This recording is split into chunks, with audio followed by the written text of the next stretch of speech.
This man died and returned to the past, but now his eggplant is gigantic, if you know what I mean. He can literally put it on the table and tell people to measure it. But what does he want now that he has returned more powerful? To get revenge on the man who got his sister pregnant, and also save the world from satanic monsters. He even announces on worldwide television that he's going to make his former brother-in-law sit on peeled corn. He's going to get beaten worse than a thief running from the police, and his former brother-in-law is none other than the sword god. The guy is the rank 1 swordsman, and I'm talking about the world ranking. But in the end, he abandoned the country, and his daughter, who is the protagonist's niece. All of that for a Japanese woman with giant melons. Our protagonist returned thanks to possessing a fragment of a god's power. He already knows how to abuse the system and place first in every test. He literally passes the first test in first place by a landslide, with the highest number of eliminations ever seen in that test. All the women start getting sweaty-faced when they're near him, and I'm not talking about their faces. That even includes the former rank 1 of the test herself, who at one point tries to get his phone number. But the bicycle handlebar-headed guy doesn't even remember his own number, and he's not lying, so she gets rejected with ease. And this won't happen just once. He's going to reject the hot blonde the same way too. I don't remember my phone number. Guys, I'm warning you already, this manhwa is insane. Several people around the world gained abilities, and there's even a god of football here. You didn't hear that wrong. Even in the manhwa, the bastard Messi scores 300 goals per match. That's so unfair. Where's our football quarterback? But now, how our satellite dish-headed protagonist is going to beat his former brother-in-law is what's going to be interesting. And for that, you need to watch and understand the story from the beginning. I'm going to tell you how he got every overpowered little power he pulled out of his ass. At the very start, we're in Manhattan, New York. Everyone is told a demotion match has begun. The mission is simple: defend and survive. Then a monster tears through space itself. 2 eyes and a giant claw appear first. It's the apocalypse behemoth being summoned. The moment it pushes its paw through, everything around it starts breaking, and the crowd panics. One boy screams while another realizes the behemoth is already here. And yeah, that thing looks seriously messed up. The system orders them to kill the behemoth before it wipes out the world, and the creature lets out a deafening roar. One of the fighters tells everyone to hold formation. If they fail here, the world is done. The monster rises in front of them and lifts its hand, getting ready to kill everyone. As the fighters charge, the story explains that BattleNet began in 2010 as a contest between nations. But in 2022, the Space League opened, turning it into a survival war between different life forms across the universe. Humanity, fighting for Earth, kept losing again and again. Now in 2023, Earth had only 10 countries left and was close to extinction. Right as the behemoth launches a massive energy blast at them. There's almost nothing those fighters can do except take the hit head on. But then one person flies in above the behemoth, forcing the monster to look up. That guy shows up like a total monster himself, dives straight at the behemoth, cuts into the middle of its attack and pulls back for a punch right to its face. The hit lands, the ground caves in, and the creature is slammed downward. One of the terrified fighters looks ahead, stunned, thinking this can't be real. That man just beat the behemoth alone. The system then announces that the United States mission on Earth is a success. People start asking if this is the power of the martial saint. They praise the young man and introduce him as the world's 7th-ranked player, a member of the America First Guild. Then a man above them praises the victory, calling it another triumph for America, and saying this historic moment will be remembered. That man is Baron Williams, leader of the America First Guild, and the #1 player in the world rankings.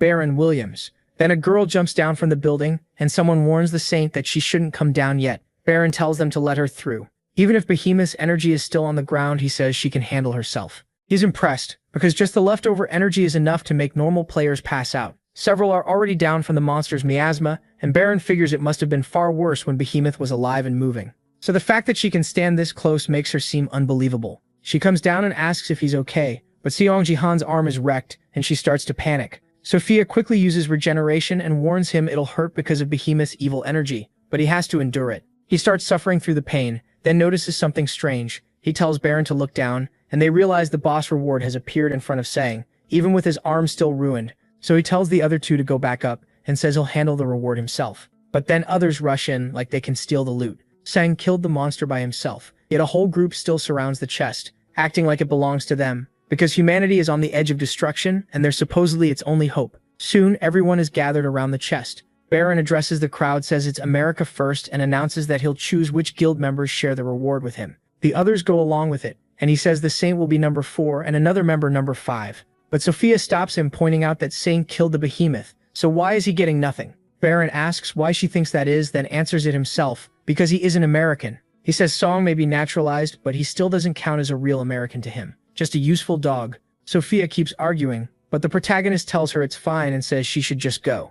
In his mind, Baron is right. To them, he's only a refugee who ran after losing his homeland. Even though he has an SS rank skill called Nameless Divine Arts, a fragment of the full art that can evolve by reshaping the 3 divine theories or learning the true name of the nameless art, and even though that power helped him climb to rank 7 in the world, he was never accepted as a real American. All he got was prejudice and xenophobia. But worse than all of that was the guilt of being the only survivor. So even with one arm ruined, he lowers his head and accepts it, thinking he should just wait and heal while the mission results come out soon. Then the system announces game over and begins revealing the Bronze League demotion match results. The mission type was defense, and the win condition was for at least half the players to survive. Baron notes that the United States succeeded, China succeeded too, but Russia failed, Japan failed as well, and many other nations lost. People ask if that means only 2 out of 10 countries made it, and they can't believe it. Humanity has lost. The race labeled 4212 has failed the demotion match. The system adds that another race also failed, so a final demotion match will now be held against 47-73.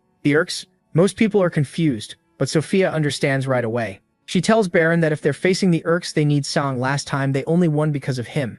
Baron refuses. He says they'll fight like this and win anyway. The system then summons each planet's representatives, and the match is about to start. The 2 sides face each other in a virtual arena. Baron appears with 2 other fighters in front of those pig-like enemies, mocking them as filthy cursed swine. And honestly, this feels like a bad idea for Baron. This is the group from planet 4773. Baron notices there are only 4 of them, while the Chinese ranker points out their side has 5, so Baron thinks they've got this. He figures they can wipe out those Urks even without Sabrankri. Then Baron starts powering up, sure he can handle this by himself. He says he's enough on his own, then flies up like he's unstoppable, firing red lightning at the Urks, while shouting that he's humanity's representative. But the second he charges in, he gets hit, and the Urk smashes him so easily it tears his head off in one blow. The others freeze in shock after seeing him go down like that. Back on Earth, everyone realizes they lost in the worst way possible. Some guys watches it happen and barely reacts. Baron, of course, has no head left to complain with. Then the system announces that the player has died,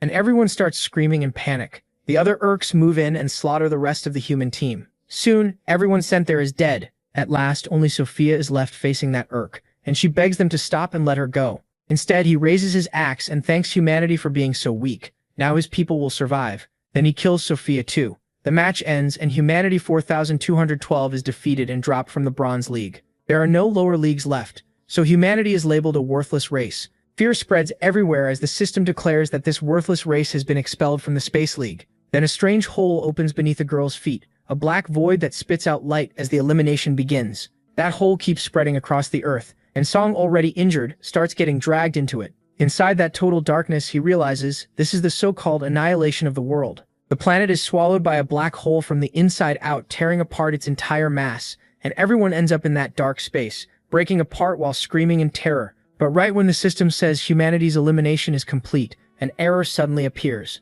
One human is still alive. That human is Seong. Alive might be a stretch, but he's still there, glowing brightly, and all he can think is that he survived alone again. Somehow, the nameless divine arts resisted the elimination. Even the system is shocked that he withstood it. Song is stunned too. The nameless divine arts are protecting him, so he checks the skill more closely and wonders if things would have changed if he had gotten it just a little earlier. The system says he may be weak, but he's still an existence full of possibility, and even the smallest chance shouldn't be ignored. MC thinks that if he had learned its true name, maybe everything would have gone differently. Then the system asks what would happen if he got one more chance to challenge it all again. He imagines a world where Korea never fell, and wonders if he could have saved the people he loved most. Then all those heavenly beings start agreeing. They call it a waste, but still decide to give Sang another chance. Then it's announced that the votes are counted, and player Sung Jin Han will return to the league's starting point. The protagonist has no idea what that means and keeps wondering what's happening, until the darkness around him turns into a white room, and he appears somewhere else, waking up calmly in another place. A voice says an interview is about to begin, and when he opens his eyes, he's hung over, surrounded by empty liquor bottles. He looks around in confusion, sure he just heard something about going back to the start of the league. Then he realizes this place is somewhere he knows, and starts asking himself if he really returned to where it all began. This is South Korea in 2020. He sees kids playing, arguing over who gets to be the Sword King. Around them, people are smiling, dating, and just living normal lives, and Seng starts to believe he really came back. He opens his status window and sees he's level 2, right back to when he first entered the league. That makes him light up with hope. If he uses everything he learned in his past life, he can change the future. No, not can. He has to. This time, he'll protect everyone and make sure things don't end like before. He reached the end of the game, and now he's back in 2020. At that time, Korea was still stable because it had one of the strongest players in the world, a top 11 member, and the world's rank 3 human, the Sword King, Yosei-jin. He was Korea's pride and national treasure. Because of him, South Korea always stayed near the top of the East Asia League. But Sung says that still wasn't the limit. Then Yosei-jin makes a shocking announcement. He'll change his name to Riho and become a Japanese citizen. In July 2020, he joins Japan's new defense force. It was one of the biggest shocks in BattleNet Korea history. Now he's Ictor Riho, and MC realizes he came back to that exact day. Just seeing his face still makes him furious.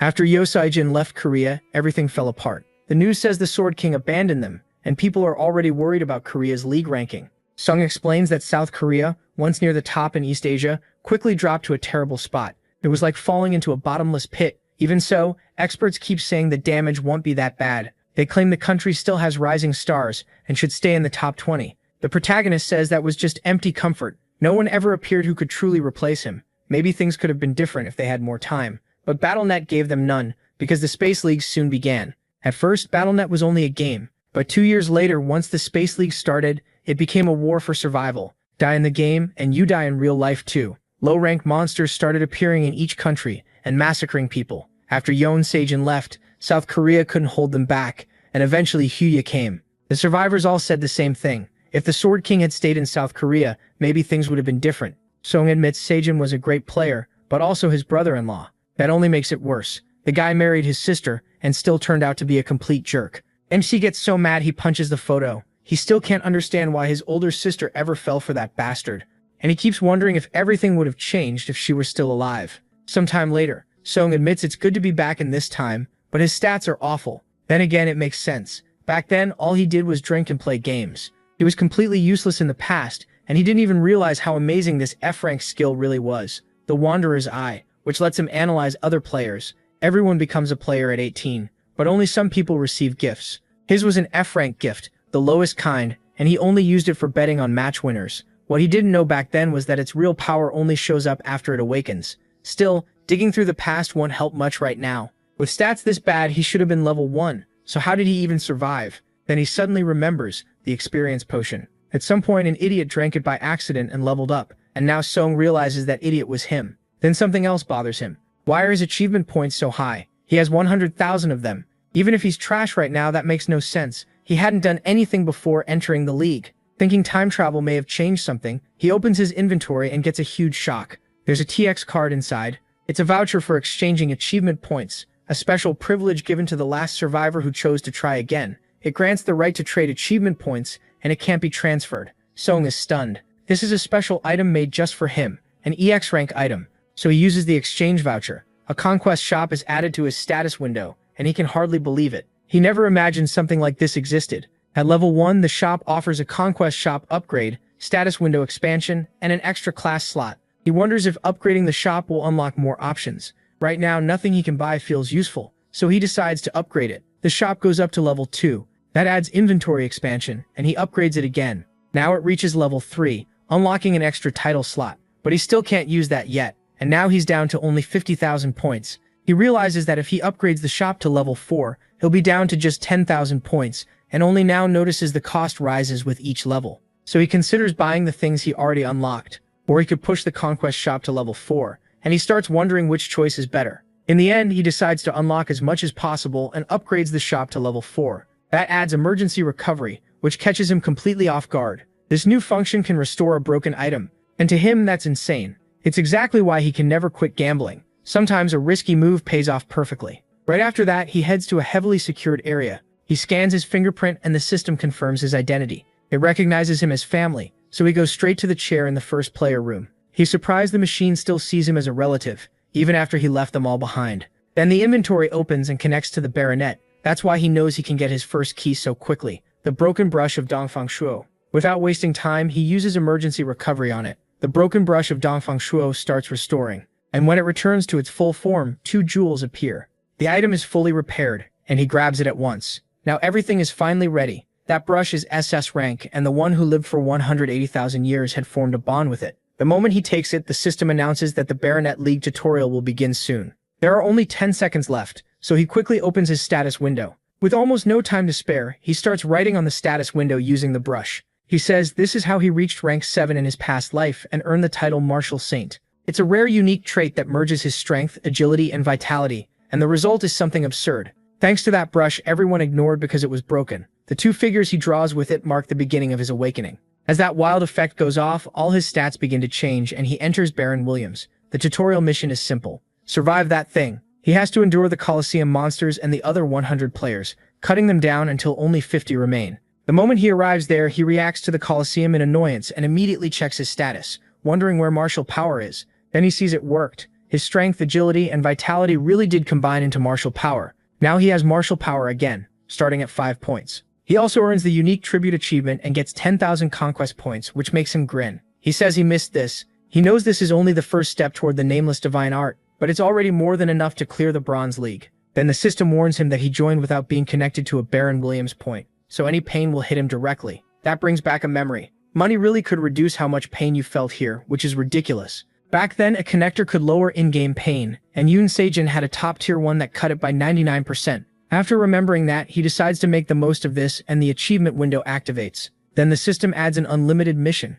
He's confused for a second, but the mission is to finish first in the tutorial, with 1,000 conquest points as the reward. That never existed before, so he's thrilled. With martial power, this should be easy, and the game begins while he's still feeling confident. But another guy suddenly appears behind him with a sword. The attack puts him on alert as the boy rushes in, yelling for him to die. Then something feels off and he stops the sword with just 2 fingers. Still holding it, he looks back with a crazy grin and says the most fun part of this game is crushing rookies, thanking the cocky kid for his first kill. Then he explains what guilds are, organizations that train and manage players. As people around the world got deeper into the Baronet, countries started investing in raising strong players. Big companies pushed hard too, so Korea built all kinds of large and small guilds, and some were already turning out strong players early in the league. This place is the Gangnam Bronze League, the debut stage for each guild's best rookies. As the system says the game will start soon, one of the boys has already been listening to the others. He says the Gangnam League really is on another level. Trying to stay calm, he tells himself not to panic.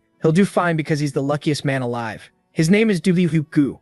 He keeps hyping himself up and we learn he belongs to the Twin Star Guild. Twin Star is run directly by the Twin Star Group, a named guild filled with promising players. Duhyukalto was just a normal kid, but after getting an A-rank gift, he made it into Twin Star. Since only a few people ever get an A-rank gift, he's sure that alone will carry him into at least the top 50. Then he wonders who his target should be. He checks the people around him and notices everyone nearby is already fighting. So he realizes he shouldn't challenge those monsters yet because they honestly scare him. Staying alive matters most, and he doesn't want to get wiped out just for messing with the wrong person. Their gear is also way too good for a Bronze League match since many of them come from major guilds. Then he starts wondering what's going on until he looks to the side, spots the protagonist, and freezes. He wonders if that guy got summoned here by mistake. The man is in sweatpants and a tank top, which makes him look like a free elimination. So Kulto raises his sword and gets ready to charge. He can't believe his luck, an easy kill right at the start. He doesn't know who this guy is, but he's grateful. The instant the game starts, he lunges forward and tells the protagonist to die.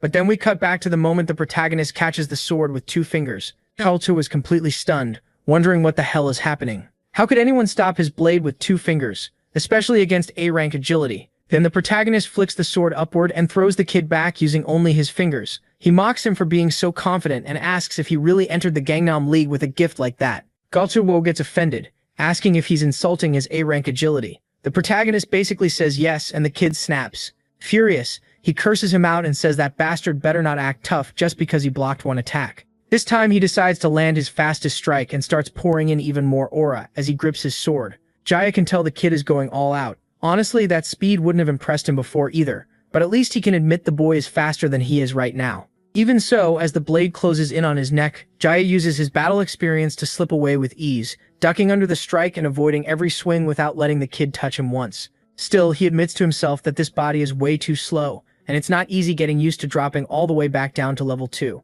It's not that Galto is especially fast, he's just much slower than he used to be, and that won't make things easy. If this were his old body, the fight would be simple. But even now, after going through so many battles, the pattern is still obvious, and the boy's attacks look almost slow motion to him. He can read every move. Meanwhile, Gu gets more and more desperate. He swings again, trying to bring the sword down on the protagonist, but the protagonist just turns his head and knocks the blade away with a slap, disarming him completely. Gu can't even understand how his sword left his hand. Before he can process it, the protagonist jumps, grabs the sword, lands behind him, and drives it into Galto's neck.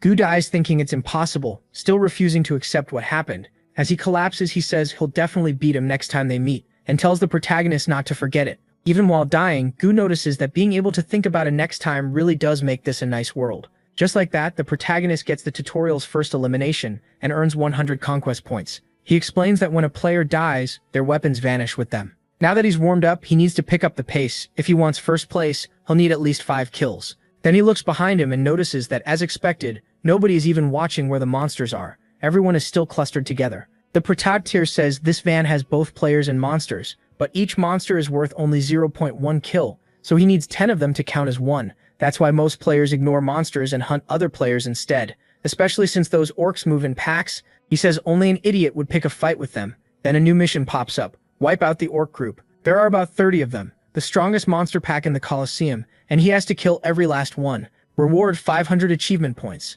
Even if monster hunting is usually inefficient, that reward is huge. He notices it's 5 times bigger than the first kill bonus, and thinks there's no reason not to take it. To him, monsters are still just monsters. Compared to real orcs, these are nothing. He figures he can have a little fun, so he charges straight at them. The orcs are confused. A naked human is running right at them. Then they realize this crazy human actually wants to kill them. But the protagonist keeps coming with so much confidence that the orcs instantly throw their axes at him to kill him. Seeing the weapons flying in, he catches them, planning to use them himself. He says if they're going to throw weapons, he'll throw them back, and he kills the monsters with ease. That shocks the whole group, and fear starts spreading through the pack. Then the protagonist appears right in the middle of them, grabs another axe, and with one swing cuts down several at once. The terror keeps growing as death gets closer and closer. One of the orcs gets so scared that he rushes in wildly. The rest follow, trying to swarm the protagonist while he holds only one axe. By then, 5 of the 30 are already dead. As the giant pig-like monsters charge him, he quickly turns and drops several more in one attack. He keeps making a line of bodies without even leaving his spot. They all keep trying to bring him down, but he spots another attack at once and catches a spear right before it hits him. He snaps it with one hand, leaving that orc helpless. The orc panics, seeing how easily this human is tearing through his force. The proto mocks them, calling them pathetic and asking who taught them to yell during a sneak attack. Then he rushes that orc to finish him off. But when his axe slams into the wooden guard the orc is holding, the blade shatters, leaving only the handle in his hand. He tells the orcs to use better weapons. These junk ones aren't even worth his size. The orcs think this is their chance. His weapon broke, so now they can kill him. They rush in, and he just says they never learn.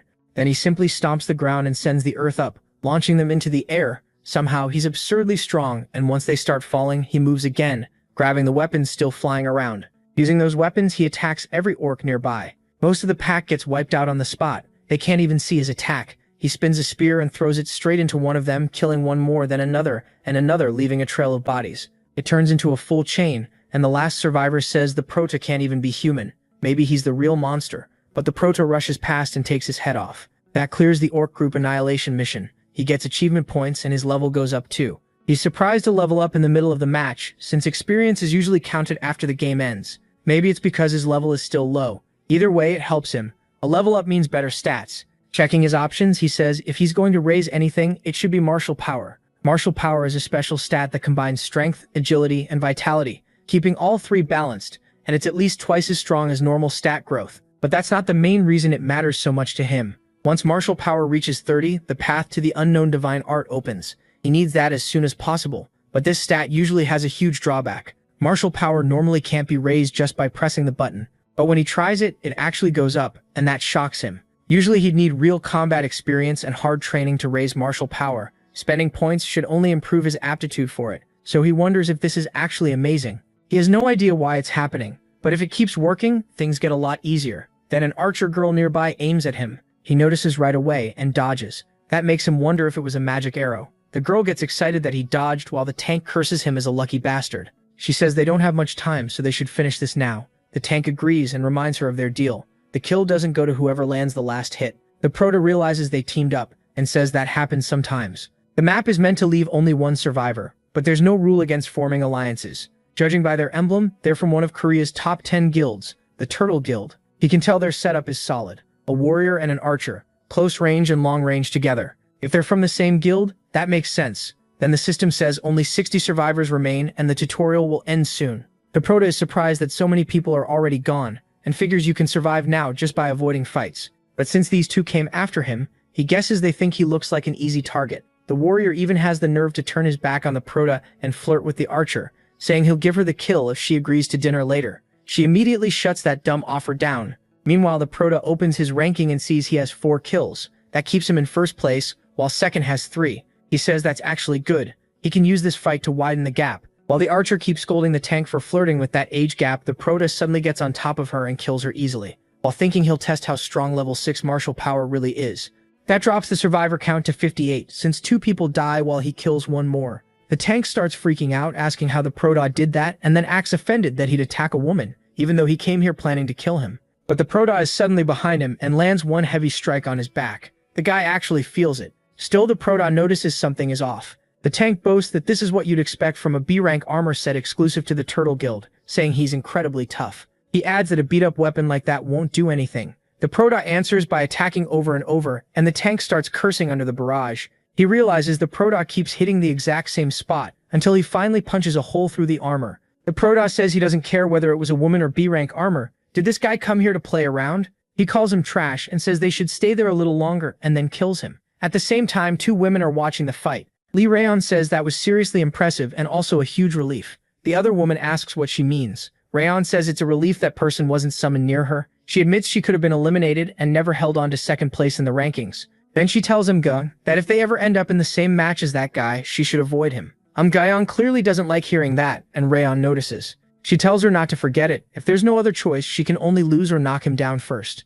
Gayon says she understands and will avoid him. But Rayon cuts her off. That's not a suggestion, it's an order. Fight him and gather information. So she agrees again. But when she looks at the boy, she says he somehow feels familiar, like she's seen him before. Sometime later, Omga uses her blade technique, sending Sakura-like petals everywhere. She's known for her S-rank gift, and was aggressively recruited by the Twin Stars Guild. She went beyond everyone's expectations in the league, and wasn't supposed to lose first place anytime soon. But people say that would have been true if Song hadn't shown up, and he wonders if that really makes sense. He's in first place even at level 2, with no guild and no decent gear. The Turtle Guild members can't believe he has 6 kills while wearing torn clothes and barefoot, basically unarmed. They wonder if that's even possible at level 2. Meanwhile, the prota calmly wipes everyone out as they keep asking who this guy even is. Later, back home, the system announces that he took first place in the tutorial. As a reward, his XP gain goes up by 50%. He jumps 3 levels and reaches level 6. At low levels, that kind of growth is normal. The system also notes that GP isn't a tutorial reward.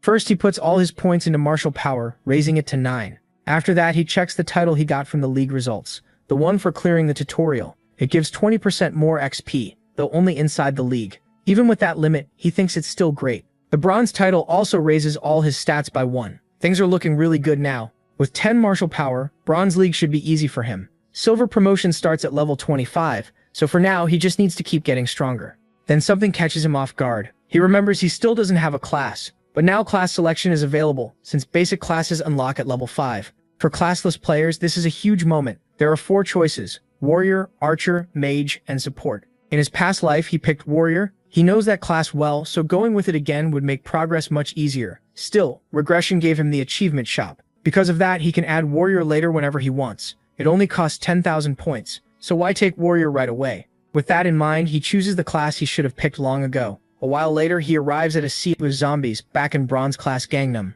This time, the mission is defense. They have to protect the crystal behind them on the tower. Watches everything from above. Below them is that massive undead wave. Soon, all 5 towers are about to come under attack. It looks like I chose Warrior this time too, and she says that even for a game, this is disgusting. The zombies are rotting, drooling, and barely holding together. And then more players show up. The group behind her looks pretty arrogant. They complain that out of all maps, they got this one, and start asking about the defense setup.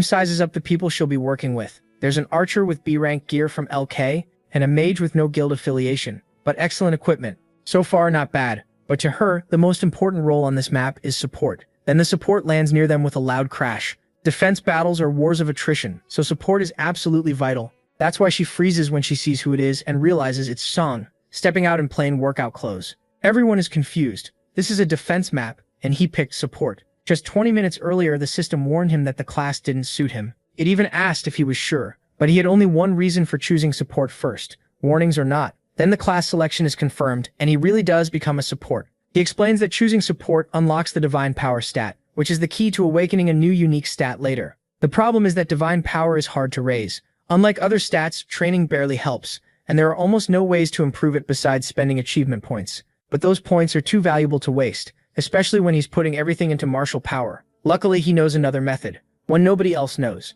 Em is stunned and asks if he's really a support. Then the mage bursts out laughing, calling it insane. He says this is exactly why he didn't want to join the tutorial season. Just look at Seong's clothes and gear. He mocks him like some nobody and says he didn't buy expensive equipment just to carry losers like him. But then the other guy tells him to calm down. The mage ignores it and keeps going, saying anyone can see what a mess he is. He says to leave him out of this, he's not participating. He can handle it alone apparently. Em thinks the guy is way too loud and wonders why she had to end up with a troll like him. This mission just got harder. Then everyone goes quiet in shock. The mage starts yelling for the protagonist to let go because the protagonist has already grabbed him and lifted him with one hand. Since the guy keeps pushing it, MC decides to act. He throws him straight off the tower and into the zombie horde below. As the guy falls, everyone can only stare. He asks what Seong thinks he's doing, saying there's no need to throw him. He replies that they'll do just fine without that mage. That was fast. The guy instantly changes his tune and begs the protagonist to wait. He says he'll try harder. Then he asks if MC hasn't punished him enough.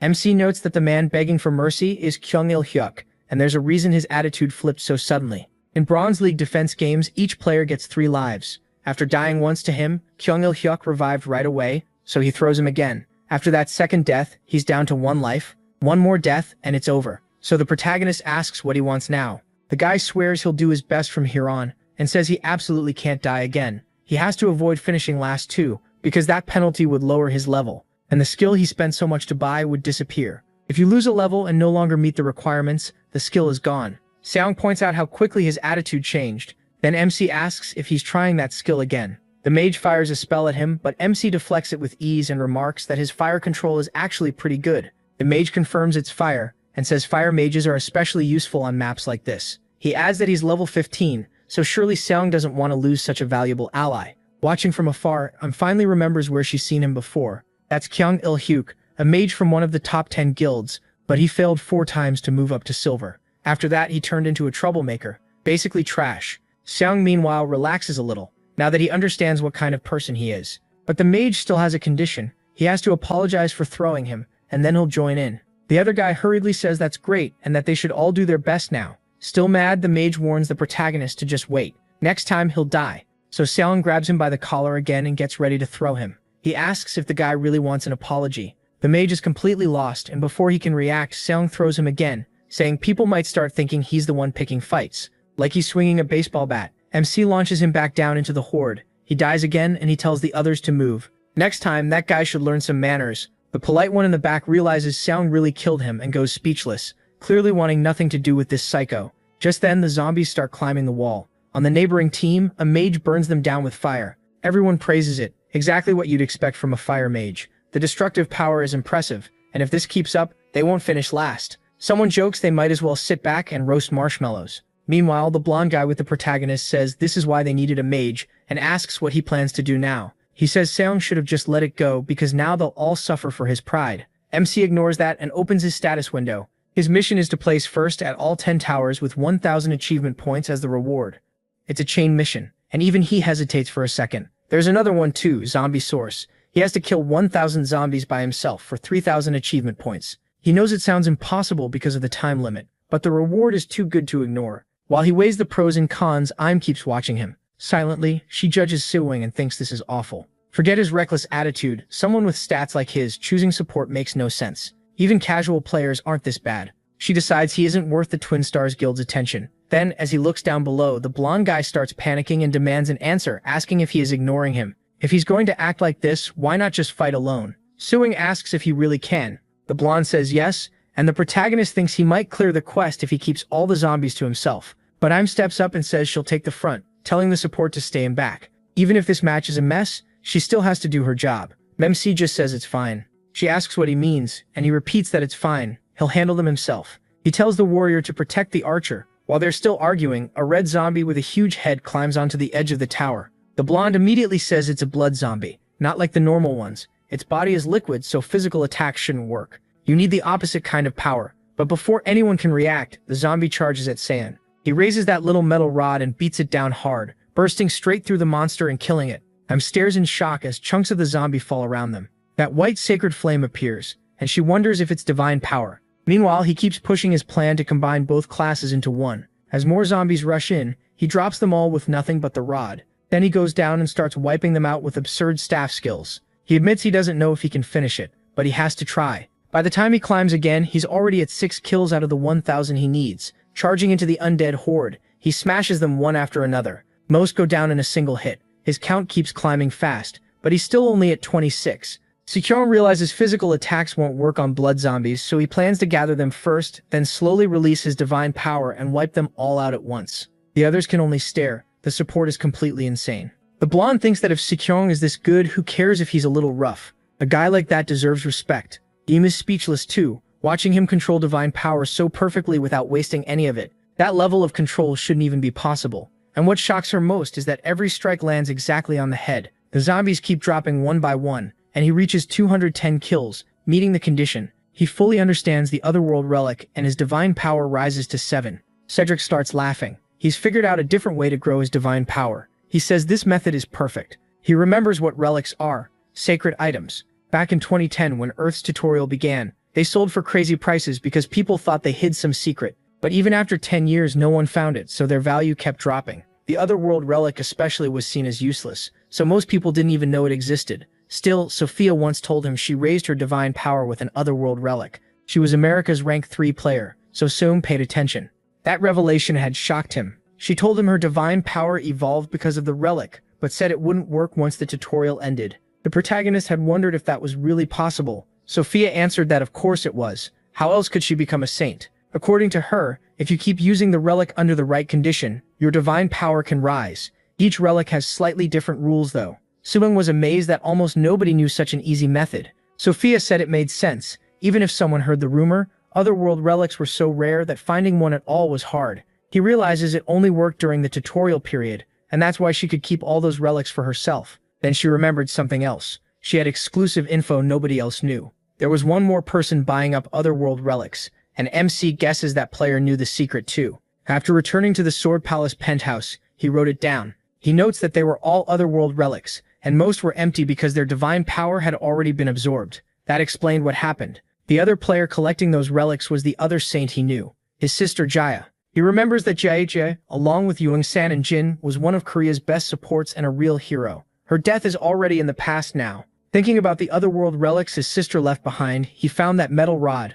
Its description says that hitting the heads of Eretz will increase divine power. The way to use it is simple, and even though its rank fell and it has no divine power left to absorb, it's still as sturdy as ever, perfect for smashing things. Im admits his physical skill is clearly amazing, but asks if this is really possible, because that level of energy control makes no sense. The blonde says it's incredible. The warrior from another tower already fell, yet they still got a high rank of 5. Then he asks why they aren't helping in the fight. But while he's standing there distracted, Im barely saves him from getting bitten by a zombie. Still killing zombies, Song glances back and wonders what that was. He knew there was something familiar about her. Then it hits him. She's the Plum Blossom Sword. This is Im. She was once seen as a strong candidate to become the Sword King, but her story ended badly. She died at the hands of C. Now Seung thinks he might end up saving the Plum Blossom Sword by chance. Im calls out to him asking if she can join the battle. If they fight together, she thinks they can aim for a higher rank. He opens his status window and sees 398 kills at rank 5. There's still a long way to go and not much time left. Still, if she's really the Plum Blossom Sword, then even without him, she can do more than just stand around. So he agrees and tells her to handle the top part. Then he jumps down, stunning both of them. They can only watch with their mouths open as he falls. Song pours sacred energy into the rod, activates it, and forces it to gather everything before detonating. The moment he lands, a massive shockwave explodes out and throws a huge number of undead into the air. The blonde is blown away by what the protagonist just did. It's incredible. They've taken first place, cleared the survival mission, and completed the quest to rank first in all 10 towers. Sogin says the reward was worth it, especially since he killed 1,500 zombies when he only needed 1,000. With that, the game ends. The blonde runs over, praising MC and thanking him for everything. He says he'll do it again once he gets stronger, while the blonde keeps thanking him for carrying them. Meanwhile, the protagonist wonders whether that mission will show up again. The blonde asks to team up next time, and looks down in disbelief, thinking this is ridiculous. That many enemies were killed by an unaffiliated player, a support, and one at a lower level than her. She starts wondering if this is some kind of bug. Sogin says he'll leave first, and everyone heads out. He's already thinking about collecting his reward. When calls out to him, he wonders why she's talking to him.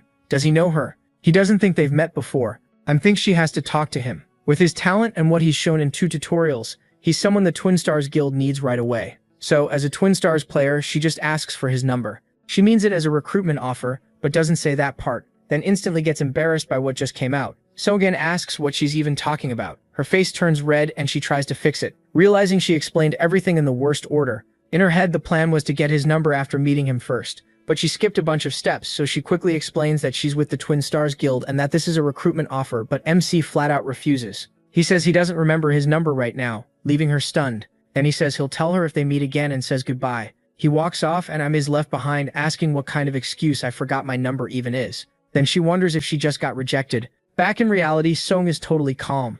Now that he thinks about it, he used an American phone number for a long time, so he really can't remember his Korean one. And it's not like he can ask someone else for his own number. Still, the important thing is that he got a recruitment offer. Looks like he stood out a little. He figures he could have gotten her number too, but he has no plans to join a guild right now. So he opens his status window. What matters now is the reward. His level went up by 2, and he got 1,500 GP. With the boost to his divine power too, that's not bad at all. He opens the GP shop and quickly sees 1,500 points isn't enough to buy any relic. Even in 2020, prices should have been lower, but not low enough for him. So he decides to head home and check his sister's storage again. Once he gets back, he goes there right away. But the moment he steps inside, he can tell something is off. Then he spots a shoe by the entrance and freezes in shock. Everyone has regrets, and after living twice, he has more than most. His body nearly shakes. He can barely believe this is happening. The biggest regret he carried was failing to protect someone important. Inside, a girl is surprised he's already awake. She had been waiting outside and asks how his hangover is. He thinks about all the things he wanted to tell her if they ever met again. He had so much he wanted to say, but she just tells him everything will be fine. He answers that she's strong and she proudly agrees. That's exactly why she'll protect him. He thanks her for that and apologizes for not being able to protect his niece, even after she told him to trust her. Losing her had broken him before, and even if it feels shameless, he truly wanted to see her again. She cuts through the silence, telling him to stop standing there and come in to wash his hands. Calling him uncle, she smiles. This girl is Senyj. He says her name again, Yamon Senyj. She's 17, the daughter of his sister, Yamon Senyj. He asks if she's already back from Jeju. She says she came back earlier than the others. He remembers raising her when his sister was too busy with work. She says everyone keeps talking about her father, and he recalls losing his whole family when he was still a little boy. Now it's just the two of them, and to him, she's his precious niece. He asks if her father called. She says yes, but there was more. According to her, he said he'd fallen in love. He tells her that's all she needs to know. She can't believe it. Was he crazy? Then she asks the real question. Was he abandoning her and leaving? He calmly says yes. That was the condition the woman gave before accepting his feelings. Sajin is stunned, and when the call ends, Suing is furious at that piece of trash. Still, he forces himself to calm down. The man has always been irresponsible garbage, the kind who'd throw away his country and his daughter for a woman. Thinking about how much innocent Sajin suffered because of that makes his anger flare again. Then she asks if he was the one who broke the picture frame, and he admits it. He apologizes, saying he was just too angry. After all, that man is still Sajin's father. Maybe he went too far. But then she asks why he got to do it first and throws another punch, smashing it even more. She says she wanted to do the same thing. She tells her uncle not to apologize, she's really okay. He thinks Sajin has always been like this. Even after her mother died and even after her father left, she kept smiling and worrying more about him than herself. But she doesn't need to keep doing that anymore. From now on, he tells her that she's grown up so much as he hugs her. She even knows how to take care of her uncle now. He tells her it's okay, while promising himself he'll protect her. Then he asks her not to push herself so hard. That finally makes her lower her guard a little. She thanks him, but immediately says he reeks of alcohol, and he has to admit it. Meanwhile, back at the Twin Stars Guild, Hae bursts out laughing at Im Ga-young. Hae flying sinks in embarrassment and says she shouldn't laugh that hard. Hae flying apologizes, but Ga-young tells her to just laugh properly if she's going to do it. So Hae-young cracks up, saying this is serious, but also way too funny. Ga-young stays annoyed while Hae-yeon is shocked that Sunji Han refused to give her his number. Sorry, I don't remember, it is obviously a terrible excuse. Ga-young says there was nothing she could do. First impressions depend on looks, and unlike Hae-yeon, she's not pretty. She even says she looks like a man. That makes Hae-yeon stop laughing instantly. Now she realizes Ga-young is being serious. She asks if Ga-young has any idea how popular she is. People stare at her everywhere, whispering about the almond flower sword, while some guys wonder if they should ask for her number, only to back off because they'd probably get rejected. Hae-yeon says if Ga-young says that out loud, people will get mad at her. Then they head into the room, and Hae-yeon says it's as comfortable as expected. Ga-young asks if she's planning to recruit Sunji Han. Hae-yeon says she has to, no matter what, The old man told her the method doesn't matter, and the pressure is driving her crazy. Even so, Gaeyoung agrees he's someone they absolutely need. That makes Haeyeon pause. Then she looks at her phone and notices a live stream just started. She wonders why this person went live when there isn't even an important match today, and Gaeyoung asks if she's watching some gambling stream again. Haeyeon snaps back that it's not gambling, it's strategy analysis. Gaeyoung isn't convinced. Then they notice who it is. It's Sun Ji-han. On camera, he checks if the stream is live and Sejin tells him it looks fine on the phone. Gaeyoung asks if this is the prediction stream Haeyeon always watches, but Haeyeon brushes that aside. What matters is Sun Ji-han introducing himself as the Sword King's brother-in-law, leaving everyone stunned. He's filming right in the street and tells Sejin to step back for a second. She does. Then he raises his leg and calls on his holy power, aiming at the spot where the Sword King's memorial statue stands and crushes the whole base. Everyone watching is left speechless. He just destroyed the monument, and even that isn't enough for him. He pulls back his fist, then smashes the sword even more. The chat explodes with likes, dislikes, and non-stop comments, and the internet goes wild. As he feels refreshed, achievement notices start pouring in. Still furious, he says he'll now share his stance on the Sword King's naturalization. He also explains BattleTube, a streaming service tied to Battle.net. It's basically a major video platform inside Battle.net, where players can earn achievements and rewards through views, subscribers, and similar goals. He figures this is the perfect chance to cash in on rewards, especially as the Sword King's brother-in-law. The stream instantly pulls in viewers and even 10,000 dislikes, while people keep asking if that crazy guy really broke it with his bare hands. He glances aside and thinks that, as expected, he really did make people mad. In the end, that idiot Diego Saijin might actually be useful. More achievements pop up, along with a comment from someone using a black logo with twin swords. He recognizes it as someone from the Sword King's fan club, and remembers those fanatics were the ones who drove Saijin to her death. They supported Saijin more than anyone at first, but over time their support turned into resentment and rage, all aimed at his only blood relative. They started saying the Sword King left the country because of his daughter's sins. Then they claimed Saijin had to die for the Sword King to come back, and in the end, they really did kill her. So if they need someone to aim their hatred at, he'll be that target. He tells everyone to listen carefully, then punches the broken sword again before saying, the Sword King Ito will not be coming back. The chat instantly fills with insults and angry questions while he steps closer to the camera. He says he's about to reveal something with no editing at all, the conversation Ryuhei had with his daughter after changing his citizenship. Then he plays the call where the man says he's in love and moved only because of that woman. Sejin asks her father if that really made it worth abandoning everything. He says yes, because that was the condition she gave him to accept his love. As the recording plays, Sejin steadies herself. Then she faces the camera and says that as the Sword King's daughter, this whole situation is shocking and confusing for her too. But she came out here because she has something to say. Her father told her he plans to hand the Sword Palace over to her, but she refuses to accept anything from someone who abandoned both his family and his country. That's why she'll donate the Sword Palace building to the nation. He says he hopes the donation helps the growth and support of Korean players. The full details, he says, can come later. 30 minutes earlier, while making his plan, he told her to donate the building. The request threw her off, especially since he didn't seem drunk. She said it hurt to hear that and asked why they should give away their whole fortune. Had he lost his mind? He answered that he was completely sober. Then he admitted he honestly didn't know if he could convince her. Why would she ever agree to this? Donating, not selling a building most people could never buy in a lifetime sounded insane. But to protect Saich, he had to make it happen. After CA crushed Korea while fighting for Japan, public anger in Korea spiraled out of control. In the end, the government had no choice but to seize Saejin's entire fortune. That left CA with nowhere to go. Hounded by people and terrified of the Sword King fan club, she eventually took her own life. So if the property was going to be taken anyway, he would use it first to keep her safe and win some public support. Right now, CA only saw him as her drunk, jobless uncle. He couldn't exactly tell her he was his future self. Then she started to realize he was being serious, so she said it was fine. He asked if she was really okay with it. She shot back, asking why he was acting weird now that she'd agreed. He said it was because the idea was ridiculous. Still, she knew he wasn't the kind of person to say something like that without a reason. More than that, she said it had been a long time since she'd seen this confident side of her uncle. That completely stunned him. He wondered who she took after. Back in the present, he thought she was amazing. The messages kept pouring in while he thought things over. This was how it had to be. They needed to keep targeting him. If that continued, those insane fans might leave C alone. But he knew he had to make it even clearer, so he spoke up again. Addressing Saejin, he said this was honestly for the best. Saejin might have claimed it was all because of a woman, but anyone who really knew him would know better. Hearing that, the girl got nervous. This was not part of the plan. Then he brought up the old Saejin and called out to him. Wherever he was, did he really think no one knew why he ran off to Japan? It was because he wasn't confident he could keep living in Korea. That shocked everyone. He then warned Saejin to watch himself in Japan. because the moment he saw him, he'd take him down. Tearing off his sleeve, he threw out a bold challenge. After that, everything exploded. Later at home, Sajun asked if he really had to go that far. Both Korea and Japan were in chaos. He told her not to stress over it and just ignore the mess.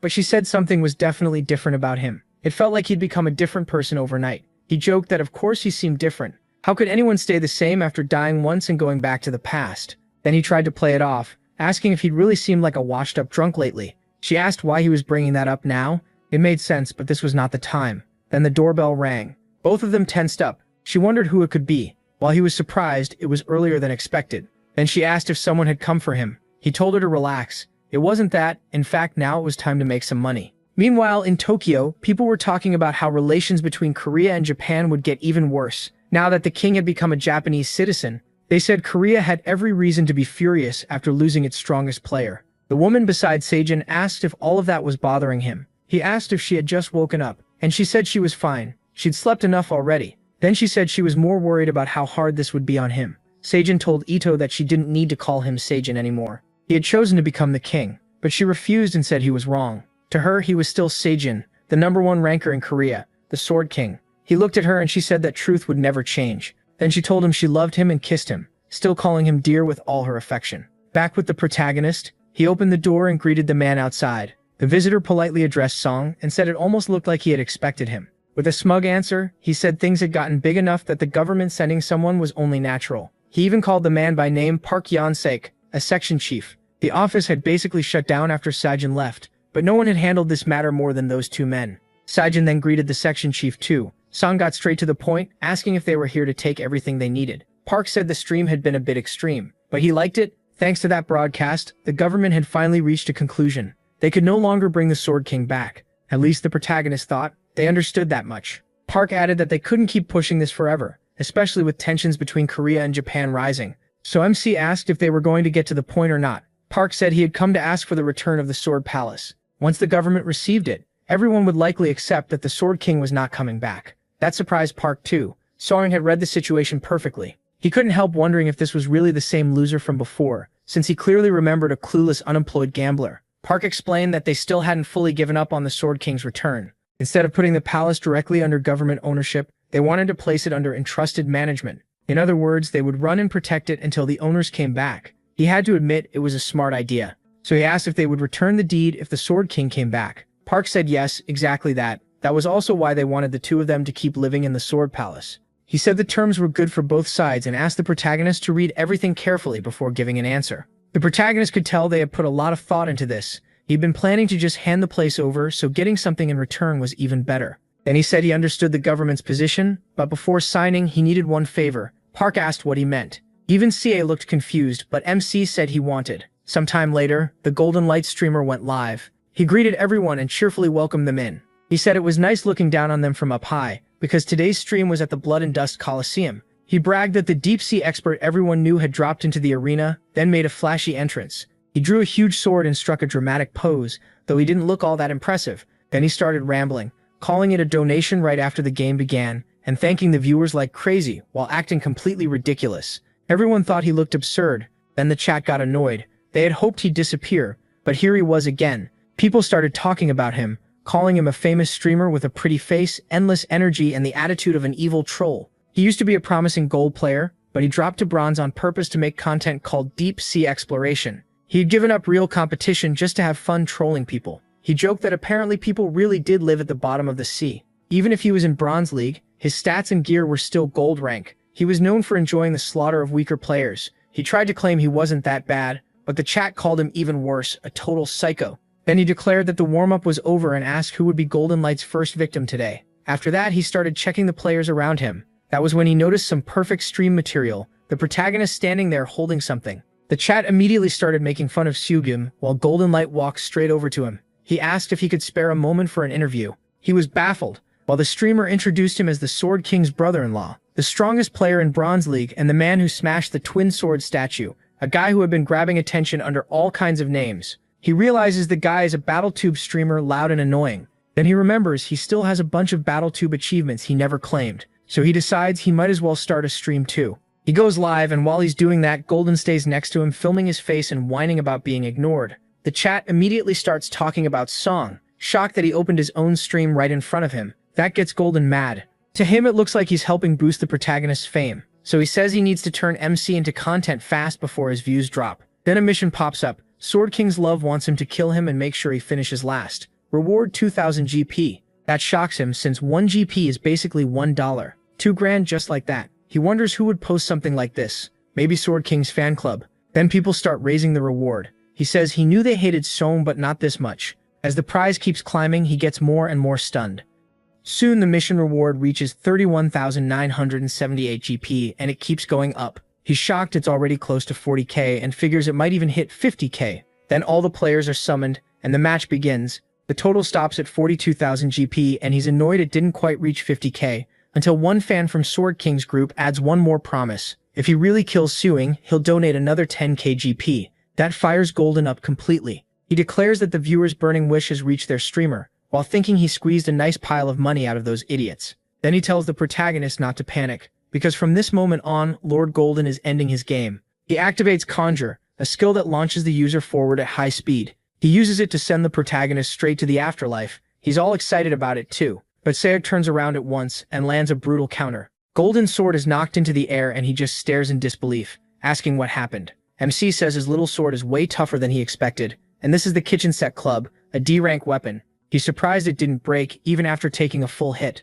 Then he says it would only be polite if he returned the favor. Seong charges straight at the blonde guy, pouring sacred power into the club. In a flash, he tears right through him, cutting him to pieces. The blonde streamer can't believe it, and neither can the chat. They start asking if that's Sword King's power, and some even wonder if it's divine power. Others refuse to believe that guy is bronze tier. And just like that, he gets the first kill and earns 10 achievement points. Covered in sacred energy, Seung uses that D-rank kitchen set knife to finish off a guy with gold level stats. That makes him think it's been a while since he last cooked. Looks like he just cooked a chicken. Meanwhile, the blonde guy starts rambling that he fell into a dark void where all his light disappeared. But the darker the night, the brighter the light. Then he announces that he's back, free of charge. It was the Resurrection Cross one-time use and banned in national leagues, promotion series, guild battles, and other major events. So even after dying, he comes right back. He says he let his guard down and showed an embarrassing side of himself. But if they wait a bit, they'll see him chop off Song's head. The problem is, the protagonist is already right behind him.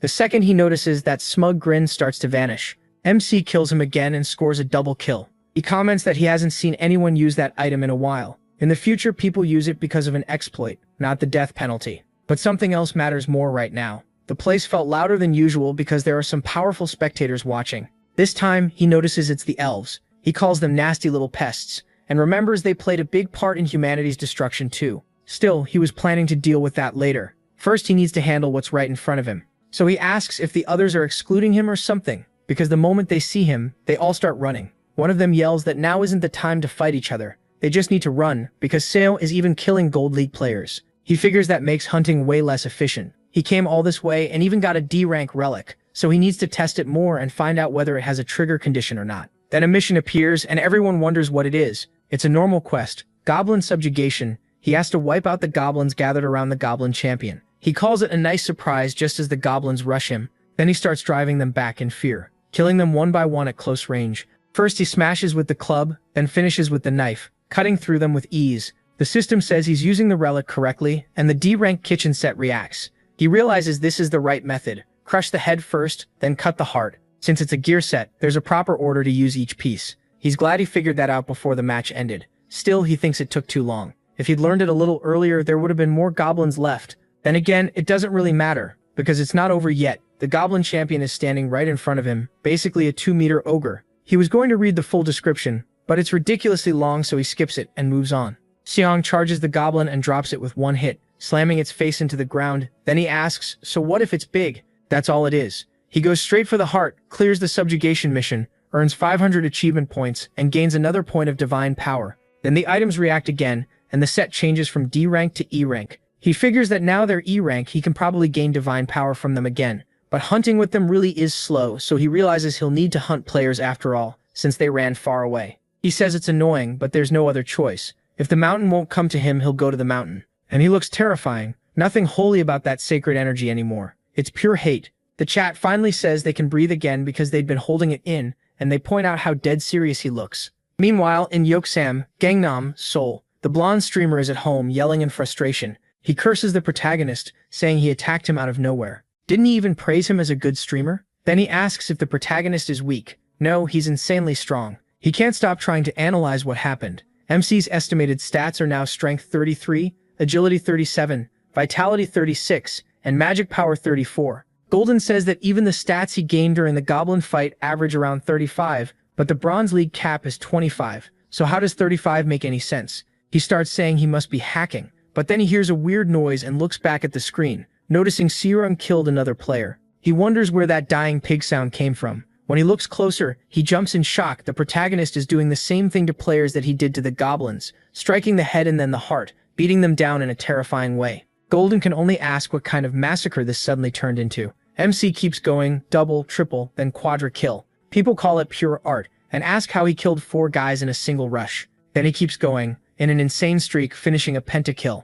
Now everyone says fighting each other is pointless. They tell the others to hand over buffs and tools because they need to work together if they want any chance of killing him. Before long, they start calling Seong a hacker. They tell him to get out, but he quickly deflects every arrow coming at him, striking each one and knocking it off course. Everyone is left stunned, and they can barely believe what they just saw.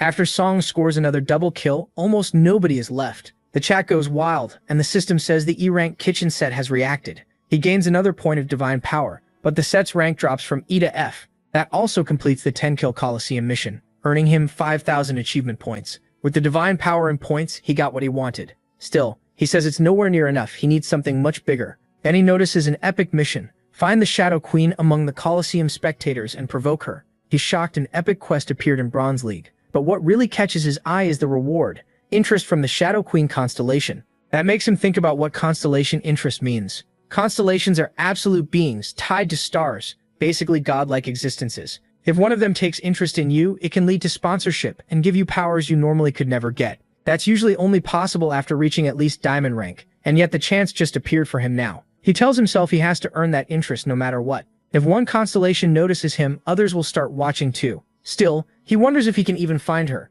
The Shadow Queen has to be hiding somewhere among all those elves, so all he can do is stare and guess who she might be. The system announces that Song's achievement in the Coliseum was 10 kills, putting him in first place. It was the first time anyone in the country had done that since Song's and Jin, so the news spread fast through forums and social media. Because of that, the stream shot up to 10,000 subscribers, with a peak of 4,000 viewers at once. Even the Sword King fan club, which wanted Sun Ji-han to lose, ended up helping him. Soon, all that hate got turned toward Golden Light instead. At home, he's miserable, saying the internet is full of crazies. If this keeps up, he won't be able to do much. So from now on, he's joining Sun Ji-han's side and becoming his fan. People even say streamer Golden Light has decided to become Sun Ji-han's editor. He swears he'll turn him into the best Battletoad ever. Of course, nobody cared what Sun Ji-han thought about it. Back home, his niece is stunned by what she just watched. She asks when her uncle got so strong. People online are saying it's pathetic because it looks like he's smurfing. He coolly says war has always been ruthless, but she scolds him for sounding way too old.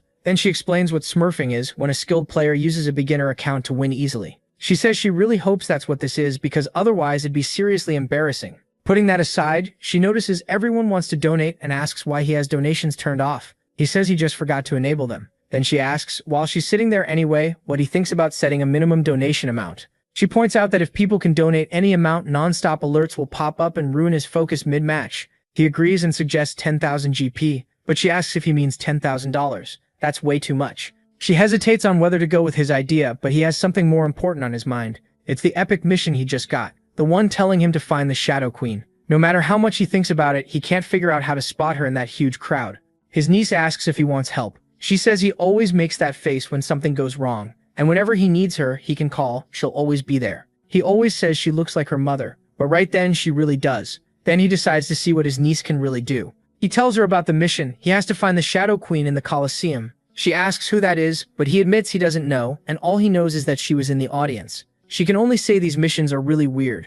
Then she gets an idea. She'll watch the replay in slow motion and see if she can find her. He just wishes her luck. Even so, he feels a little guilty for dumping that on her. Finding the queen is like looking for a needle in a haystack. Still, he tells himself it's fine. Like Saya said, he can always ask her for help. Since he has some free time now, he decides to deal with what he had been putting off. He heads to the class space, and the system asks if he wants to add a class. Using the extra class slot he bought with the achievement points he'd saved, he can now take a second class. So he looks through the classes he still doesn't have. and decides to pick Mage. The system confirms his class change to Mage. He feels a new wave of power move through his heart, and he can tell it's different from Divine Power. He wonders if he should test the new class. The reason he picked Mage instead of Support is because of a special trait that only appears after having both classes. So he starts calling up that trait, a purple energy sphere, and says this is Force. Before his regression, he had once sat near Baron Williams, listening to him ramble while drunk. Baron had looked at Soong Jahan and said it was all such a shame. He asked how many times he was going to say that.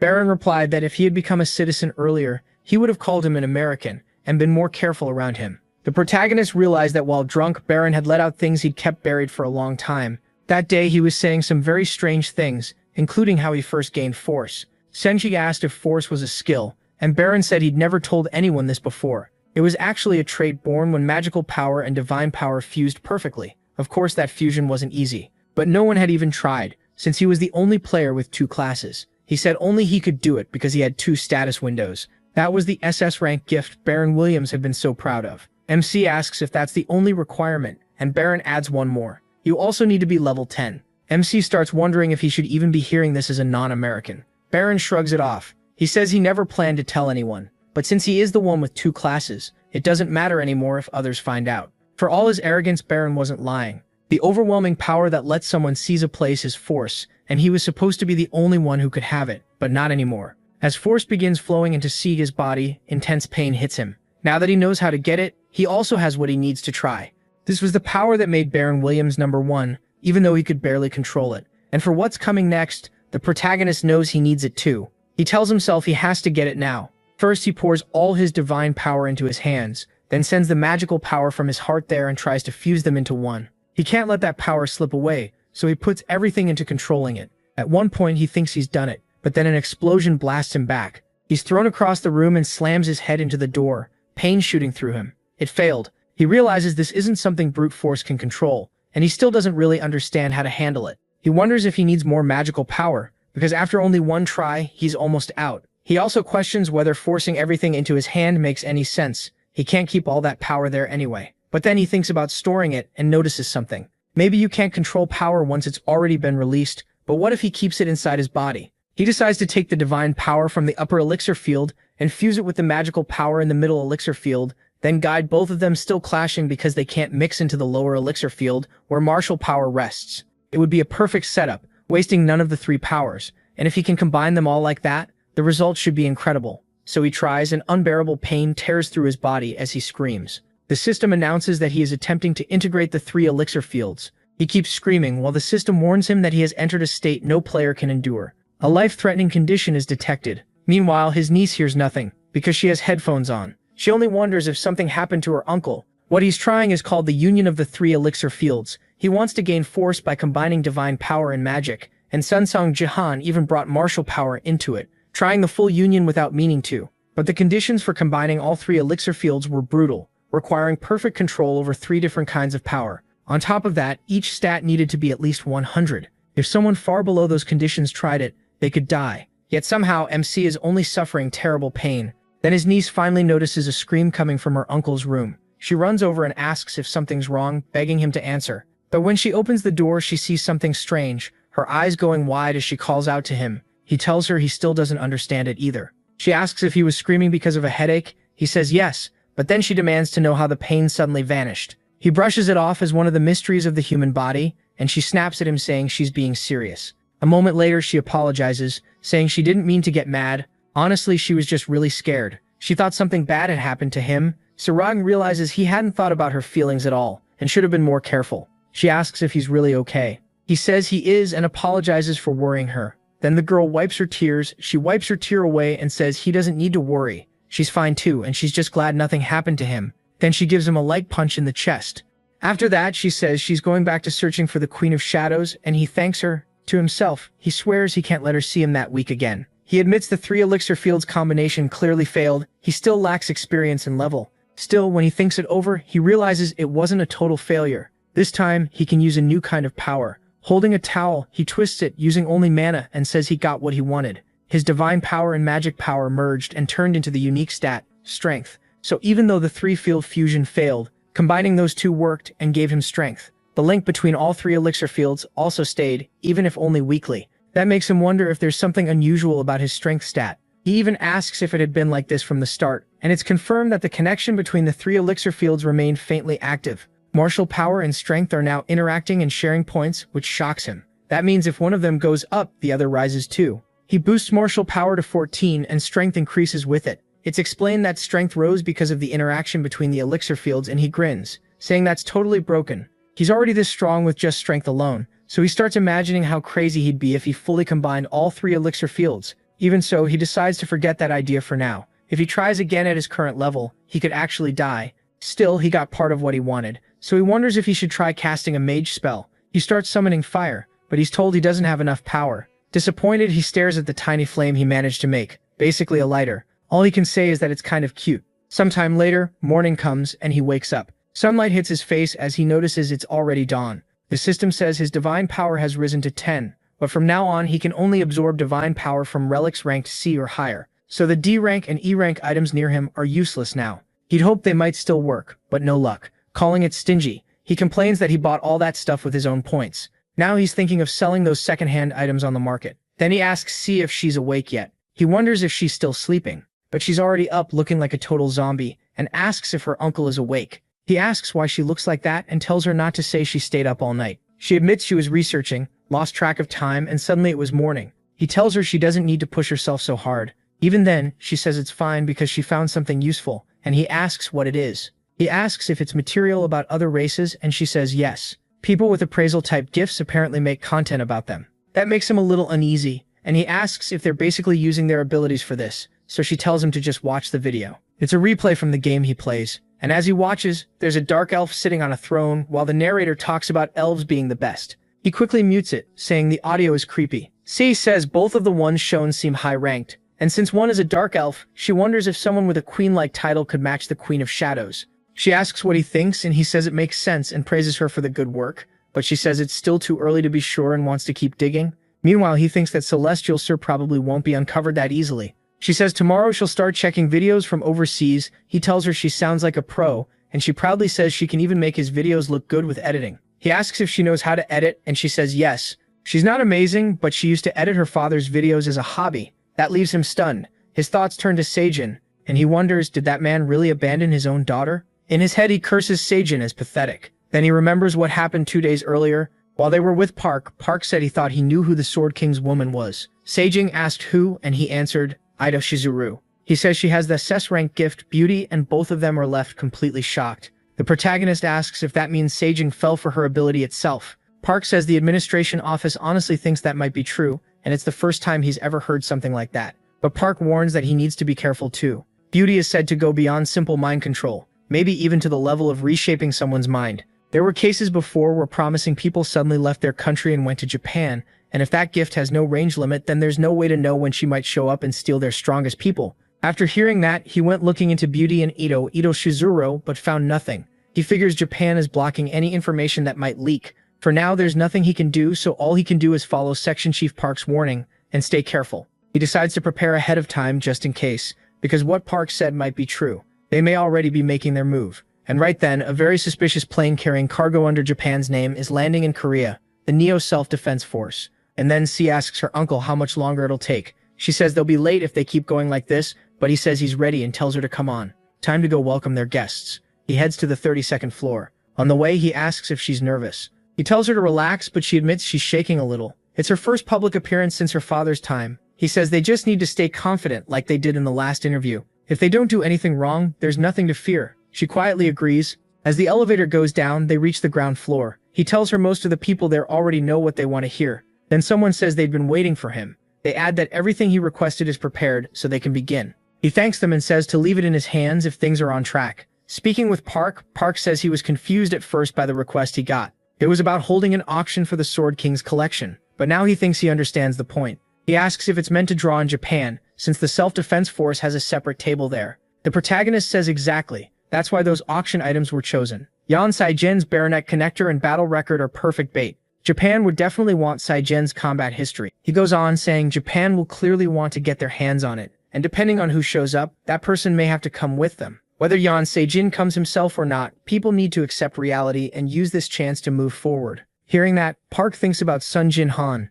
Even though he's a player, he always seems to be thinking several steps ahead. The protagonist says this is their last chance to shape public opinion, then asks Park to have the reporters keep an eye on the new self-defense force table. Just then, everyone notices Sia. Someone asks her to wait, but security says they can't go in there and tells them to stay back. The three turn around as a woman says she only needs a minute. They're relatives. Sia realizes it's her uncle and aunt. The woman asks if Sia is really okay. No matter how badly she needs money, is she sure she has to go through with this auction? What is she even doing? Then she turns on Song, calls him a scumbag, and asks if he manipulated her. He clearly doesn't like that, but she keeps going, demanding how he dares sell someone else's things. Seong snaps back, asking who she's calling a scumbag. She remembers very well that they used her father's name to run scams until they got caught. There's a limit to how much they can look down on someone. She asks if they really think she's that easy to fool. She says she knows exactly why they're here. They want a cut of her father's fortune. Her aunt fires back, asking what she's talking about and how dare she speak that way.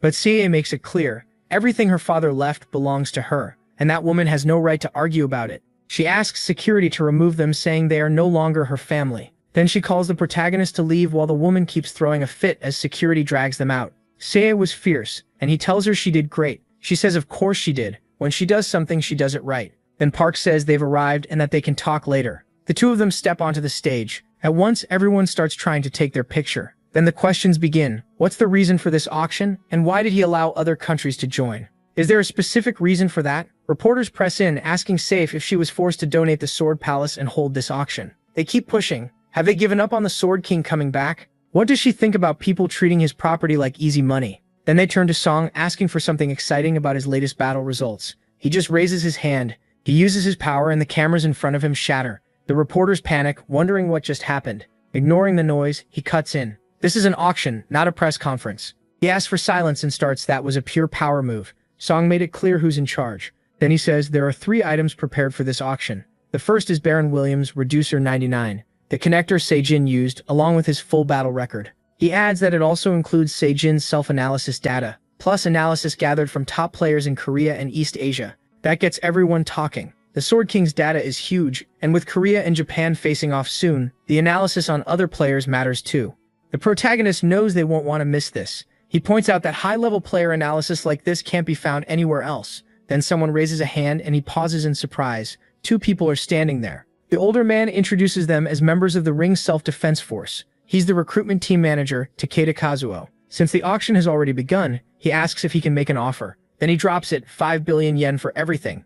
On top of that, he tells MC he wants a private meeting with Seijin. MC already knows where this is going, so he apologizes, but says that won't be possible. If there's something to say, it can be said here. Right now, a private meeting isn't happening, and out of every country, Japan should understand that best. Takeda tells him not to glare like that. He gives a cold smile, saying he's only a guest and shouldn't be treated this way. Then that sly grin gets wider. He warns that if he keeps being so rude, someone may have to step in. At once, the young guard puts a sword to his chest. Takeda calmly says his shadow bodyguard may have to interfere. She may not be on the Sword King's level, but she's still an excellent player. Even with a blade at his neck, the protagonist doesn't flinch. Taega keeps speaking in a fake polite tone, telling him to be careful. Seong answers by lighting sacred power in his eyes and staring straight at her. Then he says she looks a lot like Seijin. That only makes things worse. He's furious for his brother-in-law. Then in the blink of an eye, a shadow moves in front of MC, and she draws her sword. He moves first and slams a punch into her chin, completely overpowering her. She stumbles back, realizing she messed up. Sir Jing asks if she still wants to keep going. He lifts his hand over her head, and real fear hits her. Calmly, he tells her to stop. She already did her best. She's shaking, and he reminds everyone that this auction is being streamed live worldwide on Baron's platform. Everyone can see this mess in real time. So does she really plan to pull a sword in front of the whole world? Takeda instantly acts innocent, saying there's no way he'd allow that. Then he claims his bodyguard simply went too far and apologizes for her. After that, he turns to Song and says there's something important to add first. With the 50 million, a private meeting is included. He says he'll hear Miss Yan's answer, throwing the choice onto the girl. After all, Miss Yan, the daughter, is the one who should inherit everything. Song admits that part is true, while Taka walks right past him and says Yan is the real beneficiary of this auction. Then he tells Song the offer for a private meeting is for her. Isn't she curious about how her father is doing? That clearly shakes her. The bastard keeps going, saying she can ask anything, and there's surely a lot he could tell her. So what's her answer? C hesitates, and Takeda is sure she won't refuse unless she's a total fool. But he's dead wrong. She rejects him on the spot, leaving everyone stunned. Even he can't believe it. He tells her to wait and asks if she's really throwing away that much money. $50 million. CI says, just like her uncle said, it's a tempting offer. But if the only way to learn about her father is through a deal, then she doesn't want it. She adds that she's still a minor, and her uncle is her guardian, so she's following his decision. That eases people a little. They were worried she might be taken to Japan. Still, some know they can't relax yet. Even if she refused the private meeting, the self-defense force could still throw more money at the auction. Meanwhile, that Italian mobster-looking guy is shocked she turned the offer down. Then Taika says the self-defense force will buy everything for $50 million, and nobody understands what he means. He explains that the private meeting was never part of the original plan. It was an extra option he added himself. Song is furious, realizing Taika was trying to play him. Taika says that from the start, he was ordered to bring $50 million from the Sword King himself. Then he presents the payment card and says there's also a personal letter for C from the Sword King. As far as he's concerned, the auction is over. But when C looks at it, she sees her father's name is now Taito Ryuhei. Taiga is surprised at how easily they got the Sword King's belongings. He even wonders if Baron William's Korean side could afford that much, while everyone around him silently curses him out. He comments that the auction ended way too fast. Sarong is boiling, but Takeda keeps talking. Before returning, he says, the US government banned the head of the new defense recruitment team from entering the country because he made it too easy to recruit foreign players. People started calling him the Japanese calamity. Then he tells the protagonist they should sign the contract as soon as possible. MC thinks there's a chance this man is tied to the player Kyo Zudon, then answers yes while deciding he's someone to watch carefully. The mood turns awful. The auction ended so fast it almost feels rigged. If this keeps up, public opinion will flip on them. People are already wondering, 50 million right at the start? Then why invite everyone else at all? It looks staged. Seong knows they need a twist fast, but Seong starts reading the letter from her father. He says he heard she plans to donate the Sword Palace. He doesn't know why she made that choice, but he calls it a terrible one. He says this will be the last inheritance he ever gives her, and hopes she uses it well. With that, their father-daughter relationship is over. She shouldn't expect anything more from him. Saif says that's exactly what the letter says, and it's definitely her father's handwriting. That makes Saif furious all over again. He thinks about Beauty's power. This goes way beyond simple mind control. It rewrites people. Maybe that explains why Seishin truly came to hate him. But when it came to Saif, Seishin had been a good, trustworthy father. So seeing him drive the final nail into her like this is unforgivable. Sei tells Takeda to pass a message to Ito. She received the last inheritance just fine, and she'll gladly cut ties with him. Then she says he's right about one thing. Tearing up the letter would only bother the cleaning staff. But Sei tells her not to worry. He uses his power to pull the letter to his hand, saying he'll take care of it himself. Then he burns it with his bare hand, shocking everyone. They can't believe he just summoned fire. Wasn't he supposed to be a support type? Now they're thinking he fights like a warrior, has divine power, and can use magic too. Takeda starts staring at Sen. Now he wants him too. He says he is someone they absolutely need to get their hands on. At once, people rush toward the protagonist, asking if he's joined a guild yet and promising they'll do anything he wants if he considers them. MC tells them to hold on. If everyone rushes him at once, that's a problem. Things are still tense, and this is too much. Cease walks over to her uncle, and he apologizes to Sejim, asking if she can go ahead first while he handles things here. But she says no. That's not it. Her head suddenly starts hurting. Then the pain gets worse, and she drops right in front of him. That completely freaks him out. He yells for her, then rushes over, catches her, and begs her to wake up. She slowly opens her eyes and speaks to her uncle. He asks if she's okay, and tells her to hold on a little longer. They'll take her to the hospital. But then she admits she was only acting. She says he looked stuck because of the crowd, so she stepped in to help. With that sly little act, everyone starts wondering how they're supposed to recruit them now. So she asks if she did well. He tells her she's just like her sister, then quickly apologizes. After that, he announces the event has to end here. His niece isn't feeling well and needs rest.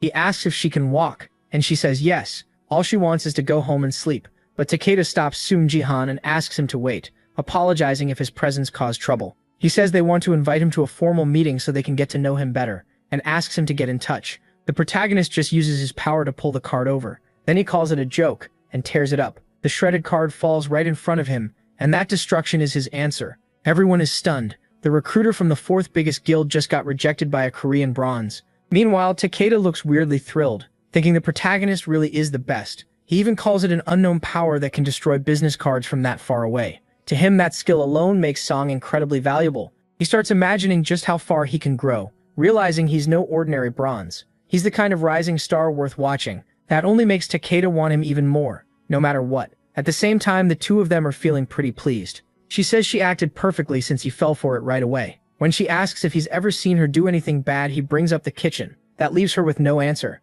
Then he gets an unread system message. He checks it and sees Stacker-chan donated 10,000 GP, saying it was nice meeting him. He can't believe the guy donated that much while the stream was off. But what really gets her is how he writes like a total psycho. The protagonist wonders why his first donation had to be from that guy and says he's blocking him. Then Hyeon shows up and calls out to Sung-se, and both sides just stare at each other, a little confused. She introduces herself as Lee Hyeon, director of the 3rd PR division of the Twin Stars Guild. She says she came because she really wanted to meet them in person, and apologizes for showing up out of nowhere. But the protagonist remembers no one should be able to get in here. He asks how she managed it, and her voice sounds strangely familiar too. She explains that she has good connections with people in the Korean Baron administration, so she used those ties. She adds that she's famous in her guild for knowing everybody. Hearing that shameless confidence, he starts remembering her. He's sure they've met before. Then she asks if they can get straight to the point and starts talking about Song Jahan's match prediction. That's when it clicks. She's someone he met a long time ago, the one who said she'd always been a huge fan of him.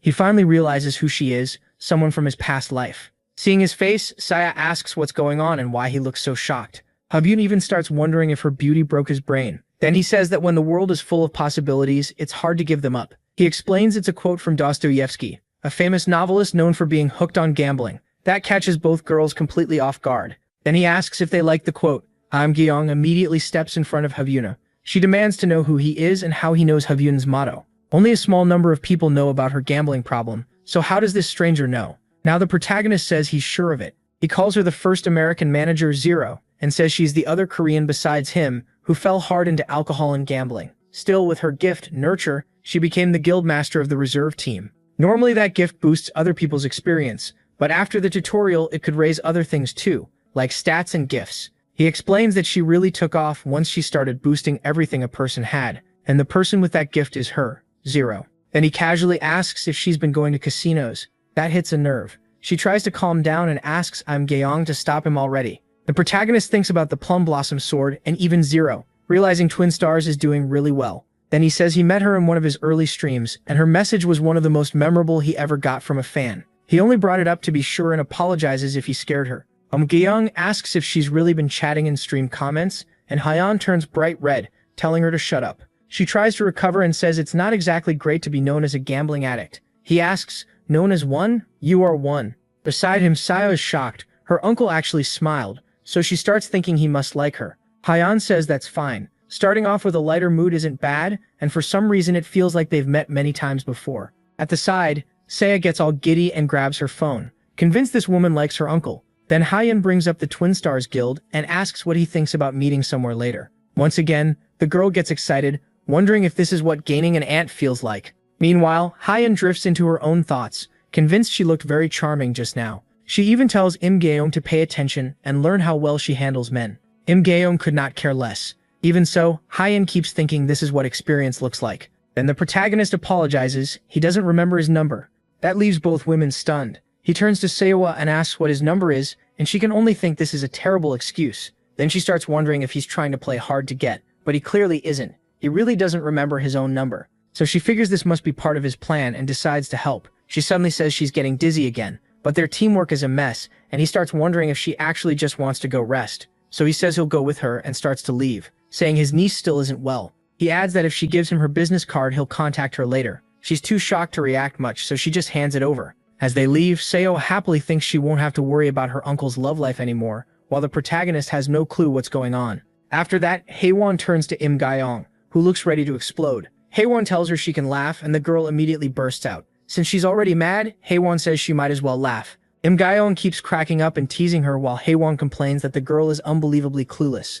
Later, she asks her uncle if he knows what unexpected means. She says she never thought he'd use something her father used to do. He answers that she's getting bigger, and there's nothing he can do because her clothes are too short now. He also says they're good clothes, and she agrees he just has to look good in them. But then she tells him what he said earlier was just sad. He asks what she means, and she says that rejection line was way out of date. Who still uses the "you're the first one to reject me" move these days? She starts replaying the whole thing in her head and says acting hard to get was fine, but pretending not to know his own phone number was a really bad excuse. She says the only reason she saved him was because she's just that good, but he insists he really doesn't know it. Now she's not sure what to think and asks if he's serious. He just says yes. That makes things incredibly awkward. She even lowers her hand and says he's starting to show signs of Alzheimer's, while he thinks it's not like that. After that awful moment, he heads back to queue for bronze in Gangnam. This time, the mission is defense. He has to protect the crystal while surviving a zombie attack. He says he's tired, worn out from all of this and from trying to calm her down. Then she starts crying hard, saying she ruined her uncle's future love life,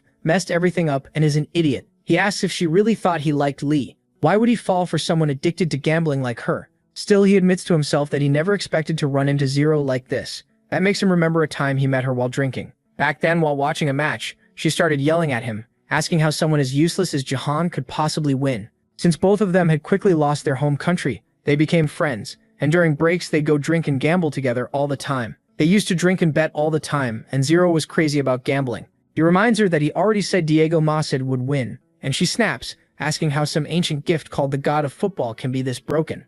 He tells her to ignore the name and look at the rank. It's SS. She just says she'll win the next one. So he tells her to stop betting, but she cuts him off. She says when the world is full of possibilities, it's hard to let any of them go. Then she gets mad, saying he always says that when she loses, he asks if she's ever taking off that mask. She says never. Just like he said, it's the price she paid for making a deal with the devil. He explains that being naturalized wasn't the only thing they had in common. Then she calls Jahan over. She asks why he got so strong, saying that if he had been this strong back when Korea still existed, his friend wouldn't have died like that. He realizes the biggest thing they shared was guilt. She stops herself from saying more because she knows she's guilty too. To him, they also shared deep hatred. Both of them carried heavy guilt and anger for failing to protect the people who mattered most. That's why they ended up wearing the same bitter expression he still has now. He says that's what happened back then. Meanwhile, his chat starts blowing up with messages. A giant sword appears in his hand, and one viewer jokes that the thing is so huge it looks ready to come through the screen. It's the execution greatsword of Priest Urk. He says he wondered why a C-rank relic was so cheap, but now he gets it. It's way too big and heavy for a normal person to use, but to him it's perfect. He starts swinging it around with ease. He doesn't look like a mage or a support at all. While he casually handles the sword, everyone watching is shocked by his strength, and says he has to be at gold level. Then they start begging for a status reveal. He wonders if he should show his status window. Then he slams the huge sword into the ground. He says more people are showing up, and now they're all asking for things. With around 12,000 subscribers, he says it's still too early to reveal it, but he probably can't keep ignoring them now. As he clears mission after mission, he wonders if he should just go straight in. Then he introduces himself to everyone as Sun Ji-han. He says a lot of people are curious about his status window, so he'll reveal it, but only after the channel hits 200,000 subscribers. It's a promise, and the viewers are disappointed since that won't happen anytime soon. But he adds one more thing. If he loses any match from now on, he'll reveal his status right away. To him, that settles it. These viewers are easy to handle. While that's going on, the rest of his team arrives. He grabs his greatsword as they drop in beside him. Then he starts wondering if this is even possible. What are the chances those three would show up here? It's hard to believe the same mage he killed several times, that blonde guy who worships him, and the soccer player. He wonders what that last guy is even supposed to do, kick a ball at zombies? The blonde one is thrilled to be teamed up with Sun Ji-han, and says fate brought them together, while the mage looks terrified to be in the protagonist group and thinks this is his first time seeing the last member in person. That guy is literally juggling a soccer ball. It's Diego Masid. He still can't picture how this guy is supposed to fight, but Diego was Argentina's #1 player before the regression. The protagonist thinks Diego didn't have much going for him back then, though he does have a solid build, even if the beard looks rough. Still, he starts to feel like something is off. If he's the support, Sparkler is the warrior, and the last one is the mage, then something's wrong because Diego used to be a mage before the regression, so he wonders what the hell is going on. The mage says he never expected to see Sun Xiang Jahan again, and in the end he lost a skill because of that guy. He's still furious and doesn't even want to look at him. Then a group called the Sword King's Fan Club sends an access request. He wonders why that popped up out of nowhere, and what kind of weirdo sent it. The moment he sees it, he starts wondering what the hell is happening. Then he checks the mission, destroy the crystal, and stop Sun Xiang Jihan from taking first place. The reward is 50,000 GP. So somebody really wants the protagonist to fail. The match begins, and Diego Masid kicks the ball straight into a zombie's face, and somehow it deals damage. It nearly knocks the first one over. The ball quickly flies back to him, and he traps it on his chest.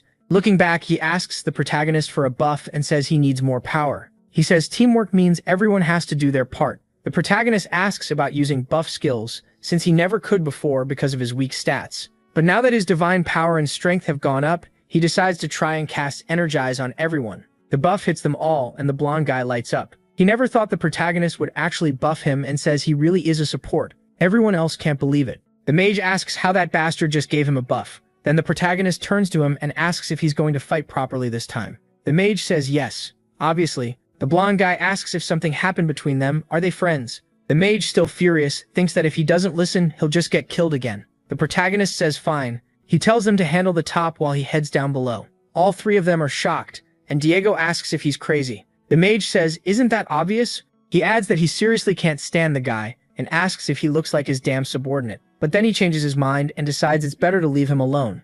He'll just watch how long the protagonist can keep doing whatever he wants, especially with that mission reward already climbing to 51,800. Then the protagonist drops right into the middle of the zombie horde. Using his fire while still in mid-air, he blasts it at them. He says his magic power got stronger after it merged into force, and adding divine power makes it even nastier. A pack of zombies means nothing to him. He fires blue flames into the crowd and says they're nothing but ragdolls to him. The blast burns them all. Still in the air, he turns, grabs his sword properly, and comes crashing down with it. The blade slams into the ground, sending out a shockwave that throws zombies everywhere. Diego thinks this Korean bronze support is insane and seriously strong. The blonde guy asks if the stream can see this because it's all happening live.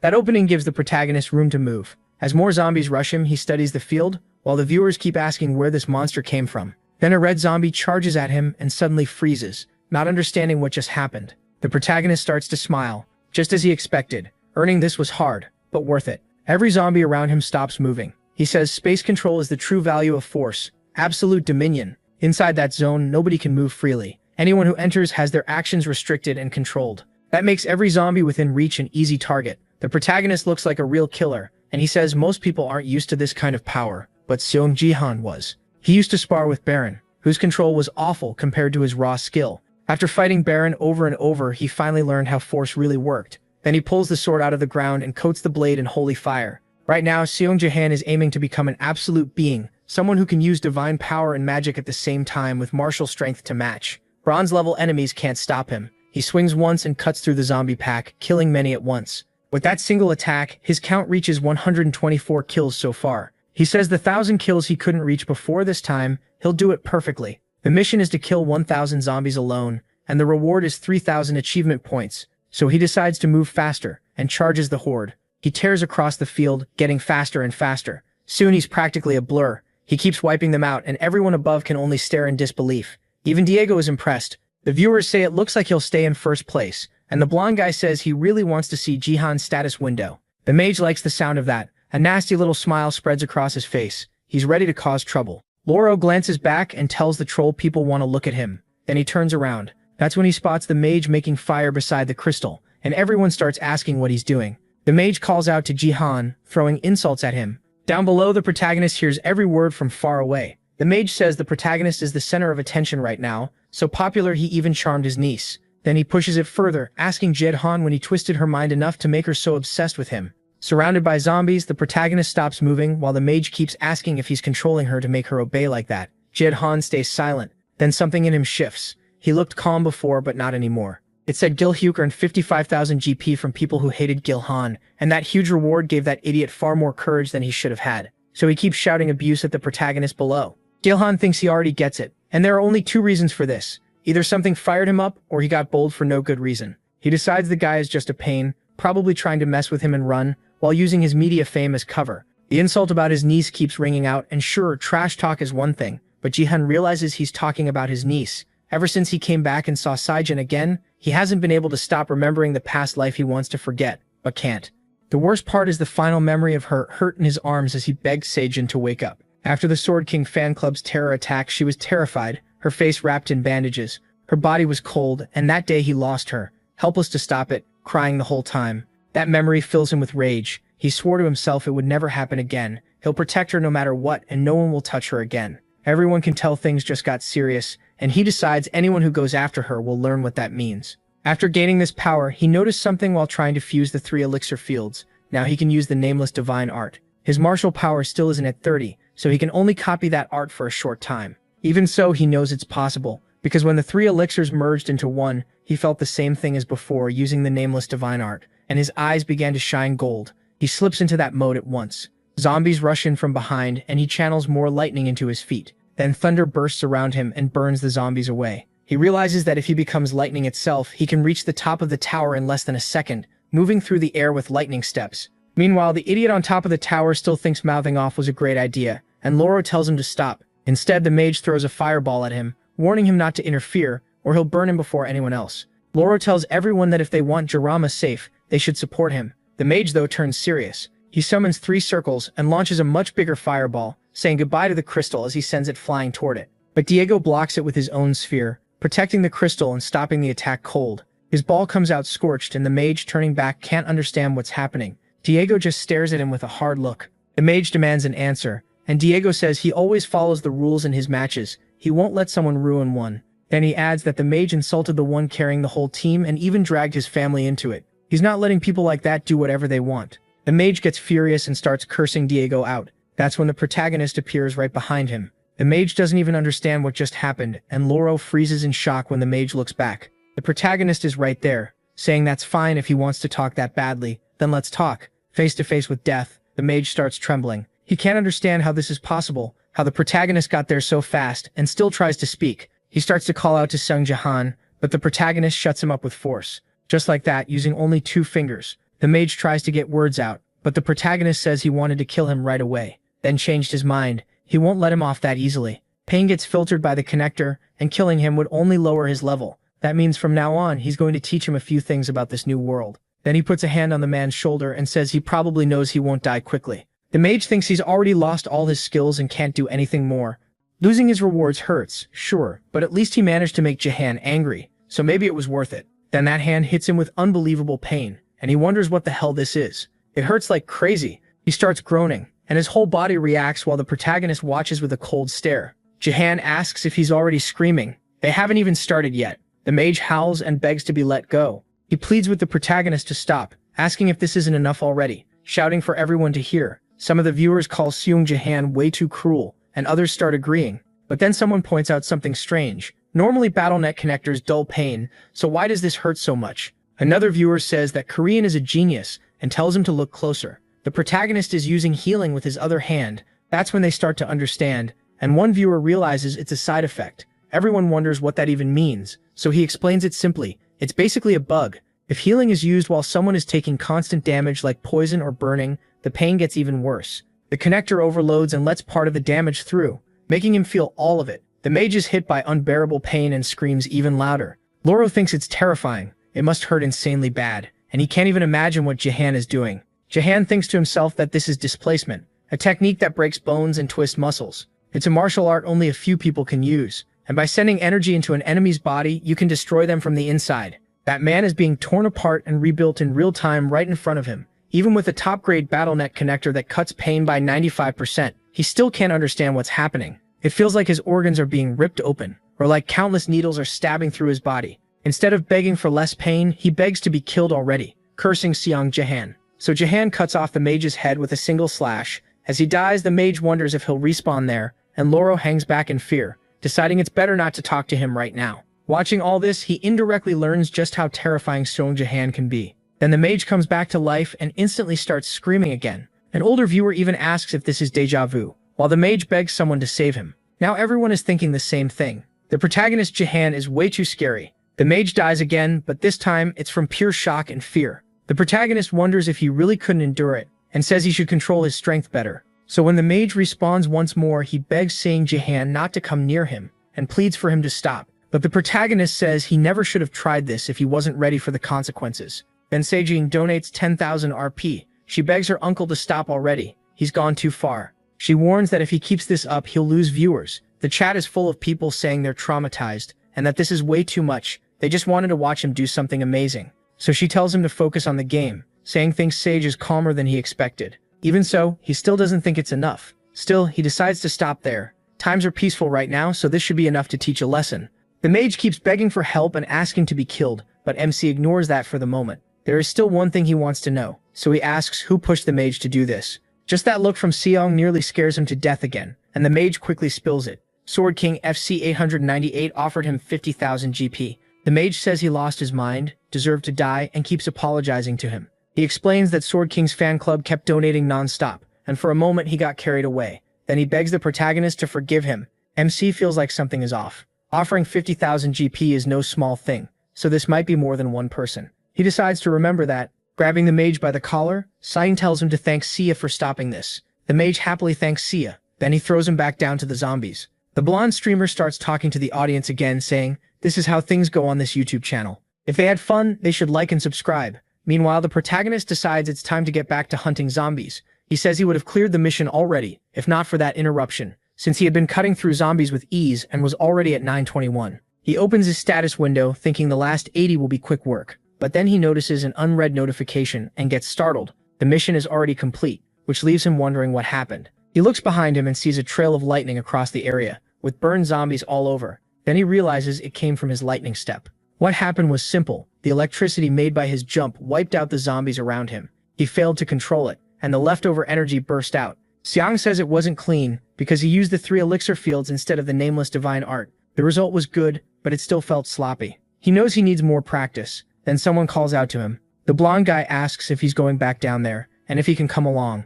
But Xiang turns to Diego Masid first, thanking him for protecting the crystal. Diego says he only did what he had to do, and the two start getting friendly. MC says he'll repay him later. He also says there's something he wants to talk about, but before he can continue, the whole place starts shaking. Everyone panics at the sudden quake, since nothing like this has happened before. The blonde guy says it feels like something is about to burst, and Diego tells him to look ahead. When he does, something erupts from the ground, tearing up through the earth, and when he gets a good look at it, it's a giant finger. They freeze in shock. It looks like a massive hand with a mouth on it. Then the thing screams at Xiang. Everyone stares at it, asking what that thing even is. They call it disgusting, and the blonde guy says it's huge up close. The hand grins while zombies start gathering beneath it. Hearing that scream again, Xiang suddenly remembers something and is shaken by it. Then the hand starts eating the zombies. The protagonist realizes that thing is devouring them. It slaughters every zombie nearby, killing and eating them one after another. It gets even more revolting with zombie chunks stuck on its tongue and teeth. After chewing them up, something remains on its tongue. That lump drops to the ground, and from it, a stronger zombie is born. The blonde guy is stunned, asking why something like this showed up in a Bronze League game when it should only appear in Gold League and above. Xiang is alarmed. The monster created after the hand devoured and reshaped the zombies is a flesh golem. Even the Shining guy said these things never appear in bronze, so this makes no sense. He wonders if it's because of the chain quest, then reads the status window. Defeat the flesh golem without the crystal's help. That last part bothers him. Then the system says he cleared defense map 10-2, which only makes things stranger. A new message appears. Bonus mission unlocked. Eliminate the flesh golem.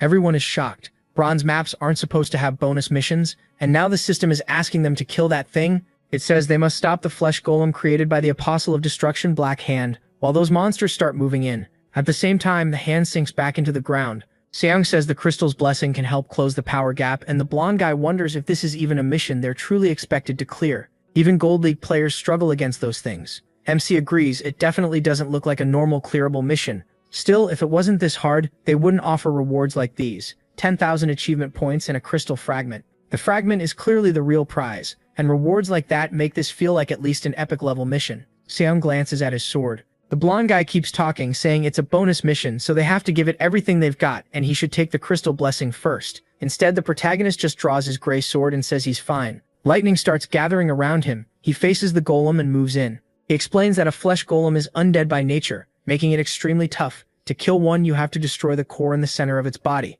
But with its soft flesh and mixed together bodies, that's much harder than it sounds. On top of that, it's considered a mid-level boss even in Gold League, so this fight is dangerous no matter how strong Xiang is for bronze. As he powers up, he tells the other two to step back. They still have no idea what he's planning, as he charges forward wrapped in lightning. His step slams into the ground hard enough to leave a deep mark, and watching him, they realize he's the real deal. As he leaps toward the golem, Xiang recalls a basic move from the nameless divine arts, the foundation, one of its 3 core forms. That martial art is built on heaven, earth, and man, each with its own meaning. Heaven is the sky in a vertical slash, earth is the ground in a horizontal slash, and man is the people in a thrust. Those 3 make up the base of the nameless divine arts. Raising his sword, he moves into the next technique, one that symbolizes the destruction of Mount Tai. With a single insane strike, he splits the flesh golem in half and hits its core dead center. The two behind him can barely believe it. Diego Masid even drops what he's holding, stunned that Xiang shattered the core with one attack. MC says the name sounds grand, but it's really just a vertical slash.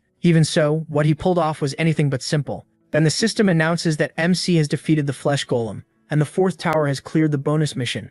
Everyone is stunned by what he just did. At that moment, the blonde streamer feels a storm of emotions, fear, despair, hope, and desire, all tangled together. He drops to the ground, showing full respect. He's left breathless by what Xiang just did. Before, he only saw him as good content for a live stream, but now the feeling runs much deeper. Now he wants to record him for real. In his mind, the protagonist is already someone who could reach the very top of all players. He knows what he has to do. He has to capture Soaring's path to becoming a legend. Then MC returns to the tower in a flash of lightning. Even if the blonde guy is fully determined to support him, it won't be easy. Still, this is the moment when Sanji Han and Diego Macid Seed begin their connection, and it looks like they'll become close allies later on. Meanwhile, the players at the other towers are horrified by the difficulty. They curse the game as a flesh golem destroys their tower and wipes everything out. The third tower falls too, along with several others. Then the bonus mission ends, and the players who cleared their missions receive triple XP and GP. Soaring thinks the rewards from this game are amazing, and of course there's still one more thing he needs to collect. He tells Diego they can meet outside, but Diego says he doesn't need any reward, since he already got him a great bonus. The latter says he just wants to share something about his abilities and asks if he's curious. Diego pauses and asks what the protagonist means. Soaring only gives one hint: mage. He says explaining everything here would ruin it, so they can talk more over dinner. Diego asks if MC is telling him to change classes. Normally, he'd reject something like that right away.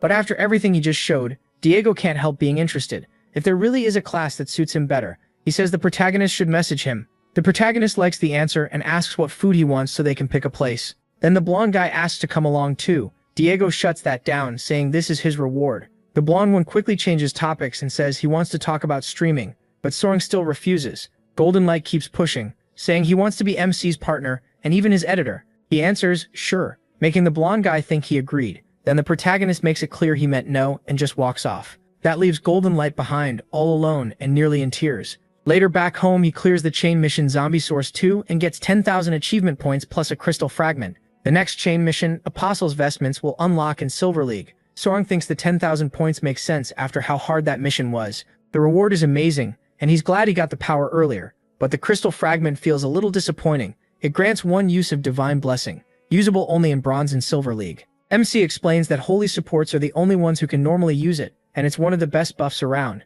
boosting all stats by 50. That's why it matters so much in higher leagues. Still, he can only use it once, and only in Bronze or Silver. That part's a shame. Then he checks the completion reward. Since he finished first, his GP and EXP get a 50% boost. He reaches level 3 and gains 6,000 GP. His martial power and strength both rise to 17, and he notes he still needs 12 more levels before he can enter the silver promotion match.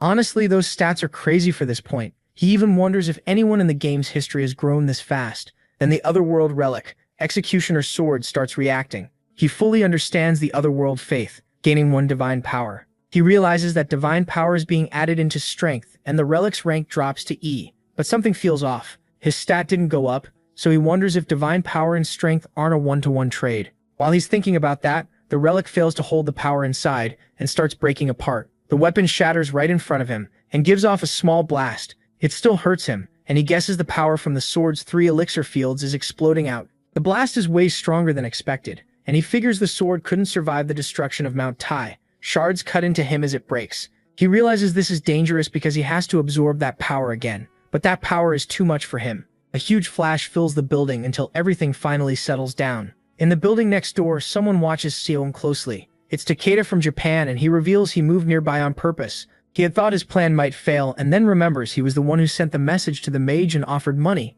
so that whole mission started because of him. He wonders what the mage is doing, then calls himself a helping hand for someone with the same goals. He gets his revenge, and in return he gets to see Seng's status windows. Takeda calls the others idiots for thinking they'd turn on each other after losing their biggest edge. To him, that just makes them easy to use. He says getting him targeted was simple. He only had to pretend he was part of the Sword King fan club. He knows the protagonist is wary of him, but thinks he should be more worried about the people around him. The mage is clearly full of bad intentions toward MC, but he still never broke the crystal. So now, Takeda says they need to teach Scene what real defeat looks like. But after the plan fails, he starts thinking maybe he should stop meddling in other people's games. He grumbles that it would have been nice if luck had helped, and calls that player useless. The guy couldn't even sabotage the match. Takeda says he should have just broken the crystal right away instead of wasting time. If he had, Siang would have shown his status windows. That thought makes Takeda furious, and he snaps that nothing is going as planned. His mood swings hard as he says this is getting annoying.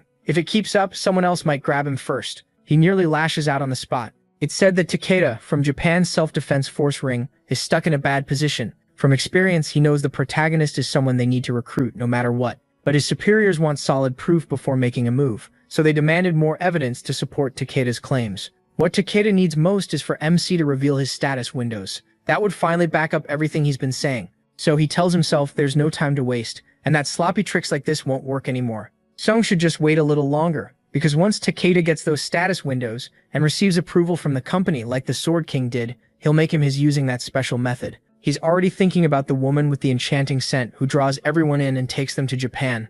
Meanwhile, as the divine power keeps rising, the protagonist notices something. 3 points of divine power equal 1 point of strength. Since martial power is tied to strength too, it rises as well. That's how his martial power reaches 18. He wonders if the sword's leftover divine power got absorbed when it broke. Losing the sword is sad, but the result is still good. His strength goes up to 18, and from now on he can only absorb divine power from relics ranked A or higher. He can barely believe that, since relics like that are hard to even imagine getting. He's been growing fast off low-ranked junk, but that can't last forever. If he wants more, he'll have to spend real money. Right then, a headache starts coming on, and his niece walks in. She says 50 million was transferred to her. Tsumasa is surprised the money arrived that fast, but she gets startled when she sees his face. She asks what happened, and he says his weapon suddenly exploded. He tells her not to worry, but blood starts running from his head and scares her even more. She says this is serious, and tells him to clean up so she can treat him. She thought he was finally acting like an adult, but says he's still a kid. That leaves him weirdly happy, and he wonders if that's really true. A little later, she asks if he's really okay, and he questions why she's asking again. She says he got so much money that buying sundae and rice sausage feels too cheap. Sundae Perong asks if she doesn't like it, and she says that's not it. She does like sundae and rice sausage, but asks if he wouldn't rather eat meat. He says he used to feel that way, but after getting so much meat, he actually started missing sundae and rice sausage. He spent a long time in the United States and says this is the first real meal he's had since coming back. Eating out sometimes is fine, but in the end, Korean food is the best. Even so, she reminds him she's the one paying, so he could have picked something more expensive. Seong says it's fine, they'll be eating together for a while, so she shouldn't worry. But then she says they actually shouldn't eat every meal together, which confuses him. She explains that she plans to go back to the academy. Even with everything going on, she's still the student council president, and just relaxing like this feels wrong. MC asks why she doesn't follow her teacher's advice and rest for a week, but she starts talking about something else. The day she'll receive her blessing at the Hall of Gifts is getting close. That makes him stop and think. C's birthday is very close, August 22, and it's only the 8th right now. This will be her 18th birthday. Even in his first life, when everything was terrible for her, Sia looked forward to that day. She received a blessing at the Academy's Hall of Gifts. She had hoped a good gift would change her life, but that hope didn't last long. The blessing Sia received was rank F. She fell into despair, and in the end, that was the moment her mind truly broke. Remembering that leaves Sia deeply unsettled. Remembering that, he says she'd be crushed if he told her she's going to get an F-rank gift. So he needs to lower her hopes, little by little. He asks if she's going back tomorrow, and she says yes, it's Monday, so the timing is perfect.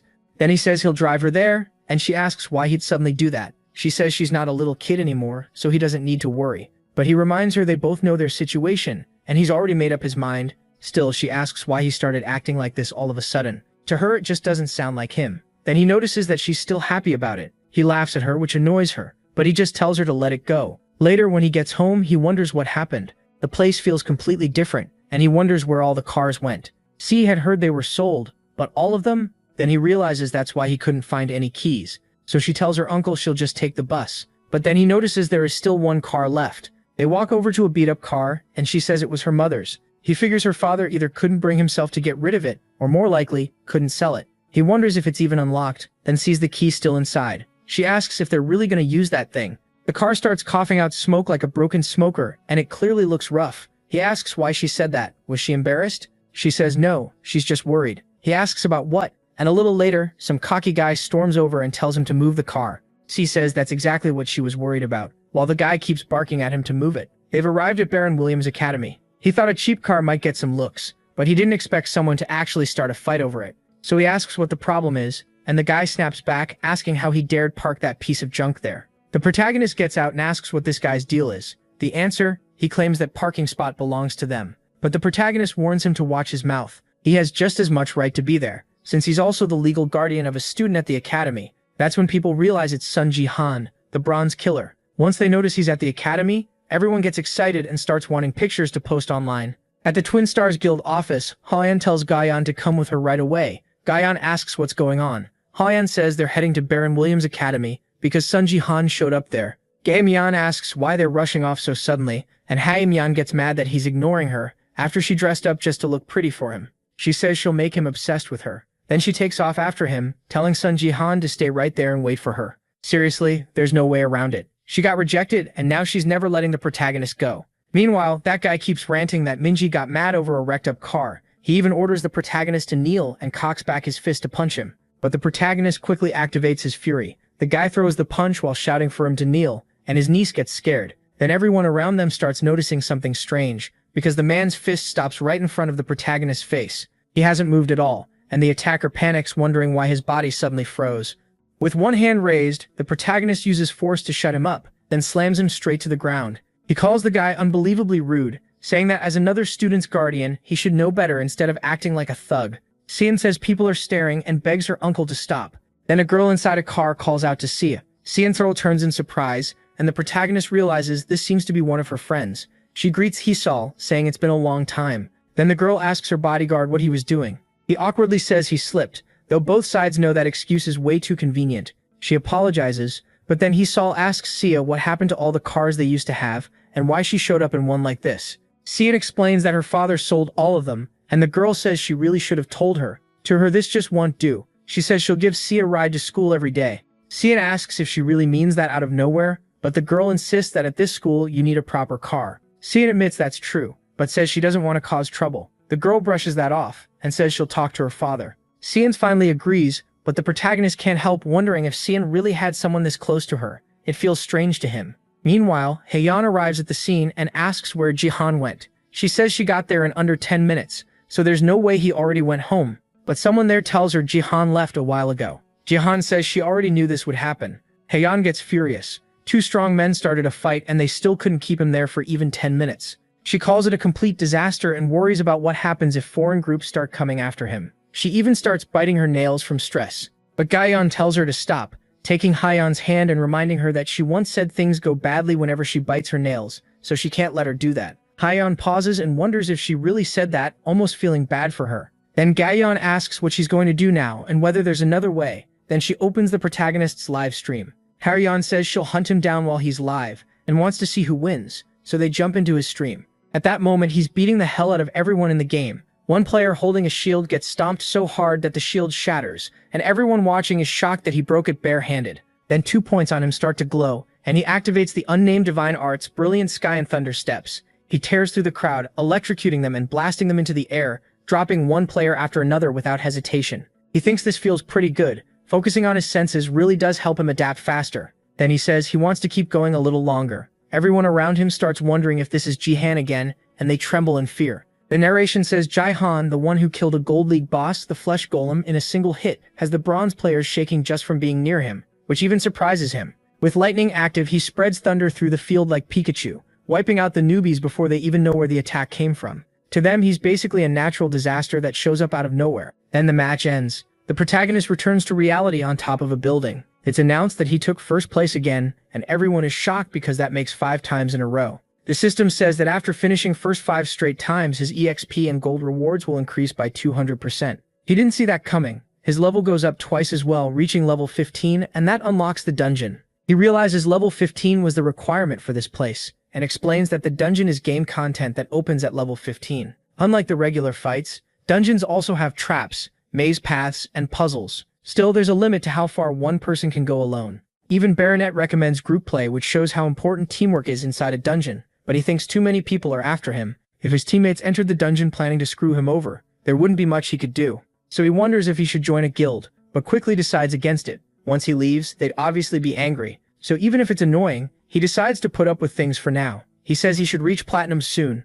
and once he gets there, he'll make his own guild, already thinking of a few people he wants by his side. Later that night, while making food for his niece, he asks her to set out the plates. Then he calls her over to eat, and at the table she asks why he cooks so well. He says calling this cooking feels like a stretch, but she says it tastes great, so he tells her he'll make something properly for her next time, thinking that cooking 1 meal a day in the US really paid off. She says that's amazing, but then he asks if she'll be riding with her friend today. She immediately asks if he's crazy, then flat out says no, that's not happening. He asks why she's reacting like that. She says she doesn't even want to talk about it, because the ride home was so awkward that she felt intimidated. She remembers the girl asking C what she was going to do now, saying this must hurt a lot, asking if there was any way she could help, and wondering how a father could do that to his own daughter. The protagonist thinks that really is annoying. But then she says there's one more thing. The car that belonged to her mother is better, and it's more comfortable too. With that, Sang just agrees and says she's right. So he takes her once again to school in the Cullinan, and everyone notices Sun Ji-han has arrived. People start complaining about all the scouts and reporters around. She thinks he gets way too much attention, but he thinks they look more like stalkers than reporters. They tell everyone this is private property, and order them to leave. Seong says they should probably use a different car next time, but Seong looks ahead and spots two familiar faces. Hwaeon and Gaeon are there. She realizes they came to see the protagonist. He doesn't get it at first and asks why the mood is so serious. Then he's surprised to see her there. She says she came early and waited for him, and the girl watching thinks she's a little obsessed. Hwaeon points out she even gave him her card, but he never called. The girl says she won't bother her uncle this time, while Seong remembers he forgot all about that card. Then she steps right in front of MC and asks for a little of his time, acting pretty bold. Everyone around them starts paying attention. They can tell she made the first move again. After all, she even got him a gold-level contract, and now they wonder what she'll do if she still can't sign him. Seong says they're drawing too much attention out in public, and asks if she's okay with that. She says she doesn't care, she's used to people staring. He says she seems more at ease than usual, and she explains it's because she graduated from this academy too, so the place feels familiar. Still, she says his reaction has been harder to accept. When he realizes she means him not reaching out, he apologizes. He says he got busy and honestly forgot. She lets it go, saying this is new for her anyway. It's her first time chasing after someone, which is why she prepared a contract worthy of him. She has Haveman hand it over and says it's a platinum contract. That shocks everyone. A platinum deal for someone still in bronze. One guy gives up on the spot. Seong didn't expect her to go this far for him. She says with full confidence that this contract only happened because she pushed for it so hard, asking if he understands what that means. She leans into it hard, clearly trying to shake him up, then tells him that's how strongly she feels about signing him. Gaeon is stunned. She's seriously determined. Seong then says that her perfume smells like the one Zero used to wear. Meanwhile, Haolon wonders how he can stay so calm at a moment like this. In his head, he becomes sure that Lee Haolon is Zero. He even wonders if it's really the same person, while she feels her pride taking a hit. She didn't even get his number, and she decides she can't leave things like this. So she says she'll send him a sealed copy without checking further, then asks how they're supposed to stay in touch. Sang asks if she's trying to get his number. That instantly gets under her skin, and Gaeon says he hit the sore spot exactly. She fires back, asking what he'll do if she is. He answers by suggesting a bet. That throws her off, and he explains the bet. He just reached level 15, and his next match will be a dungeon. He knows that always happens after level 15, and she's shocked he got there already. She can't believe he reached level 15 in just a month, and wonders how he pulled it off, then asks why he suddenly wants to bet. She asks what the wager is, and he says he's entering the dungeon right now. If he doesn't finish first, he'll sign with the Gemstars Guild and give her his number. She warns him that lots of people are targeting him, and Gaeon is shocked he plans to enter a dungeon without a guild or team.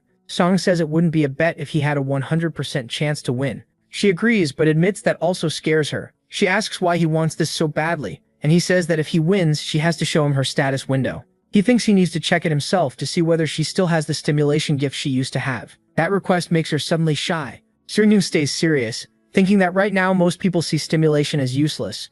From her reaction, that seems true, but he still needs to be sure. She agrees but warns him not to regret it later. Then she says he needs to queue up now, and asks if they should go somewhere else, but he says there's no need. He just tells her to wait there and enters Baratobi's stream. Saying he'll be back soon, he vanishes right in front of them. A moment later, he arrives at the Conqueror's Tomb dungeon. When he enters, the system says the dungeon is high difficulty. It's the underground tomb of a legendary conqueror, known for huge numbers of monsters and almost no traps or puzzles. Even so, it's still infamous for being extremely hard to clear it. Every member of the party has to survive until the end. Cedric realizes that means his allies matter a lot in this dungeon, and Gi Hun appears inside. Player summoning ends as the game is about to begin, and the protagonist notes that at least these random teammates don't look bad. Everyone is surprised to see Gi Hun there. MC figures those three are probably from the same guild. Their gear looks decent, and they say it's an honor to meet Sung. In the comments, someone points out they're from the Black Eagle Guild. Another viewer is shocked he is already in a dungeon, realizing he hit level 15. One of the teammates wonders if they should try to get first place too, and another agrees they think if the protagonist is here, they can do it. They ask Jae-hun to take the lead, but MC stops them and says he'll go first. They remind him he isn't the warrior. Still, he says it's fine. He trusts his own combat power. That surprises everyone, but they agree and follow behind him as he moves ahead calmly. He says it's a relief there doesn't seem to be a troll this time, since the clear condition had him worried. Then he wonders if he should start running. At the start of the tomb, the first floor, a group of statues appears in front of them. The others get nervous because those are the tomb guards. Seong again says he'll take point. They protest that he's not the warrior, but he stays calm, as the tomb guards close in. They ask Gi-hun what to do, saying the mage could probably clear a path with magic, but the protagonist says it's fine and tells them to just follow him. Then he charges forward and wipes them out, using only his hands. It's something they didn't even think was possible. He beats every last one down with pure brute force, one-on-one. They can only stare and ask what they're even looking at. Seong just tells them to keep following and pushes deeper in without slowing down. He explains that the Conqueror's Tomb has 10 routes. Each team starts in one, and all of them connect to the 7th underground floor, the dungeon's final area. Ji-hun's team got the 8th route, so he keeps leading them forward until they reach the 3rd floor. The others say seeing him in person is even crazier. They know those soldiers are supposed to have very high defense, so watching him smash them apart like sand is insane. Sungha thinks it's as easy as expected. The viewers are shocked he still hasn't used a weapon since the last match, but one commenter asks why he'd even need one in bronze, especially after beating the flesh golem. Then Takeda sends MC another 10,000 GP.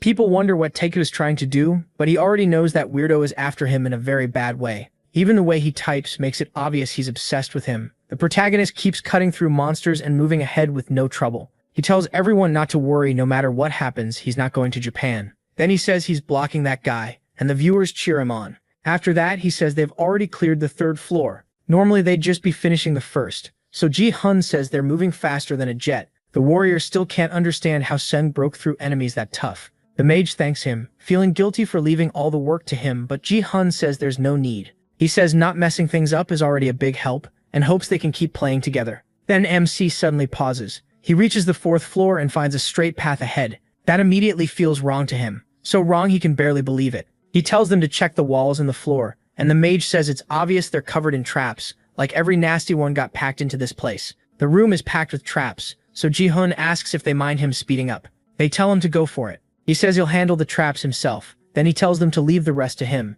But as he moves ahead, that shady warrior starts acting up. He urges Ji-hun to keep going alone, because the second Ji-hun leaves, that million GP will be his. A Sword King fan sent him a mission, kill himself without letting Ji-hun notice, and earn 1 million GP. Turns out every member of the Black Eagle Guild got the same order, and the one behind it is Takeda, the same guy Ji-hun just blocked. He admits he didn't want to use the same trick twice, but throwing money around is all he can do now. Takeda says Gemhun has no way out this time because he bought all of them and he gave them very clear instructions. He smugly asks if Gemhun understands what that means, while Gemhun keeps moving ahead without a clue. Takeda thinks that the moment Gemhun pushes forward at full speed, he'll lose. In Takeda's head, the win is already his, and his plan would work perfectly if nobody warned Gemhun in time. While Takeda is busy thinking that nothing can stop him, then Golden Light suddenly shows up. At the same time, Gila Hyun keeps moving ahead, disarming traps even while they keep firing at him. He watches the arrows closely. The mage yells for Gila Hyun to dodge and says he'll deal with the arrows with his skill, but Gila Hyun says it's fine. He activates his space control power, Absolute Territory. A simple domain forms, and every arrow stops short before it can hit him. Everyone freezes in shock. The mage can't believe it, and asks what kind of skill that even is. He looks around wondering if the others saw that too, but when he turns back he spots the two traitors, one aiming an arrow, the other pressing a sword to his own neck. The mage shouts for Gi-hun to look at them. Gi-hun finally notices they're trying to kill themselves, and demands to know what they're doing. Before either of them can finish it, Gi-hun uses an unnamed divine art, and channels lightning.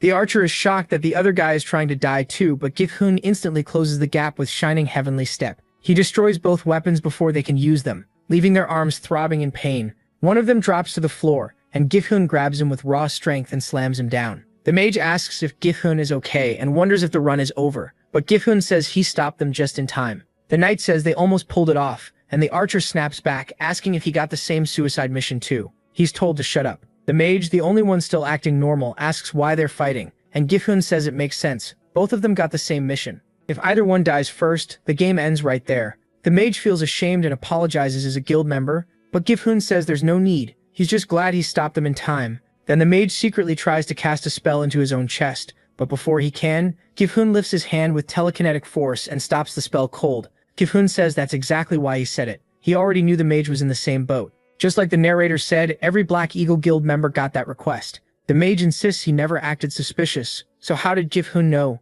That question hits everyone watching. They all wonder how Gi-hun figured it out. Then the mystery narrator reveals himself. Golden Light. He donates 10,000 GP, warns Gi-hun that the Black Eagle members were bribed to kill themselves for 1 million GP, and proudly calls himself Gi-hun's trusted assistant. He says that as a huge Gi-hun fan he was watching the stream live and checking the other team members' streams too. That's when he saw the exact moment they got the Sword King fan's mission. So he sent Gifhun the full warning through a 10,001 donation. He says it's worth it if it's for justice, and begs Gifhun to accept this loyal lackey as his editor. But Gifhun starts feeling like something about this is off, so he slams the traitors down with force and says that even with a personal grudge, spending 1 billion won on one mission is way too much. Even if someone's life is on the line, it's still absurd. The chat agrees, and Gifhun picks up the sword on the ground, saying he's come to one conclusion. At least one high-ranking guild name or the Sword King's special influence was bypassed. Everyone thinks that makes sense. Spending 1 billion won just to peek at a stadium window is insane,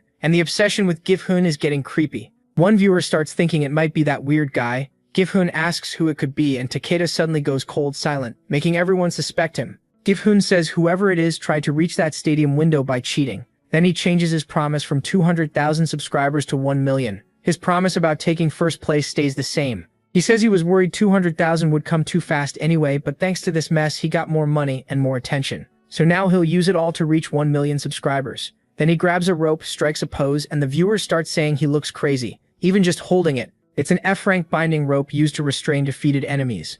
Jae-hun says it's perfect, tough, sturdy, and enough to keep them tied up. Then he asks what they think about moving on while carrying all three of them like kids, dragging them around, banging them into everything on the way. Eventually they reach the final room and everyone wonders what's waiting ahead. Then a monster warns them not to disturb his rest. It keeps saying the Emperor is eternal, repeating it over and over as the 6th underground floor begins. As the three traitors get dragged along like dogs, they wonder what the hell is happening, while the viewers crack up and ask why they've gone so quiet. The warrior can't believe Jae-hun is in bronze like him and keeps asking why he's so strong. Then the story jumps back 10 minutes earlier when they were yelling at Jae-hun saying they'd kill him, even though they were hanging in the air under telekinesis, unable to move a single muscle. They call it their final warning and demand to be let go. They threaten that if he doesn't want to become the Falcon Guild's #1 enemy, he should release them. Jae-hun answers by piercing one man's armor with a martial art using just one finger. They're stunned, and Jae-hun asks if they really think their guild would protect trash like them. Then they feel the strength draining from their bodies, and the warrior goes limp, hanging there like overcooked noodles under Jae-hun's power. Jae-hun does the same to the others, and the warrior can't make sense of it. He realizes Jae-hun is striking their pressure points. Jae-hun says it's been a while, but he hasn't lost his touch. The warrior recognizes it as a technique only an advanced martial artist warrior class can use. He had thought Jae-hun was just support, and now he realizes that at this rate, they're all getting dragged along. Then he remembers the mage stupidly bringing up Jae-hun's niece. Knowing Jae-hun is sensitive about her, he tries to say something about her too, but Jae-hun instantly seals his mouth shut with force. At that point, Jae-hun is just wondering why this idiot won't shut up. Now the warrior is completely wrecked, getting dragged like a trash bag and thinking the floor hurts like crazy. Jae-hun keeps healing them while scraping them across the ground. The archer starts saying it feels good. The mage tells him to shut up, and one viewer points out that Jae-hun still heals them every so often. Another viewer says he can't let them die anyway, and Jae-hun says he's now on the 6th floor. If he clears this one, he'll reach the final stage, and the boss, still dragging them along, he enters another room, and the second he steps in, he knows something is wrong. It's too dark to see clearly,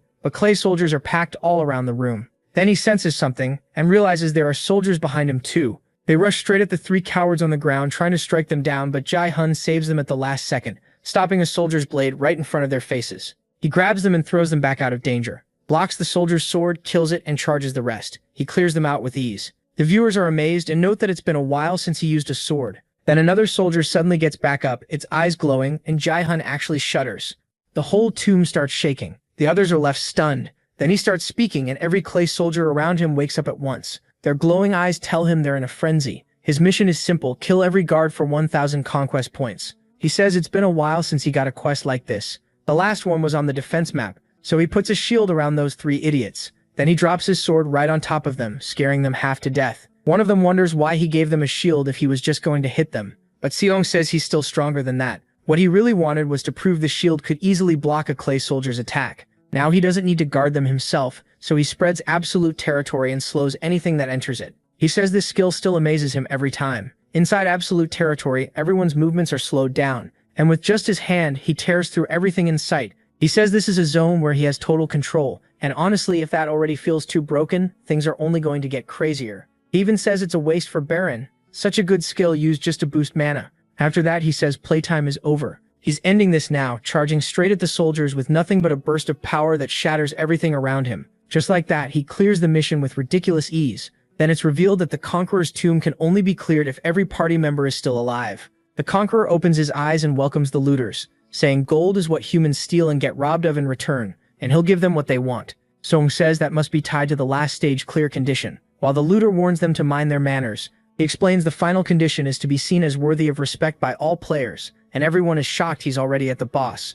Now he stands face to face with the floor's final challenge. Then something starts glowing on the ground and he throws the three fools forward before cutting the cords that were holding them and forcing them back onto their feet. He starts controlling them like puppets. He says it's possible, and all of them begin moving by Seek's will alone, their bodies obeying him on their own. With that, he moves closer. It said Jilon's total strength is now 18, and both the range and power of absolute territory have increased. The conqueror tells them to begin while aiming an arrow their way, and Sejong thinks the distance is a bit far, but if he stays in the middle, it's enough to control them. He forces all three to kneel toward the conqueror, then slams their faces to the floor in a full bow. The protagonist figures that should be enough for a perfect clear. The conqueror says that was excellent, and tells them they may return to where they came from. So he clears the underground of the 7th floor, and everyone is shocked he did it alone. Then the return gate starts opening, and one of them says he didn't get his 10 billion, but at least he finished in first. The mage is just glad they cleared it, but then asks why Seong isn't moving. MC looks disappointed for a second, then laughs and calls it ridiculous. He asks what kind of mission this is because the secret quest is to show genuine respect to the conqueror's statue. The reward is 5,000 conquest points, plus the conqueror's arrow. He thinks 5,000 points is a ton and he gets the arrow too. It's as big as a spear and he wonders if he can really claim that as a reward. Then he focuses on the words genuine respect. He looks at the mage who starts worrying about what Seong is planning and what happens if the second place team arrives. But then he gets yanked over by his telekinesis and the protagonist addresses the conqueror as the king of looters, saying this is his way of showing true respect. The conqueror watches closely to see what Seong is doing and the mage hates every second of it. Then MC grabs him and hurls him at the conqueror, sending him onto the horse, but the horse is so vicious it rips the mage's head off before he can even reach the conqueror. The player dies instantly, leaving the knight stunned. Everyone realizes he was eaten alive and starts asking how that's even possible. They also can't believe what Seong is doing. From atop that deadly horse, the conqueror asks about what he said. Does he really mean him by king of looters? The protagonist answers that a conqueror is the highest point a looter can reach, and he's only showing his deepest respect. Then he adds that instead of gold, he'll take something truly valuable, the arrow in his hand. He says the conqueror's arrow is part of the reward, and understanding its value enough to ask for it is proof of real respect.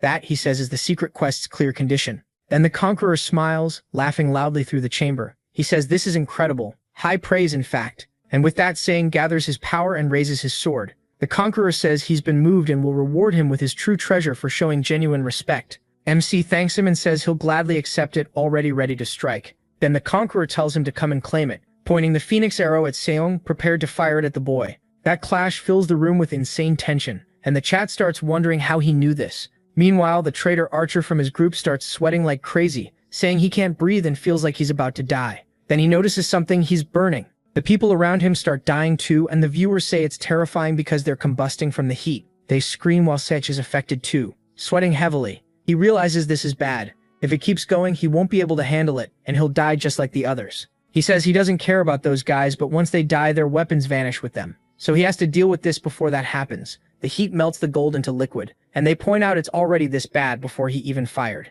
Then the archer dies from the heat. Seong says that heat is monstrous and he can feel it instinctively. Then the protagonist says that as he is now, he can't face that arrow head on. No matter what he does, his only option is to aim for the bow and hit it before the arrow can be fired. He recalls a story from long ago. A lost wanderer met a wise man who said he would show him the path and told him to follow it with total martial devotion, through the 3 talents. Seong says this is the most polished form of all, the ultra-fast strike. He pushes himself to the limit, almost becoming lightning, and rushes the conqueror. The blow tears away much of the conqueror's face along with the arrow, and with that strike he stops the shot from ever being fired. The bow breaks, and he follows with the path of the immortal sage, stopping the conqueror's attack and leaving him with only half a bow. The arrow slams into the ground instead. Everyone is left asking what just happened. The bow was destroyed. The conqueror then asks Song his name. Thinking it worked, he introduces himself as MC Jihan. The conqueror remembers the name and calls him admirable. Then he throws that spear-sized weapon at him, saying Song showed the highest respect. He catches it barehanded, stopping the throw even at blinding speed. The conqueror declares that he has earned the right to inherit the phoenix arrow, the one he is holding like a spear, and the whole chat loses it, because everyone's thinking the same thing. That is not an arrow. The conqueror addresses the protagonist as a looter, and says he looks forward to meeting him again on a more honorable battlefield than this one. Then he leaves, and Song agrees he'd definitely like to meet him again. He thinks Baron has countless battlefields, so their paths may cross again. Then he starts using the thing like a real spear and says it's perfect. He just needs to remove the feathers and use the arrow as a spear. People asked Jahan what kind of skill that was because they couldn't follow it at all, not even in slow motion. They even dropped the playback to 0.25, but still can't see it. Song says of course they couldn't. Path of the Immortal Sage isn't just incredibly fast, the technique also focuses on a single point with a razor-thin sword aura, so it can strike precisely from far away. He lifts his hand and says his control over the unnamed divine arts is getting better. The first time he tried it, it was unstable and drained too much power. But the more he uses the skill, the more polished and stable it becomes. He thinks that if this keeps up, he'll be able to bring out the basic forms of martial arts. It's also announced that the Conqueror recognized him, so he's exempt from the 7th floor's test. He wonders if that shocked the chat too. After all, his whole team died and he still won. Then he remembers one of them actually survived. While that gentleman is still trying to figure out what happened, he asks when the archer died. The proto raises the spear and says he'll finish this properly. He adds that he's not nice enough to let the guy who stabbed him in the back take first place, so he just kills the warrior before he can finish talking. Honestly, after everything that guy did, it was deserved. Then the game finally ends, and everyone outside waiting for the proto is shocked to see him come back holding that spear. Still, they keep asking if that thing really isn't an arrow. He takes first place, and they want to know how he pulled that off in a bronze dungeon. He asks if they were even watching the stream, then reminds them he finished first again. Gaeong says she still can't get used to it no matter how many times she sees it, and Raeong calls him amazing. So keeping his promise in mind, he asks her to show him. He tells her not to back out now. She agrees but then starts looking uneasy and asks him to lower the spear first, because it's kind of scary. Gaejong says that pressure from it is so intense she almost wants to draw her sword at him, even though she'd probably die if she tried. Raeon really doesn't like that. She warns him again that he might regret this, but the proto just laughs. He already knew her gift was the A-rank class stimulus, a support skill that boosts other players and helps them grow faster. Right away, she tells him not to tell anyone. Meanwhile, Gaeong asks if she'll really be okay, since she hates talking about her gift. Raeon says she got mad because she spent all her money on what she thought was a bad one. Now she's jealous seeing the new guild rookies with great gifts, after she wasted everything and even prayed for days to get something like stimulus. She even asks why she ever came to this trash academy. Gaeong thinks it's wild. Raeon always complained about both the academy and her gift, yet now her whole life depends on that same gift. You really can't predict where life will take someone. Raeon gets shy and asks why the prota isn't saying anything. He starts laughing, which only makes her more nervous. She asks if laughing in someone's face like that isn't rude. He says he's not making fun of her, he's just happy. That leaves her asking what he means. Instead of answering, the proto pulls out his phone and asks for her number. She says she lost the bet, so what's the point? He finds that question weird and says he just wants her number. Raeon points out that her number should have been on the business card she gave him before, and he admits he lost it. That makes her seriously mad, and she asks if he really just said he wasn't interested, lost her card, and is only now asking for her number.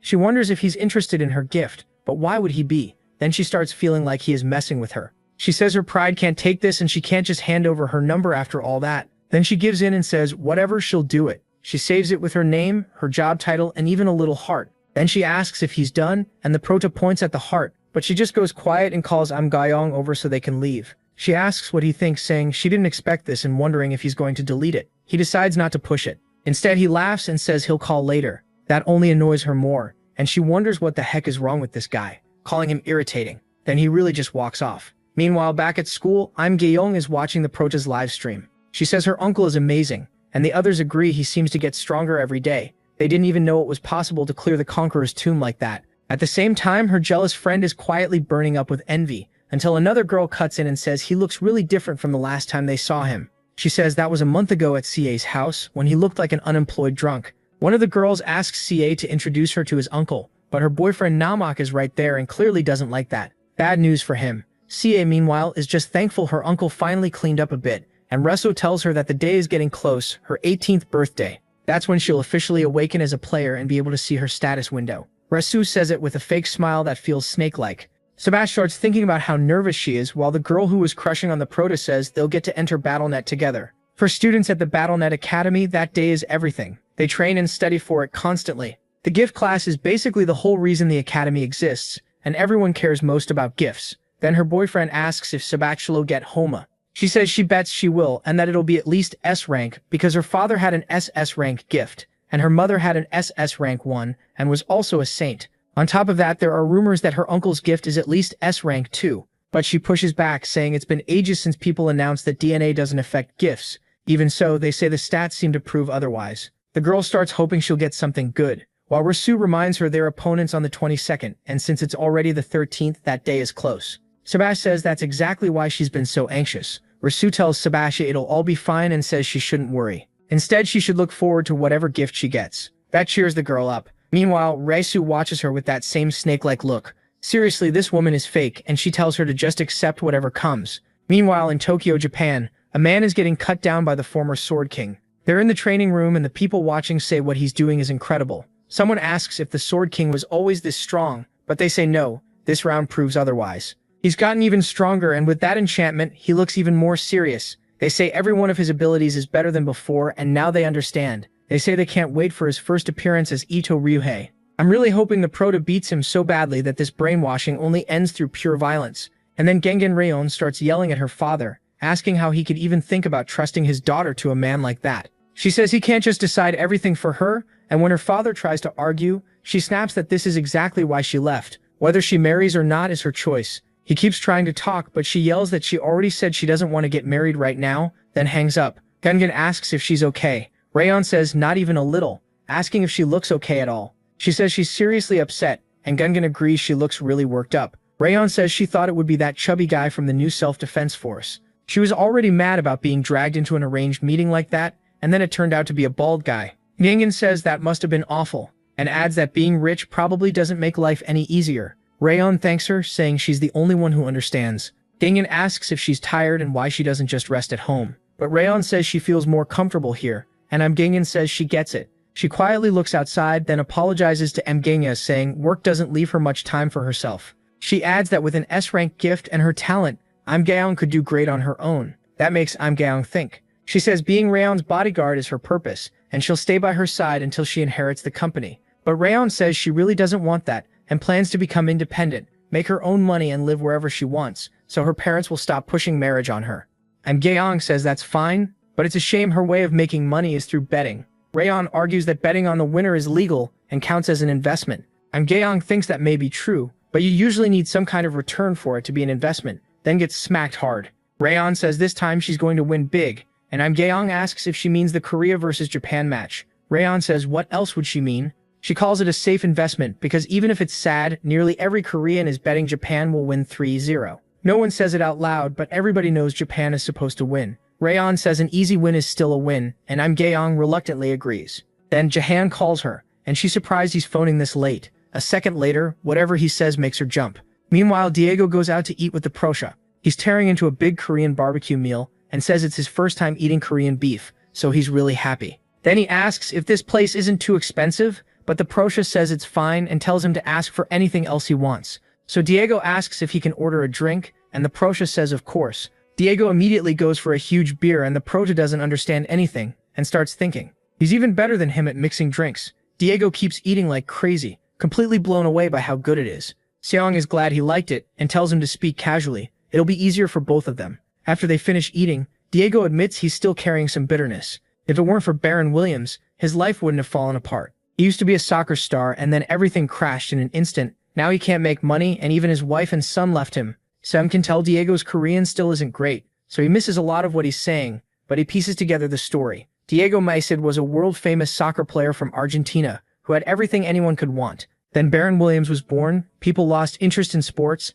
and soccer was forgotten. Diego says that much is obvious. Why else would a famous pro player be in Korea teaching kids? After drinking a lot, he tells Sainarong to stop circling around it and asks if he wants him to become a mage. MC says yes, that's exactly it. He explains that Diego's gift boosts any gear shaped like a soccer ball. It's basically an SS-rank soccer god skill. Diego says that's why he always carries a ball, but he still doesn't get what that has to do with being a mage. His mana is awful, but Seishkin just tells him to look at the item first. Diego realizes it's a B-rank arachnid orb. The sacred relic is made by the arachnid tribe and wrapped in spider webs, which makes it super elastic. Since spiders only have legs, the orb counts as a ball, making it perfect for Diego. He asks what he thinks and says it could bring out Diego's full power. The real him, the strongest mage from his past life. Diego then asks how much it cost. Seishka says around 500,000 GP, or about 50 million. Diego is stunned. That's more than the house he rents. He says he couldn't afford that even after saving for 10 years. Then thanks him for the info. But the protagonist says he still hasn't reached the main point. He planned to give it to Diego as a gift, and if needed, he can help him with money too. Diego asks why, what for. MC says he wants Diego in his guild. That shocks him, and MC adds that he's going to start his own guild before reaching silver. Diego asks if he even has the money for that, and he says yes, and he's about to make a lot more. Diego thinks he's gone crazy when the protagonist shows him his phone. At the same time, Lee is watching and says none of this makes sense. What kind of pick is this? Seong tells her it'll be 1 win and 3 losses. The first goes to Korea, then Japan takes the next 3. She says there's no way that's real, because Korea can't beat the Sword King. Soon, both sides face Ito and the Sword King. He opens his eyes with interest and says it's a pleasure to meet Korea's representatives. While the crowd goes wild and the host welcomes fans from all over the world, the match is about to begin. Diego asks if Seong is insane, because he's really saying Korea will win the first round. He says he's not looking down on Korea, but the Sword King is the kind of monster who can wipe out a whole team alone. Since someone like that is on Japan's side, Seong admits it sounds hard to believe, but says seeing it will explain everything better than words. Then the teams face off, and the rules are announced. The team that gets 3 wins out of 5 rounds takes the match. Ito tells the Japanese team to follow him, but they refuse. They say they accept him as a teammate, but they won't obey him. Ito asks if it's because he's Korean, but they say it's more than that. He's taking a role that was never his. When he showed up, his longtime friend Sage was sacrificed so he could be there. They ask how he can act so shamelessly. At the very least, he should have apologized to Sage. That starts a huge argument. While Ito says they seem confused about something, a direct hit lands on him. Divine punishment. It kills him, and everyone is shocked that the enemy is already there. Even the one who fired it can't believe it connected. Another support skill hits too, and they realize Japan was too busy fighting among themselves to notice the attack. Ito comes back to life, and the Koreans think this is their chance. They should take down the Sword King first. They charge in. It calls them annoying, and slashes the ground in front of them, stopping their rush. Everyone wonders what he's doing. Sage asks the same thing, and then Ito drives his sword into his own chest. He reminds them they said they wouldn't follow him. If that's how they'll treat him, then he won't participate. And just like that, South Korea gets the first kill. Basically from Ito taking himself out. The commentators can't believe it. The Sword King was down almost right at the start of round 1, and the last person to damage him was Lingyo from the Twin Stars Guild, making him the MVP of the round. Diego asks if Suze knew this would happen and how that's even possible. MC says yes, but he can't explain, it's part of the job. For now, he says they should just keep watching the first match. He thinks everything is happening exactly as he remembers. Even the betting odds are the same, and he gets to cash in. Before the results, people complain that the odds were too low and even suspected a setup. Then Korea cleans up the rest of the round easily, taking round 1 with Lin Juk as MVP for killing the Sword King. The commentators say both teams must be confused right now. Sometime later, they confront Ito and ask why he did that. How could he dare kill himself when he's supposed to represent his country? Do he really think he'll get away with this? Ito calls them pathetic. He says he can't stand watching a bunch of trash with no real professionalism. No wonder they lost to South Korea. When they ask what he means, Ito says he won't join their little friendship game. If they won't recognize him properly, he'll keep killing himself. So they need to choose, win with him, or keep losing like they just did. That leaves them stuck in a terrible spot, and while they're still forced to listen to him, round 2 begins. The Koreans still can't understand it. Why did he kill himself? Some even wonder if he's a double agent, but another Korean says it doesn't look like that. Then they wonder if he'll do the same thing again, but the mood has changed now, so probably not. Still, they warn each other not to let their guard down. They're fighting the Sword King. If he wants, he can end it all. And he does, with one attack that cuts through the entire team. The only one left immediately realizes how serious this is before the rest are finished off. Even Sale thinks this is strange because Ryuhei looks much stronger than he expected. In the next round, he raises his sword and kills 2 Koreans at once, then keeps wiping them out with ease. Everyone watching starts shaking at the sight, and the crowd erupts. The announcer says that with just 2 strikes, Sword King Ryuhei wiped out the whole Korean team. Now it's 1-1. Then the 4th round begins. Japan takes the 3rd round overall, making it 2-1, and Korea is pushed even harder. But Ryuhei keeps winning with no trouble. A Korean finally rushes him, saying they can't give him time to attack. The support player helps by locking Ryuhei's hand in place, saying he got him. Another says it doesn't matter if he takes damage too, attack now. He charges in, but Ryuhei simply lets go of his sword and moves straight toward the enemy blade. The Korean has no idea what's happening. Then Ryuhei uses a power similar to Song's, making his sword move on its own and block the attack. He grabs the sword with the chained hand, breaks the restraint, and kills the Korean. The support player can't believe Ryuhei broke free with raw strength. It makes no sense, but Ryuhei doesn't care. He rushes in and takes his head off in one swing. The last 2 try to shoot him and stop his advance, but the archer dies almost instantly. The rest of the Japanese team reminds everyone they're still there and tells them not to underestimate them. But while one of them is acting tough, he freezes. Ryuhei is already beside the last mage with his sword floating at the mage's neck. When the mage notices him, he says there's still a bunch of useless fools, then asks if that is the heavenly sword. He jokes that ever since moving to Japan, Ryuhei only trained to look cooler. Still, his heavenly sword style is way easier to notice now. Ryuhei calls him pathetic and says if he could fight half as well as he talks, he wouldn't be struggling. The mage asks if that really is it. Then he tells Ryuhei to watch and starts summoning power. A huge burst of lightning fires straight at Ryuhei, but Ryuhei just grabs his sword and says this is perfect. Raising both blades, he says he needed something to test his new technique, then unleashes a massive beam of light. He sends it right at the mage. The attack cuts him down with an enormous sword of light, splitting the arena in half. Everyone is left stunned by what just happened and by how much damage Ryuhei caused. Then they announce the match is over and Japan wins 3-1. Even the commentator is shocked. He never expected such a crushing loss at a time like this. He says it'll be hard to accept, but they have to endure it and come back stronger. Diego asks how that even happened. The result came out exactly like he predicted, and he says people would probably think he saw it in a dream. Diego still can't believe it and asks how much he won. Sarang says it was only a little. Making money is nice, but that last move was what really surprised him. Ryuhei is stronger than he remembered. If this keeps up, the protagonist won't be able to beat him. He thinks the unnamed divine arts might not be enough. After all, Ryuhei has an ESA rank gift and stands at the peak of twin swords, a terrifying style. But Sung decides it doesn't matter, and it doesn't matter how strong Ryuhei gets. MC will just get even stronger. He tells Ida Ryuhei to wait for him, because their face-to-face clash is coming soon. At the same time, Rayon starts shaking because her bet hit big, and she made an insane amount. She realizes her $55,000 bets turned into nearly $200,000. She never thought this day would come, and she thanks Gu Hee-hun. Thanks to him, Rayon made almost $200,000. But after checking everything, she was somehow still $20,000 in the red. Following Gu Hee-hun's advice, Rayon was sure South Korea would lose 3-0, so she kept betting more. She even put $200,000 on that 3-0 score. That's how she lost it all. She says she didn't just lose $20,000, she lost her bright future too. Maybe she's really not cut out for this. In her mind, this was a total disaster. Then Song turns to Diego and says it's time for the main topic of the day. Will he make a contract with him? Diego admits he honestly doesn't get why someone like him would want a contract with someone like him, and asks if he's really that valuable. Song asks if he saw what just happened. He predicted exactly how the match would end, and he's just as sure about this choice. Diego asks what he means. The protagonist looks at Diego and tells him he'll become the strongest mage in the world. This contract is an investment, and he asks Diego to come with him. Diego hesitates, wondering when was the last time someone trusted him this much. He says he misses feeling like an important part of someone's team. After BattleNet appeared, he thought he'd never feel that again. So he says Soren gave him a new hope. There's no reason to turn him down. Diego says they'll do their best, and he won't forget this. He'll repay the favor in full. Soren says he likes that determination. He'll be waiting for that day. Sometime later in a match with Im Gyeong, she cuts people down with ease, taking the lead in the match. Everyone wants to bring her down, so they decide to team up and rush her.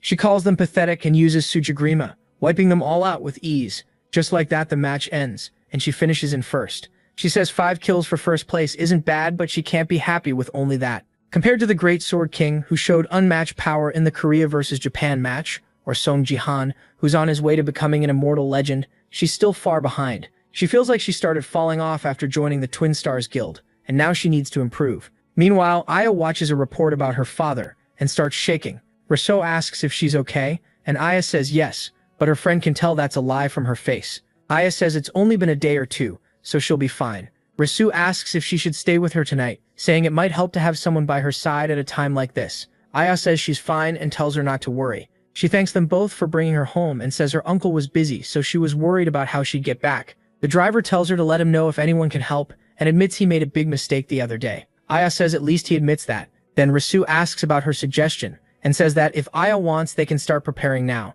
Aya says honestly she isn't sure. Rousseau says there's no reason to refuse, but then the car slams on the brakes and Rousseau smacks her face. She asks why the hell the driver stops so suddenly. He tells her they're at the Sword Palace, but who are those people at the gate? Meanwhile, Sang is jumping from one building to another at full speed, leaping all the way back to the ground. He says he definitely feels lighter than before, like he's improved a bit. Looking out ahead, he thinks a place this high really is better. He sits on the building like Spider-Man and remembers doing this in the US, going somewhere high and getting lost in thought. It brings back the past, and now he gets it. A place this high makes him think of Ito. Truth is, he never fought him before, Back when half the countries in the world disappeared, the top-ranked fighters started joining forces, and Yoon Se-jin, known as the best warrior, suddenly vanished. Searing still doesn't know why, but the current Yoon Se-jin is as strong as he was at his peak, so MC can't relax just because he's improving fast. He needs to become far stronger than he was in his past life, which means mastering the unnamed divine arts as soon as possible. So he needs to go somewhere else,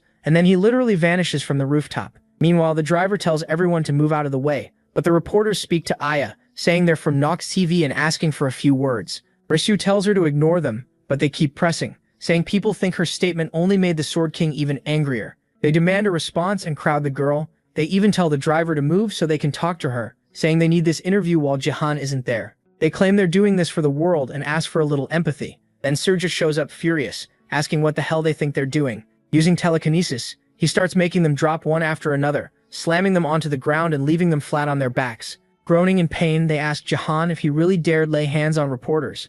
They ask if he doesn't care about his image. He says he does, and that's exactly why he was generous with them. Since it's their first time, he didn't go too far. They should be grateful he stopped there. Everyone feels the pressure in his words and just how intimidating Sang is. Then he opens the door and tells Aya to get up because they're going home. He thanks the driver for protecting her, and the man says it was nothing. Then Rousseau tells her uncle to take good care of Aya, and he thanks that snake for the concern, since she's probably involved in this somehow. As they leave, Rousseau stays behind, lowers her head, and laughs. She says it was hard to hide. Then people wonder if she's that student, the granddaughter of the news company CEO, Teo Wang Lin. She starts thinking about Aya and says it's probably over for her. Meanwhile, Edelroy Huhei gives an interview with Dalmobi and says he has nothing to do with any daughter. He left his whole past behind when he went to Japan, so he has no daughter. He asks them not to waste time with personal questions like that, and Sang says that's exactly why they came there. She says yes, and he suddenly really wants to beat him up. He wonders what he should do since she seems to be getting better. Still, the whole thing ruins her mood and leaves the girl feeling down.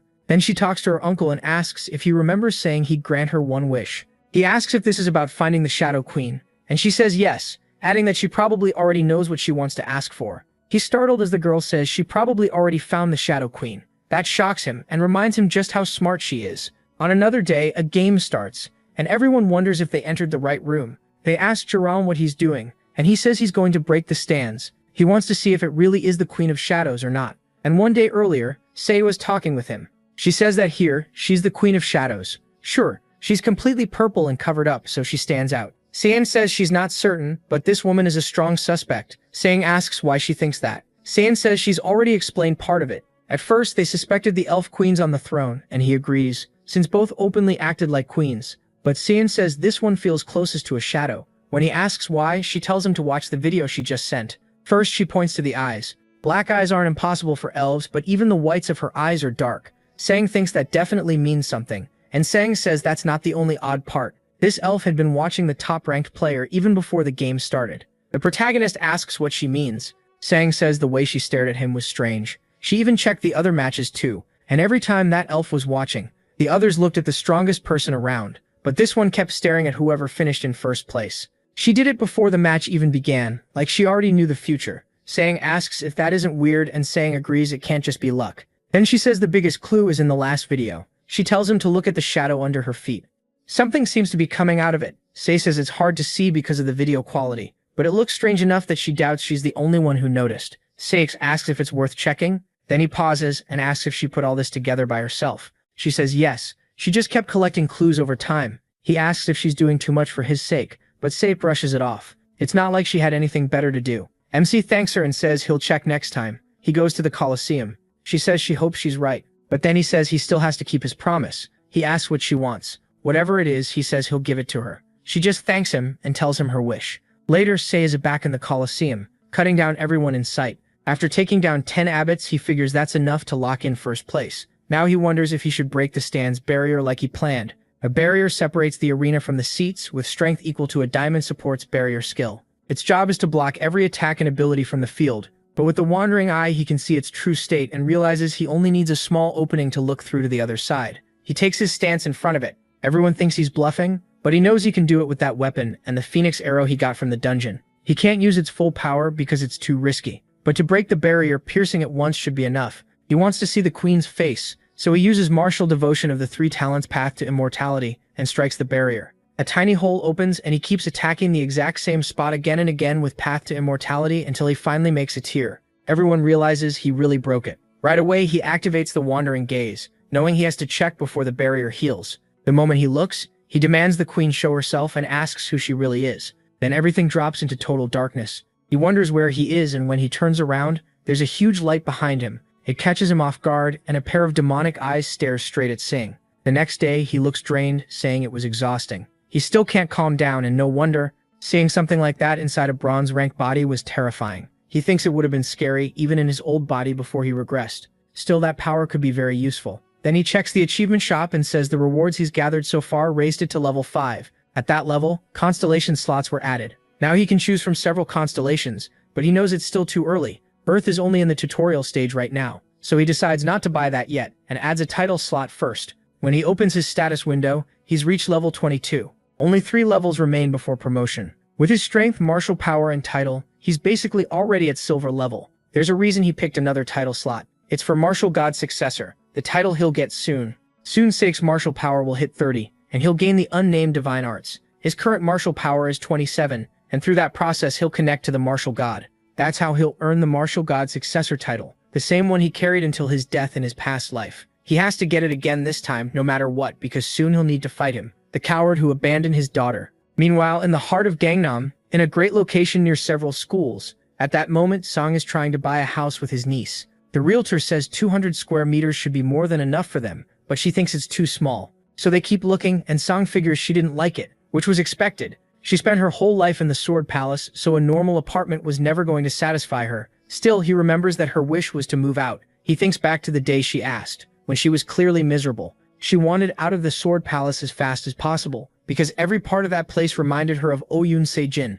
He knows that has to feel suffocating. The realtor keeps praising the layout and room sizes, but soon only thinks about finding a place she actually likes. He says they need more space. She'll become a player soon too, so they'll need room for a connector. The realtor says he'll look for more options and comments that she must be happy to have such a dependable, strong uncle. But Soong says he still has a long way to go. The man says he'll keep cheering for him as a fan. Then he adds that he's the one who's grateful, because he used to be part of the Sword King's household. The news that the Sword King went to Japan was shocking enough to make him quit, and he worried a lot about her after that. He kept thinking how hard things must be for her, so he's relieved to see how she's doing now. He says she still has a long road ahead, but congratulates her on her awakening. He's sure she'll receive a good gift. Sol No is worried. After the Korea-Japan match, attention on her grew fast. He knows everyone is watching her awakening, and whatever gift she gets, but soon she'll receive an F-rank gift, and all that attention will turn toxic. People will start tearing her apart. He tells himself he has to stop that. He needs to keep people away from her for a while,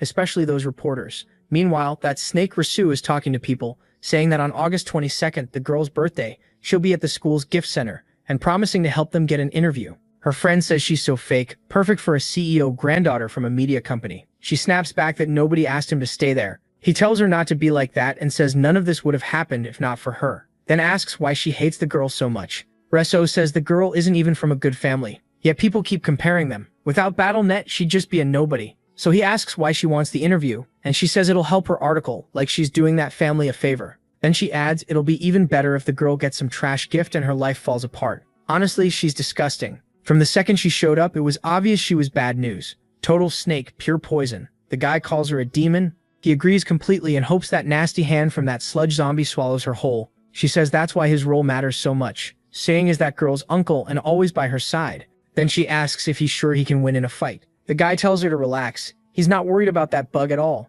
Just keep her promise. He says. She replies that he really is scary. Then she tells him not to worry. Once the job is done, he can do whatever he wants with the girl. Back in Seoul at the Gangnam Battle.net Academy, 14 hours remain before her awakening. The snake tries talking to the girl and asks her not to be like that, but she tells Raisu to stop. She's already said she won't do an interview, yet Raisu asks her to reconsider just one more time. She keeps pushing, saying it's for Ciel's own good, but Ciel says no again. Then Haisu acts hurt, saying people have been blaming her lately because of the Sword King, even though she did nothing wrong.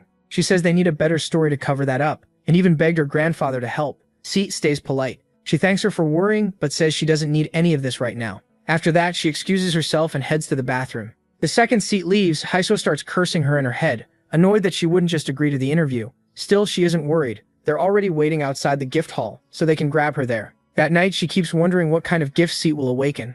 Since the awakening is happening no matter what, she wants an article that ruins Sif completely, and an F-rank gift would make it even better. Meanwhile, Sif goes to the bathroom to clear her head. She thinks about how hard it was to keep calm, because deep down she already knew everything. She knew what Reshu really thought of her. Then she remembers overhearing that snake talking behind her back. Reshu had asked if she still hung out with Sif, mocking them for acting like best friends. When someone told her to quit talking like that, Rusol said she wouldn't cut Si off until she got everything she could from her. Another girl asked what she even wanted from someone whose father was already a lost cause. Rusol just laughed and said they were too soft, asking if they forgot her family owns a media company. Then she said the best time to take everything from someone is when they're already falling into hell. She even hoped Sadgshi would get an F-rank gift, break down completely, and give her plenty of desperate pictures to use. The others called her crazy, but they also thought it sounded interesting. Sadgshi kept listening to every awful word. Hearing all that filth, the shock of seeing Rasu's real face hit her hard, but only for a moment. After that, fear took over. Sadgshi starts thinking she really might end up with an F-rank gift. Then she realizes Rasu wasn't the only one hiding her true intentions. All she can think is that she needs anything but an F-rank, so she silently begs the sky to please give her a good gift. Then the moment comes. Standing there, she suddenly feels like something is off. The light of the gift shines right into her face, making her flinch. But a little earlier, with 5 hours left until her awakening, the protagonist thinks there isn't much time now. Soon after, Song Jahan is called over, and he asks if Si is safe inside the gift hall. They tell him yes, she's under guard. He thanks them and asks them to make sure no one gets near her, especially reporters. They assure him the security is so tight that not even people from the school can approach her. Even the government is taking this extra seriously. That reminds him of a call he got from Park Yansei the day before about the Sword Palace donation issue, when Park also brought up that CA would awaken as a player the next day. Cedric says yes, and asks if CA knows. Park says the situation is bad enough that someone might try to break into the gift hall, and he realizes Manager Park understood the danger very well. Park asks for even stronger security there if possible, and the protagonist says the government already arranged guards to keep CA safe. Even so, Park asks him for one more favor. Just then they arrive. They show him the gift hall and say they set up chairs inside, so all he has to do is sit and wait. He thanks them and says he'll see them after midnight. The guard tells him to speak up if he needs anything. Jaehan sits right by the door, letting out a long sigh. He tells himself not to worry too much. This time he'll be right beside her to protect her. For now, all he can do is hope that the gift he gave CA will comfort her. A mirror pendant on a necklace. Then 5 minutes before CA's awakening, someone says he really is there. It's her, and she brought a cameraman. That snake smugly says they must be seeing each other often. The protagonist remembers her as one of CA's friends, and asks if the man with her is a reporter. He's already on his feet, furious. He demands to know how she got in, since the entrances were supposed to be locked down. She asks if he really doesn't know how many connections media companies have. She says a friend helped her get in, and he notices she isn't even trying to hide that she snuck inside. When he calls that out, she shrugs it off, saying she just came because she has something to do at the school and needs to interview CA. He cuts her off and tells her to leave. CA is going home right after awakening, and this is her first and last warning. The reporter starts getting nervous, asking if this is really okay because it looks like trouble. Risu says that just makes things harder for them. She insists they need that interview, and the protagonist warns that if she keeps pushing, he won't stand by and watch. So she asks what she's supposed to do, saying she can't beat him in a fight. Then she offers another idea. A level 27 support, Sun Ji-han, who was protecting his niece, got attacked by an unknown level 50 warrior. And right then, a fighter is already behind the protagonist, ready to smash him. Inside the hall though, CA is on her knees, crushed. The system congratulates her on awakening as a player, and she receives Thaddeus Awakening, an F-rank gift. She can only whisper that she prayed this wouldn't happen. At that same moment, the protagonist gets hit hard in the head. Inside, CA feels like it's all over now. Outside, the protagonist is beyond furious after taking that hit. He glares at the guy with pure killing intent. After that blonde thug lands the blow, he tells the protagonist to stay down, saying he plans to give all his love to CA himself. That makes the protagonist ask, how dare he say her name like that? The blonde guy is surprised he's still standing, saying he's tougher than expected. The protagonist throws a punch back at once, but when it lands, he realizes the blonde has stone skin. The guy grins and says it looks like he did his homework, then asks why he doesn't seem surprised. Still acting confident, the blonde drives a blow into the protagonist's side, and Rasu can't believe what she's seeing. She wonders if he's actually winning. The blonde keeps talking trash, saying the protagonist doesn't know his place, even though people call him a rising star. Then he tells him to answer when spoken to, and keeps punching, wondering how many hits it'll take to make him open his mouth. But the protagonist answers with one punch. A clean shot to the chin sends the guy flying so easily it looks effortless. Both of them are left staring in shock. Then the protagonist uses his power to form a hand and grab that thug by the hair. He lifts him up like that, and the guy can only wonder what just happened. The protagonist coldly says he acts exactly like he looks, a thug, and he promises to make sure he never tries this again. Then he yanks him so hard it nearly tears his scalp off. The cameraman immediately runs, while Rasu finally starts to panic. The blonde crashes face first to the floor right by her feet. Seeing that, she completely freaks out and screams as her whole plan starts falling apart. Inside, meanwhile, Cia is still devastated. She starts to cry, but quickly tells herself this isn't the time. Crying won't change anything. She has to get up. Her uncle is waiting for her. As she walks toward the door, she wonders what comes next. Even if she tries to live as a player, she'll probably be stuck in bronze forever, with an obvious F-rank gift. Then she reads the Thaddeus Awakening text, which says, "Great vessels take time to mature." That only confuses her more. After all that praying, this is the result? But when the door opens, she hears Rasu scream, and the blonde is already wrecked, his hair half ripped out, which shocks Sif. She asks her uncle what happened, and Ji-hun says it's karma hitting back. Rasu starts yelling, calling the protagonist insane. Both turn towards Seo, and Rasu demands to know how he dares do this, asking if he even knows who her grandfather is. She says he's the CEO of Taiwan News, and the protagonist just goes, "So what?" as he tosses the blonde's torn hair at her. That makes her flinch, and he asks what her family owning a news empire has to do with anything. Is she planning to turn public opinion against him? She snaps back that she won't stop there. She'll spread fake stories, ruin his whole family, and make everyone look at them with disgust because people don't care about the truth. She adds that he already has bad press tied to the Sword King, so this works out perfectly. The protagonist just tells her to go ahead. He says all they have to do is leave South Korea. Then she finally realizes just how badly she messed up. He asks what she's going to do now because she'll have to answer for what she did. As he says that, a fireball starts forming in his hand. She tells him to quit bluffing, acting like he's nobody and saying that without Baron Williams backing him, he wouldn't even dare look her in the eye. He just says fine and tosses the flames up right at her. Since she won't think about what she did, he'll teach her himself. Then he makes one thing clear. This is what happens when someone goes after his family. And then he lights her up. He really sets her on fire. Later, in his little yellow car, Sita asks her uncle if everything is really okay. She's glad he got revenge on Risu, but she's still worried, so she asks why he seems so calm. She points out that Starion News is the biggest media company in the country. He tells her not to worry, nothing's going to happen. A company that big can't act recklessly, and it makes no sense for a media giant to move just because the chairman's granddaughter asked. He adds that if they have any common sense, they won't target a player getting this much attention. Sita asks how he can sound so sure, but he says that's not what matters right now. What matters is her gift, so he asks what she got. That makes her lower her head. She says it's Late Awakening, an F-rank gift. He thinks that's about what he expected. Sita admits it'll probably be hard for her to succeed as a player. He asks to take a look, then shows her his status window. She's surprised since it's the first time he's shown it to anyone. The moment she sees it, she freezes. He has an F-rank gift too. She asks how he got so strong, and he tells her to look at the stats above hers. Seeing martial power and strength, she asks if those are really Baronet stats.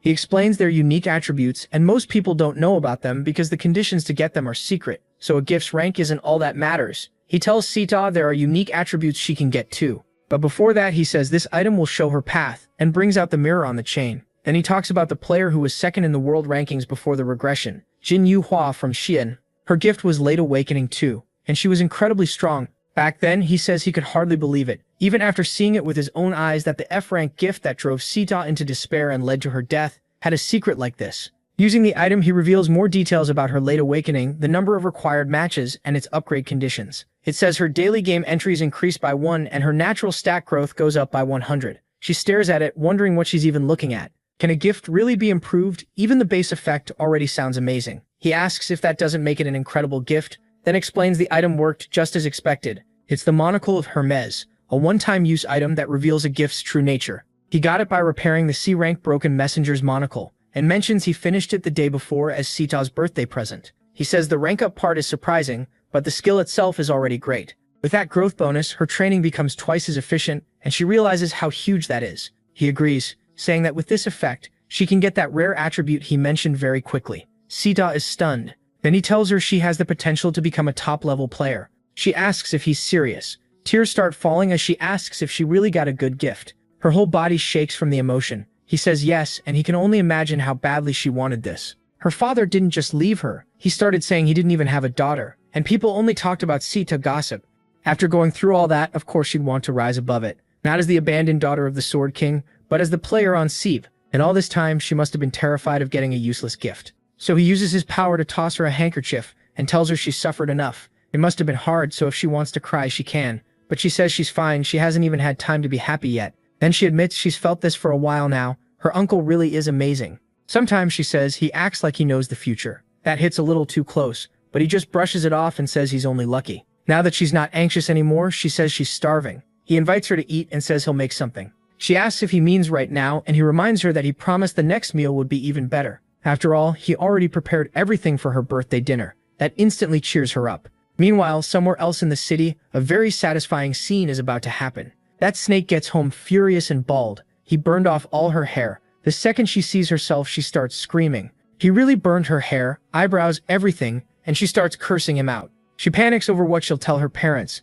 but then a guard walks in and hands her a phone. Startled, she snaps at him for not knocking and quickly puts on a cap to hide her head. Trying to cover herself, she hears that he brought the video she asked for. Still rude as ever, she tells him to get out, while he thinks she's just as nasty as always. She refuses to let this end here. Bald or not, she's still desperate to ruin him, so she starts looking for something she can use. Then, while checking the video, she notices something. It's about Sieve, and she smirks, saying Sieve really can't hide her feelings. The video shows Sieve's status window, and that near-tears expression looks perfect for an article. It even seems like Sieve got an F-rank gift, and the girl can't believe Sieve handed her the perfect chance to destroy her. Soon, Sieve is going to get a harsh lesson. Laughing to herself, she says Sieve is finished, but for now she'll save that move for later. Now we cut to Starlight, who hadn't shown up for a while. He's brooding over unreturned love and a broken heart, and everyone in his chat feels bad for him. He says he's been lost ever since the one he wanted didn't choose him, all while Jiron sits behind him. Then he starts ranting about that cursed fire mage and those damned falcons, swearing that Golden Light will deal with anyone who annoys Jiron. After that, he announces he's realized his destiny. He was meant to become Jiron's manager. The whole chat is stunned by the nonsense he's saying. Then he starts talking directly to Jiron, begging him to see the message. All while the protagonist is completely relaxed, slaughtering monster after monster in his raid. He says it's time to be impressed, as he wipes out everything in sight. The players matched with him are already used to it. They're basically just sitting back and watching while he solos the whole stage. At this point, having Jiron on your team means an easy first place, as long as you don't annoy him. He's living up to his reputation too, activating Lightning Step through the unnamed divine arts and tearing through everything in a blaze of thunder. The match ends with him taking first place alone. One of the players jokes that finishing all that popcorn was the hard part, and next time he's bringing caramel and onion flavors. Then he reaches level 25, which means he can enter the silver promotion matches. Everyone is shocked he's still in bronze, and says he can finally stop bullying people there and rank up already. He earns the title Ruler of Bronze for finishing with the highest score, and he's also selected for the Global Bronze League Top 100. The Top 100 promotion battle is set for August 25th. He explains that Global Top 100 means his results are among the best 100 in the world, and anyone chosen for that group is basically guaranteed to advance if they enter the promotion battle. In the special Top 100 bracket, a player becomes an end. On top of that, those promotion battles have one more special rule. They fight until only one person survives. It's a survival game. Instead of ending when half the players are left, it only ends with one survivor, in a stage made to decide first place. Around then, people say the list of 100 must already be out, and the protagonist thinks that as expected, that person is joining this time too. It's been a while, but he's thinking about Baron Williams, the #1 player in America. He thought he'd run into him sooner than last time, but not this soon. Still, he sees this as bad news. Baron is impressive, and since he's never fought him before, Sang can't tell if he can win. They say the key to MC reaching the top 100 was his unique force trait. Martial power is great too, but before unlocking the unnamed divine arts, it was mostly just strength and speed mixed together. That can't compare to force-based powers that break the rules, like absolute territory, mana boost, or telekinesis. Even then, not all force users are the same, and Baron uses that power on a crazy level. The force Baron uses is on a whole different level. Force combines mana and divine power. Since Baron was born with huge mana, his force is far stronger than Xiong's, at least twice as much. He may have better control, but that means little against raw overwhelming power. Baron reached first place through power alone, while the protagonist keeps training hard. He's even doing one-handed handstand push-ups while whistling. He admits Baron didn't stay in first by luck. He's famous for diamond-level mana, despite still being in bronze. A head-on fight would be suicide, so Song knows he has to unlock the unnamed divine arts. Then he sits down to think. While checking Baron's profile, he says he still can't believe it. No matter how many times he looks, it's really the same person. He heard Baron tried to look more mature after becoming a guild master, but wonders what changed him this much. Honestly, it's not that deep. The guy mostly just got older. Then Sishun gets a call. He sees it's Ha Yeon and wonders if she's calling to thank him. But instead she asks MC to tell her who she should pick this time. That completely throws him off. Meanwhile, at her guild, Jia calls for Ha-yeon. Ha-yeon asks what it is, and Jia says she's there to escort her to the next meeting. Ha-yeon realizes it's already time and asks for 5 more minutes. Jia asks if something's wrong. Ha-yeon says she asks Sishing for more pics. Jai Chernoir asks if she has no shame, and Ha-yeon complains she's already lost money, so why not try again? Jai asks what the boy said, and Ha-yeon asks if she heard the news too. He made the global top 100 this time, and she also heard Baron Williams from the US made it in. The protagonist told her to bet on Baron for first place, and Jaya says that's what real confidence looks like. Han-yeon agrees. Still, Jaya keeps thinking about Baron. Who could beat someone who flies around and rains down attacks? Han-yeon agrees and asks if she thinks so too. Baron really does seem like the safer pick. She only hesitated because Seong predicted the Korea vs Japan match so accurately, but in the end she thinks she'll bet on Baron. Even so, Jaya feels like disagreeing for some reason. Then Han-yeon asks how Jaya's been. She brings up her rank score, saying Jaya looks like she's been working hard. That makes Jaya go quiet for a moment, then say she was planning to tell Han-yeon the truth, as honestly as possible. At the same time, Seong looks at his status window, still bothered, and realizes every condition has now been met. His martial power rises by 1, reaching 30. That makes the wandering eyes start reacting. His eyes begin glowing gold. Then the constellation Wandering Martial God appears before him and recognizes him by his traits. Seong can only sense darkness, unable to see anything, but he knows for sure it's the same feeling as last time. The Wandering Martial God tells him they've finally met again, and the system says the god recognizes him as his successor. That power flows into MC's body. He says this being also helped him a lot in his past life, and then he gains the unnamed divine art skill. Usually a constellation support comes with all kinds of strings attached, but the Wandering Martial God asks for nothing. Sirong also gains the martial art devotion martial arts of the 3 talents, along with Bright Sky Thunder Steps. He had guessed something would happen once his martial power hit 30, but then he gets a notice that the martial god frowned. He wonders if the link got cut. The message says the god is unhappy that all 3 of his dantians are already open, and he has no idea what's going on. The system says the Wandering Martial God has serious doubts about him. The protagonist is shocked just because his dantians are open. A godlike being got wary over that. Now something feels very wrong.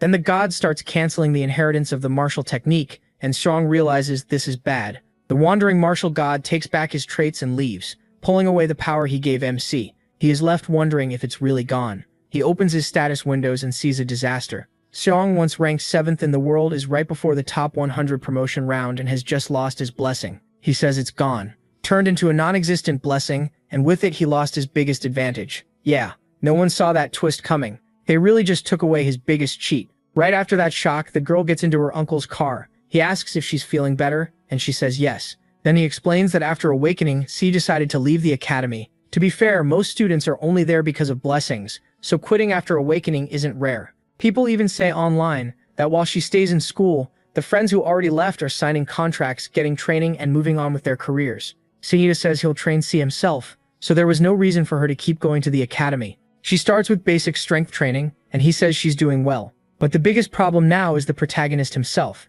because tomorrow is the top 100 match. He doesn't know what to do. He lost the Wandering Eye, and he didn't even fully receive the unnamed divine arts. He's annoyed that the skill is only rank S instead of SSS. All he really got were the 3 talents and Thunder Steps. He can use them, sure, but still, is this for real? Then the girl says he doesn't seem in a good mood and asks if it's because of the top 100 promotion match. He says yes, but honestly he's more worried about what comes after. She asks if he'll still win, saying he always finds a way. That's why she isn't worried. She already knows he'll win again. Then she asks if she should place a bet too. She says all she has to do is bet on him, but Sane tells her not to. She asks what happened, since he even found betting streamers before. Why could he do it but not her? MC says gambling isn't for kids. She can't believe it, but says fine, she won't. Then he suddenly feels a strong shock. He stares at his eye, confused, and asks what that was. Soon after, somewhere else, he heads to a plaza to meditate. He says the feeling was strange. Something unfamiliar came from his left eye. He's never felt that before, and decides he needs to get rid of whatever energy is causing it. So he gathers force into that eye, planning to seal onto it and find the exact location before destroying it. That power shoots straight into the core of that stone, and pain tears through his eye. He cries out that it hurts like crazy and wonders if his eye just exploded. But he does manage to completely remove the Wandering Martial God's leftover power. Now Sang is fully free from the constellation's control. He wonders what just happened. Is he really free? What does that even mean? The system says that from now on, other constellations can sponsor him. The protagonist finds that odd. Was he blocked from getting help from anyone else this whole time? The system and status window don't lie. So he realizes the martial god had been messing with him all along, and that actually makes him happy. He starts laughing because he never imagined it. He thought that God wanted nothing in return, but it turns out he was a parasite. That makes the wandering martial god even more wary of MC, and MC wonders what that reaction was. The martial god quickly hides his traces from him. He can't understand why a constellation would act like this. Is it really that scared of a bronze player? He starts questioning what kind of wandering martial god this really is. It's the second time now, and he still doesn't fully get it. But one thing is clear, he can't rely on that god's power. So he decides to use this chance to look for other constellations, and right then, the perfect chance appears. An epic mission: find the Queen of Shadows hidden in the Colosseum crowd and provoke her. Reward 50,000 achievement points, plus the interest of the Queen of Shadows constellation. Seeing that, Frieren starts thinking maybe he wants the Queen of Shadows as his new constellation. Then he wonders what he should do tomorrow. He needs to fill the gap the martial god left behind. Then he remembers there may be something else he can use, and the next morning, the top 100 promotion match begins. The system announces that only one player from Arataki is left in the packed arena. To win, he has to prove he's the strongest, and the crowd starts cheering for Jihan. He just says he has no plan to fight a bunch of nobodies one by one. Instead, he tells everyone to come at once, because he's ending this now. Then he starts smashing through them with nothing but his staff. But while he stops one of them, a ball of purple fire comes at his back. He quickly channels power into his staff, blocks it, and drops another NPC behind him too. Right after that, he rushes the guy throwing the purple flames. The attacker can't believe Jahan is coming at him unarmed and fires a bunch more straight at his face. But Jahan moves fast and plants a punch right in the guy's face. A real serious one-punch hit. Then he decides Baron is the only one here worth watching. He tells himself not to waste energy, but while he's thinking that, Geong's blade nearly slices into his eyes, and he barely dodges. He blocks it at the last second. She was aiming right for his head. As she passes by, he's shocked to realize it's her. Looking at Geong, he can tell she's deadly serious and really trying to kill him. It's explained that once the Space League began, people got used to the fact that dying in-game meant dying in real life, and the matches turned into death games. Before long, everyone understood just how bad things could get. Then the story jumps ahead. The Northeast Asia final begins, and Japan's representative is the Sword King, Ito Ryuhei. Back then, no one in South Korea could face Ryuhei, and the rankers were too scared of dying to challenge him. So the one who fought the Sword King for Korea was his supposed successor, the Flower Sword of Surigira, Geong. That makes him wonder why she's here, since she was never in the top 100. Now she's charging at him like crazy, bent on killing him, and he starts to wonder if the future has changed. Well, of course changing a ton of things would mess something up. While she keeps attacking, Jihan smacks the back of her hand, knocking her sword down with Bright Sky of the Thunder Step, then slams into her and throws her back. The impact is huge. He pulls his spear back with force, grabs it and realizes that's not all. She's gotten much stronger too. When he tries to strike, she leaps away. She avoids the blow, then comes right back in, and he starts wondering if she was always like this. She keeps driving forward with non-stop pressure, leaving him stuck on defense. He can tell she's grown. She's on a totally different level from last time. She's cut out every useless move, her attacks hit hard, and her steps are getting lighter and lighter. She keeps coming, pressing him so hard that all he can do is block. That makes him wonder what happened to her while he was away. Sometime earlier, Heian asked about Geong's Battle.net ranking, saying she seemed to be doing really well lately. Geong looks a little down and says she made the bronze top 100. Heian is shocked and asks if she's really already level 25. She says yes, and explains she always took first place whenever Jihan wasn't around. Heian asks why she never talked about it. Geong says she actually wanted to ask for a favor. That catches Heian off guard. Even though she hesitates, Geong asks for new gear. She says she doesn't want to blame her equipment, but after using it so much, the sword feels too heavy, and no matter how much she tried, her hands couldn't adjust. She knows it was a precious gift, so she apologizes for saying that, but Heijun asks if she's gone crazy. If that sword was holding her back, why keep quiet? Since her results were still great, Geong thought it would sound like an excuse.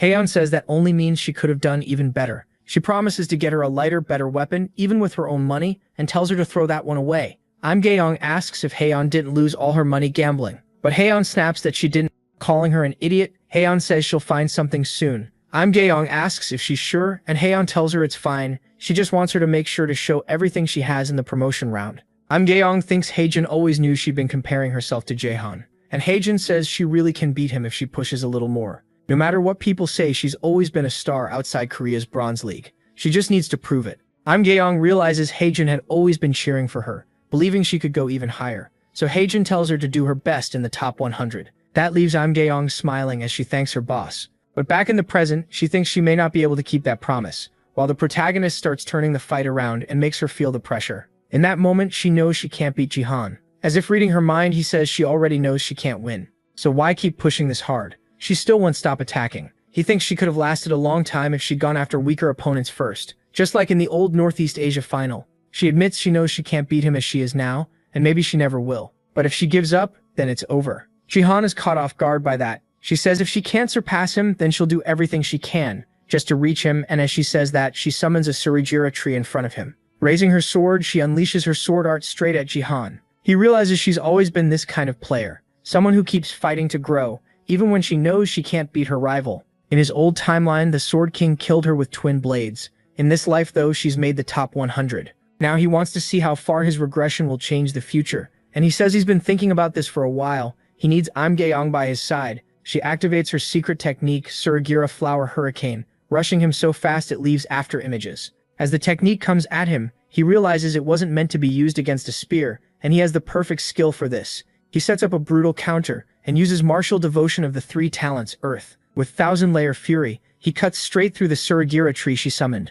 That's when you really feel how insane he is. He's using a sword technique with a spear. At the same time, a bald man says he's run into Baron again. This is Clark Jr., an American warrior and bronze rank 3 player. Baron barely even looks at him, and the system announces the match will continue until only one person is left standing. Clark says the world is ending, and gets mad that a coward who only knows how to buff others is still acting tough. He says he'll show the difference between them, but Baron just yawns. Then Baron asks why people always run their mouths so much when they gang up on someone, which only makes them madder. He tells them to shut up and come already, calling up his power. As the system pushes him to prove he's the strongest, Baron says he'll turn them all to ash. He's clearly a total battle addict. They all charge him together, but he grabs the bald guy and smashes his face in, taking out the 3 behind him too. The others yell to kill Baron first as they rush in. Baron just asks if they really think they can kill him. Then he tears through even more of them, raging, calling them bugs, telling them to die and mocking them as inferiors. The strongest player there is overflowing with confidence and not even a hint of humility.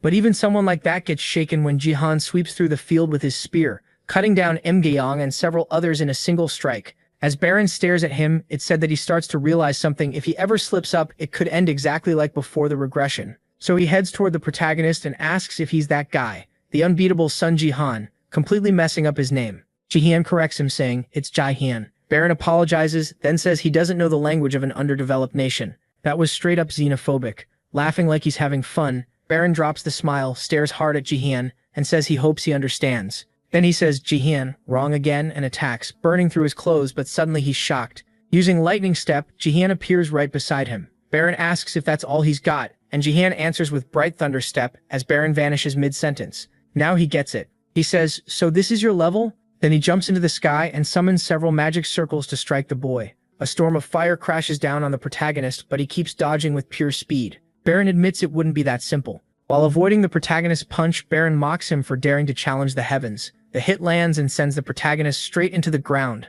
Baron says he'll gladly give them a fitting end, then summons countless more magic points in the sky. To him, this is the proper death for insects, and he gets ready to blast the whole arena by himself. He brings his hand down and calls for everyone to die under a rain of fire meteors. And people really do start dying inside the firestorm. Baron created with his power. Then he declares that this is the end for bugs like them. But the protagonist just says thanks, and a golden light rises from below, shocking Baron. With one diagonal slash, he cuts through the entire firestorm. Baron unleashed and uses absolute annihilation. He says Baron just handed him easy kills, and Sun Jihan racks up a double, triple, quadra, and pentakill. That pushes him to first place in kills. Now he's ahead of Baron, with Baron in the sky and the protagonist on the ground. Baron can't understand how Jihan survived. His flames were filled with force, so they should have burned until Jihan died. Then he notices something and realizes the flames aren't touching him. The protagonist has a shield dome around himself. Baron is stunned. He can't believe Jihan is a force user too. He says that's impossible. Since he has 2 stat windows, he thought he was the only one who could use force. To him, this has to be a joke. Jihan throws that back at him and says, the joke is thinking he's the only one. And now that he's seen it up close, he can tell Baron's skills are awful. That taunt gets to Baron, but in a way he almost enjoys. And he completely loses control, glowing and throwing off lightning and everything else he can. He starts raging, blasting energy everywhere, calling Jihan an insect who can do nothing but copy. Then he demands to know how Jihan dares, surrounding the boy with even more flames and swearing he'll burn him until he's unrecognizable. But Jihan, still on the ground, says he can't let that happen. He still hasn't shown everything he prepared, and he pulls out a crystal fragment in his hand. Holding it, he remembers the night before when he was getting something ready. He says that even if he chooses the Queen of Shadows as his constellation, he still has to think about tomorrow's match, and he needs to fill the gap left by the martial god. Then he remembers one item, the crystal fragment, which grants a divine blessing once. It can only be used in the bronze and silver leagues. He breaks it, calls it perfect, and uses the fragment to gain a divine blessing. He says he'd been waiting for this moment with Baron. All of the protagonist's stats rise by 50, and he says they'll settle this now, ready to fight Baron hand-to-hand to the death. Then we learn Baron used to be a coward. He wasn't big or muscular like the others. He was shy, and he was a player who feared battle. People said he was a waste, and with 2 stat windows and 2 classes, he could have used that advantage to surpass Baron Williams. But Baron chose support and mage. In other words, he stayed in the back of the group. Still, Baron changed when he discovered Force, and with his mana backing it up, he began to control the battlefield. Many rising stars fell because of him, and the players who fought him said Baron held 2 disasters in the palm of his hand. The first is Flame Wave, which lets him wipe out many enemies at once with a single burst of fire. No one had ever survived after being hit by that skill, so now he says this is the truth, getting excited and thinking the fight is already over. But then he freezes at what just happened. The protagonist erased that Flame Wave with 1 strike, using the Path of the Immortal Sage to crush Baron's attack. Baron says Jahan destroyed everything with a single piercing blow. It tore through all his flames and opened a path straight to his body. He can't understand how that's possible. Jahan says he knew why. Baron looks all-powerful on the outside, but inside he's empty. Then Jahan uses electricity from the ground to get right in his face. He says Baron spends more time hiding his lack of skill than improving, and rushes him in close combat. Jahan says Baron is completely sloppy. Then 1 strike slams Baron straight into the ground, pinning his back against the shattered floor. As Jahan walks closer, Baron says the protagonist talks like he knows everything about him. Jahan answers that he knows someone just like him. No matter how much Baron pretends to be strong and acts totally confident, he still can't hide his inferiority complex. Jahan says he saw that the moment Baron tried to steal his loot after the kill, shutting him out just because he wasn't American. Baron stays on the ground, forced to hear all of it, while Jahan digs into the guilt buried deep in his heart. Baron's eyes go wide as Jahan says building muscle, changing his looks, and using flashy skills are all just for show. They mean nothing if he never changes who he really is. Baron snaps that he doesn't like Jahan's arrogance. Jahan says the same goes for Baron's, and hopes this teaches him a lesson. Then he says enough talk, they'll finish this fight now, charging him with lightning around him. But Baron quickly raises a hand and points 2 fingers at the boy, catching Jahan off guard and blasting him backward. He fires thunder at point-blank range, leaving a huge burn in the middle of Jahan's chest, though the spear blocks part of the attack at the last second. Baron says this is what people call his second disaster, the thunder. Unlike Flame Wave, which hits a wide area, thunder is a high-level skill that condenses mana to pierce an opponent. It suits Baron perfectly, because it favors raw power over control. Baron starts floating again and goes after the protagonist. He's surprised Jahan took that head-on and still lived. Then he realizes the boy blocked with his spear at the last instant to avoid a fatal wound, and he admits Jahan's reaction speed is incredible. Even without fully blocking it, he's still standing.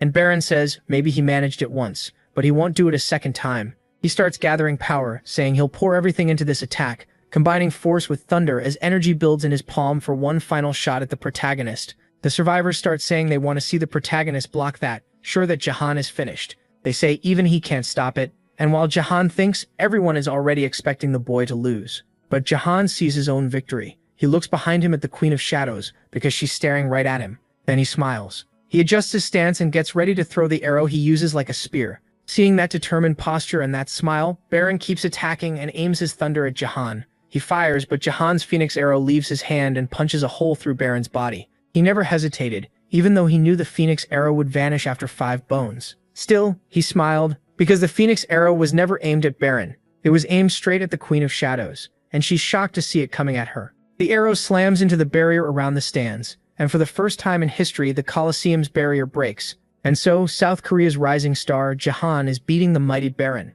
Then Rayon asks what's going on, and how Jahan can be this good at fighting. She's the fool who ignored the protagonist and bet everything on Baron, so now she asks how this is even possible. How could he beat Baron like this? It makes no sense to her. She realizes that if this keeps up, she'll lose all the money she won last time. Rayon notices she really never expected his victory. She's surprised to see the girl there, and Rayon says she expected this, though it still makes her a little sad. Rayon tells her not to take it too hard. She basically lost the moment the fight began. If she wants attention, she'll need to get even stronger. Rayon turns shy, but she also notices the girl still seems to be in a good mood. It's like a weight came off her shoulders, and the girl admits that's how she feels. She says this fight taught her she's still improving, even when she rushed Jahan and managed to pressure him a little.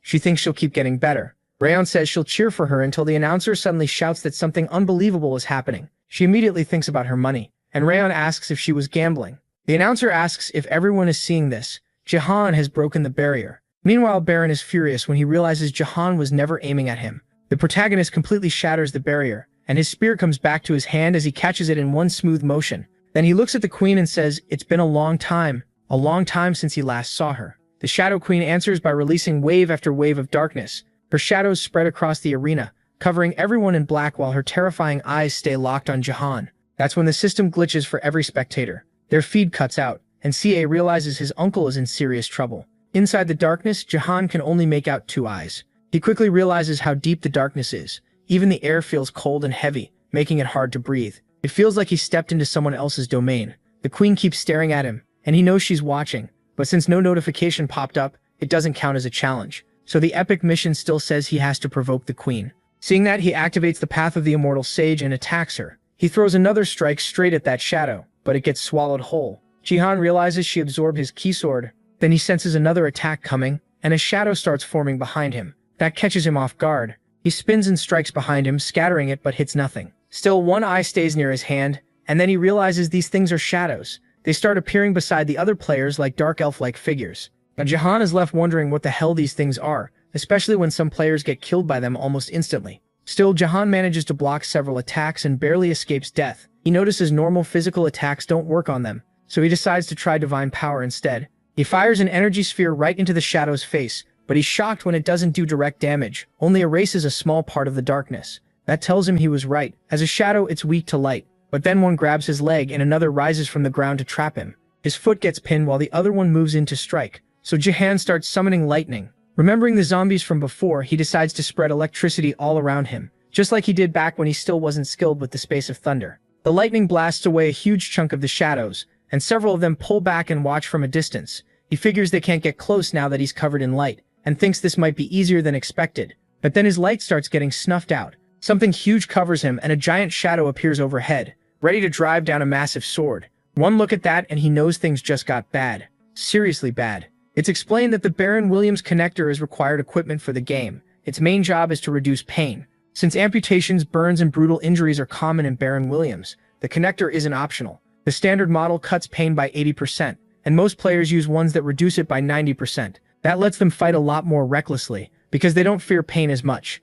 But Seong Jahan wasn't using a connector at all. The reason was simple. He knew Baron Williams would soon become real. Any pain reduction from a connector would only matter inside the game, and once the real Space League began, it would mean nothing. Real battles where people risk their lives would become normal. That's why the protagonist never used one. Even when fire burned his skin, and even when a 1,000,000-volt lightning strike hit his heart, he endured it all. Something normal people couldn't imagine. And now, with that monstrous thing about to crush and kill him, he barely dodges, knowing that 10-meter sword could split him in half. For once, he's genuinely terrified. He knows he's in deep trouble. The people around him can't even understand what they're seeing.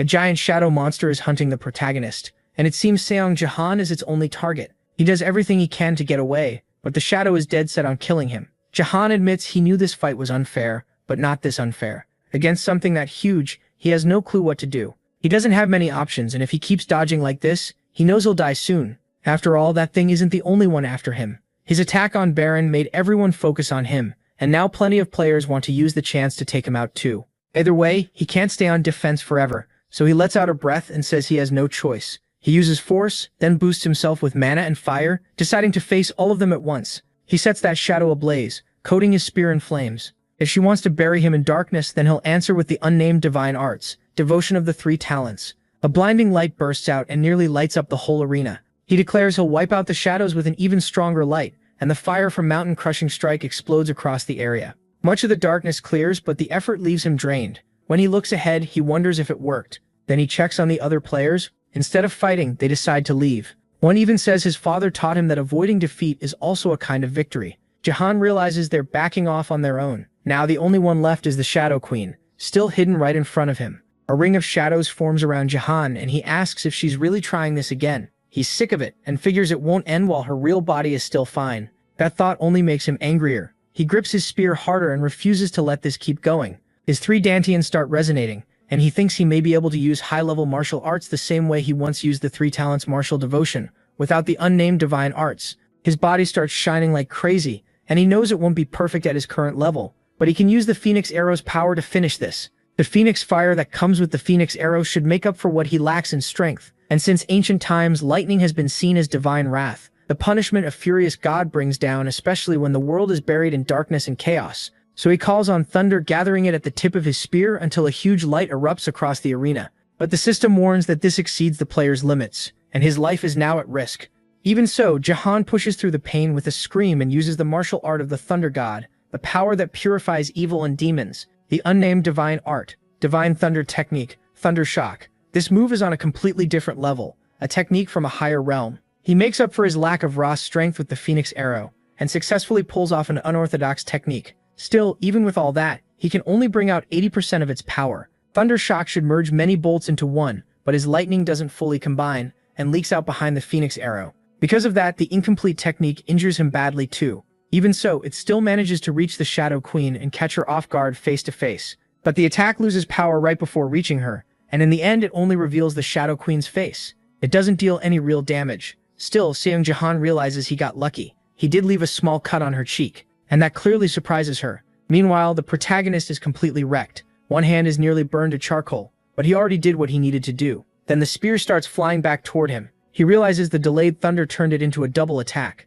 Seeing her wound, he's stunned that an incomplete technique created such an unexpected result. He says that was everything he had, and asks if it was enough to provoke her. The queen quickly smiles, and right then the system congratulates him for completing the epic mission, provoke the Shadow Queen. Even so, the boy can't tell what that smile means, and he starts wondering if this really went the way he hoped. Then the shadows attack him all over again, rushing him from every side. He tries to defend himself, even with his hand completely wrecked. He can barely hold on to his spear and starts wondering if he pushed too far. His hands are destroyed, and he doesn't think he can keep this up much longer. To make things worse, the attacks are even faster than before. Honestly, after setting this woman on fire, there was no way she wasn't coming after him even harder. In the end, he gets hit. But the people behind him are in even worse shape, with many of them already caught. They're being bound and tortured, and Jahan notices she isn't killing the players, she's capturing them. That makes him wonder what she's planning. But while he's focused on the others, his own legs get grabbed too. He knows he's in trouble, as the shadows begin swallowing his body. Fear starts rising fast, and he wonders if she's trying to stop him from finishing first. Then that giant sword aims straight for his head, and he tries to use Thunder Step, but he can't do much. Then he realizes he can't move at all. The sword keeps closing in on his head. Still, he notices the finishing blow is slower than it should be, so he wonders if she wants him to die slowly and painfully. He even calls her cute because she's smiling at him like she's enjoying this, but he has no idea what she's saying. He mutters that if this keeps up, he'll lose first place. If the others die before him, he might still hold on. But they're already grinning, sure that Sang will die first and one of them will win. That's when he asks himself if they really think he'll just stay there and lose. He may be trapped, but as long as his fingers can still move, he can do something. And then they start cheering, saying they don't know what's happening. But this is perfect. Once Seung is gone, victory will be easy. But then one of them starts dying and panics, not understanding why. He keeps asking what's happening. Then all three die, leaving only the protagonist alive. Even she can't believe it. Sarang tells her she was too slow, and that makes him the top winner of the top 100 promotion match, which means she'll be logged out soon. That clearly ticks her off, and she lowers the sword. He starts to realize this is going to hurt like hell. Then the attack completely tears him apart. After the protagonist is crushed by that giant sword, the queen watches what's left. But then Sarang speaks again, shocking her, and the arm he lost starts fading. He says it's a shame, since he dodged at the last second. He explains that Baron's influence gets weaker when the game ends, and the same goes for her shadows. Then he adds that it's too bad, but hopefully one arm will be enough this time. Right after that, the game ends and he's automatically logged out. Before leaving, he tells her he'll see her next time, which only makes her angrier. Looks like things went from love to hate fast, and the shadow of the sun leaves a mark on his left arm. Then he wakes up in the real world. He says that match was exhausting. First Baron, then the Queen of Shadows. Beating both was a brutal marathon. The side effects are still there, and he admits it was close. 1 second later, and he would have died. Before the Queen of Shadows could strike again, he focused every bit of strength into his fingers, and with that he cut the heart arteries of the other three. He was worried she might notice, but apparently she didn't. He says it's a miracle she only took the flesh from his left arm. He's sure that thing would have crushed him completely if it landed clean. After that, he says he never wants to gamble like that again, until he checks his status window. The reward is huge, 1 million GP bonus experience and 5 level ups. As expected, the top 100 rewards are on a whole different level. He also gets a new title, King of Kings of Bronze, and he didn't expect that one. It's the title for winning the top 100 promotion match. In silver, all stats go up by 5 and earned experience increases by 50%. He says it was about time to change titles, and this should help him grow much faster in silver. Next, he checks the special achievement rewards and sees 10,000 points for winning and clearing the top 100, plus another 50,000 for taking first place without a blessing. That leaves him shocked. 60,000 points total.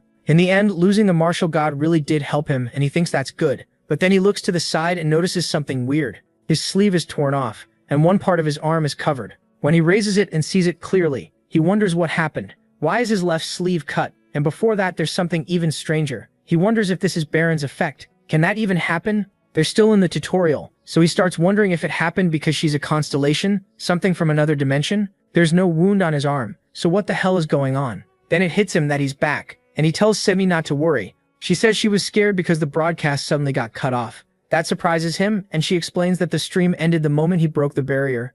The media went crazy over it. He says everyone must be in shock, and then notices he's getting a flood of messages. C remembers to ask if that was really the Shadow Elf Queen, and he says yes. He adds that he cleared the mission because of her, and C happily says all the effort was worth it. But then she asks what's wrong with his arm. He says nothing is, and she asks what he's talking about. His arm is turning black, and she's right. The Queen's shadow magic is spreading across Seung's arm. He panics and asks what's happening, and then the system detects a curse. So that's how it ends. Whatever was between them is over, and she left him with this. Meanwhile, at Divergent Guild headquarters, they discuss MC's latest moves. Rayon watches as the narrator says beating Baron was amazing, but what happened after was even crazier. He destroyed the barrier. They say a bronze player breaking the barrier makes them excited to see what he'll do next. Rayon notes that everyone is talking about him. He beat Baron, won the top 100, and even shattered the barrier. They say Seong gets stronger every day, and they need to recruit him no matter what. After that match, he became a huge name. Now agencies everywhere are asking what to do about him,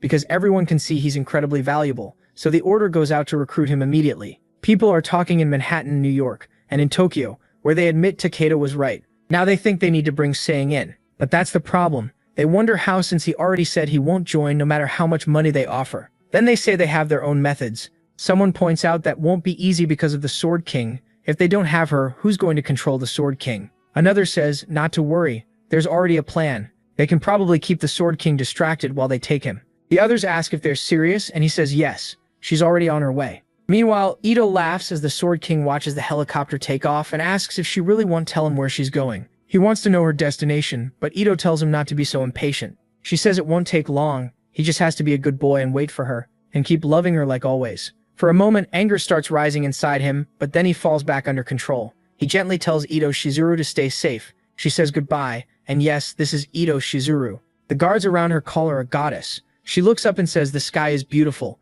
and it's a perfect day to visit someone. She wonders if Seek agrees. Meanwhile, he's in bad shape, with shadows spreading all over his arm. In the middle of that darkness, a black sun appears, revealing something strange. Some time later, people are yelling at the protagonist, saying he should be grateful he even got a chance to apologize. But what kind of attitude is this? They warn he'll regret it, but he uses force to move a cup and hurls that orange drink right at the old man's head, leaving him stunned. The man curses at Seong and asks if he's lost his mind, while MC stays dead serious. Then 10 minutes earlier, Kinun Tai says he just arrived. They thank him for helping them, but he brushes it off and says he should be the one handling this after what Seong did. To repay all that effort, he says he'll make sure to deliver his message to the two people who harmed Taiwan daily.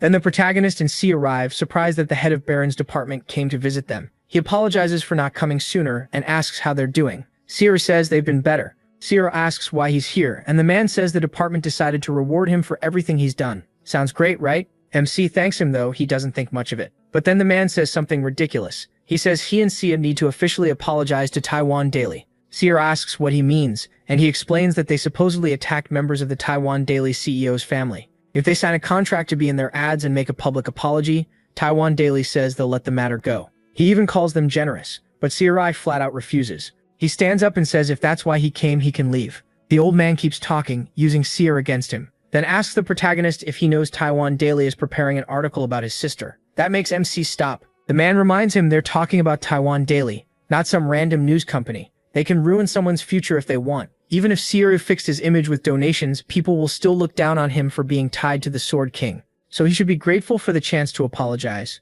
Instead, he smacks him in the head and says he and the others are using Sia to try to blackmail him. He asks if the protagonist has lost his mind. Then he says Sia clearly doesn't get how serious this is. By doing that, he's made enemies of both the South Korean government and the press. He says the article about Sia will be pushed everywhere, so MC better get ready. After that, the man storms off, leaving the two of them behind. Sia asks if she minds, but Sia says not at all. At Taiwan Daily headquarters, the guy is still furious, saying nothing like this has ever happened to him before. He says Baron's recent wins must have gone to his head. Lee and Xian tell him that must have been hard to sit through. But then the bald girl tells her father to look. Everyone is talking about the article on Sia's blessing. She says they should have published it sooner, because Sia got what she deserved. Lee and Xian tell her not to be so upset. Searing and Sia may be acting proud now, but they'll learn once the backlash hits. Then someone suddenly rushes in. They snap at him for causing a scene in front of a guest, but he apologizes and says they need to see this right now. He says the protagonist is exposing Taiwan Daily and Baron's department live on stream. Searing plays the recording of that man threatening him and asks everyone if they heard it. He says this is what Taiwan Daily and Baron's department did to him and Sia, making people wonder if they really blackmailed a player. He explains that a relative of Taiwan Daily's CEO attacked him to push a smear article on Sia, and Baron's department had worked with them to pressure the two of them. When that failed, their last move was publishing the article about Sia's blessing. MC says he already checked what Sia's blessing can do with the monocle of Hermes, and now everyone else can see its true nature too. Then he says it's time to reveal her status window to the public. What appears is a late-blooming evolution blessing, a growth-type blessing. Everyone is shocked, asking if a blessing like that even exists. People instantly call it broken, saying she could go from F rank all the way to SS, some even compare it to solo leveling. Sarang says that, as everyone can see, Sahik's blessing is far from useless, and he hopes that clears up the misunderstanding. He realizes this could help their situation a lot, though he still wishes he could hit them even harder. Then he gets 100,000 GP. With the donation, a message comes in from American physicist guild recruiter Robert Gates, telling him to think about America first. The man says he was impressed by his fights in the stream and wants to offer him a contract. He asks him to check his DMs, and he quickly realizes this could hurt them even more. So he says he has no choice after sending that much money. He has to accept the message. Then he asks if it's okay to show the contract on stream. Robert sends another 100,000 and says of course. He reveals the upfront payment first, 300 million. Everyone is stunned by the number of zeros, and chat explodes, saying that's way too much to turn down. The protagonist thinks that should do the trick. He thanks him for the offer but says honestly, he has a small dream of building a guild in Korea once he reaches silver rank. But if major companies like Taiwan Daily and even Baron's department head are going to treat him like this, he doesn't see how he can survive there without a guild backing him. Even so, he says he loves his country and would love everyone's support. That wins people over. Song plays it smart and asks viewers to support him so he can stay in Korea, and they start backing Jasayan with everything they've got. When the stream ends, the girl asks what he's going to do next. MC tells her not to worry about that. He says he just has a few problems to handle first. Then he calls Lee and she already starts getting a headache. The girl starts asking what she should wear, and why he suddenly asked to meet at this hour while Lee wonders what on earth she's doing. She carefully picks out a dress and asks if a casual look would work. Lee can only wonder where this crazy girl thinks she's going. Meanwhile, she keeps asking what Salem could want. That's so urgent. At the same time, he is standing in front of a bunch of shady guys. He says they don't look like some random ninja cosplayers. He asks if Baron's department head sent them or Taiwan Daily. Since they clearly came to fight, he decides it was probably both. Then he wonders if this is the perfect chance to try that out. So he summons Ariel,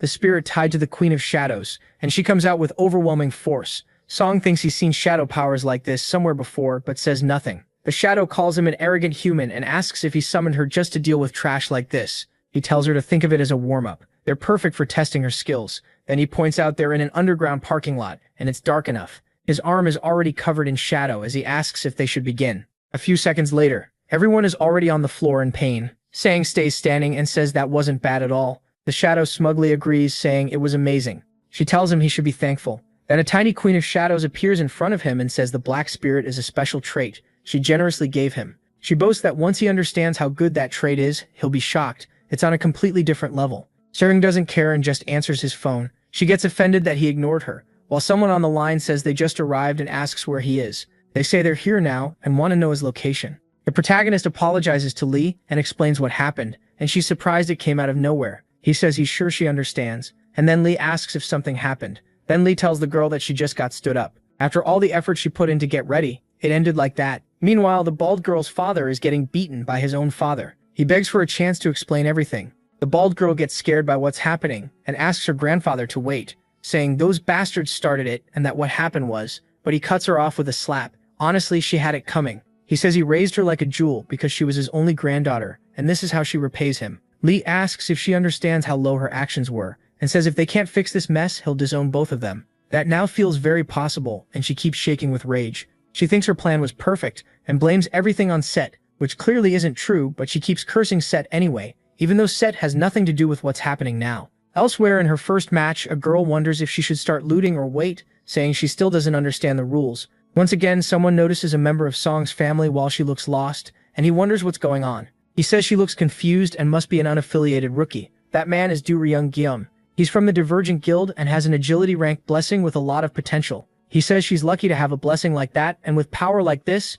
he's sure he'll make the top 50. He decides his first sacrifice will be that girl, and charges at her to strike, but she simply stops his attack with one hand. Then she uses the longevity turtle armor, the craftsman's iron bracer, speed boots, and a stealth necklace. Seong really did load her up with gear, and she disarms the guy with ridiculous ease. His hand is left shaking from the pain. Then she picks up the sword and thanks him for giving her her first kill before cutting him down with no trouble at all. She looks delighted. Watching that, Song says she's pretty good for a beginner. The queen asks how good an inferior species could really be. MC fires back that she's also serving an inferior species, him. She says she's only here to carry out the great mission her original form entrusted to her, and he should be grateful for her support. Then she asks if he even understands how great and glorious this power is. Simone looks at his hand and remembers when he first noticed that his whole arm had turned black. Back then, he got a notice saying it was a curse of unknown rank and unknown name, only called terminal. It drains the user's GP and EXP until the curse is removed. That seriously rattles him, and she asks if he thinks that's a bad thing. Seong notices the message is written just like an item description, so he thinks maybe that means it can work with emergency restoration. Then the hammer appears and starts restoring the cursed shadow. The system says Seong's shadow is in critical condition, so it can only do a partial restore. He uses emergency restoration anyway, then keeps spamming it over and over. The same warning keeps popping up, but he doesn't stop. At last, it works. The curse breaks, and its true form is revealed. It's now Seong's shadow, an SS rank terminal linked to the Queen's Shadow constellation. It can turn into the Eclipse Shadow Sword, and its rank can rise through that constellation's authority. The girl notices his arm is back to normal and asks if he's okay. He says he's fine. Then he hears a voice calling him a dramatic human. The Queen's shadow shows up at his feet. He jumps back and tells it to stay away. The shadow starts taking shape, turning into a tiny queen. Both of them are shocked, and she introduces herself as a clone of the Queen's Shadow constellation. Then she speaks to Jihan, saying the original found his powers interesting and ordered her to help him. From now on, she'll serve as his subordinate. He just stares, asking what the hell she's talking about. Then the system announces that Queen's Shadow, Ariel's clone, has granted him the Black Spirit attribute. He thinks it over and realizes it lets him control shadows to use as his weapon. He says he doesn't need her in every fight, but the power is definitely useful. She asks if he's even listening, then tells him to raise his Black Spirit stat. He can only think that now he's stuck with an annoying bug buzzing in his ear all the time. Later, when he goes to eat, she says the tutorial was really hard. He praises her, saying she did great for her first time. That leaves her totally happy. Then she asks her uncle what he'll do about America First's offer. He says he'll turn it down. She's shocked since they offered a ton of money, but he says he can make that much later. More than that, he doesn't want to join a guild. He wants to start his own, and he already knows a shortcut. Soon Rayan comes to his house while he thinks she's perfect for helping with something like this. At least she's into you, so maybe he can mix business with pleasure, get a girlfriend and maybe a sponsor too. But the moment she's face to face with him, she gets startled, and the protagonist repeats himself, asking her to become the guild master of the guild he's about to create. She asks where that came from, and he clears it up. She'd be called guild master, but he'd rather have her handle management. She points out she's part of Divergent Guild, but he reminds her she's their sales manager, not an affiliated player. Even so, she says he still needs a master, and that role should go to a skilled player who can represent the guild. Someone like her fits management better, so why is he even offering this to her? He says it's because of her support gift. It only gives a 10% XP boost, and he's sure she always thought it was useless, since it doesn't stack with similar items. But he believes that if she becomes guild master, the true value of that gift will finally shine. She freezes, wondering if he knows something she doesn't. How can he be so sure? Maybe it's rancor level, but every expert called it worthless. She says she wants to believe him since he's the first person to value her gift this much, but becoming a guild master is different. It's crazy. He says he'll reward her properly, of course. Then he offers to tell her every winning bet for future baronet matches. That gets her attention, and I'm Gyeong notices right away, so she immediately agrees. I'm Gyeong yells at her, while the protagonist asks her to sign, and I'm Gyeong asks if she's really going through with it. She accepts anyway and thinks that if his betting tips are right, this could actually work out. Then a status window appears in front of her. The effects of support and assistance will apply to every guild member. The improvement rate is raised by 200, and everyone gets an extra 30% XP gain.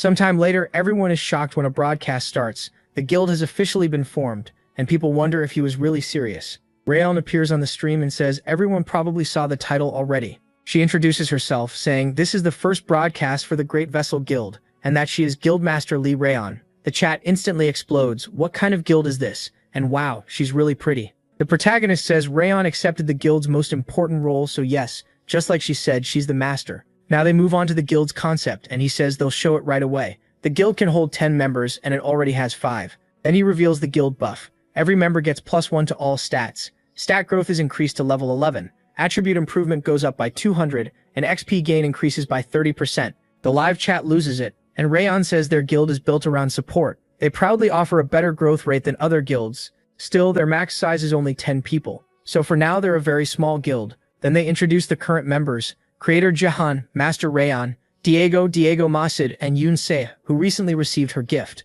And last, Im Gaeyong, brought in through a rental contract. She complains about being introduced like she's nothing, making the total 5. Everyone wonders what that girl is doing there, while the protagonist says viewers can follow their progress through future streams. Anyone who wants to join the guild or make a rental contract can contact Master Rayon. Satis takes the chance to ask him to explain the guild's name too. He says the name behind Great Vessel Guild comes from a Japanese phrase about late growth, and the first characters also mean Great Vessel. That's how they came up with the name. Meanwhile, in the middle of a match, Baron is grinning while beating down a Jihan copy that can't fight back. He says this is way too boring and decides to finish it in one move, charging straight at Jihan, but the blast barely does anything, and Jihan appears behind him, almost landing a hit. Baron manages to fire off a thunderbolt and takes Jihan down, but then it's revealed that was just training and the session ends. Baron starts laughing, calling it pathetic. He says Jihan only won last time because of luck. Then someone tells Baron he did well enough to beat the 50% version of Jihan easily. Next time they'll raise it to 75%,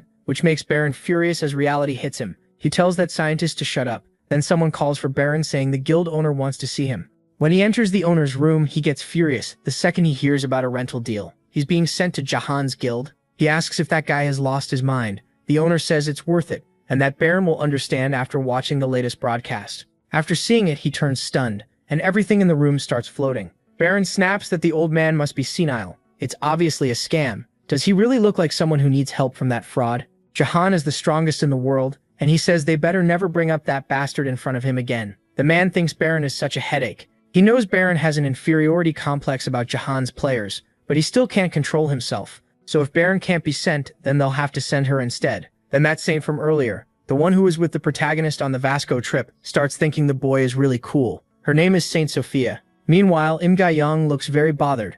Haiyang tells Jahan that Miracle Fates offered her a huge amount of money for the secret behind their guild buffs, and China made offers too. She says she's only telling him as a precaution, and asks him never to tell them anything. He says that should go without saying. She asks what kind of person he thinks she is, then admits she never imagined her gift was this good. She remembers when one of her guild executives asked whether he really said he needed her gift. That executive insisted it was probably just an excuse because he was personally interested in her, and even told her to use the chance to seduce him. They also said it wasn't like she'd done much for her guild anyway. So she tells Jahan she'll really work hard for his corporation. He says she only needs to be the corporation's master in name, but she refuses. He had planned to cut ties with the association once he secured the guild achievement, and his corporation members got strong enough. Instead, she slams her hand on the table and says her real dream was always to own a corporation. She started betting on the baronet to save money for a guild of her own. Then she asks Gaejong if that's right, and Gaejong awkwardly says, probably. She can't really remember. Gaeyong adds that until she can make her own guild, she'll do everything she can to promote the Great Vessel Guild.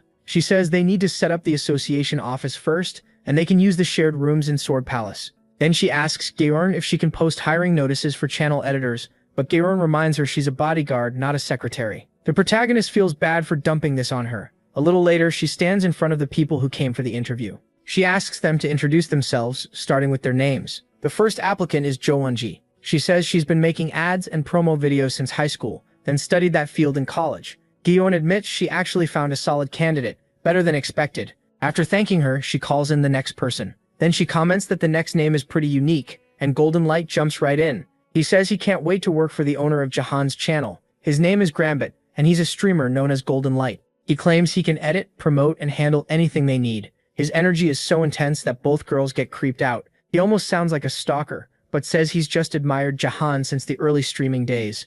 He says his head is packed with perfect ideas for the channel, and if they hire him, he'll give everything to the Great Vessel Guild. Everyone just stares at him in disbelief. Heian tells him to sit down. She says she only called him in because he's supposed to be a famous YouTube creator, but now she's wondering why he acts like a total psycho. The next applicant introduces himself as I'm Gaeong Wan. He says he's worked as a video editor for a guild for 4 years and can help a lot. Heian listens closely. She says that guild sounds pretty well known and asks why he applied here. He answers that the Vessel Guild may be new, but Jihan is already hugely popular as its owner. He adds that the job would also help him improve his own skills. Golden Light, meanwhile, realizes his rival is actually experienced. Heian tells him his background is strong and that he did well in the interview. Then she asks if he has any questions. He asks why Jihan isn't taking part in the interviews. Heian says she's the one handling management, and guesses he's a fan too, but his expression suddenly changes. Then he asks what floor of the building Jihan lives on. That catches Heian off guard. Golden Light tells him to hold on, saying the guy has been bothering him this whole time.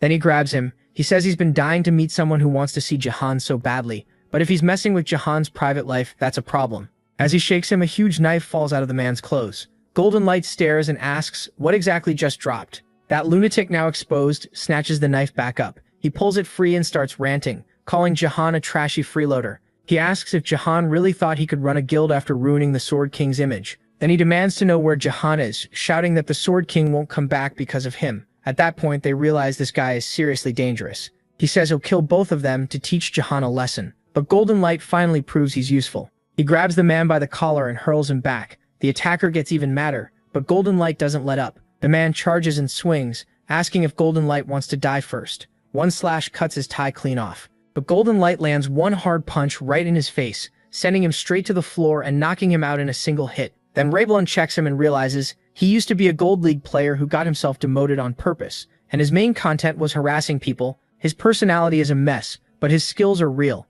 Then he starts acting weird again. He complains that he should have done that on camera, saying he protected Jihan from a Sword King family terrorist. He even starts making up a title for the video and tries to begin a stream on the spot, telling the guy to wake up. Ryan tells Gayen to call the police, because both of these guys are insane. Then the real issue comes up. The attacker was after Jihan, not the corporation. He's furious, but Ryan says the danger was dealt with right away. He apologizes and says security should be tighter. He assumes they'll need to keep looking for an editor, but Ryan says that's not necessary. She says one candidate was way too good to pass up, so she already sent the message. Meanwhile, Golden Light keeps wondering when the results will come out, even though it hasn't even been a full day since the interview. He starts worrying he got rejected. In his mind, he crushed it, and even took down that Sword King family freak. He thinks maybe he should have made the takedown look even more impressive. Then a message arrives. He freezes in surprise. At the same time, the girl with glasses gets her result too, and says she passed the interview and got the job. Take it as says that's exactly what he'd expect from her. She really is a goddess. Still, he asks if sneaking in as an editor is really the right move. He says he doesn't want to overdo it, but video editing isn't easy. She tells him not to worry. Editing is exactly what she's good at. And yes, this proper girl is actually that dangerous one from Ito. Ito Shizuru, the one planning to charm the protagonist. Who would have guessed someone that neat was really such a snake? Meanwhile, Golden Light is completely miserable, so people ask what happened. He starts ranting about why he was rejected. He says he proved how loyal he is to Jihan, exposed a Sword King spy, and took the guy down. To him, it was perfect. Then someone sends a donation and asks why he didn't try applying as Jihan's bodyguard instead, saying that would have made great content. He says that's true and starts thinking Jihan must be worried. Another assassin could come after him. Then he makes up his mind he's going to become Jihan's bodyguard now. Everyone watching thinks he's nuts. People tell him to know his place, but another 10,000 donation comes in saying Jihan is playing right now. He lights up and begs them not to leave him there alone, as they all rush from his stream to watch the protagonist live. Meanwhile, the protagonist reaches another area with two massive forces waiting at the entrance. They say they've never seen this map before. Then he enters the silver area in Gangnam, where the mission is an invasion match. He says it's been a while since he last came there. Gang asks what he means, since this should be his first time there. Gangnan joins the protagonist, and they explain the two of them were grouped together to make the mission easier for both sides. More exactly, someone arranged this so they'd get more exposure while leveling up. He says he's seen this map on streams before, but it feels different actually playing it. She doesn't totally buy that, while the viewers start wondering if this is going to be a rematch. The protagonist says he's excited to play with her again, since this is their second time teaming up. She gets a little awkward but shakes his hand and says it's funny. She got recruited by the very person they were all trying to recruit. Then he says, it looks like the rest of the team is here too, and she says she'll use this chance to train. Then they notice Guyon and realize this is the prep team for Divergent Guild's promotion. Once they recognize her, everyone is shocked. This kind of meeting isn't supposed to happen, and he points out that the whole group is full of Divergent Guild members. They say they were surprised when they heard she got loaned to Vessel Guild. Then they notice Seong Jaehan too, and everyone starts wondering what's going on. As everyone chats, one nerdy mage keeps staring at Gaeon like he's in love. He thinks she looks as beautiful as ever. In his head, only a few days have passed, but he suffered terribly since she left. He even imagines teaching her everything once she reached silver while he's lost in those ridiculous thoughts. Gaeon suddenly gets chills and wonders why she feels so uneasy. And that nerd starts saying Gaeon left the guild because of resentment and anger. But another girl cuts in saying this is her first invasion mission and asking if they should explain things. Gaeon says a short explanation would help. The girl explains that invasion missions use 10 players split into 2 teams, Angel Camp and Demon Camp. It's a 5-on-5 team battle with top on the left lane, mid in the center, and bot on the right. So yeah, they're basically playing League. And that's where things get dangerous. She adds that the first team to destroy the enemy base wins. She also says that outside the main lanes is the jungle, and that's bad news. The players can get all kinds of buffs by killing the monsters living there. Gaeon says their side will play as Demon Camp, then asks if no one on their team goes jungle. They explain that since it's his first time, he might not know. Jungle monsters are at least level 65, so they really can't handle them. The other 2 are around level 40, and she's basically level 30 with her bonus. The protagonist asks if that's really true because he thought their team could manage it. That gives the nerd another chance to act smug.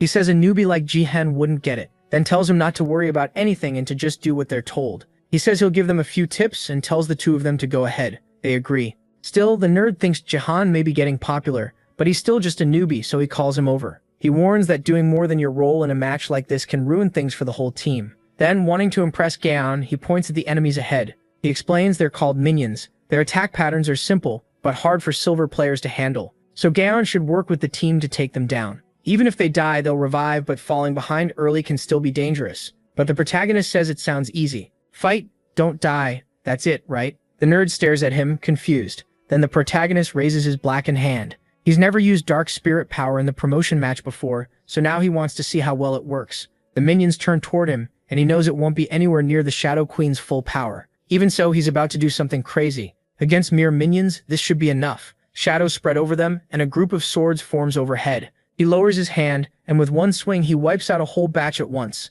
Gaeon and the nerd are both stunned. Gaeon says he can go ahead now, and he nods. After taking down 50 minions, the demonic god of the demon camp praises him and grants a blessing. All his stats go up by 20 until the match ends, and he realizes that Buff might let him clear the jungle alone. He turns to Gaeon and says he'll be back in about 10 minutes. She asks where he's going, and he says he's going to do a little solo leveling. She tries to stop him, but he's already gone, and she yells that he can't just leave. At that moment, that weird nerdy mage behind her suddenly moves into action when she's about to be attacked. While the protagonist walks away, the mage throws up his hand toward Gaeon. She flinches, so did I. But instead of attacking her, he casts a shield to block the 2 enemies rushing in. That's when they realize the mage acted, and Gaeon turns to spot the attackers. 5 minutes earlier, he had been cursing Jihan in his head, calling him arrogant because he ruined his plan to look cool in front of Gaeon. He keeps it all inside. Picking a fight with that guy would be a bad idea. Honestly, I wouldn't want that smoke either. Then he gets an idea. Why stay mid? He figures he and Gaeon can just hold top and let Sung Jihan handle mid alone. He thinks it's genius.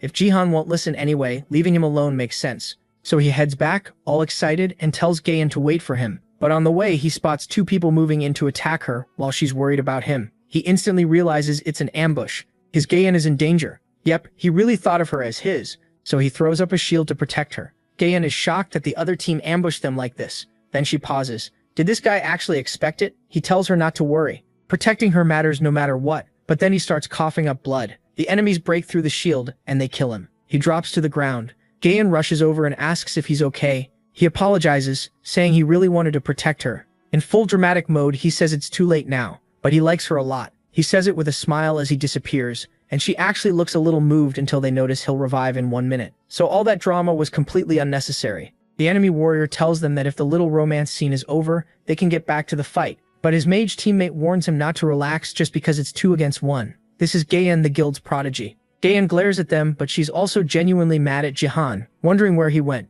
If this is a team game, he should act like part of the team. Then she notices something. Dark energy starts gathering above her, and she can already tell something is off. Meanwhile, the protagonist is deep in the jungle. He runs straight into a wolf with 2 heads and 6 eyes, and the beast lunges at him. But he catches it with his bare hands, stopping its bite cold. This thing is one of the most common monsters in the jungle, almost 3 meters tall. with jaws strong enough to crush a human skull. Even so, the protagonist throws it away with ease. If this is the weakest kind of jungle monster, and it usually takes 3 silver rank players to beat one, then he's handling this way too easily. The wolf squares up again, and he says it nearly got him with that jump. The monster leaps once more, snapping with one head, but Jahan dodges it without trouble. As he raises his hand, that black energy from before gathers again. He uses it to slash the beast, and the hit is so strong the whole comic loses its color for a moment. Then he tears the monster apart completely. He admits the sword is actually pretty good. Its name is Eclipse, an SS rank weapon used by the Shadow Queen in the promotion match, a shadow blade only dark spirit users can summon. Its shape gets unstable if his control slips, so it's hard to use, but the power is real. While looking at the sword made from the Queen's power, he earns the Silver League Jungler achievement and gets 1,000 achievement points. He says he expected that. In fact, he's sure more achievements will come if he kills every monster in the jungle. Still, he thinks he may need to kill some players too. Right then, the demon team gets first blood and earns 100 achievement points, which surprises him. Back with Jahan's team, the guy who had been attacking is now dead with a shadow knife in his chest, and the enemy mage is terrified, wondering what that thing is. A tiny shadow queen is protecting Gaon with shadow daggers, leaving her wondering where this minion came from. The little fairy asks Jahan what she's doing and tells her to finish off the last enemy. Startled, she quickly answers, "Yes, sir." And the enemy mage tries to fight back by casting a fire spell meant to kill Jahan in one blast. But through the explosion, the girl bursts out, jumps at him, and cuts him down in a single strike. Pretty badass. She thanks the queen for helping her, but the queen says she doesn't need thanks from a lower being. Gaon asks what that thing is, and the queen explains. Jahan told her to stay by Gaon's side while he was away. She assumes he wants her to fight for him too, and takes the chance to call him arrogant again. Gaon wonders if it's some kind of summoned spirit. Even so, she's relieved he didn't run off without a backup plan. The tiny queen points out that she must be pretty annoyed he went alone. Gaon asks when he'll be back, but the queen says she doesn't know, and she can't keep this form much longer either. Still, she's sure he won't die. Meanwhile, the protagonist finishes off a few more wolves and suddenly starts feeling sick. He wonders why he's dizzy, then notices a poisonous frog monster behind him. The system detects a status abnormality in his body. As that creepy thing looms there, its tongue shoots toward Jahan. He barely reacts in time and the tongue grazes past him. He has to jump back at once and the acid leaves burns behind. He mutters that it's been a while since he's seen a venomous frog. He explains that the venomous frog is a jungle monster that mainly uses poison. Since it's a higher tier monster, it almost never appears in low leagues like Silver. In Invasion Dungeons, only low-risk monsters are supposed to show up in lower leagues, so this thing clearly doesn't belong in Silver. Then the system notifies him that a status abnormality has been detected. He's poisoned, and all his stats are cut by 50. Even the viewers joining the stream are shocked that a Silver match already has a jungle monster like this. The frog gets ready to attack again, and this time it spits out a rain of acid. He tries everything he can to dodge, but the droplets scatter everywhere, and even one small hit could be trouble for him. When the rain misses, the frog lashes out with its tongue again, but he quickly coats his arm in shadow magic. He summons his sword and tries to knock the frog's attack away with brute force. Even its ranged attacks are fast, and since its fluids are poisonous, he knows he can't let them touch him. But while he's thinking it through, the frog suddenly wraps its tongue around Silver's hand, stopping him cold. Then it yanks him straight toward its mouth, and poison is dripping all over that tongue too. Silver realizes he's out of options, so he raises his free hand, summons the sword, and slices the frog's tongue. That hit hurts badly, making the monster scream, while Silver looks down and sees his hand is badly damaged by the poison. The frog pulls its tongue back and starts acting more carefully around Silver, and he notices right away. But it's not just cautious, it's furious, and starts gathering a huge mass of poisonous slime. Then it fires that venom ball at Silver, and he barely has any way out. The blast nearly swallows him, spreading like a wave of poison, and everyone starts wondering if Jahan is about to die, while the frog watches. Silver admits he almost did die. Then people notice something around him. He made a shield with force, something he clearly could have used much earlier. Trapped in that poison, he says he would have died without stacking buffs first, and the system starts listing his earlier kills, including the two-headed wolf, raising his stats by 30. With that, he summons several giant swords above the frog. By the time it notices, it's too late, and Jahan drives them through the monster's whole body. The frog collapses, and Silver can't believe it still isn't dead,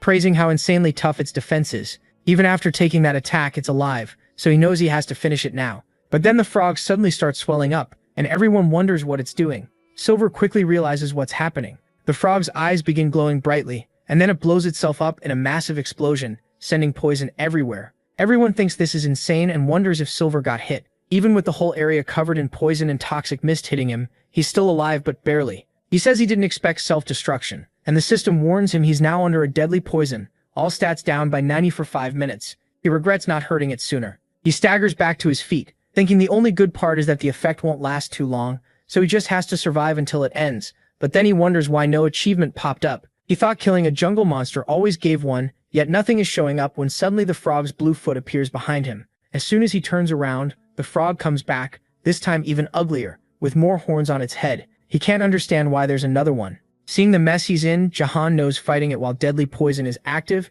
is way too risky, and if he dies, all his stacked buffs are gone. Still, giving up those achievements would be a waste, unless he can go somewhere and get more buffs first. Then he hears something and pauses. What was that sound? And where is he now? When he checks the status window, he looks surprised, then gives a small smile. It's almost time for him to return to lane, and now he can see both teams on the map. Meanwhile, the archer is doing her job. One teammate warns that the enemy is using skills they didn't expect, and tells her to be careful, but then the warrior gets hit by that arrow. The archer gets excited after landing one hit and says maybe the Reason Guild isn't such a big deal after all, but the mage tells her not to relax and to keep the pressure on. He says they already pulled top, and since mid is still even, they need to speed things up in bot. Then the ground starts shaking, and they freeze, wondering what that noise is. Silver is dragging that two-color frog straight toward his enemies. He drops right in front of them, bringing that disaster with him. The two girls just stare at him, and Silver says he found his extra buffs, along with a huge problem for both of them. 5 minutes earlier, Silver had decided he needed to lure that thing to bot first.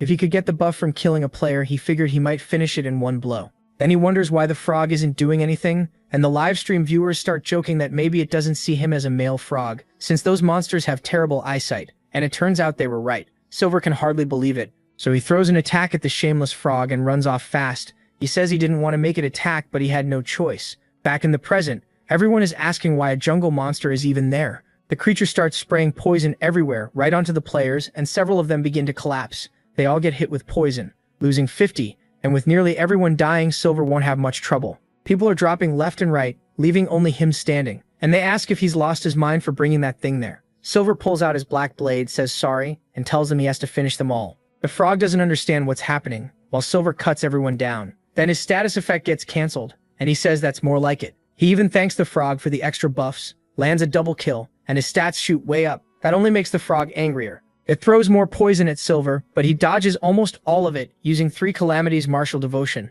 Then he uses Great Plateau of Mountains to split the frog in half. What's left of it almost seems confused by what just happened. Silver finally kills the poisonous frog, and his stats rise a lot. The secret mission first to clear the jungle is complete, giving him 10,000 achievement points, and he realizes all that effort was worth it. But then he notices something odd. A new mission called Disciples Traces has appeared. He turns to the archer and says he has no idea what's been happening because he was in the jungle, then asks for the current situation. They tell him Gyeong pulled most of top mid is even, and they were losing bot until the protagonist saved them. Now they just need to clear those minions to take the advantage. The protagonist agrees and tells them to finish it quickly, so they can turn the match around. Meanwhile, that nerd is getting wrecked again, nearly blown up and thrown all over the place. He yells at the enemy to stop hiding under the tower like a coward and fight like a man. They're in mid right in front of the angel team's tower, and the other guy says there's no way he'd do that, calling him a crazy bastard and telling him to hide under his own tower if he's jealous. The mage thinks all he has to do is bring that tower down, and with no one there to distract him, they stay locked there until he suddenly claims he sees Seong Jihen.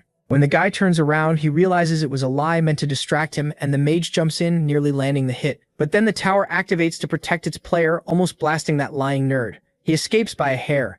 The enemy notices he's even using dirty tricks now, but thinks there's no way he can pull this off alone. So he raises his sword, says the guy held on well, but now it's time to die. Then the tower starts glowing, and the mage has no idea what's going on. He sees Imgang near the light, and the warrior, hearing yet another random name while he's about to die, asks if he really thinks the same damn trick would work twice. But Imgang really does destroy the tower behind him. That leaves him stunned, because this time it was true. With the tower gone, Imgang tells the nerd to go ahead. It's all his now. Time to put on a show. So he summons fire magic at point-blank range and kills the guy in one shot. Then Gang walks over while he's still on the ground and asks if he's okay. He says he thinks so, and figures the game should end now that bot has been handled. Meanwhile, the nerd is grinning to himself, thinking Gyeong saved him. The protagonist notices she got there first, and the two meet up, but the nerd gets annoyed that those Hongwoo's guys ruined his moment alone with her. He apologizes for being gone so long and says he owes her one, but she tells him that's not needed since the summoned spirit he left with her helped a lot. Then the queen cuts in, saying she is not a summoned spirit.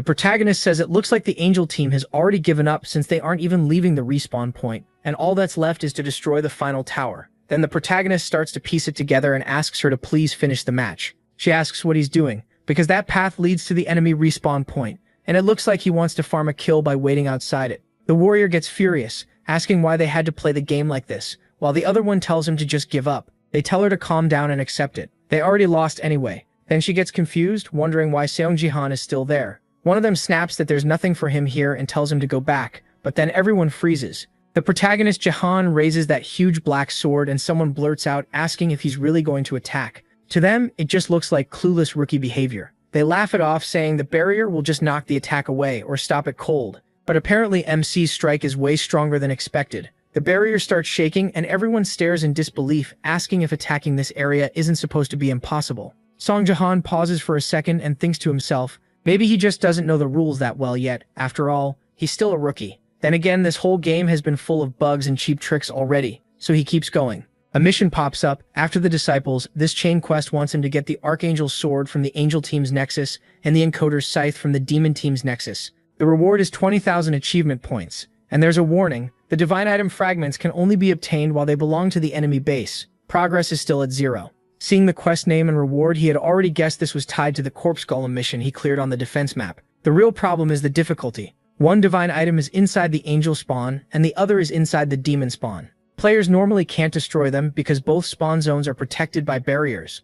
That would be true for anyone else, but right now, he's breaking through that barrier without much trouble, and everyone can tell he's actually going to shatter it if this keeps up. They shout for someone to stop him, but nobody even knows what to do against a player who can break a spawn barrier. Then one of the warriors turns around and sees something behind him. At the same time, Seong-jihan goes stiff too. An archangel appears right above him, staring him down. And that look is pure threat. His eyes widen and a notice pops up saying the archangel is enraged because a player attacked the spawn area. Now he's in real trouble. The archangel starts pouring heavy lightning down on him. The nerd just stares, wondering what in the world that thing is.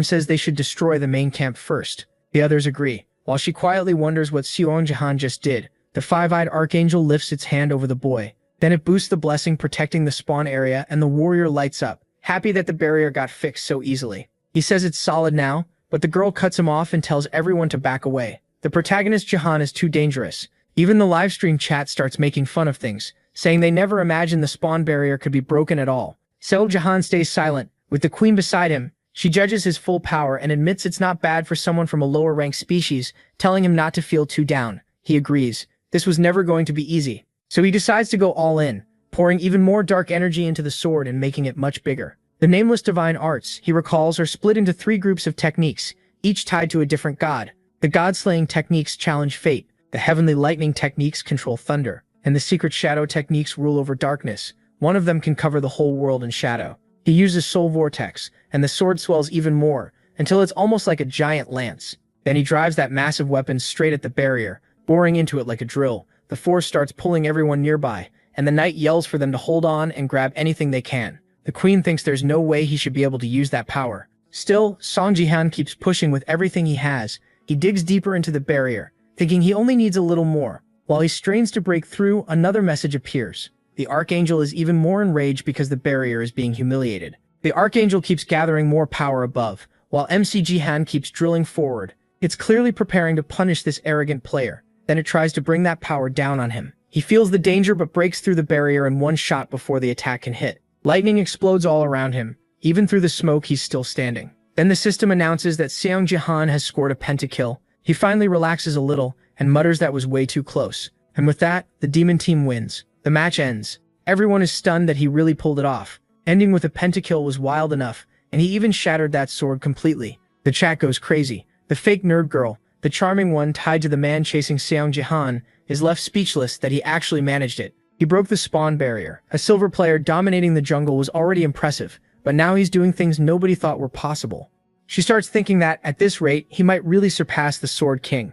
So now she wants to recruit him somehow, but approaching him as an ordinary employee probably won't work. She wonders if there's a more natural way to get close. Then she overhears another employee talking about how Rayon gets along with him. When she looks toward Rayon, she gets an idea. Sometime later, Seong-jihan is still watching achievement messages stack up across his screen and admits the rewards were even better than he expected. He also notices the quest item was collected automatically once that step was cleared. Now all that's left is destroying the demon team's divine object. Then the queen speaks to him. Seong Jahan tells her she was a big help, thanks her, and says he'll need her support from now on too. But the queen suddenly asks who he really is, saying the power he used to break the barrier is suspicious. That puts him on guard. He can't tell her it's a technique he learned before regressing. That could cause problems. So he says he can't explain the details. All he'll say is that it was tied to his gift. She goes quiet, and he asks why she wants to know so badly. Instead of answering, the queen summons a mass of black swords above him. With all of them aimed his way, he asks what she thinks she's doing. She demands a full explanation of how he has that power,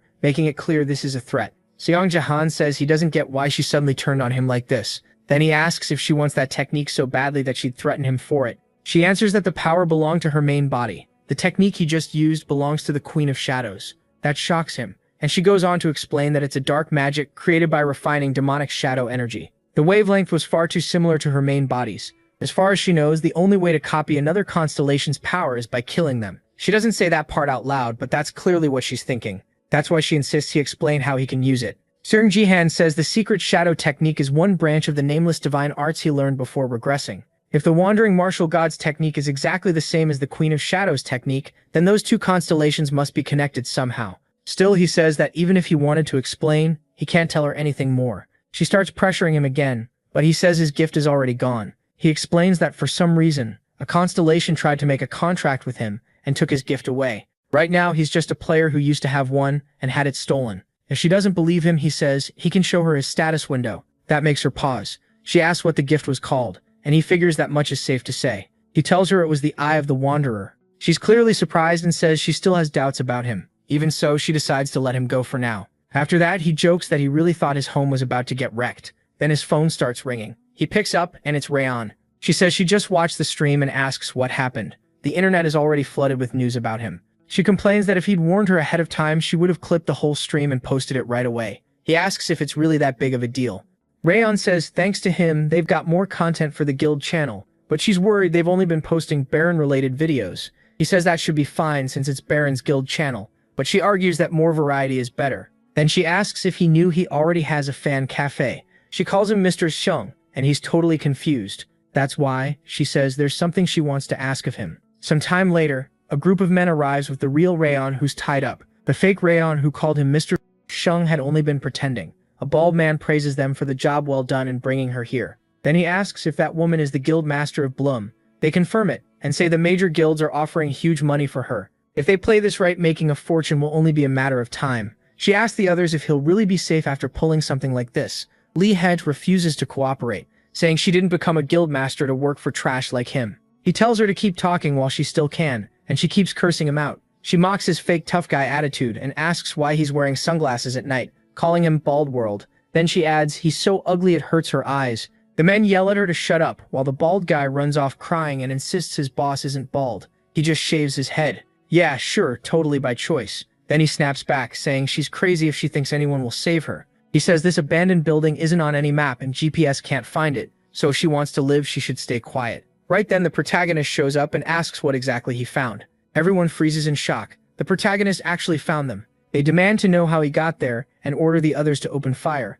If he were any weaker, one of those shots would have gone straight through his eye. Instead, he stops the bullet just before it hits, using only his power, blocking every shot without taking a scratch. The thugs start calling him a monster, while the bald guy pulls out a bazooka and says this fight isn't over yet. No idea where he got a bazooka from, and the weirdest part is, it fires a missile with sunglasses. Yep, a missile with sunglasses. Its power is honestly pretty lame. The protagonist watches it coming, then uses his force again, making that weird thing. Yeah, the missile with glasses turn around, it swings back toward them and blows those idiots up. In the middle of the blast, the protagonist pulls off a full movie hero moment and asks if Lee Hayan is okay. She asks how he found her when this place doesn't show up on any GPS. He just pulls out his phone and says it was all thanks to the Space 23, which has super accurate GPS with no signal problems, so it can track him anywhere. So yeah, this turns out to be an ad. She excitedly asks if that's the new Space 23 with the flexible screen and impact-absorbing layer, while he keeps praising it like it's the best regular smartphone in Abrago.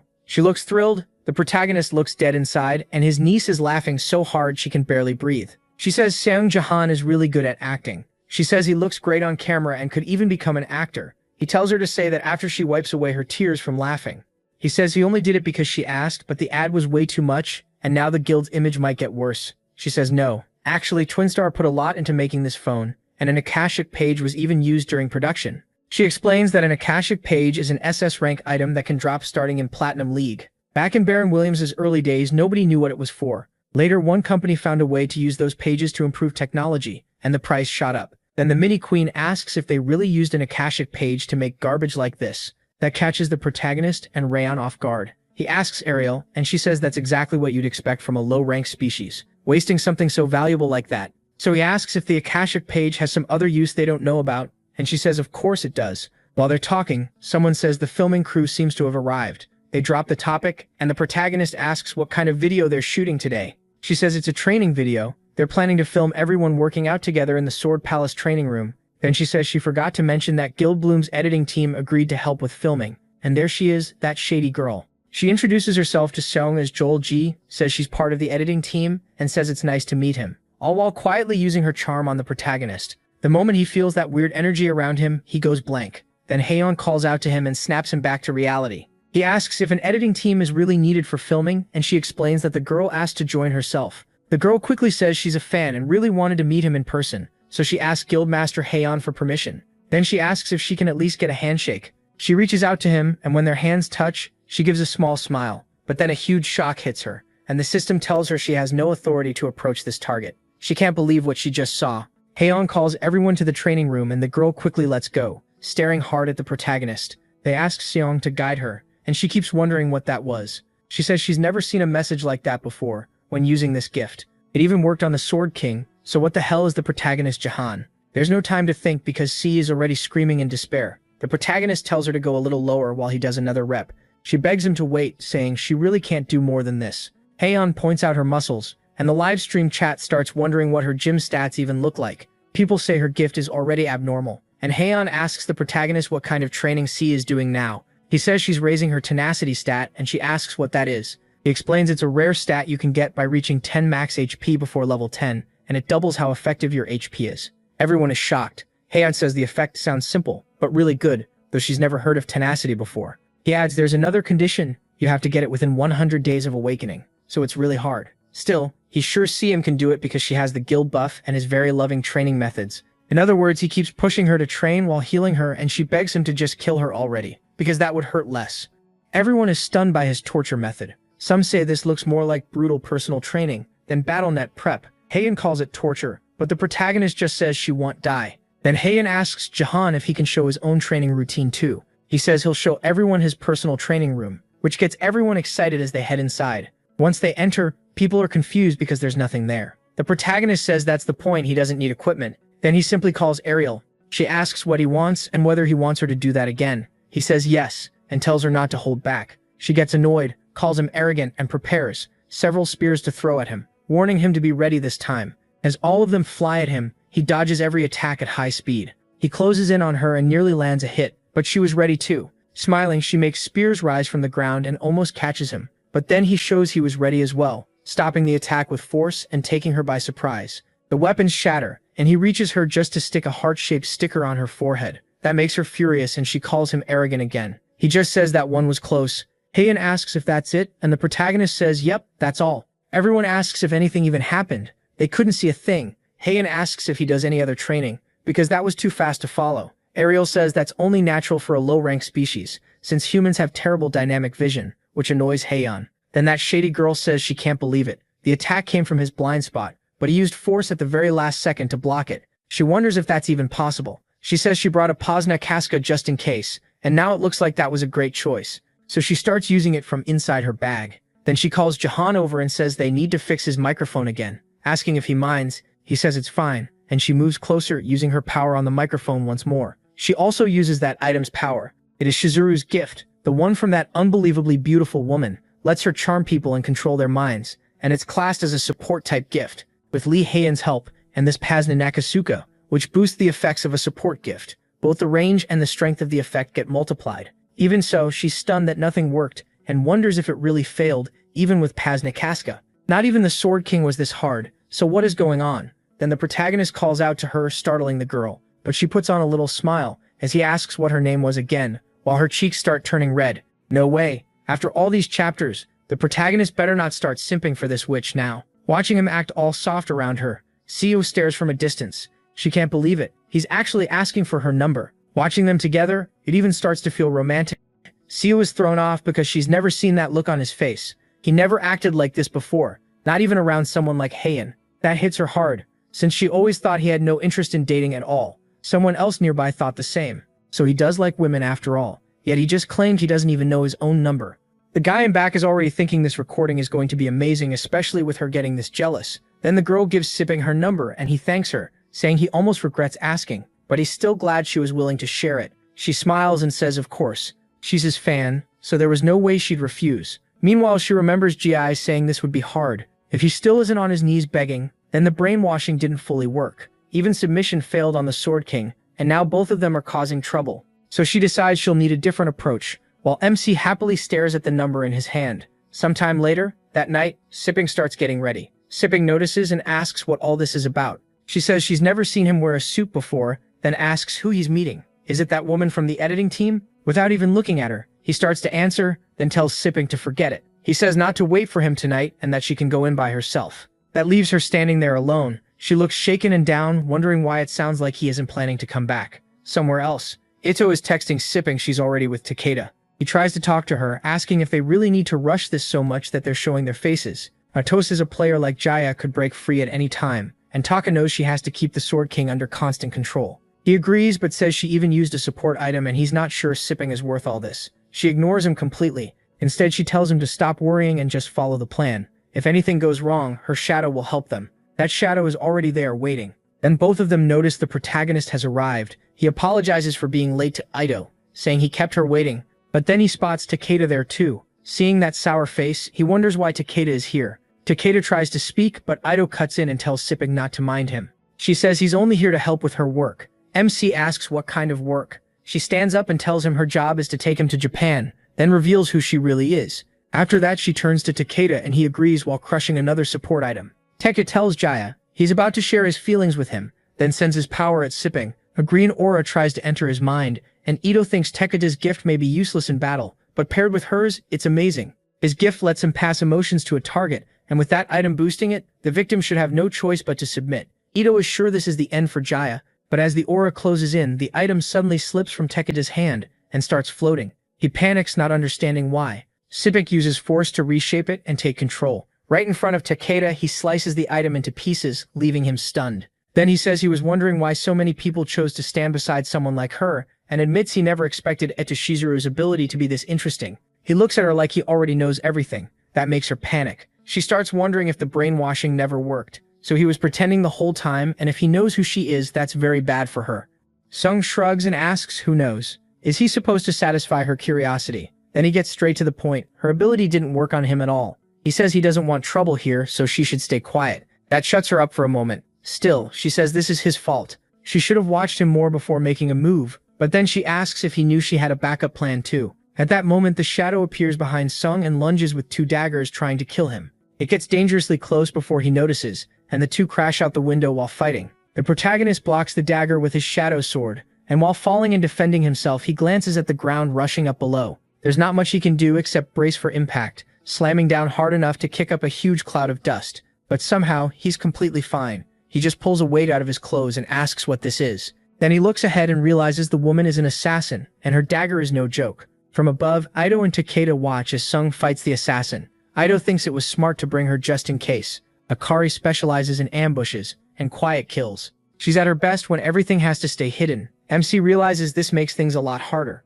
From the way she moves, she's at least gold, maybe even diamond. He didn't expect them to be this prepared, and now he sees just how terrifying Inoshizuru really is. Teika suddenly notices something and looks shocked. Sung thinks it's a good thing he came prepared too, and uses force while staring at him. Teika starts freaking out while the system announces that his point of view is being streamed live on BattleTube.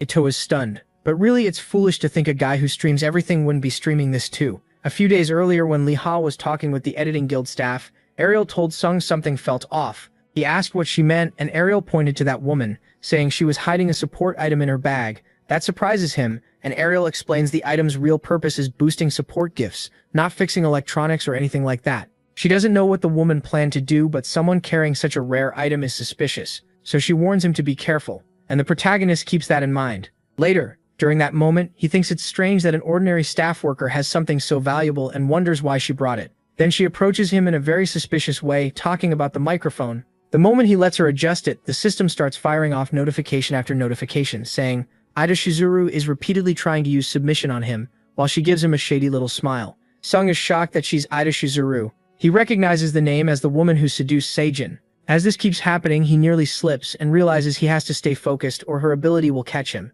So he calms himself and uses the mental technique from the nameless divine arts. With mind over matter, he breaks free from her charm completely. Then he starts thinking about Ito. How did she get here when the Sword King still isn't with her? He wants to expose her on the spot, but since she went as far as disguising herself, he knows it won't be easy. So instead, he decides to pretend he got caught and asks her name. Unlike what it looked like before, he wasn't actually blushing at all. He decides that the moment she reveals her true face, he'll make sure she can't escape this time. That's when he starts a live stream on BattleTube. Now Song admits he was honestly worried she might have already figured him out. He thinks his acting wasn't too bad. While everyone watching the stream wonders if this is real, as they see him getting ambushed live, people start asking what ability Takeda just used, and the topic blows up. Word spreads that Japan just tried to brainwash MC Jaya and take him away but failed. He asks Ida what she thinks now. Wasn't the Sword King enough for her? Did she really think her cheap brainwashing trick would work on him too? Ariel cuts in and says it would have worked if not for her. The viewers are shocked to hear the Sword King was brainwashed, and Taika tries to speak to Ito, but she just turns to Akari and tells her to proceed as planned.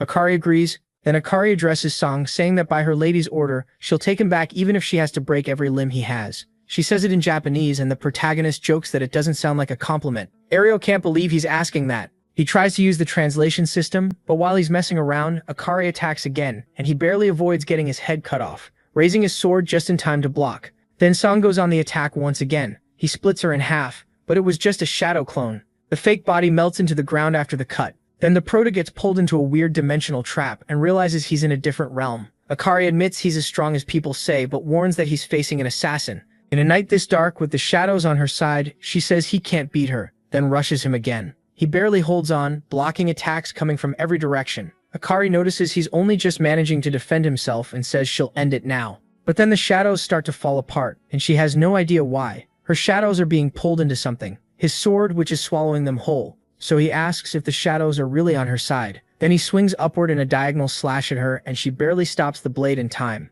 He tells her the funny part is that he's just like her. Then he drives his sword into her with full force, sending her stumbling back. He asks what's wrong. Is she shocked? After all, he was prepared too. And that takes us back to 2 hours earlier, when he was thinking things through. The system announces a rare upgrade. His achievement storage reaches level 6. A gift slot is added, and he also gets that month's random chest. He wanted to sort all this out before meeting her at the treasure, but hadn't found anything useful yet, so now he asks what this random chest even is. The moment he opens it, his eyes light up. He loves gacha. Ariel asks what he's doing, and he casually calls himself a former pro gambler. He gets the monthly special random chest with boosted gift odds. Realizing he might pull a gift from a random chest, he gets excited and then draws the ranked gift, Dexterity. But he doesn't need it, and it just reminds him of those 2 idiots who used that gift. Then the system says the constellation Queen of Shadows is paying a huge price to replace the chest's contents, leaving him stunned.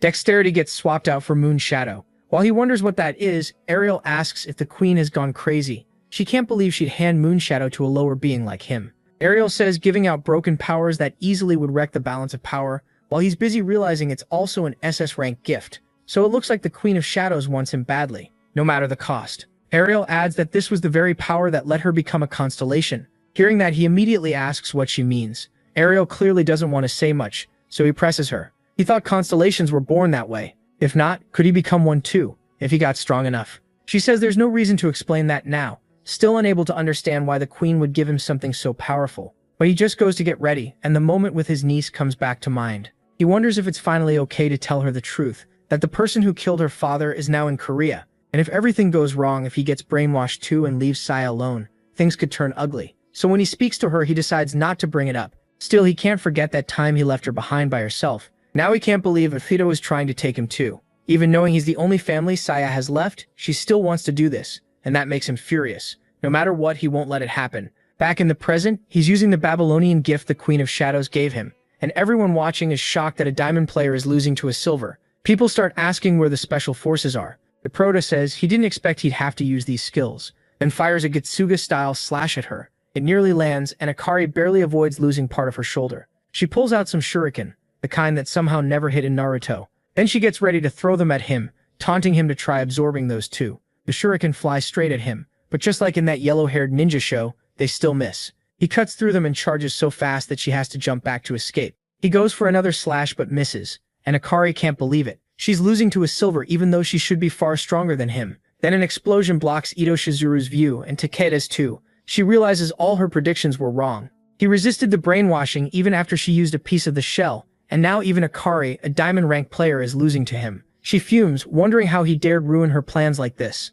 Growing even more frustrated, she starts obsessing over ranks and swears she'll have him no matter the cost. Then she calls out to Akari and says she's removing her restriction. At once Akari starts pulling out even more power, and the pressure is so intense that even the Prota feels it. He immediately wonders what's happening. That restriction is a system rule that lowers a player's stats during the tutorial. It's there to stop players from abusing their power in the real world, and Ito just used a skill that lets the target ignore that limit for a while. Akari, now completely changed and giving off a deadly aura, tells him the real fight starts now. He can tell her aura is completely different, and Ariel warns him to be careful. Her restriction is fully gone. He says he didn't even know that was possible. Then he realizes that his skill must be far more than simple brainwashing. Akari is even glowing gold now, and when he says she's unrestricted, everyone watching panics. The restriction came from the system itself, so nobody should be able to break it. If an unrestricted diamond caused chaos in reality, everyone would be in trouble, so the chat keeps freaking out about the restriction.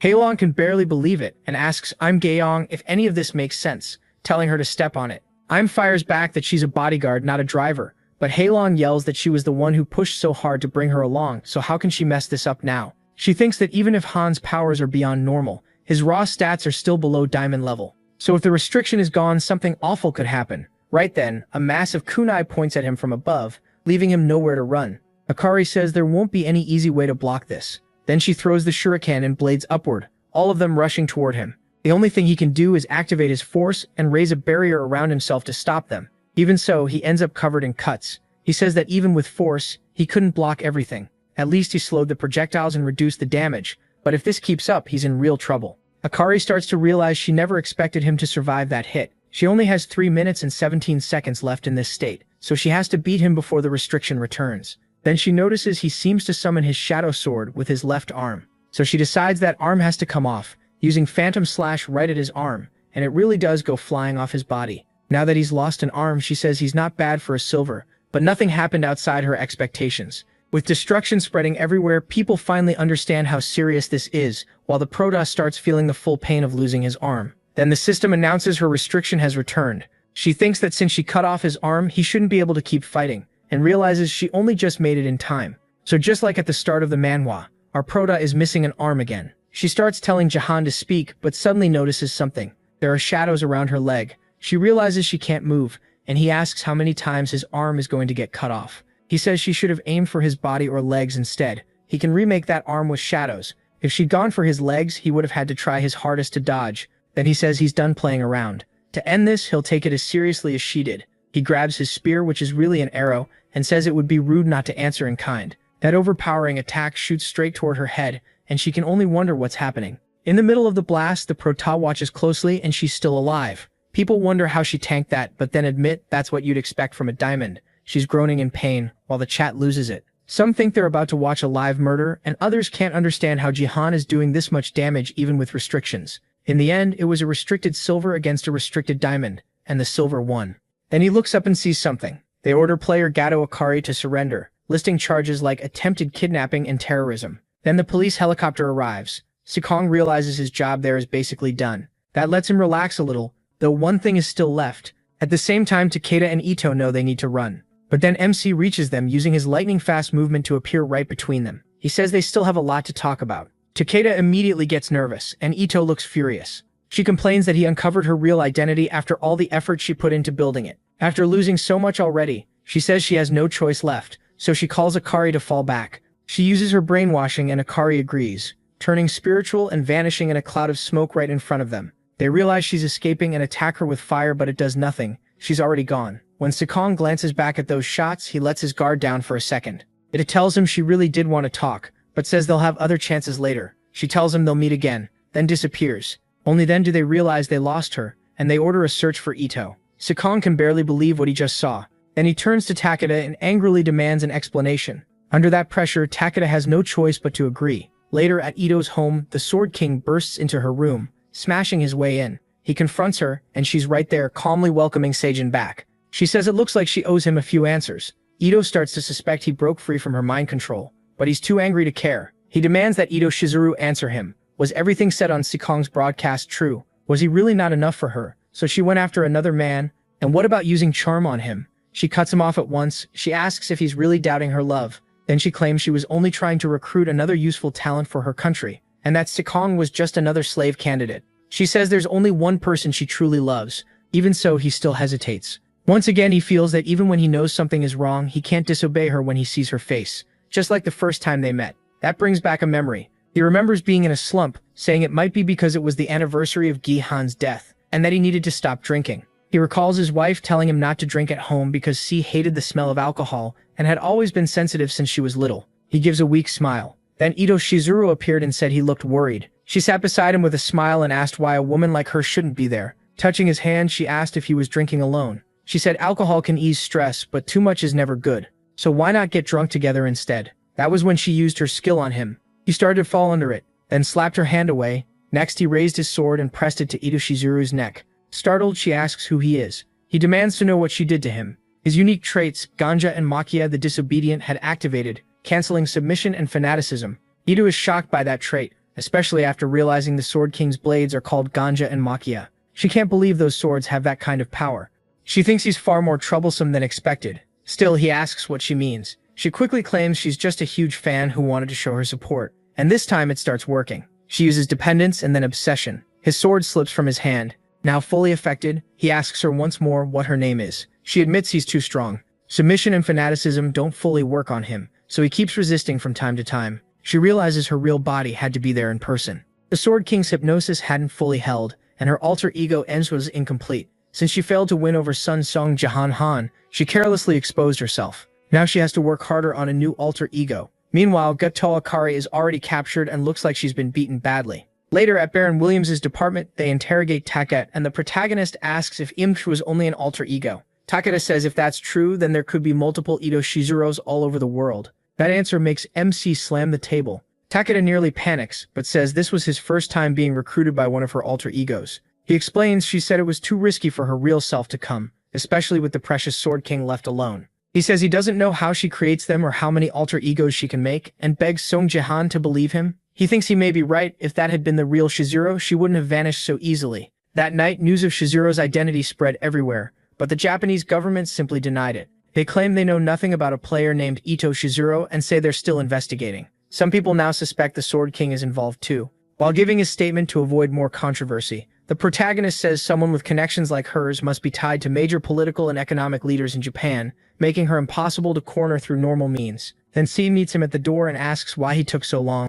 She says she was so bored she nearly died waiting. With her little yellow cart beside her, she asks if he still wasn't done giving his statement. He says there were a few things he wanted to confirm for himself, but she's clearly upset with him. She asks what happened, and gets even madder that he told her nothing, that she had to hear from someone else that he lost an arm. He tries to explain, but she doesn't calm down. She asks if he knows how shocked she was when she saw the broadcast. Why couldn't he tell her first? She says she's an adult now, and tells him to stop being so overprotective. Song starts blaming himself, but she keeps going, asking if he'd at least listen to her. What is she supposed to do if he disappears too? Just like her father. She starts crying, and now he's really worried. Then she suddenly punches MC right in the stomach. The hit drops him to the ground, and she says she knows she can't help just because he tells her things. Still, she promises she'll get strong enough to help him someday, so he shouldn't push himself so hard. Seeing that, Song softens. He tells her that with a punch like that, she'll get strong in no time. She agrees, saying she'll grow fast, even if she still has a long way to go. He asks why she's suddenly being so modest, and jokes that he raised a tiger. But then she turns serious with her uncle and asks about her father. Is it true he's really been brainwashed by the woman from the broadcast? Then she asks if there's any way to remove it. Song thinks it over. No matter how others may hate Yoon Se-jin, he knows Se-jin is still precious to Yoon Se-a. Just as he's about to say he doesn't know if it can be undone, Ariel appears and says there is a way. Both of them are shocked, and ask what she just said. Ariel repeats that the hypnosis can be removed. If you're the first and only god of the cleverest tribe. Song doesn't really get what she's talking about, and the girl asks who this arrogant race is supposed to be. Ariel answers like it's obvious, The elves, that surprises both of them. The girl asks if elves are really that arrogant, and he thinks back on them. Yoon-si asks Ariel if she isn't an elf too. Ariel says no, she's a dark elf, which is different. She explains that the Elf Alliance is the union of the tree and the world, and they'll do anything to keep their race alive. In her past life, they ended up taking all 5 top ranks in the Space League. Yoon-si says that's unexpected, since in movies and dramas, elves are usually kind. Ariel says they're kind just to each other. When it comes to other races, they show no mercy. In fact, they're cruel and unfair, so they ask about that god. And Ariel explains there's a tree called the World Tree, the source of all life. For the elves, it's basically their whole world and their one true god. The World Tree can also remove any abnormal status effect, so her father would need to consume one of its leaves or touch one of its branches to break the brainwashing. Yoon-si asks if her father can really return to normal if they get that tree. Ariel says yes, but it won't be easy. That makes Song wonder why Yoon Sejin had acted so strangely before his regression, and he remembers the elf he fought in the past. Sejin says she's relieved there is at least some hope, and then she looks at the protagonist. Later on, Ion arrives there and announces to everyone on the live stream that she is the leader. She says everyone was probably shocked by the last stream, but MC is safe, so there's no need to worry. The Hunter department promised tighter security for players, and people in chat fire back that they should have done that from the start. If MC had been taken too, Korea would have been finished. She adds that she wanted to update everyone about him, and that they're also keeping the promise from that earlier broadcast. Chat asks what promise she means, and she reminds them it was the vow to reveal his status window once they hit 1 million. Since he's queuing for a match right now, they'll show his status during the game and ask everyone to keep watching. People are shocked they already reached 1 million. It happened fast, and the timing couldn't be better. Song has just entered the lobby. The match is on the Invasion Dungeon map, and the protagonist spawned on the Angel's side. Now everyone wants to see how he handles it. Then GameLab asks why they aren't showing the status screen already. That sets her off, and she snaps at MC, asking if she didn't tell him to wait until more viewers came in. He says if they show it too early, people might leave after that, but then he reveals it anyway. He's level 46, tied to Gangnam with crazy martial power and dark spirit stats. His classes include 3rd class martial artist, plus archer, mage, and support. He also has Moon Shadow, and his title is King of Kings. Everyone is stunned. They wonder if that martial artist class is a warrior subclass, how Siren can be a warrior, mage, and archer at once, and why he has 2 titles. The whole chat loses it, asking what exactly he did to end up like that. He explains that after the live broadcast exposing Chisoro, he gained a huge amount of achievement points, with rewards popping up all over his screen. That made him think. He already had mage and support, so if he also picked archer and warrior to collect every class, what would happen then? He says 3rd class martial artist is a warrior subclass, and he chose it because he met all the requirements. But chat pushes back, asking how a support can even say that. Viewers admit they expected his status to be insane, but not this insane, and they ask Rayon to explain it. Even she can't believe it. She stares at the numbers and asks what kind of stats those are, then wonders what happened since she knows almost as much as he does. Song thanks them for the donation and asks for understanding. He's in a match, so he can't answer every question right now. Then he says the game's about to start and he'll be alone in one lane running off by himself. Instead, he heads straight for the enemy team. The other side can't believe he's their opponent. They call him a disaster for silver rank, like an invasive species ruining the whole ecosystem. The protagonist just takes it as praise. 10 kills, 0 deaths in under 5 minutes. But the enemy swordsman says it's too early to give up. He addresses Sunong saying he's heard a lot about him and draws his sword, bragging that every time he sees this beautiful, powerful style, he can feel the black dragon inside him twist. Then he challenges MC to come at him and prove who the better swordsman is. He just says he talks too much, then cuts his head off in 1 slash before he can finish. Right after that, a message appears. The Reaper has sensed an aura threatening the demon's shelter. Then the Reaper manifests and strengthens the demon's barrier. Seong says it's finally time to finish this mission, but Ariel warns him to be careful. That demon uses darkness, so Eclipse is a bad matchup. Fighting with spirit and shadow powers won't go well either. The protagonist asks if that's so, then says the answer should be obvious now. Ariel still doesn't get what he means until a bright light blinds her. Seong says darkness is weak to light and decides to see whether hellfire can burn it, activating the divine technique of the god of thunder. Lightning crashes down on the Shinigami. The attack works, and its barrier starts breaking apart. With that burst of lightning, MC destroys another divine relic and gains a fragment of the Reaper's power. He clears the Trace the River of the Disciple Chain mission and says he's moving to Phase 2, then Phase 2 begins. Everyone is left stunned. At the same time, Sophia arrives in Korea, saying she finally found him. She starts panicking over what to do, stammering because she's too excited to see him. Since she's there as America First representative, she wants to make a good first impression. At last, she's going to meet him.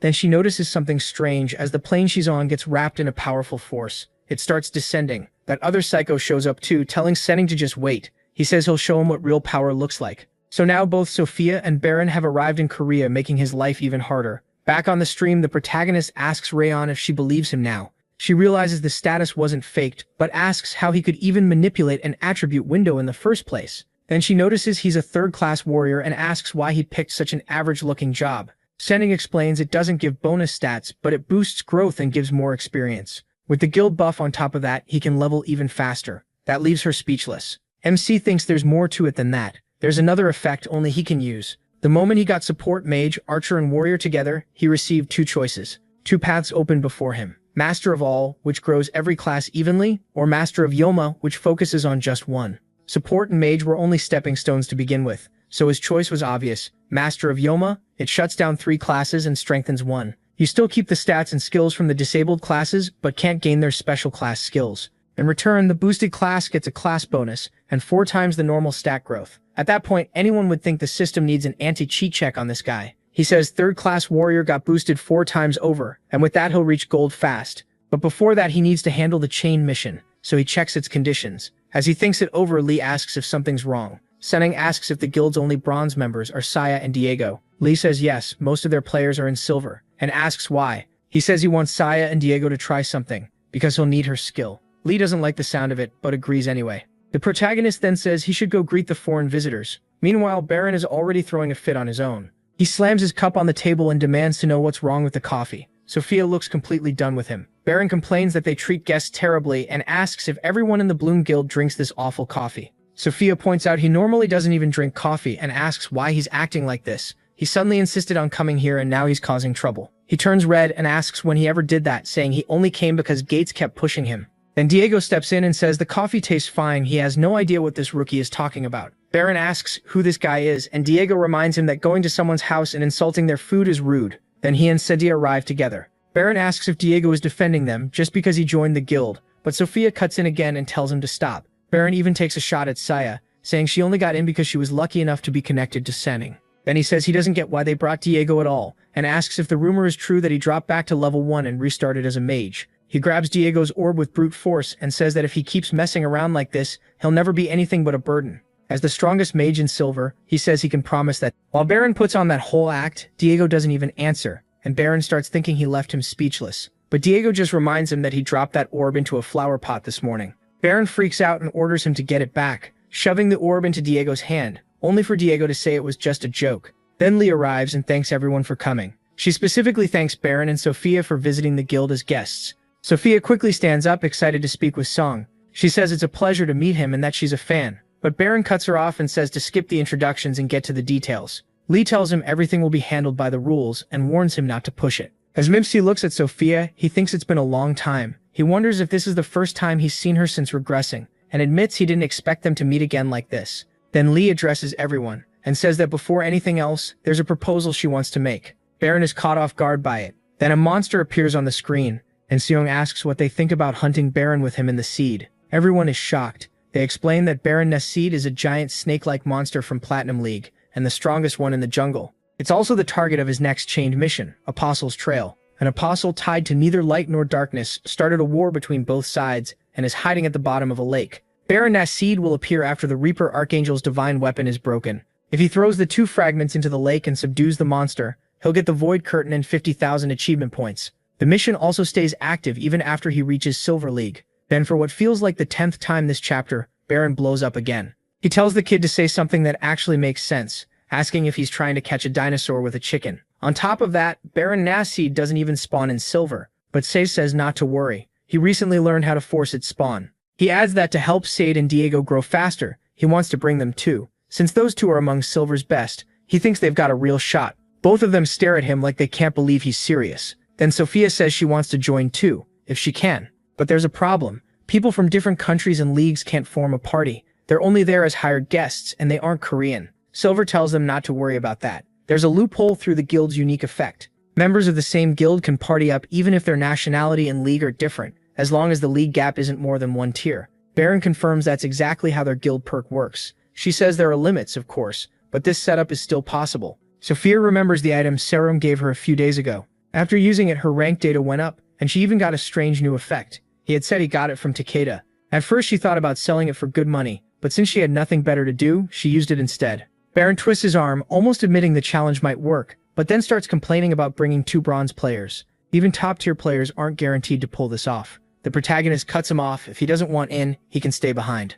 That makes Baron freeze, and MC calmly says they have other options. There's Wang from China, Mikhail from Russia, and Scarlet from Israel. All of them asked to be called if a spot opened up. He just has to make the offer. Baron falls right into it and quickly says he never said he didn't want to go. Now he insists that since he is bringing 2 bronze players, he has to join to balance things out, and he doesn't even need to thank him. Come on, man, drop the tsundere act. It really doesn't fit you. Sophia would agree too. So Silver says they'll move forward with this team. Baron thinks the protagonist is unbelievably annoying. For someone who only won his promotion match because of 1 item, he sure acts cocky. This time Baron swears he's going to break the kid's nose. Later inside the game, MC's team just 15 minutes in is already facing the other group. Their opponents notice every tower has already fallen and can't believe they got cornered this fast. They wonder how a team this stacked was even allowed. It's basically the Korean Avengers. 1 flying around, 1 with a sword, a healer, and those weird candies that seem broken too. Up in the sky, Baron says the gap in skill is so huge that Silver League players aren't even enough to warm him up. He adds that those bugs lasted longer than expected. Then he says playtime is over and he's ending this now. But Song suddenly says they surrender. Baron right in the middle of his big speech, and the enemy team too have no idea what they just heard. Even his own teammates don't get what he's doing. He just raises his hand and surrenders in front of everyone. 5 minutes earlier, in top lane, Diego was dribbling his flaming ball after the second tower had already gone down. The enemies complained that Diego dropped back to level 1 and started trolling, so why is he even in silver? Then he kicks the ball straight at the tank who tries to block it. But the shot curves hard and hits them right from the side, smashing into the guy's head. With that, Diego and Sophia clear the lane with ease. Everyone is stunned by the shot, asking what kind of missile that was and whether Sophia made it happen. Sophia is confused too. She did buff him, sure, but a bronze player shouldn't be pulling off control like that. While she's still amazed, she hears noise from somewhere else. She wonders what's happening over there and realizes it's Seong's lane down at bottom. There, the protagonist is using his black hand again, saying this is way easier than last time. Working with Seong, he crushes their opponents without much trouble.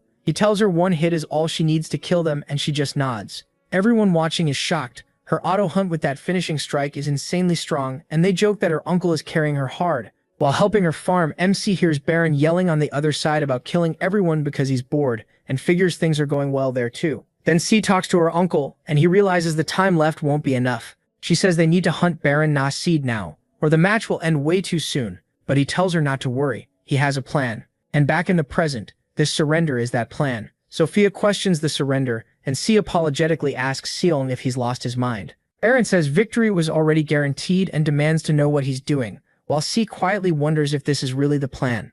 He tells everyone to calm down. He says he'll surrender on 1 condition. Why not hunt Baron Nasid together? That leaves everyone confused. They ask what he's talking about, and Baron grabs Selwyn again. He demands to know what kind of nonsense this is. Didn't the protagonist say they could handle it? And now he wants help from that pile of trash. While Baron argues, the 2 guys behind him, the so-called trash, look crushed, and someone points out that was way too harsh. But MC tells Baron this won't end with just spawning Baron Nasid. If they kill the enemy players, they'll revive in a minute. So what happens if those guys take the objectives while they're busy hunting Baron Nasid?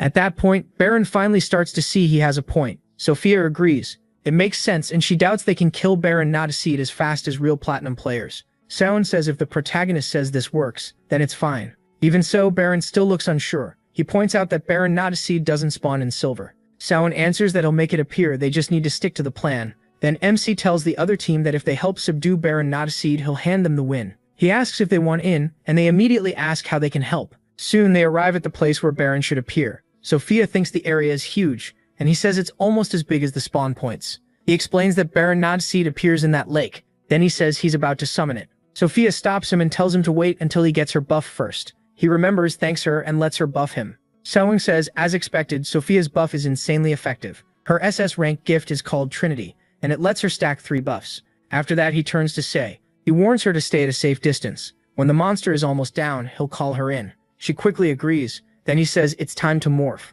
He takes out 2 crystals and moves closer. Then he throws them into the water. The crystals sink deeper and deeper, until something reacts, and everyone outside feels the ground shake. The mark carved into the nearby stone starts to glow, and Baron Williams' Nasid is summoned, roaring at everyone. They're all stunned. Baron Williams says that now that light and darkness are gone, the time for ascension has come. Then an invasion dungeon begins. Valley of the Apocalypse. Extra boss Baron Williams Nasid. Everyone is shocked, but someone tells them to stick to the plan. He explains that if they destroy the stones around the lake, Baron Williams' Not seed will weaken. Those stones are his power source, but they regenerate over time, so they have to keep attacking. Each pair will handle one stone. That's when Sophia notices something odd. There are 9 people total, but only 8 are assigned to the stones. The protagonist confirms it. He'll fight Baron Williams alone. Baron immediately refuses. After bringing him all the way here, there's no way someone gets to hog the spotlight alone. He says he doesn't know about the other losers, but giving a stone to someone as amazing as him would be a waste. Then he warns him not to cry and beg for help later.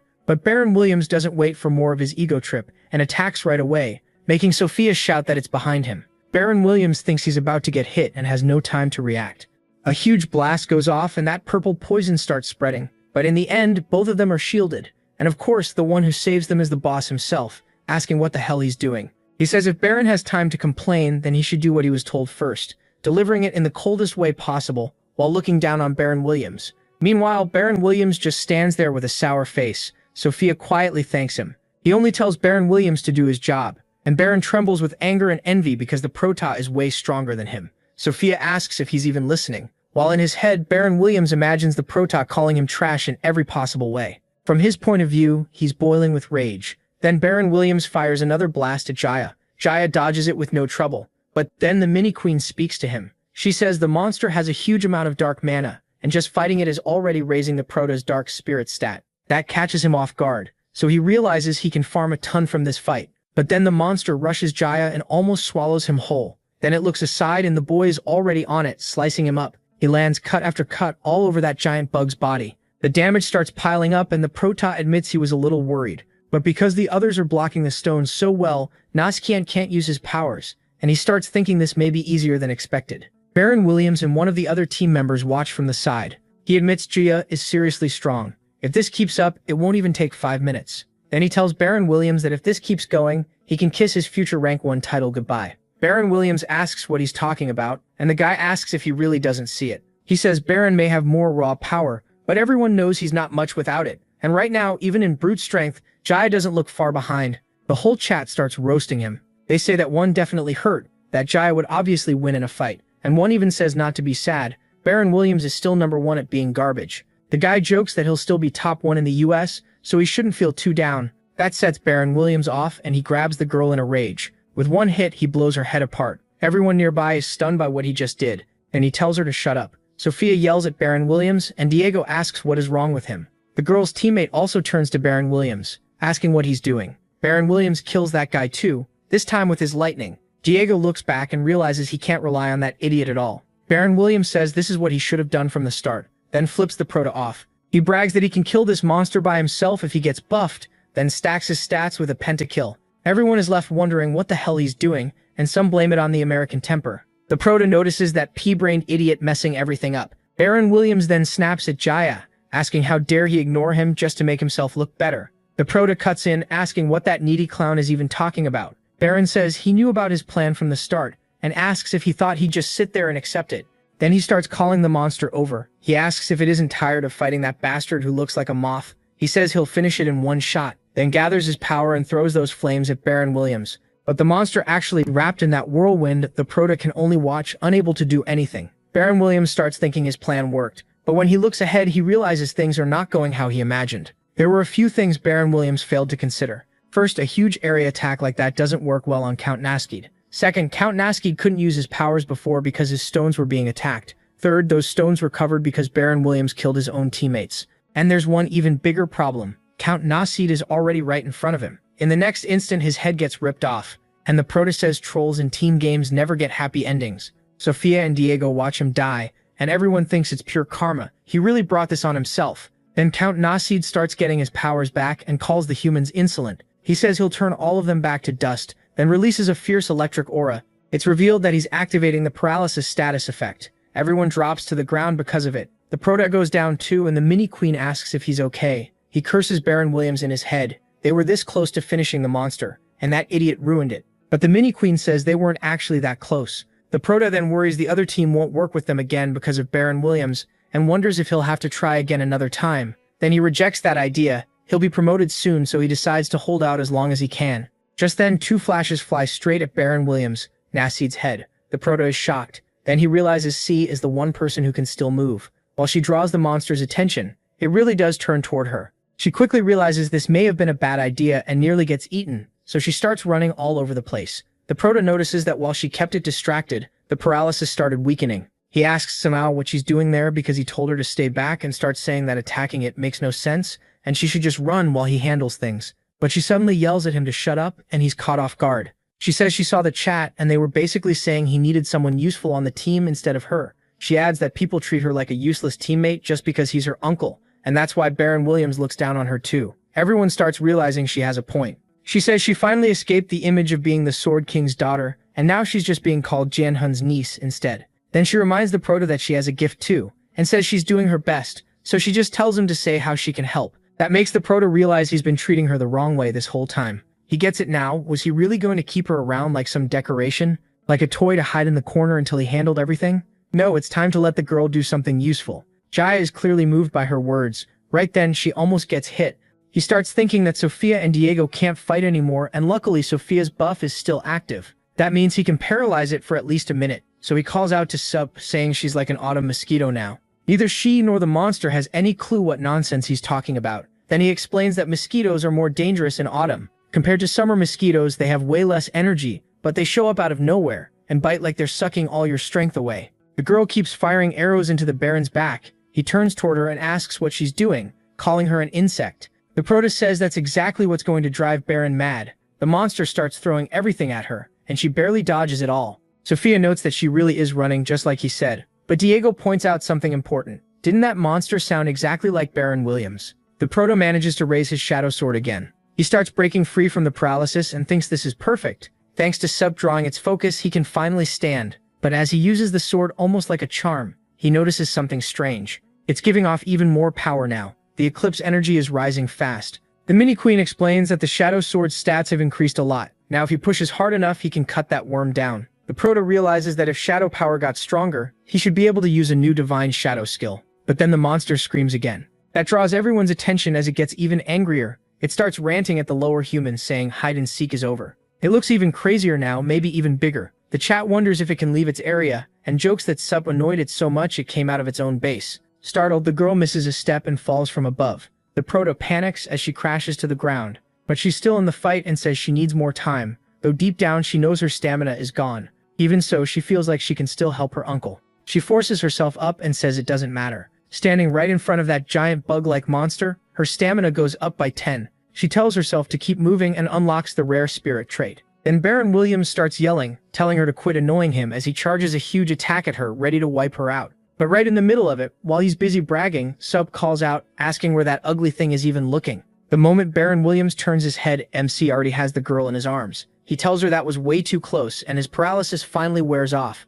He teases Sup, saying she should have told him about the spirit status sooner, and she lights up. She asks when he even got that, but he just tells her to stay back. Still worried, she asks if he can really fight that thing. Half the people dealing with the stones are already dead. Song just keeps smiling and tells her not to worry. He has a plan. Then he throws his sword near the monster, driving it into the lake. The creature has no idea what he's doing, and Song calmly says he surrenders. Everyone realizes this crazy guy is pulling the same stunt again. Sub tells her uncle to stop messing around, but Baron Williams just watches and starts laughing, asking if this is his final wish. He calls him a surprisingly interesting mortal, which only scares CI even more. All excited, Baron Williams says he wants to devour CI and charges in. Then a wave of dark energy bursts out of the lake and nearly swallows Baron Williams whole. He can't understand what's happening, and the protagonist tells him the one getting eaten is him. The shadow won't disappear until he does. Then he uses the second divine shadow technique. As the shadow power in his arms surges, MC calls on a force that breaks the natural order, a darkness that devours even darkness.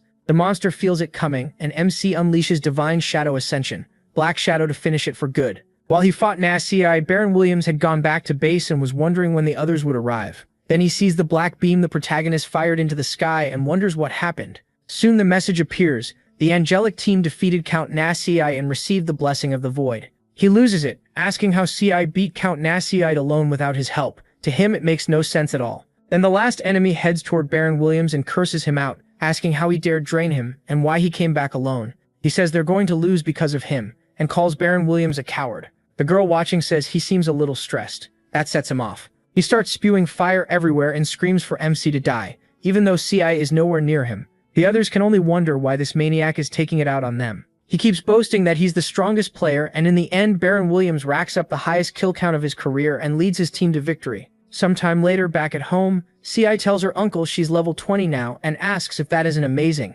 She started at level 5, so she gained 15 levels in one match. He says it's good she got tenacity before reaching level 10. Now she says she needs to pick a class fast and asks what she should choose. He's surprised she still hasn't picked one. CI suggests Archer since she's already so good with a bow, and she agrees. Still, she says if she picks a class she wants to be the best at it, and there are already tons of great archers in her country. He notices how ambitious she's getting and thinks she really does take after him. Then he says Archer is still her best choice, and she asks why. The protagonist says it's because he'll be at the top of the warrior class anyway, and she starts hitting him, calling him unbearable. Just then the phone rings and she goes to answer it while CI is still recovering from her punches, joking that maybe she really would make a strong warrior. As she steps away, he thinks beating Count Nasseed was definitely worth it. He's now qualified for the promotion match, reached level 50, and earned a ton of points from the mission reward too. Then he checks a new item, the Void Cloak, an S-rank item given to Disciples of the Void. It grants stealth, cuts the user off from the world, and can block attacks below SS rank.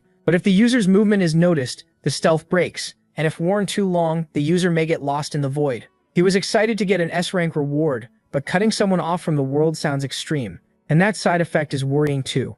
He still isn't sure what to make of the item. When she comes back looking down, he asks what happened and why she looks like that. She says the skill he used to catch that worm has been bothering her. Sirwan asks if she means Divine Shadow Ascension, Black Shadow. She says yes, and he asks what about it. She says no matter how she looks at it, that power matches the original form of the final authority. That shocks him, and he wonders what link there is between the Shadow God's technique and the Shadow Queen. Then he realizes she's bringing this up again and tells her he already said he knows nothing about it, but she keeps staring at him, then says she'll be direct. This is about the constellation that stole her gift. Was it the Wandering Martial God? His eyes go wide and he wonders how she knows. She tells him not to even try denying it. The reason the original form sent her to him was because it sensed that energy inside the boy, and that only shocks him more. He says he thought he just got unlucky and matched her weird, creepy tastes, but she tells him to shut up. She says it's not some huge secret, she knows she's right. Still, he asks if the Wandering Martial God is really so terrifying that even the Shadow Queen had to send a clone after him. She explains that, to constellations, the Wandering Martial God is basically disaster itself, and that starts to unsettle him. Ariel explains that a constellation usually treats the star that gave birth to it like a mother, and protects it, but Sarang cuts in, asking what she means by gave birth, since he thought constellations were gods. She says they're closer to beings who became gods by going beyond their species' limits. She adds that someone can become a constellation by reaching level 77. He says he thought level 500 was the cap, and asks if that's even possible. She says she can't explain that yet. He'll understand after the tutorial ends. Then she brings the talk back and says the Wandering Martial God created his own star, the Martial Star, and started hunting constellations. He trapped them inside that star, drained their power, and left them stuck between life and death. That's why so many constellations fear him, and why the original form panicked when she sensed his energy in Serwang. So she sent Ariel to keep an eye on him and watch how he uses the power he got from the Wandering Martial God. She says that part isn't strange. The Martial God could have given him a skill stolen from another constellation, but the Shadow Queen was never one of his victims. So how can MC use her power? He wonders how this even got exposed and how he's supposed to react, then starts piecing it together. He learned the Shadow God's technique back in his past life while he was in the Diamond League. So the Wandering Martial God must have absorbed the Shadow Queen's power and created the Shadow God techniques from it, which means the Shadow Queen will likely be hunted by the Wandering Martial God soon. Yeah, going back in time and stealing other people's techniques is starting to look like a huge problem. Ariel says that either way, she assumes his strongest skill came from the Martial God, but Serwang says no, he has something even stronger. That surprises Ariel, and she asks what it is, and if he can show her. He says he can't, her level is too low right now. He also explains he could only use Black Shadow Ascension because he was buffed.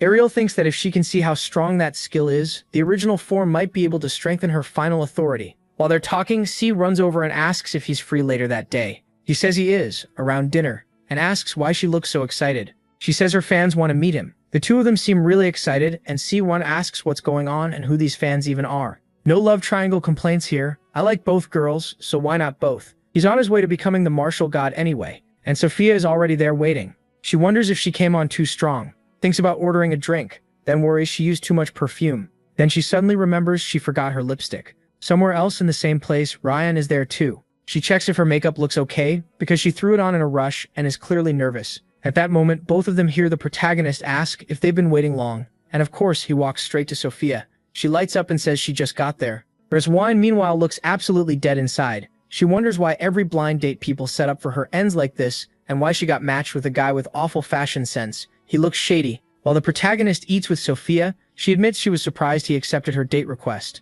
Since she's his fan, she wanted to introduce herself properly. He says he figured sharing a meal with a temporary guildmate was fine. Then he asks when she got close to CA. She says they exchanged numbers after talking about Count Nessid, and it was nice meeting someone her age at America First. She adds that she asks CA to help arrange this meeting. He tells her to relax, even if it's temporary, they're still guildmates. But she asks why she shouldn't be nervous. She heard Korean girls call older guys oppa, and wants to know if she can call him that too. That catches him off guard. He blushes and thinks she's way more outgoing than he remembered. Before his regression, she seemed more mature. Now she feels more like a girl, and then he remembers she really is much younger than the Sophia he knew. So he asks how old she is now. Smiling proudly, she says she's the same age as CA20, a full adult. He tells her to just call him Jihan, and tries very hard to stay calm. She doesn't like that shift at all. And he says the meal is on him because she's still growing and should eat a lot, which leaves her wondering why he suddenly started treating her like a kid. After they finish eating, she asks what level he is now. He gets suspicious and asks why.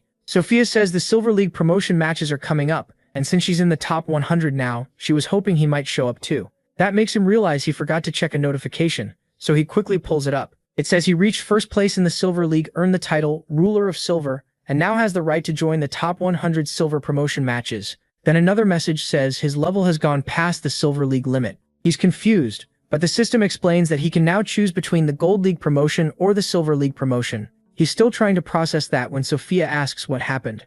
He realizes this major penalty means his power is far above normal silver players. If he clears the gold promotion, he jumps straight to platinum faster than anyone ever has. So he thinks it over and decides that might actually work for him. Meanwhile, Ryan is losing it back at her place. She shouts that he has to be insane. Who wears something like that on a first date? But I'm asks why she didn't just refuse from the start. Ryan says that's easy to say. If she turned down the blind date, she'd have to sit through endless lectures, so going is simpler. She says the only things that calm her down are a packed schedule and the thrill of a good bet. I'm says she clearly only cares about one of those, and Ryan tells her to shut it. Then she notices an alert on the betting site and can't believe what she's reading. The promotion match rules were just changed. Because of Song Jihan's choice, the top 100 Silver League map will be altered. The match will now be held on September 24th at 6 o'clock, and all existing bets are cancelled. So now she's left wondering what that lunatic is doing. As for him, he decides he'll just take the penalty and win anyway. The system confirms that Jihan chose the Silver League promotion match. If he skipped straight to Platinum through Gold, he'd miss too many Gold League conquest missions.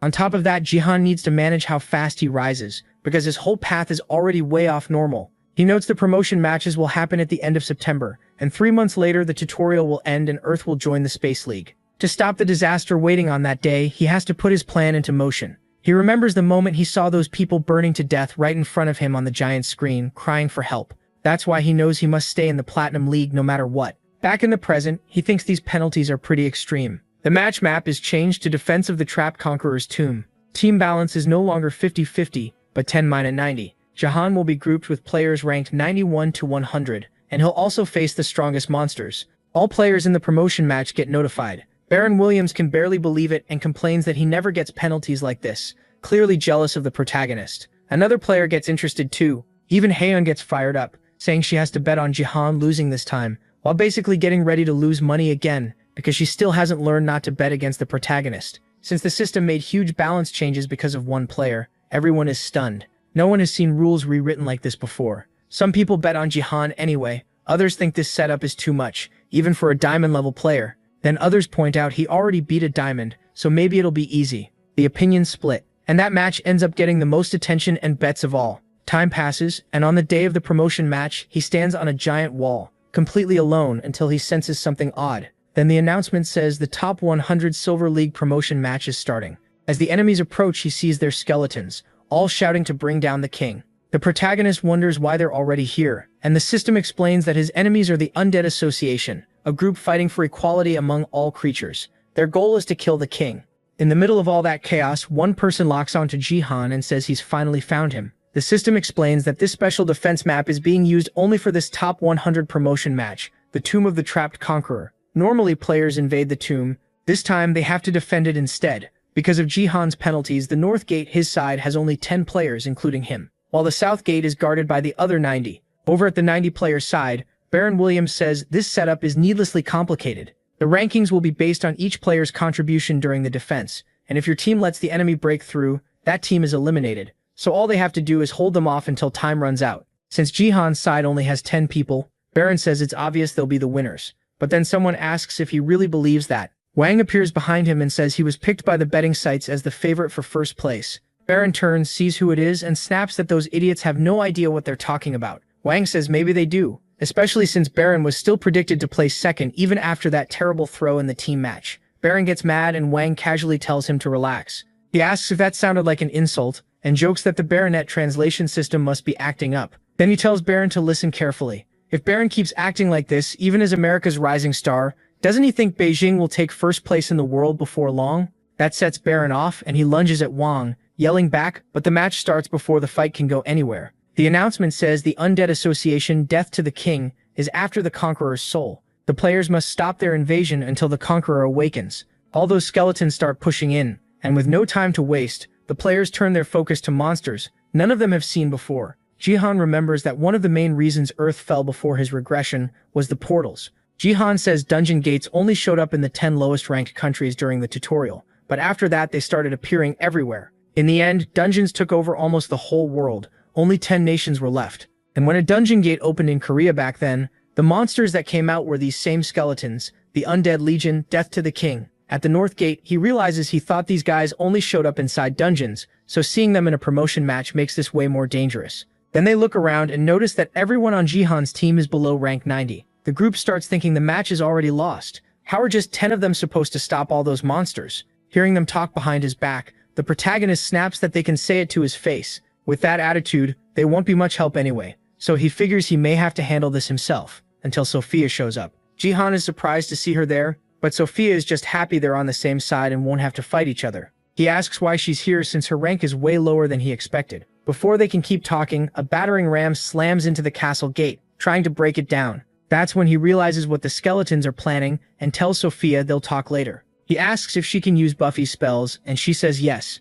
Jihan explains that unlike monsters that just rush anything in front of them, these undead fight like a real army. Each one is probably about as strong as an average player. Still, he jumps down right into the middle of them, gripping his spear. No matter what, they're still just undead. So he uses the martial devotion of the 3 calamities, Great Mountain Plateau. A bunch of them are exercised on the spot. Then his attack power rises by 20, and he realizes Sophia's buffs are amazing.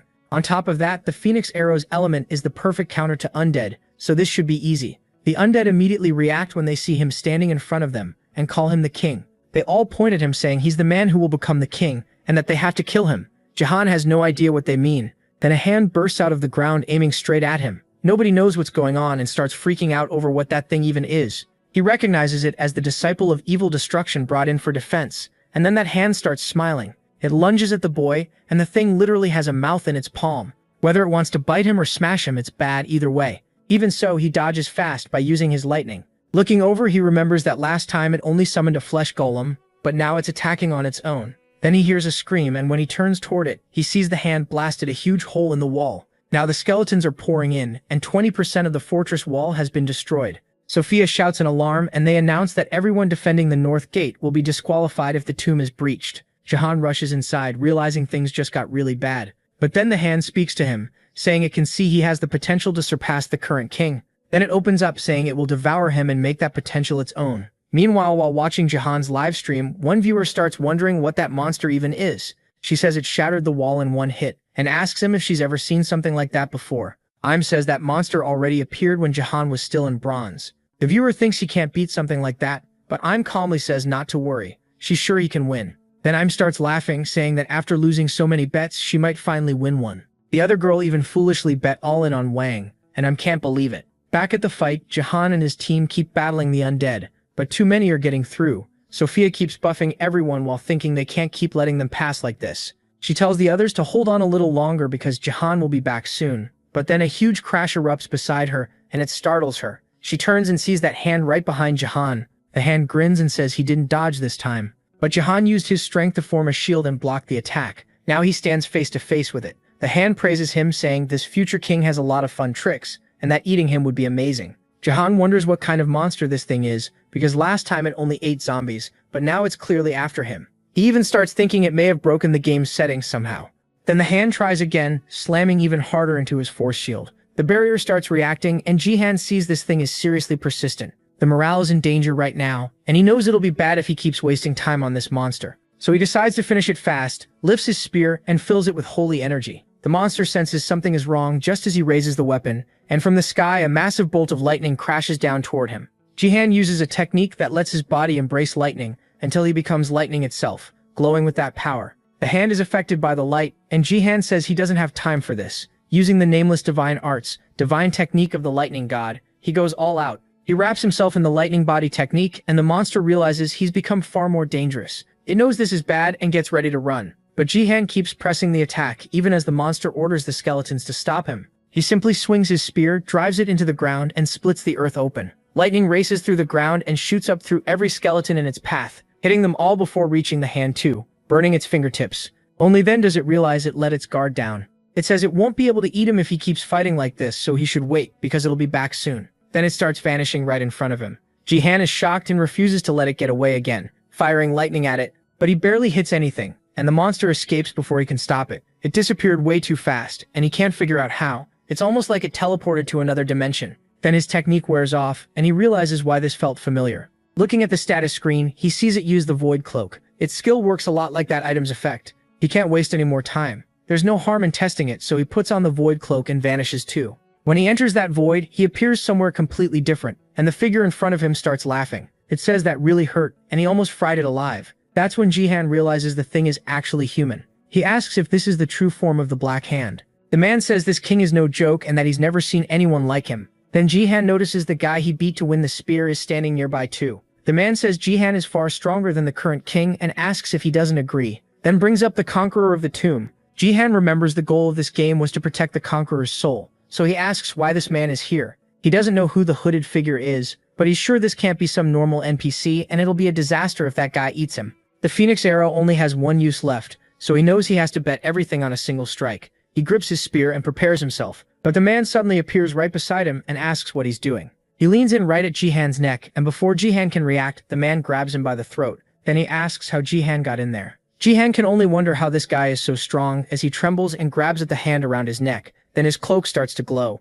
In the next instant, he slips out of the man's grip, leaving behind only the after image of the cloak, and he's left wondering what just happened. Back in reality, Jihan crashes hard onto the ground. He can still feel that hand on his throat, and the system says movement was detected, so the stealth effect was cancelled. Jihan gets frustrated, but then realizes that same rule is what saved his life. The skeletons notice the king again and rush to kill him, but he's so angry that he just swings his spear and wipes them all out. Then they shout, "Seom Jihan." Sophia asks if he's okay. She thought he died when he suddenly disappeared. He says he's fine, then asks about her. She apologizes and says they are definitely not fine, and he says he can already see that. He tells them he's coming over, bursts forward at top speed, and cuts down more skeletons nearby. The remaining undead all turn toward him, locking onto the boy as they start running the other way. And his teammates finally notice, everyone finally realizes, Sue's back, and he's tearing through everything in a rage. He charges in and turns the whole battlefield upside down. His attack kicks up so much dust that even his own side gets shaken. Meanwhile, the skeletons drop one after another, with Shang wiping out a huge chunk of the army.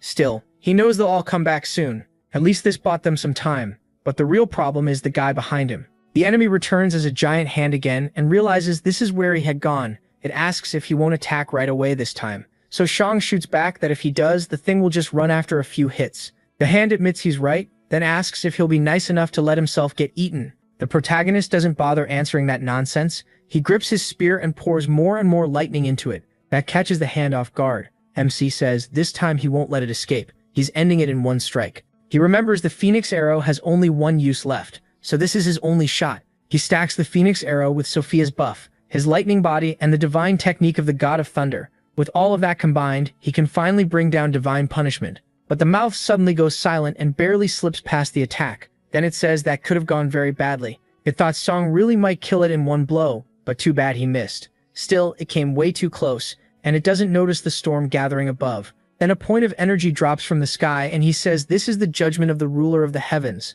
When the hand looks up, it sees the end coming straight at it. In the next instant, a massive explosion erupts in front of Sophia, making her jump. Xiang realizes it finally worked, and he drops out of his lightning body form. He sinks to the ground, and the system announces that the Phoenix arrow has no uses left. It's gone for good, but the protagonist figures that's fine. It did its job. Then he notices he got hurt from that attack too. Final Judgment is still too much for him right now, but he thinks he can still handle the rest, even with one arm. He starts thinking about heading back when he hears that voice again, the one from the other side of the cloak.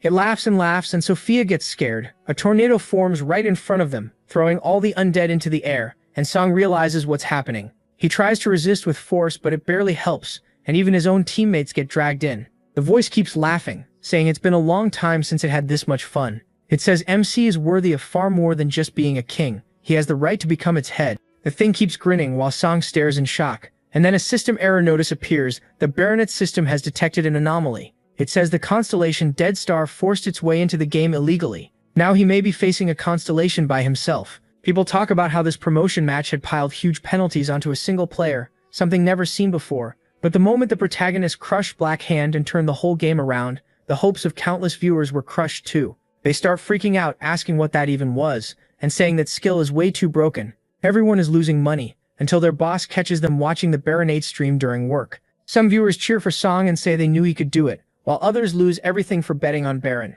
Rajam is one of those fools, and he's practically drowning in tears. Other executives are stunned and wonder if MC is really going to win again. One admits he truly thought MC would lose this time. Unling and Baron were both doing well, but neither comes close to what he pulled off. Without him, one of those two would have been the star of the match. So they say the promotion game is basically over, but then they notice the broadcast is cut out, and the game is no longer available in the tutorial. They question what's going on while Song is stuck fighting a giant constellation head-on. Looking up at the thing he can't even fully see, he's stunned. If that really is a constellation, there's no way he can beat it alone. He probably wouldn't even last a few seconds. Then he notices something. As lightning runs through his whole body, the space around him starts to change. Song realizes the system must be trying to deal with this, because a constellation interfering like this would obviously count as an error, and he's sure it's trying to fix things. The mouth guy clicks his tongue and says this system is seriously annoying. He says he doesn't have much time, then raises a hand towards Song and tells him to stop running.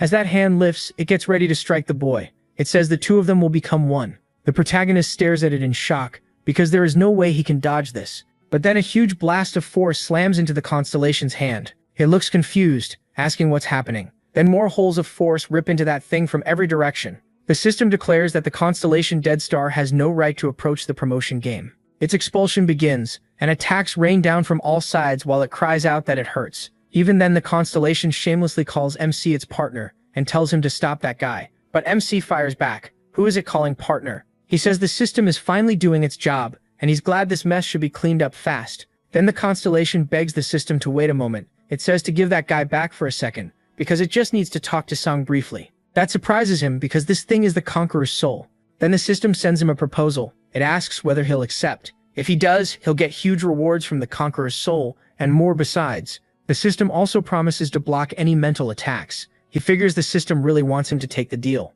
Freeing the Conqueror's soul must be a big deal, so he says fine. He accepts, and the constellation is delighted, saying he didn't even hesitate. Shang cuts it off and tells it to get to the point, because he's busy. The thing calls him arrogant. Still, it says that's fine. Its point is simple. It wants the protagonist to become its head. Then it twists the words into a creepy joke, almost like a proposal. MC instantly says no way. The constellation asks why, and Shang snaps back, why would he ever want to become the head of some disgusting creature like that? It tells him to think carefully, because he'd become a constellation, and asks if he understands how amazing that is. He does consider it for a second, but as he looks closer, he notices the thing is made entirely of souls, so that's how it has been absorbing them. He decides nothing good can come from getting involved with that monster. There's no telling what would happen if he became its head, so he tells it to get lost. The system gets mad again too. The constellation says that was rude and asks if the protagonist even knows who it is, bragging that it's one of the strongest constellations in the universe. The protagonist replies that he's never even heard of a constellation that looks like that. So he asks its name, and it says that on Earth Karl Marx and Lenin have ideas similar to its own. Then it says he can call it Karl Marx Lenin or Karlin for short, like they're best friends already. Sung immediately thinks this thing must be some kind of communist, so he asks the system why he has to listen to this garbage, while the constellation looks more and more shocked and asks if their talk is over already. Then the system attacks it again. The constellation insists the offer is great, while MC gives it a little wave goodbye. It refuses to give up. It says it'll come back for him no matter what, so Seong should just wait. Then it's completely blown apart. After all that chaos, he realizes he's back. He figures it must finally be over. The whole army got wiped out by that constellation, so there's nothing left for him to do. He starts to relax, but then the Conqueror's soul appears behind him, imposing as ever, with its spear planted upright while Sung is totally exhausted. For a second, it looks like the Conqueror is about to strike him, but the spear drops beside the boy and sticks into the ground with a banner on it. The Conqueror thanks him, calling him his foreign savior for setting him free, and says he'll reward him with the Phoenix banner of the Empire. So Wong just lost one weapon, and now he's already gained another. This time it's the banner, not the Phoenix arrow. He checks the flag's info and sees its SSS rank. When planted on a battlefield, it boosts all party and allied stats by 25%. If the user owns or leads a guild, the guild level options go up by 4 more. That shocks the protagonist right away. So this was the Conqueror's reward, the system mentioned earlier, way better than he expected. He thanks him for the valuable item and says he'll make good use of it. But then the Conqueror looks confused and asks if he's rewarded him before. Sang says he got the Phoenix arrow from him back in the tomb, which catches the Conqueror off guard. He says that must have been a copy of himself. It seems that copy guarded the tomb while he was trapped with the dead star. He explains that place was only a fake reality made to look like the real tomb, so it suited a copy. Still, he says it doesn't matter much to him. He turns to his foreign savior and says that without his help, he would have stayed a slave to that horrible constellation forever. Then he warns him never to get involved with it. As he fades away in front of Sang, he adds that no matter what it says or how it tries to tempt him, he must keep refusing. Kamate says he had no plan to accept anyway, so there's no need to worry. Then he looks at the flag again. He pulls it from the ground and the system announces that Gen Hun defeated the special boss Black Hand. It also says the top 100 game finally has a winner. Then it names Gen Hun as the winner, and the match is officially over. Later that night, back home, he drops onto his bed, exhausted, realizing it's finally over. A pile of notifications pops up. He gets 5 million GP, 5 levels, and the title Silver King of Kings. He says that last one was obvious. He also earns a special achievement for facing a constellation worth 1 million GP plus another for attacking a constellation, which gives him 200 million AP. That one even makes him ask if it really counts as an achievement too. Then he wonders if the whole thing was broadcast, since the system seemed to cut in. So he goes to ask CA if she watched his stream. But nobody's there, and he soon realizes CA is in the middle of her promotion match. In her Bronze League promo game, she's going all out, and only 3 players are left. A mage tries to hit her, but she keeps moving and closes the gap. She takes aim and fires an arrow. It kills him, leaving a one-on-one. Just as she thinks only one is left, that guy appears behind her. He tries to land a hit, but she ducks and slips past the attack. Then she punches back and launches him upward. He's nearly knocked out. While he's still in the air, she readies another arrow and lands the shot, even giving him a little wave goodbye.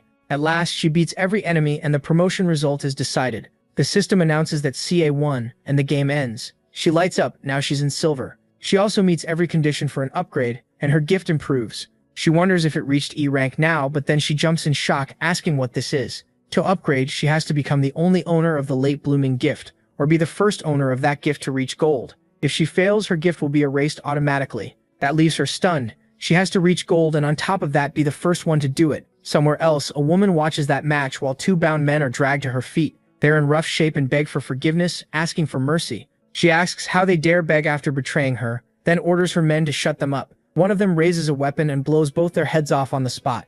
After that, she asks her guards if they know the Korean girl who got the late blooming gift. Was her name Yensei? Aprek. They confirm it is, and she notes that they may need to get rid of someone in Korea, that Hong Kong China League player Jin Yu Hua. Honestly, she'd be better off staying in silver forever. Plenty of people stay there and don't care. If she goes after that girl, she'll end up crossing the protagonist, and that won't end well. So Haeyeon is called in to look at the situation, and she asks if this is the upgrade condition. Sogun says yes. After the gift reached E rank, the requirement changed.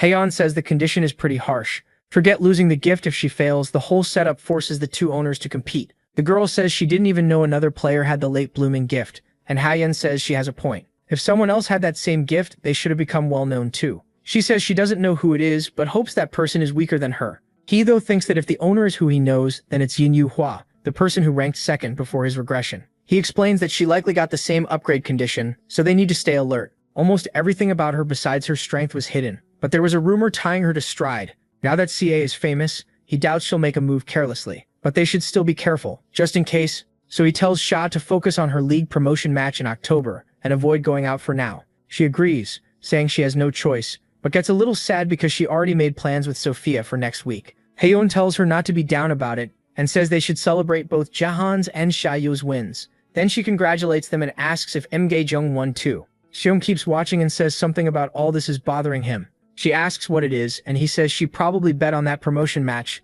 If she did, then she must have put her whole fortune on the other side and lost everything. So why is she in such a great mood? He says that's suspicious. She asks what he's talking about, saying she doesn't make bets like that anymore. Then Mgaejung admits she did lose, but the money got refunded, and the girl gets annoyed that she spilled it. She explains the Baronet apologized for the errors and returned the money to everyone who bet. Sigurd says that explains a lot. Since they're on the topic, she asks Jahan what happened that made the system announce an error. She says his broadcast cut out in the middle of the promotion match too, and all people saw after that was a message saying he won. That's why everyone was so shocked. Then she asks if he has some skill that messes with live streams. He says it was nothing major, but then remembers that ridiculous thing he went through. He says a system error brought out an insanely strong opponent, and somehow he beat it and got rewarded. He tells her not to worry. He also gained 5 points in every stat and 10 extra levels. She asks if that's why the guild level went up. He says that was part of it, and adds that the Phoenix flag was a reward from the Emperor, but he thinks to himself that it wasn't the only reward. He also got a crown in his hand.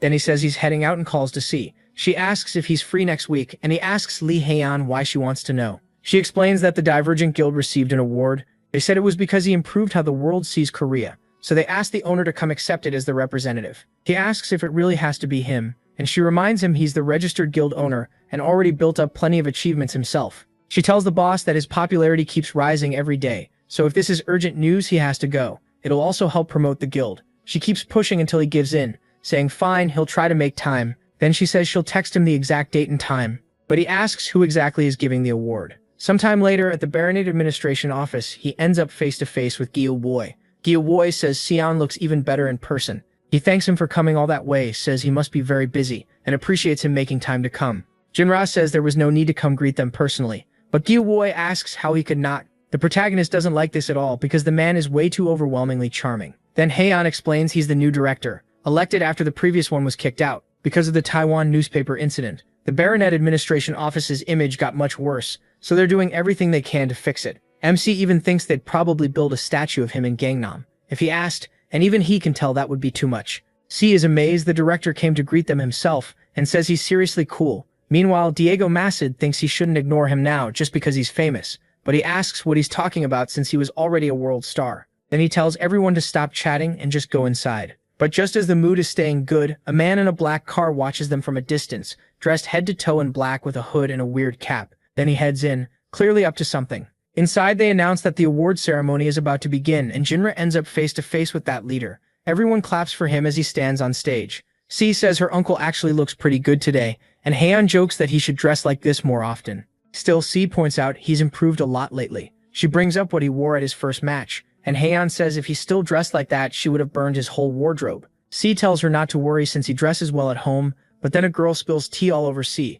soaking her clothes. Heian asks if she's okay. Seeing the outfit is completely ruined, the girl starts apologizing right away. The protagonist notices the commotion and asks what happened. C gets up and says she's going to the bathroom to clean up, and Heian asks if she wants company. But C says it's just up ahead, so there's no need. Heian only tells her to be careful, as C leaves with the girl who spilled on her. That suspicious man watches them both. Diego Masas notices it too. He sees the man following them and it feels seriously off. While C is cleaning herself up, she sighs that she just bought those clothes, so this really sucks.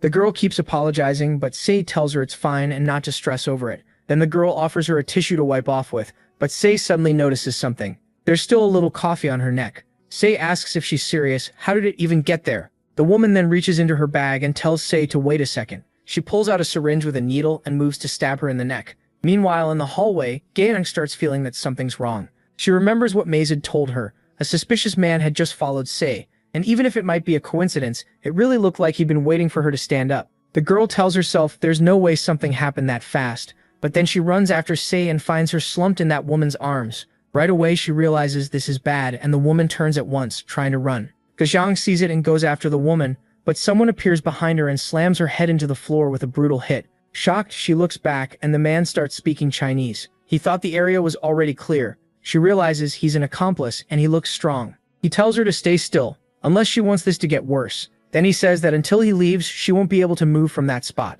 He uses magic on her, like a form of mind control, and it works no matter how hard she tries, her body won't move. Panic hits her. She can't let them escape with Sei, or this could turn into something much worse. At the same time, the protagonist is heading over to sit with Rayon and Masid, and he asks where Sei is. He's already starting to worry. Then Gaeong rushes in, throwing the door open, panting and furious. She apologizes to Sang Jahan and says Sei was taken. That leaves him stunned. Later that night, Sei wakes up somewhere completely unfamiliar. She wonders when she even passed out, but then realizes she's on the floor and tied up. Terrified, she starts screaming. Two people step in front of her, and the woman who seems to be the leader notices she's awake. Holding a knife, she says it's a pleasure to meet Ion Sei in a pretty creepy way. Sei snaps that meeting someone like this isn't exactly normal, then demands to know who they are. The woman says she figures Sei doesn't know her yet. She introduces herself as Shin Yo-hoa, the other owner of a gift. At that moment, Sei finally understands what's going on. Startled, she realizes this is the very woman she has to beat to protect her gift. So Shin decides to be direct. She tells Sei to hand over her gift. She got the same notice Sei did. The last one to rank up loses the gift, and she says sorry, but she refuses to lose hers. So Sei has to stop playing in the Baronet until Shin reaches gold. And of course, if Sei says no, this won't end nicely. Sei is shaken. She doesn't know these people, but kidnapping someone in broad daylight is insane. They act like this kind of crime is normal for them. She briefly thinks about lying and saying she'll give up the gift, but that won't work. If they were that easy to fool, they wouldn't have gone this far. So she asks herself what her uncle would do here. Then she says that even if she agreed, it doesn't look like they'd let her go right away.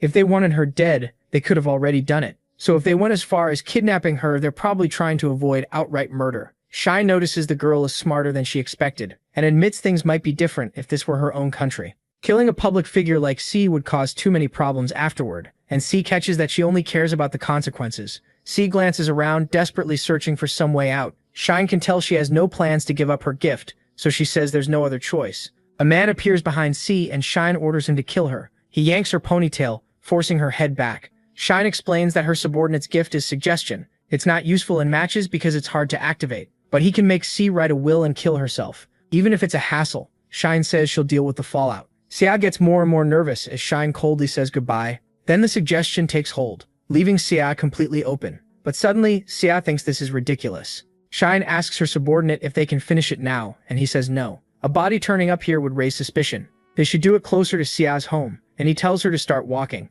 But Xia gets back up, this time using lightning magic, and blasts him with that mysterious power. Even for a second, she can't believe she almost thought about giving up her gift. That gift was a precious chance she was given. So she declares there's no way she's giving it up. She's starting to sound more and more like her uncle. Meanwhile, I'm Gaeyong and Bravo arrive by car, and he asks if this is the place. The mini-queen says it is. She can clearly feel CS energy inside the building, along with movement in there too. The protagonist says it looks like CS is still safe, at least for now. He says they don't have time and tells the mini-queen to guide them in right away. But I'm Goshjong tells Shang Jihan to wait. She knows he's in a hurry, but asks if they shouldn't call the police first. He says no. They have no idea what could happen to Xiao while they wait. Right then, several people appear in front of them, blocking the way so whatever's happening inside stays in the hands of the people already there. Im Goshjong asks if they're the kidnappers. The protagonist turns to her and apologizes, saying he'll leave those guys to the two of them while he heads straight for the center of the building. Inside, that thug is on the floor after taking Xia's hit, and Shine speaks in Chinese,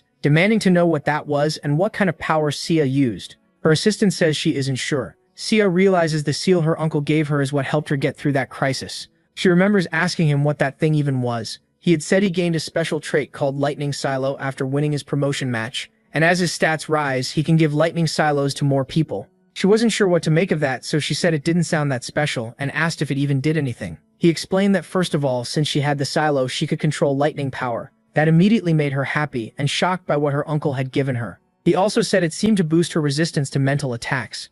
She asked about that, and he told her it was a great ability, though it would be better if she never had to use it. But now she really did. She had almost been brainwashed just moments ago. That man gets back up even after taking that blow, and this time he looks furious. Seika realizes that women's subordinates are probably players, not normal bodyguards, so beating him alone won't be easy. She decides the best move is to run for it, but then the other woman pulls a small dagger from her sleeve and throws it at Safe, hitting her in the leg. Seika drops hard, hit by a wave of pain. Then the hypnosis guy rushes back in and grabs her by the head. With insane force, he hurls her backward, smashing her into the wall. She immediately coughs up blood and falls face first to the floor. Cedric's sprawled on the floor, barely hanging on, and her mind starts to fade. If Cedric shows up right now, those three are finished. Zizno walks over, surprised her suggestion actually worked. She wonders if they should just kill Cedric. The one beside her suggests dumping the body in the mountains and calling it a disappearance. Then the protagonist lightning starts climbing up toward them. They decide to hurry and finish Cedric off right as Cedric arrives.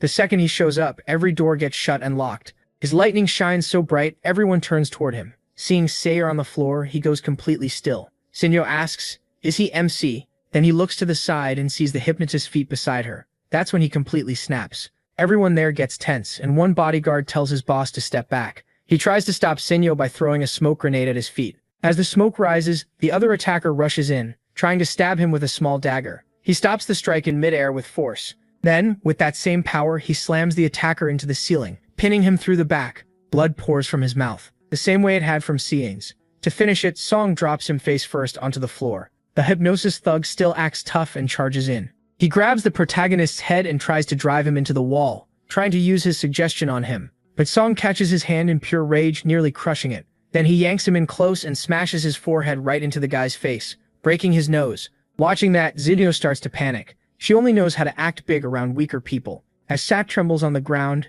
Sak shakes with rage too. The hypnosis lackey drops to the floor.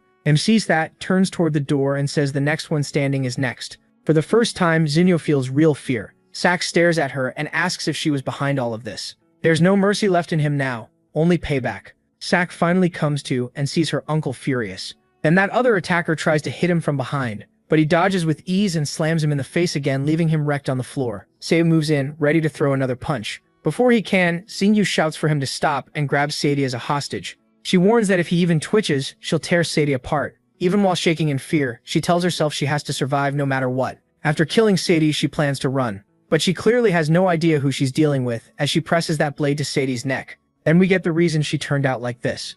15 years earlier in Hong Kong, a child cries for his mother, saying it hurts, while people beg young Zinyo to stop hitting him. Then someone arrives calling for Yohua. It's her father, and she jumps in surprise.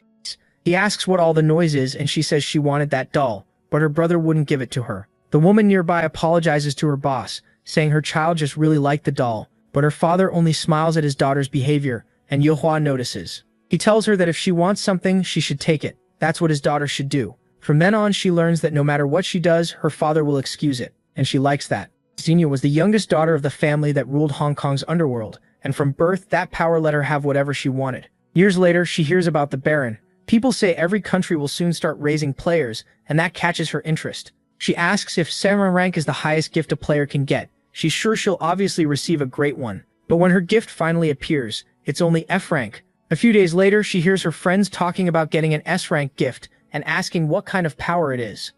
Jealousy eats her alive while everyone praises that girl for her S rank talent. Her anger grows so much that she kills the girl. Soon the news reports that a student was found dead near the river, the same girl who had drawn attention for receiving an S rank gift. In a way, Zinyo helped ruin the world before, because she killed someone who could have helped humanity. She feels happy about it too, saying the girl should have kept quiet, but the puppet's appearance completely shakes her world.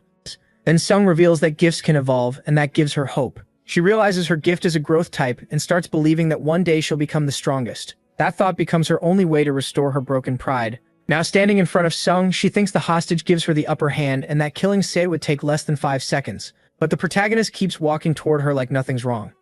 Panicking, she screams at him to stop, asks if he wants his niece dead, and warns him one more step will end it. Then she looks at him again and freezes. The bloodlust pouring off him is overwhelming. She's so terrified she can't do anything. To her, he looks many times bigger than he really is. Her legs give out, and the dagger falls from her hand. She thinks her body won't move as Sion calls the Queen of Darkness's power into his hand. Seeing that, Sinio calls out to her uncle, begging him to stop, but he already has his sword ready to cut Zinyo down. Sinio tells him she's okay and asks him to calm down so they can just go home. Honestly, if someone like her lives, she'll just do this to someone weaker next time. Sinio gives the usual plea anyway, telling Sinio he doesn't need to stain his hands over trash like that. Hearing that, Zinyo grows desperate. She's been reduced to just someone like her. Furious, she asks how Sinio dares talk to her that way.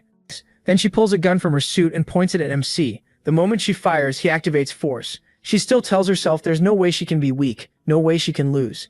In her mind, she always wins, and that proves exactly why Song should have finished her sooner. Still, she keeps aiming and starts firing at Safe, but he stops every bullet with force. Even slowed down, they still need to be cut down, so he moves and slices them apart with his shadow sword. After cutting the bullets, his attack reaches her too, splitting her in half right in front of Safe. That's what happens when you leave alive someone who wants you dead. A few days later, Song stands in his kitchen staring at his hand, remembering the moment he killed her.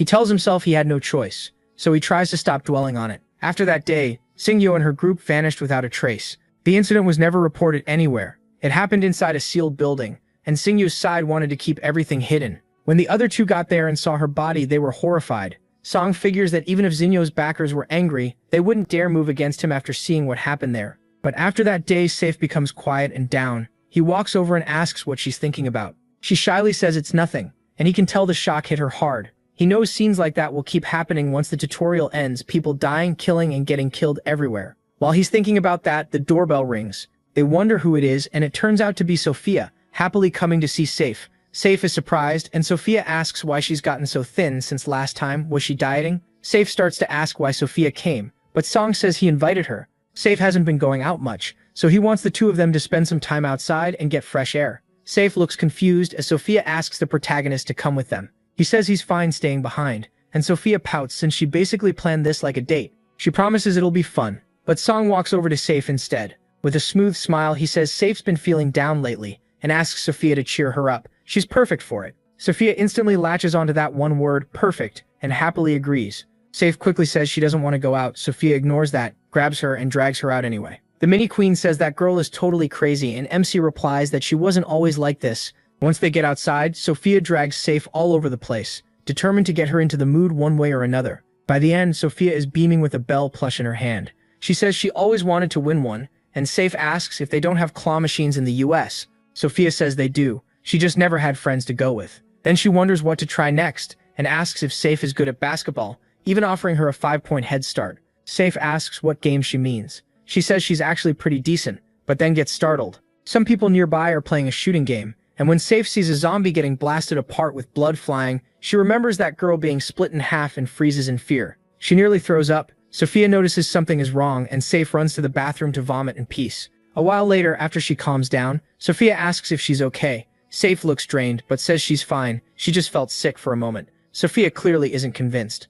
She asks if something happened. Sian thinks about telling her, then says it's nothing, but Sophia points out her face says otherwise. She gently tells her she can talk, she's here to help. Sia pauses for a bit, then asks what Sophia would feel if someone she loved did something bad. Sophia doesn't really get it, so Sia tries again. What if someone she looks up to and cares about killed someone, but only to protect her? She says he's precious to her, and now she feels awful, like he became a bad person because of her. She doesn't know how to face him after that. Sophia's eyes light up right away. To her, that just means he'd dirty his hands for Sia, and she asks what's so bad about that. It sounds super romantic. Sia has to admit that's not completely wrong, even if it feels weird. Sophia asks if Sia still cares about him, and says that if it were her, she'd tell him exactly how she feels. By nightfall, they head home. Sia asks if she had fun, and Sia says yes. Then he tells her to sit down. They need to talk. That makes her a little nervous. Instead of sitting beside him, she takes the other couch and asks what this is about. She even wonders if he's upset, since she's never seen him make things this tense before. Sian gets straight to the point and asks what she'd think about quitting as a player.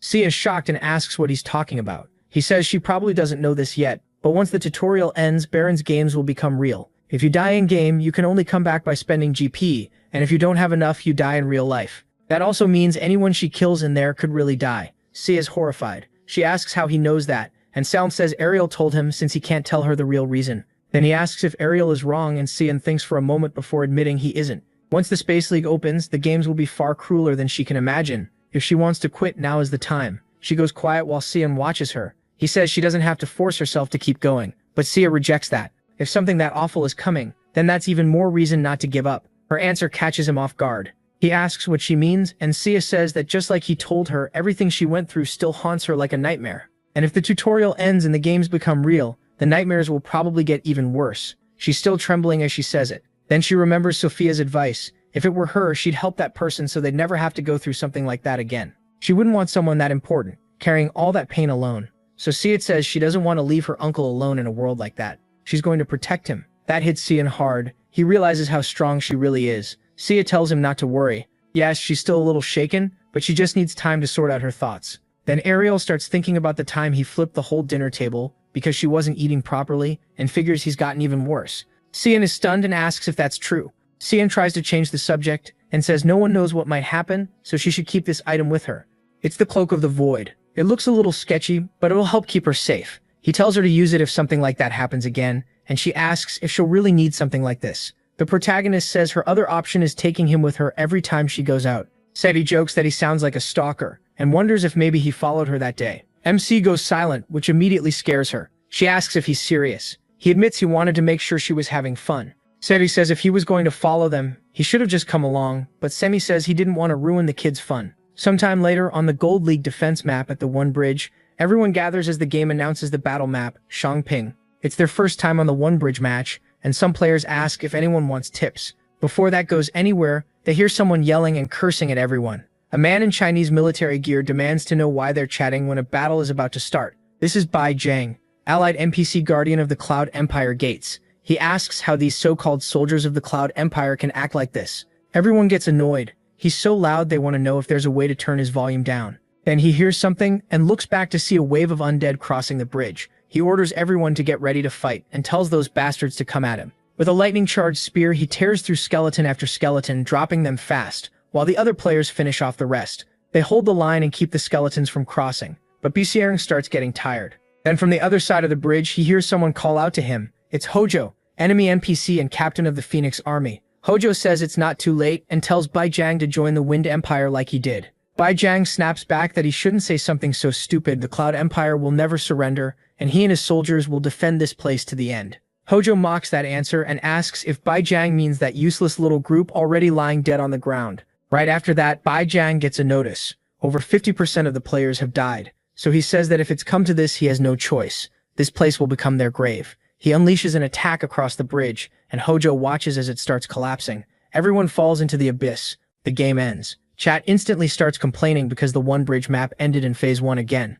They wonder if Gold League players will ever see Phase 2. But someone points out that even reaching the end of Phase 1 in Gold is impressive. If fewer than half the players survive, moving on is impossible, and raw skill alone can't fix that. Then they start building the next team, and the game resets. Once again, Hojo talks to Bai Jiang, asking him to join the Wind Empire just like before, and everyone realizes they're hearing the same speech again. But right when Hojo is about to insult Bai Jiang's soldiers, Seikong cuts him off with a lightning strike straight to that idiot's mustache. He asks if Hojo is blind, because more than half the players are still alive. Bishang is stunned. They've triggered Phase 2. Cedric asks Hojo called a useless little group, saying it while backed by an absurdly overpowered team. Then a secret mission starts. Don't let NPC Bishang die. It was hidden in the NPC info all along. The game explains that long ago the Wind Empire and the Cloud Empire ruled the whole continent. Then one day the Emperor of Winds was revived and declared war on the Cloud Empire, so they could steal the divine beasts that stood for the nation's power. During that war, Bai Zong, the Cloud Empire's commander and the Emperor's sworn brother, stopped the Wind Empire's invasion 3 times with only 10 soldiers,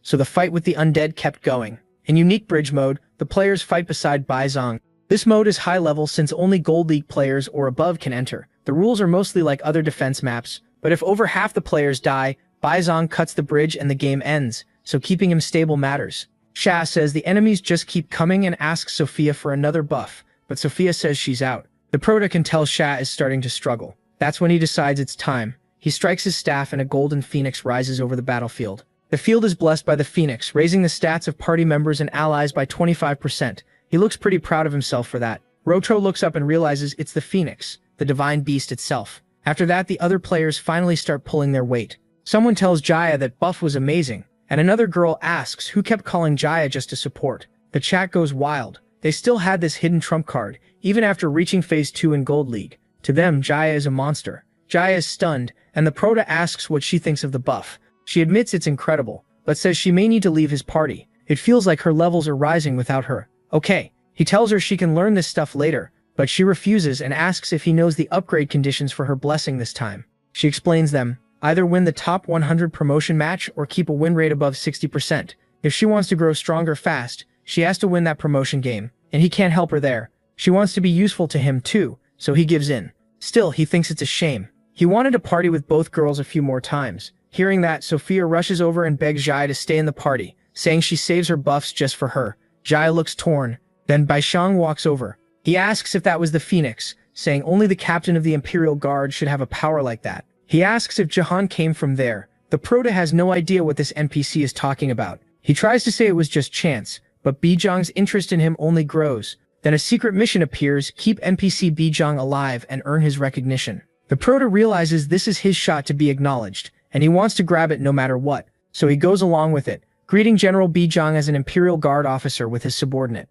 Shiga, who can never stay quiet, asks what he's doing. Bienj presses him. Is he really from the Imperial Guard? The Prota says he'll handle the enemy from here, and tells Bienj to rest. Bienj thanks him, but warns that beating Hojo won't be easy, even with the Divine Beast's power. He tells him to fight alongside the soldiers behind him, but the Prota reminds him that in Xianzhang he swore brotherhood to his Imperial Majesty. He says he was directly ordered to protect Baiseng, who stands as an extension of the Emperor himself, and asks to do everything he can to protect him, even if it costs his life. That moves Baiseng deeply.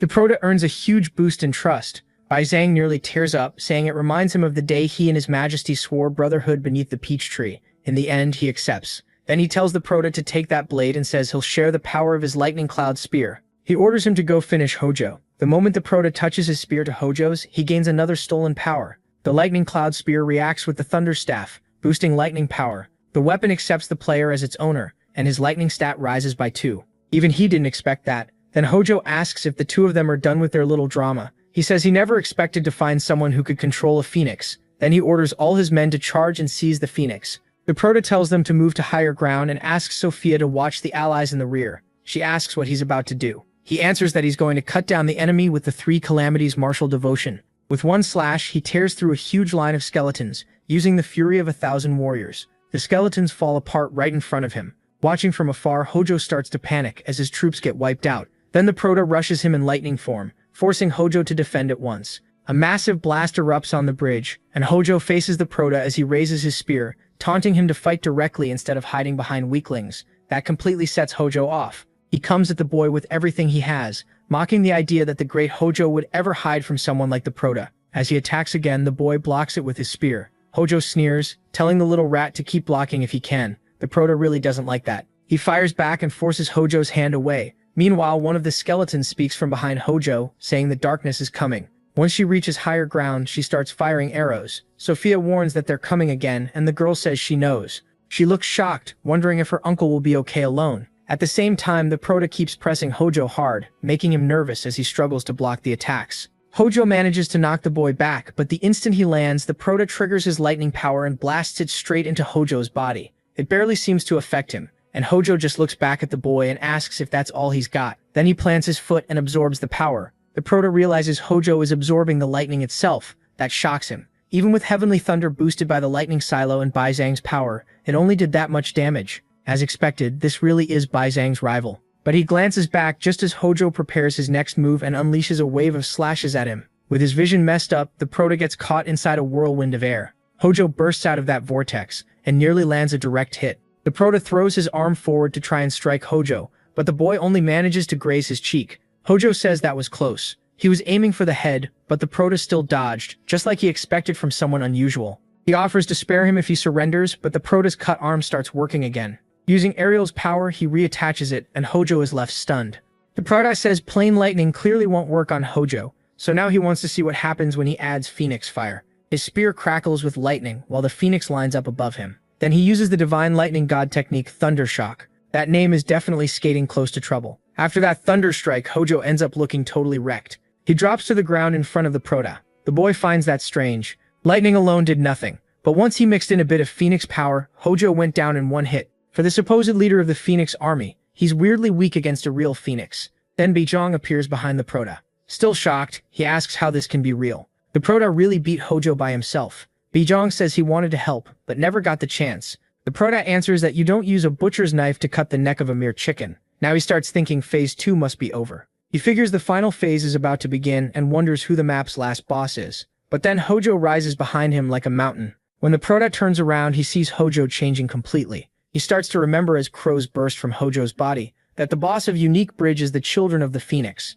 Baizhang asks what happened, while the chat loses it over the Prota, reaching phase 3 in gold rank. They even start betting on whether Jihong will kill the boss or not. The Prota realizes that guy should show up soon. Then the skeleton that had been talking behind Hojo walks up to him again, still warning about the darkness. Baizhang is shocked that anyone is still alive, but the Prota tells him to wait a second. Something about that guy is different. He remembers there's a group of NPCs that appear beside the final boss, and that this NPC is a Wind Empire soldier who broke free from brainwashing. He keeps saying the darkness has arrived. Everyone is shocked that he's just rambling, and they realize he's not some random mob. He's an NPC, and he's giving the clue for how to beat phase 3. The monster explains that the Black Phoenix is controlling the Phoenix army, even after death. Then he walks up to Song. He says there are 5 children of the Phoenix, but only one is real. Unless he kills the true one, he can't wipe them out for good. The protagonist sums it up fast. The game ends when the boss's real body dies.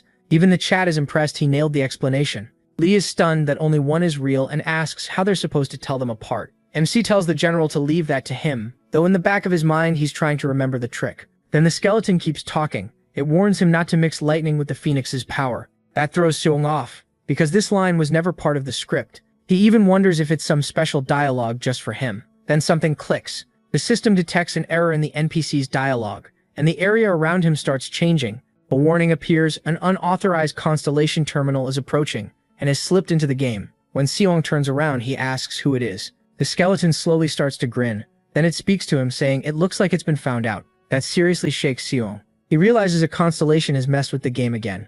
So he asks who it is this time, and it's that same weird creature from before, asking the system if they can talk for just a bit. The protagonist freezes up. The creature talks like it's been around forever and asks how Seong's boss is doing. It's that giant monster with the horrible mouth. The system keeps trying to kick it out, but the thing ignores that and gets straight to the point. Calling MC boss, it warns him to watch out for those pigeons and not make it too obvious. That's all it came to say. Before leaving, it says they'll meet again next time. Then the skeleton goes back to normal, repeating only its programmed lines. It starts talking about darkness again, and Seong realizes everything has returned to normal. Everyone else is stunned too. Then he hears that sound again, and those giant pigeons start snatching players and killing them. While one of the boys panics, he screams that the phoenixes are moving again and tells everyone to be careful. Seong realizes he shouldn't use the lightning god technique together with the phoenix flame, even though that combo should be perfect against undead monsters. Still, he can't just ignore a warning from a constellation. Then Ariel appears beside him and seriously tells him to use the Black Spirit. He asks why.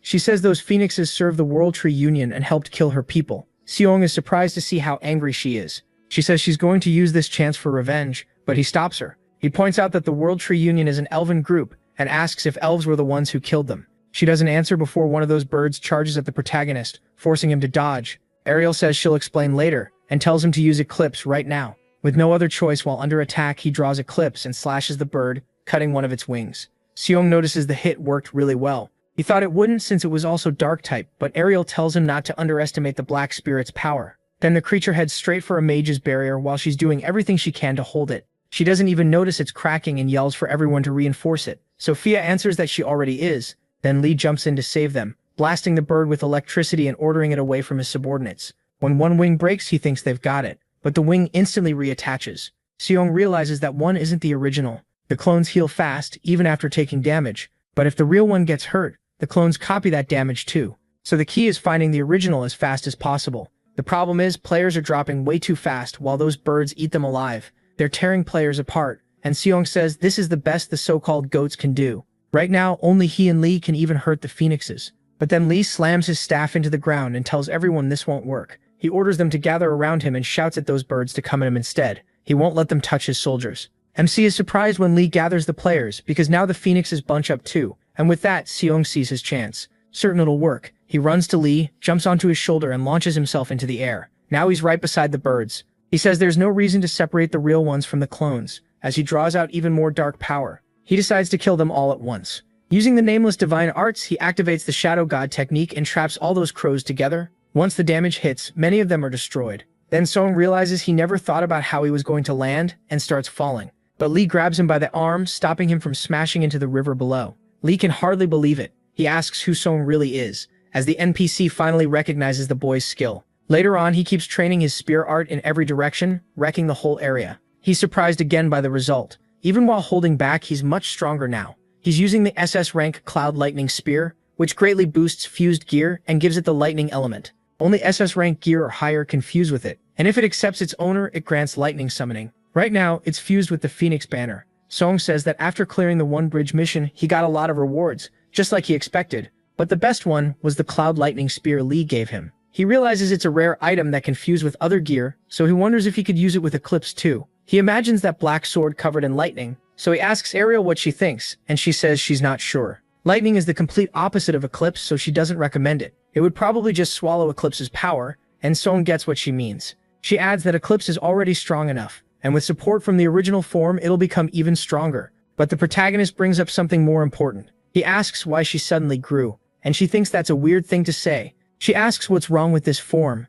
and MC points out that she used to be small but now she looks like a full-grown adult. Ariel says this is just her original appearance. She only couldn't keep it before because his black spirit was too weak, and Song starts to understand. She explains that now she's full of energy thanks to all the phoenixes he absorbed with the Dark Soul Vortex. She thinks she'll be able to do even more from now on, which kind of creeps him out. He thinks it's nice that the black spirit's stats went up too, but it's still uncomfortable because she looks way too much like that perverted queen, like she might split him in half any second. Ariel snaps, asking what he's even talking about. She says he's gotten way too bold because the original form paid attention to him. Song says he never asked for that, and she shifts back to her usual form. Then he says they should go back to the earlier conversation. She asks which one, and he says the one they had at the one bridge. He asks why they were fighting her elf friends. Ariel pauses for a moment, then asks what makes him think they're her elf friends. Song doesn't get the question, and she realizes he probably doesn't know. She explains that all elves are born from the world tree, and only 1 out of 10 is born looking the way humans imagine elves.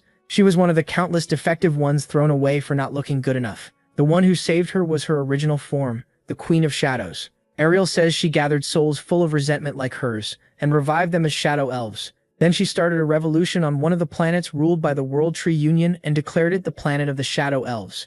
But since the World Tree Elves are the strongest group in that universe, she's still building power to fight them. One day she plans to get rid of them for good. Song is shocked by all this. The hatred goes much deeper than he thought. The elves he met before regressing were already cruel, and Earth's collapse got even worse because it kept losing to the elves. Then someone suddenly shouts, and the protagonist notices Jaya asking what happened. She tells her uncle to look. South Korea's team has lost again. Jaya asks how many straight losses that makes. She starts worrying that if this keeps up, those dungeons might show up here too. But Song says if things keep going this way, he may be able to move sooner than he expected. The girl asks what her uncle means by that. Right then, Manager Park calls him and apologizes for calling out of nowhere. He says things are getting bad, so they need to move up the plan. Park brings up the offer he made before and asks for his answer about joining as a national team representative. Sometime later, the protagonist meets him, and Park thanks him for accepting the offer. He says it was nothing. Even if it happened sooner than expected, he already wanted to join the national team anyway.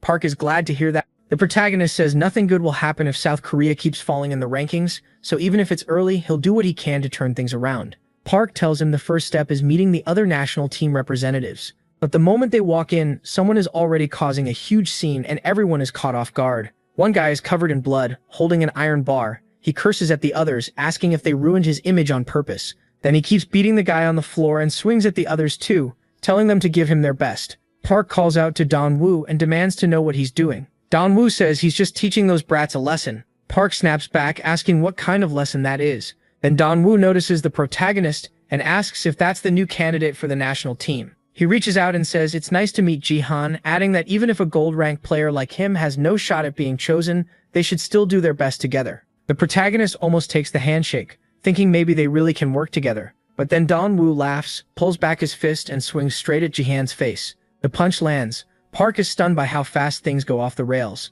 Then it's explained that a few days earlier, Park had gone to talk to that same guy and told him they were trying to recruit Song Jihan for the national team. He was shocked to hear it. Park explained they were still discussing it. But if MC agreed, the department would hold an official test. The kid asked if Park was joking, because even if he's a rising star, he's still only gold rank. He says this isn't some playground and asks if they're trying to ruin everything by picking someone just because he's famous. Park then brings up the criticism they've been getting, with people asking what happened to the league after the Sword King left. That makes the kid go quiet for a bit. Park reads more comments, people saying the league needs better players, asking why Korean players are so weak and saying Song Jihan would be better on the team. That's what people in Korea are saying about the national squad.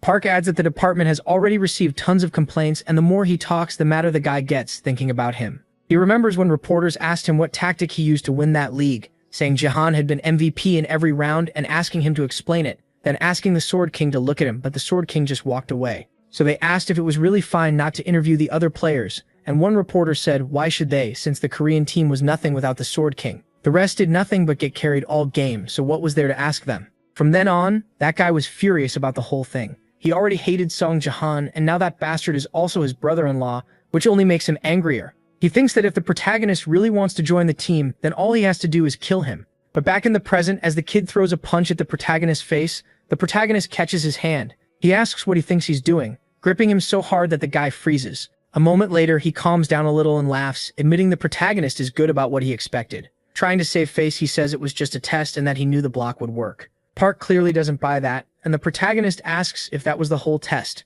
Park says the department wants a separate evaluation. Since he's a special case, they had to make a different program for him. But that loudmouth cuts in again, asking why they don't do a proper test, so no one can complain. Park finds that odd, but the player says that if a pro who played in the league recognizes him, nobody would question it. He's special, like Park said, so the test should be different. Then he challenges him to a duel right in front of everyone and asks what the protagonist thinks. Park turns to Don Woo and tells him to calm down, but Jahan agrees. He says Don Woo has a point. If they do it this way, no one will be able to complain. Jahan even looks fired up to beat this guy down. Don Woo stands there boiling with anger, and Jahan tells him to come at him. Meanwhile, Hajar's surprised when she sees the news about Jahan. He's being tested for the national team, and people are wondering if he'll become the first gold rank representative. Other reports even say Sung Jahan's fame pulled Jahan into the team and ask why. Now everyone is talking about it because the rumors are real. Some say it makes sense since the national team is full of trash, and Jahan already beat a diamond before. Others argue that if he can beat an assassin in close combat, then beating an archer shouldn't be any different.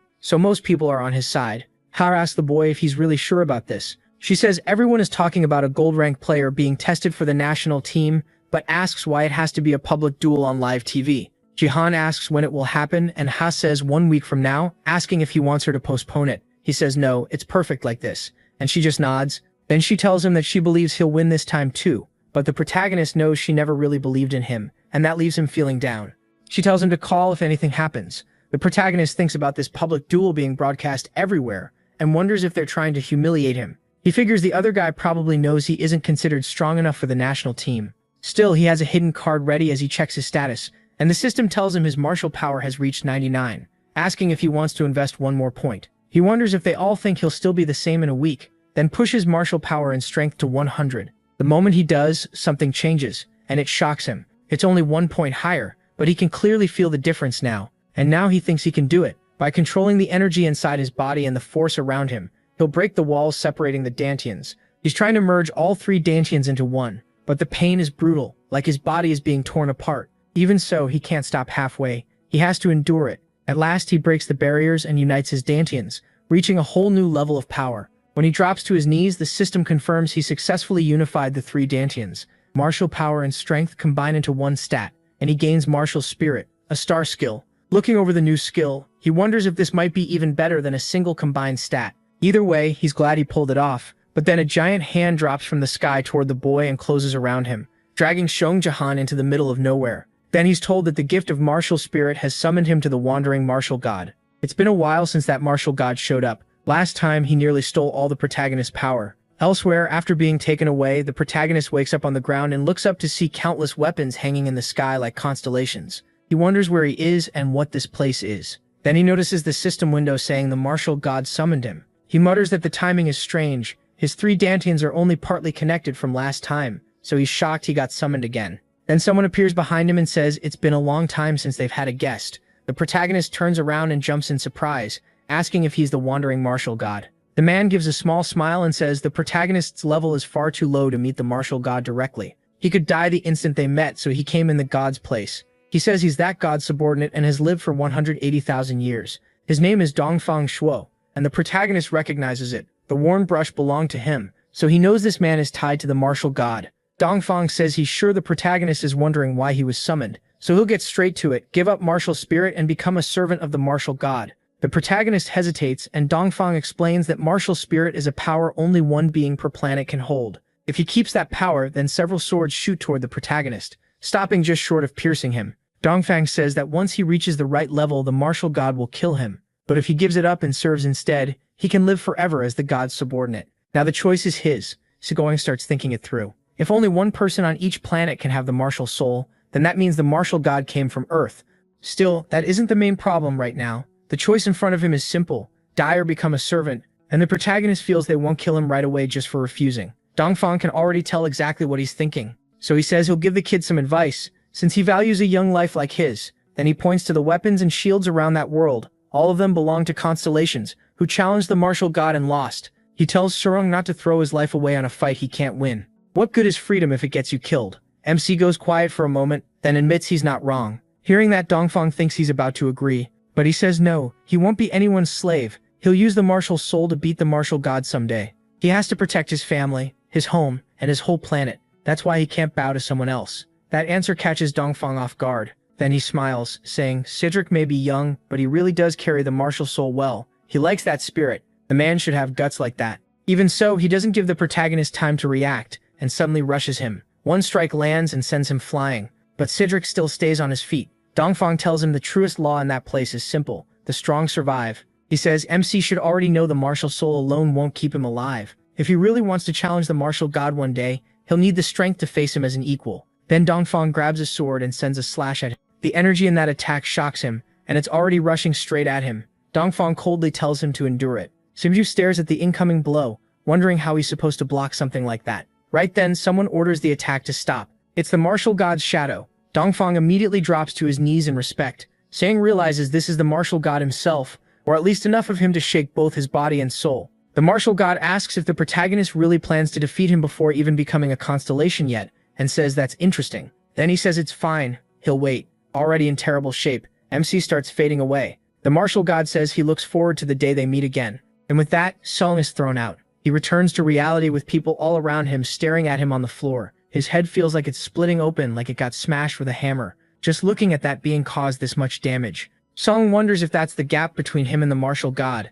While he's still trying to process it, people notice him and crowd around him. They ask if he's back where he's been, and whether he gave up on the national team test. The protagonist has no idea what they're talking about. Then someone comes up behind him asking where her uncle has been. Now he's even more confused and asks what's going on. She asks if he really doesn't know, because he was gone for an entire week, so just meeting that monster nearly broke him. Now imagine facing him for real. Before Song can think more about it, someone rushes over yelling for him. She tells him to get in the car fast. The moment he gets in, they speed off and leave everyone behind. She asks where he's been all this time.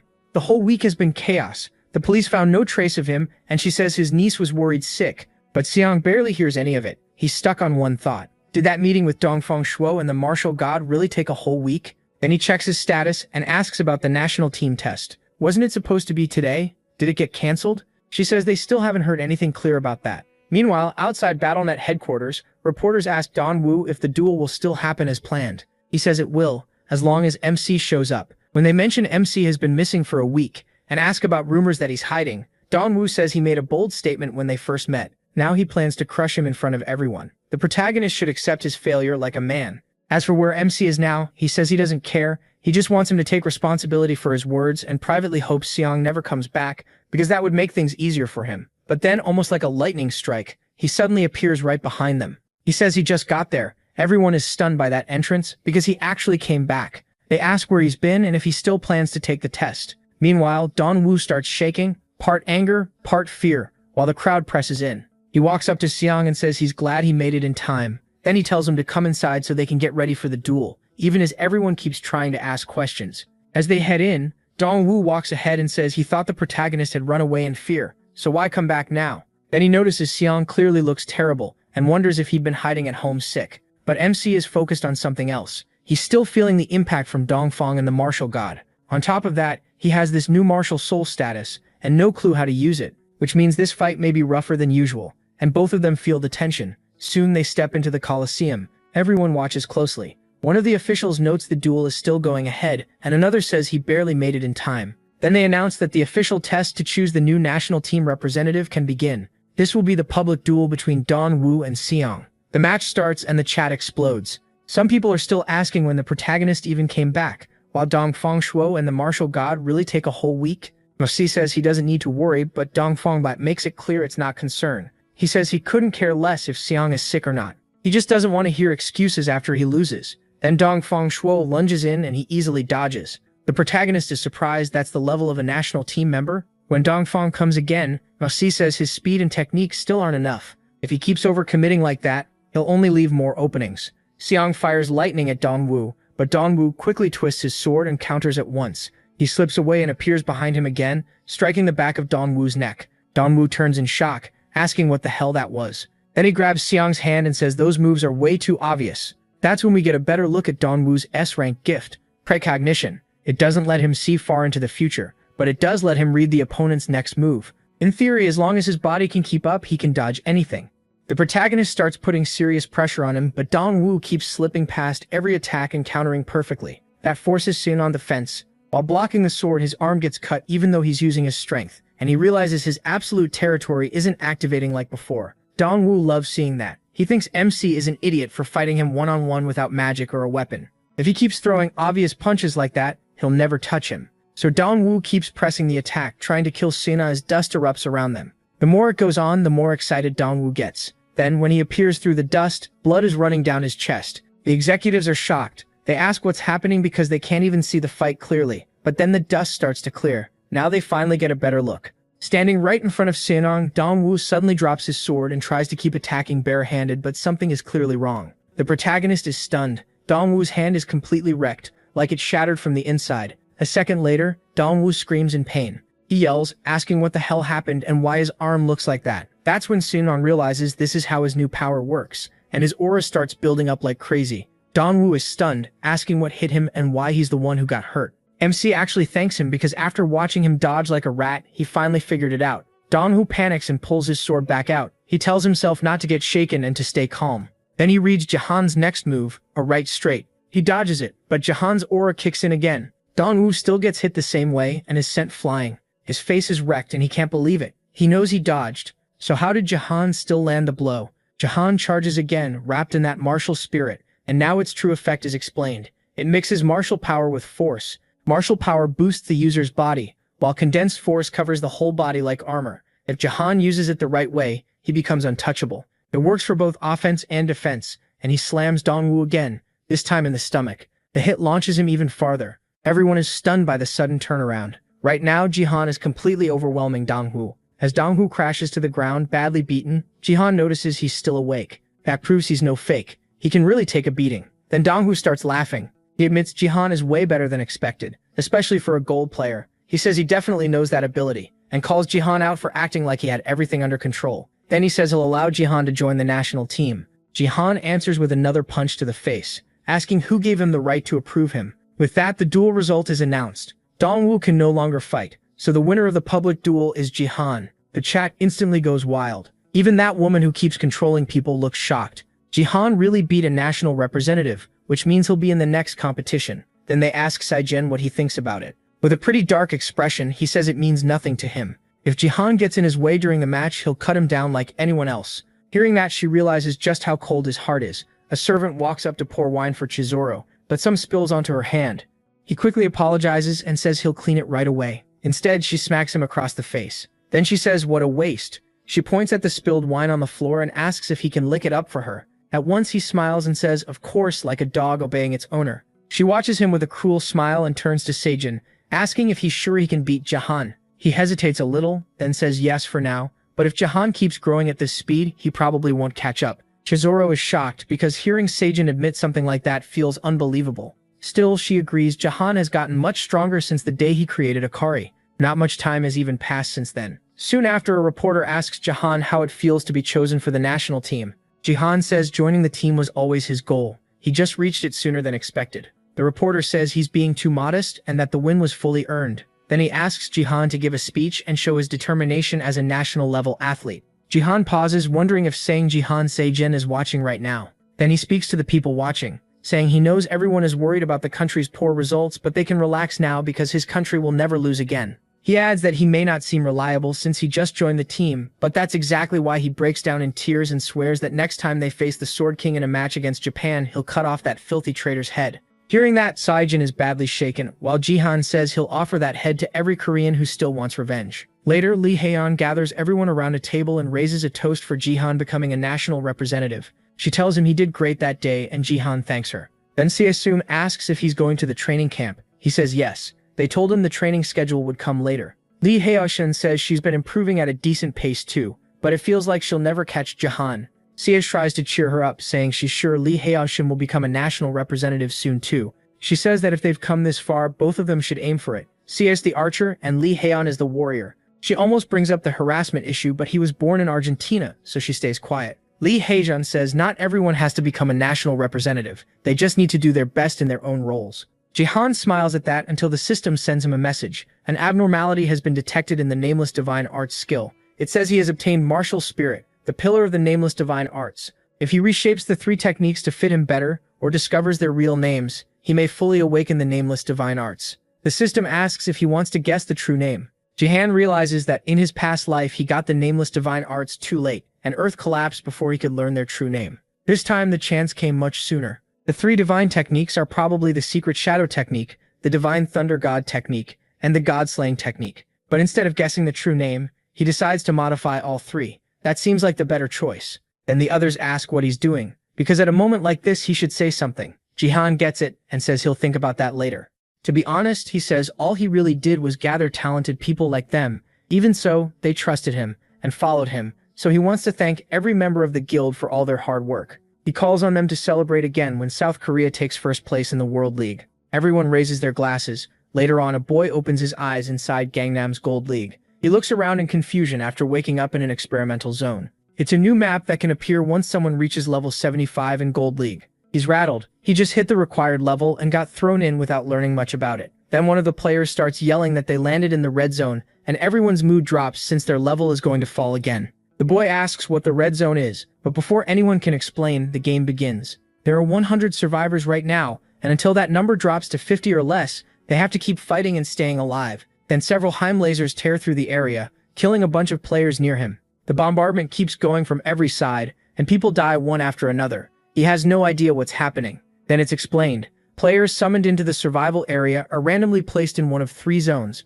green, yellow, or red. In the red zone, you have to survive while dodging tons of traps, which is why it's known as the beginner graveyard. After the chaos settles, only 3 of them are left alive. They curse the whole thing, saying that if they had landed in green or yellow, ranking up would have been easy. The newly awakened boy agrees they have to deal with both other players and deadly traps, and that's way too hard. But then one of the survivors tells the others to wait. He says they shouldn't fight each other. Dodging the traps is already hard enough, so getting in each other's way makes no sense. All they need is to be among the final 50 survivors, no matter which zone they're in. Since people in the other zones are already killing each other, he says they should work together. If they do, passing the traps should be easy. Everyone agrees, and the whole thing starts to feel strangely familiar. Then one of them asks if anyone disagrees, and whether any of them are here for the first time, since some must have only just reached level 75. He tells the newbies to gather up so he can explain where the traps are and how to get past them. The boy who just woke up thinks the mood actually seems pretty friendly. Then the other 2 exchange looks and ask the 4 newcomers if they're level 75. They confirm it, and then that mage suddenly attacks them, pointing his weapon right at the newbies' faces. Someone demands to know what he's doing, and the mage says he's just showing them how to survive here. That's when it becomes clear they were all working together. They mock the newcomers for falling for something so obvious. Even if they did nothing, they'd die on their own anyway. So why not die after learning a useful trick? That's how they justify it. One girl asks if they're really going to do this to the rookies, but the other says he won't stop it. Everyone here went through the same thing once. The mage tells them to remember this method next time they come here. Then he says goodbye.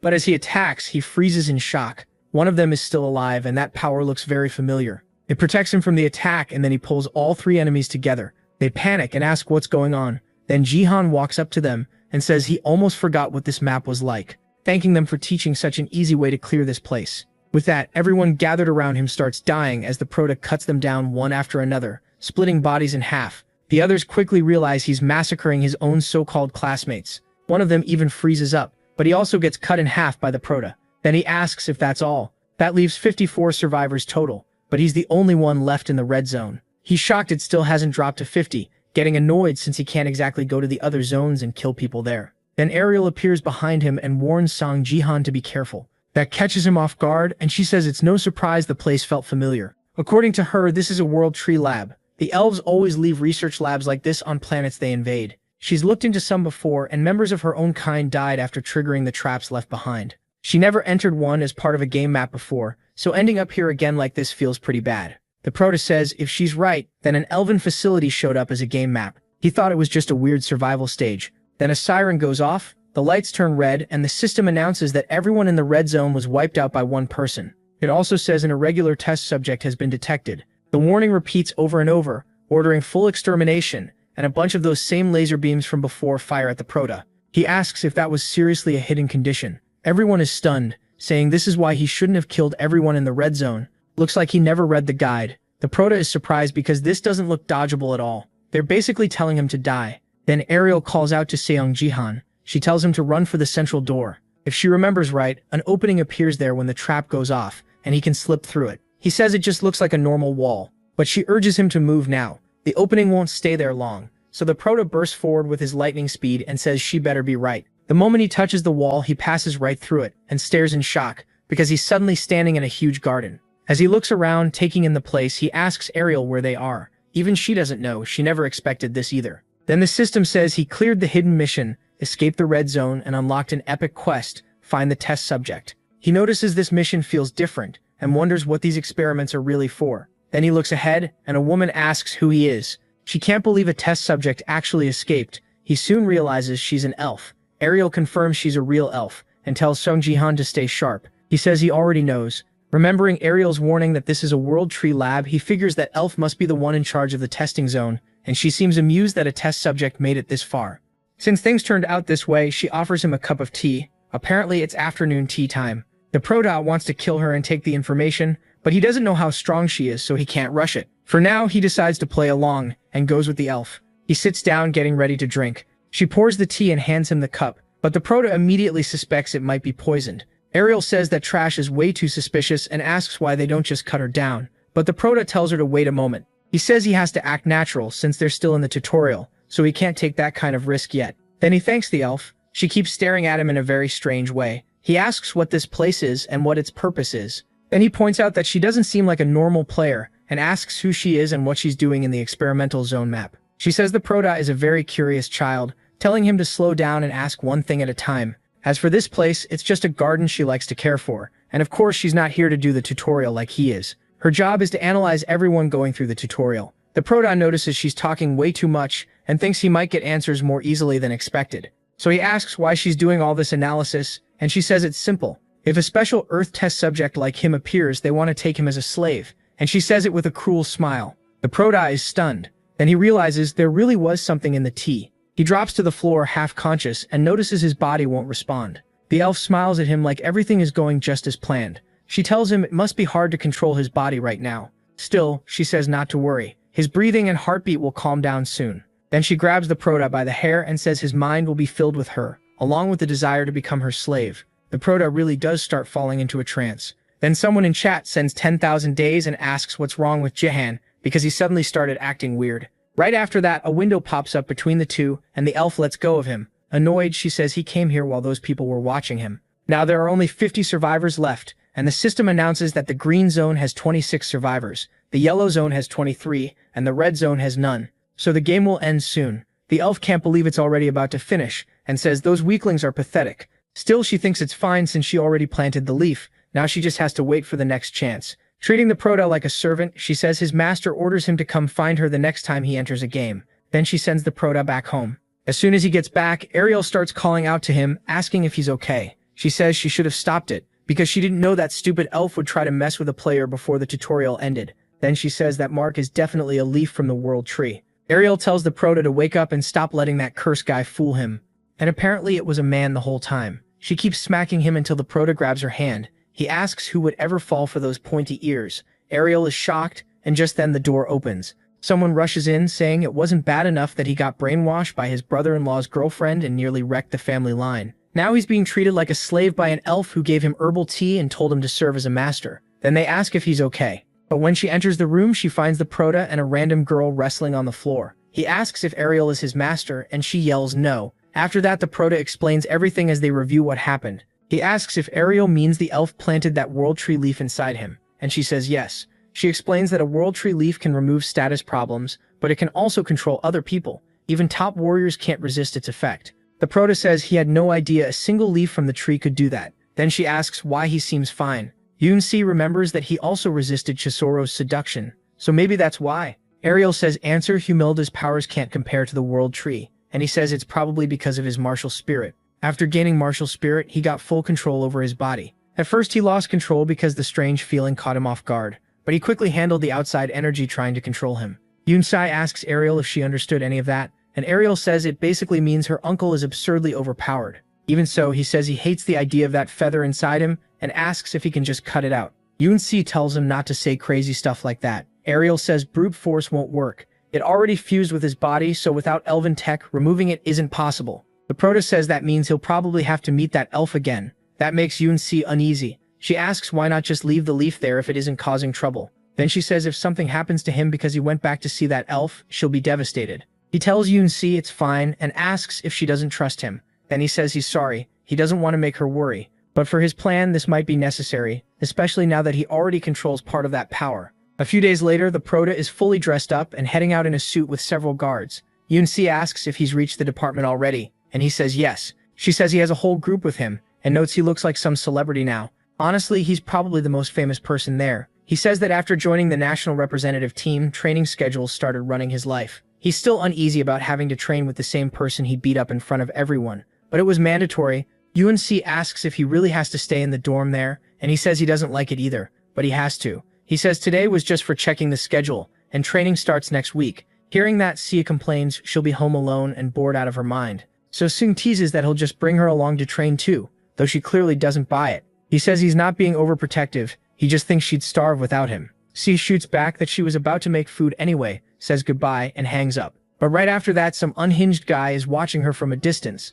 He confirms Song isn't around, sees no one guarding her, and realizes Sia is alone. Deciding he can't wait any longer, he plans to finish this fast and starts moving in. Then Ariel shows up and says they've got a little rat nearby. She points all her black swords at the stalker and demands to know who it is. Surrounded like that, he freezes. He wonders if this is one of his summons watching over Sieve and how it found him so quickly. While he looks for a chance to act, Sieve notices Ariel and asks who she's talking about. That catches the intruder off guard. Sieve says some human has been trailing her for a while, then asks what Ariel means. Before anyone can explain, the woman rushes at Sieve. Ariel immediately steps in. She's not letting that happen. Her swords strike, launching the attacker upward. But the woman vanishes at once, because it was just a shadow. Even Ariel is surprised and yells for Sieve to move. A second attack nearly hits her, but the lightning around Sieve protects her again. The assassin gets shocked and is stunned by it. Ariel puts her swords at the woman's neck again, but she slips away before the strike lands and warns Ariel not to try that again.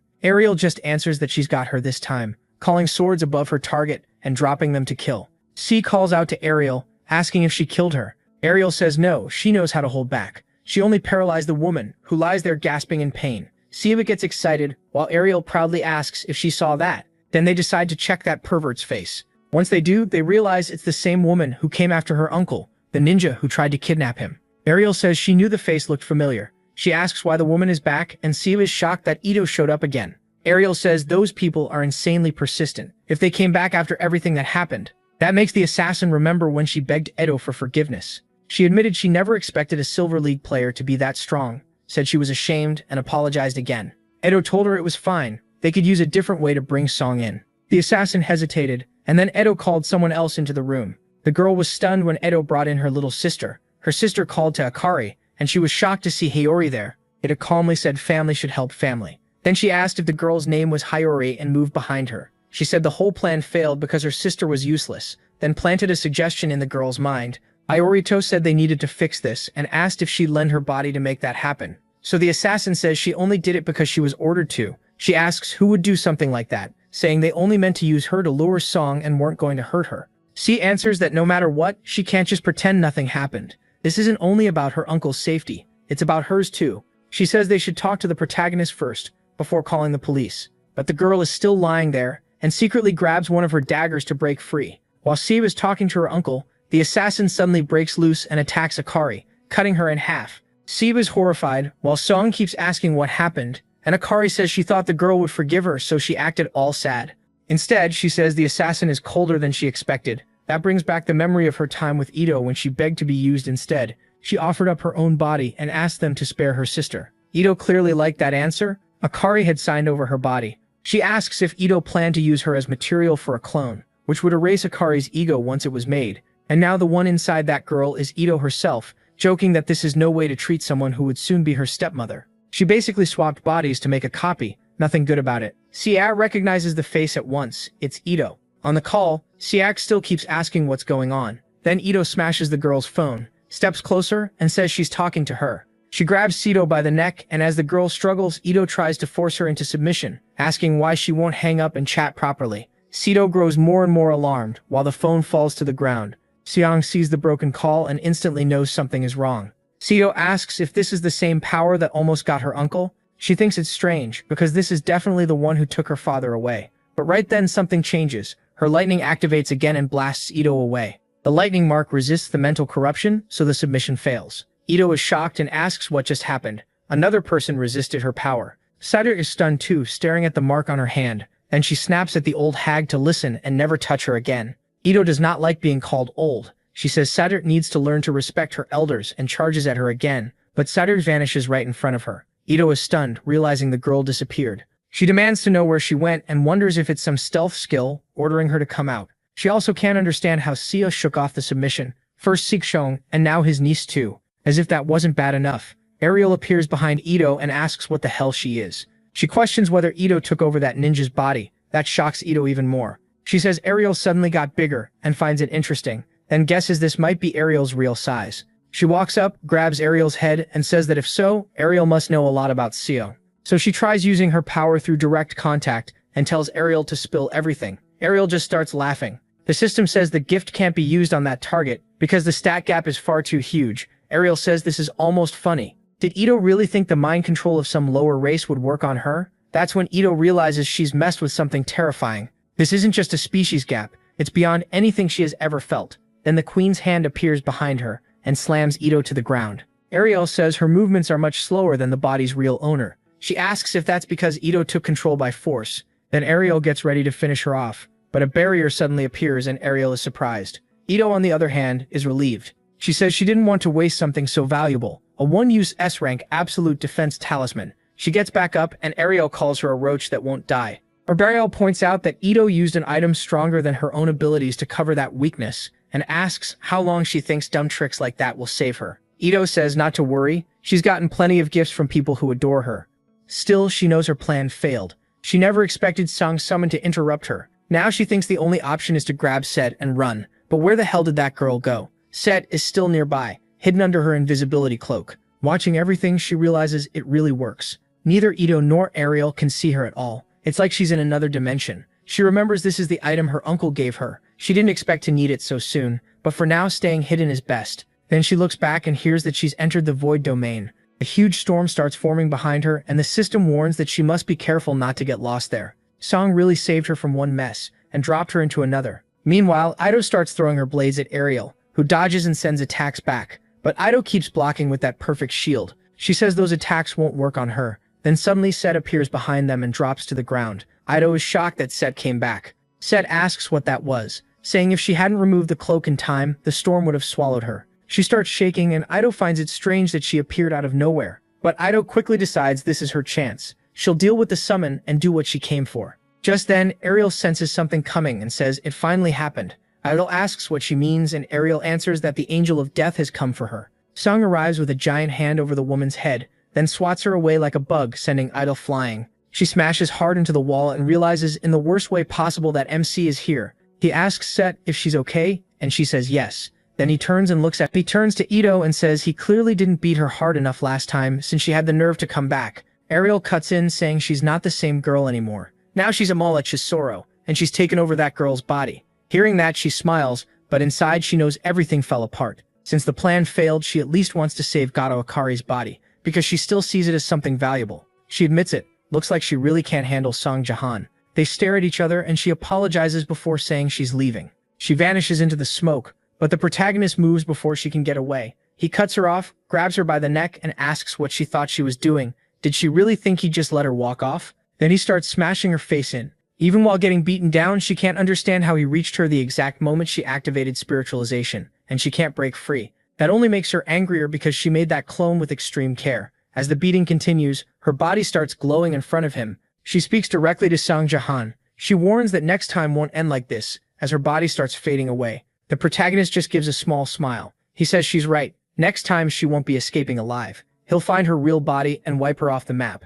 Then he throws what's left of her to the ground. As she disappears, she calls him insane. She looks back, still watching what's happening. Back where the real Ito is. She's frustrated. She lets out an annoyed sigh, and he notices she doesn't look well. So he asks if something is bothering her. She says it's nothing. He doesn't buy that. He tells her not to hide it from him and says she can talk to him because he cares about her. So she leans against him. She says her plan failed again. Recruiting Seung Jahan to Japan would have been perfect. He would have been a huge help, and they could have brought his daughter too. making the whole family complete. She says nobody understands how she really feels, and that frustrates her. Saijin stays quiet for a moment, then tells her not to dwell on it. He says she's kind, and if even she couldn't open their hearts, then nothing else would. All the while she acts sweet beside him, even though she's rotten underneath. Then a notification from Baron Williams pops up. That catches her off guard. Seong Jahan suddenly started a live broadcast. She figures he's probably going to talk about what happened that day, and smugly assumes he doesn't even have proof. She asks Saijin if she can watch it, and he tells her of course,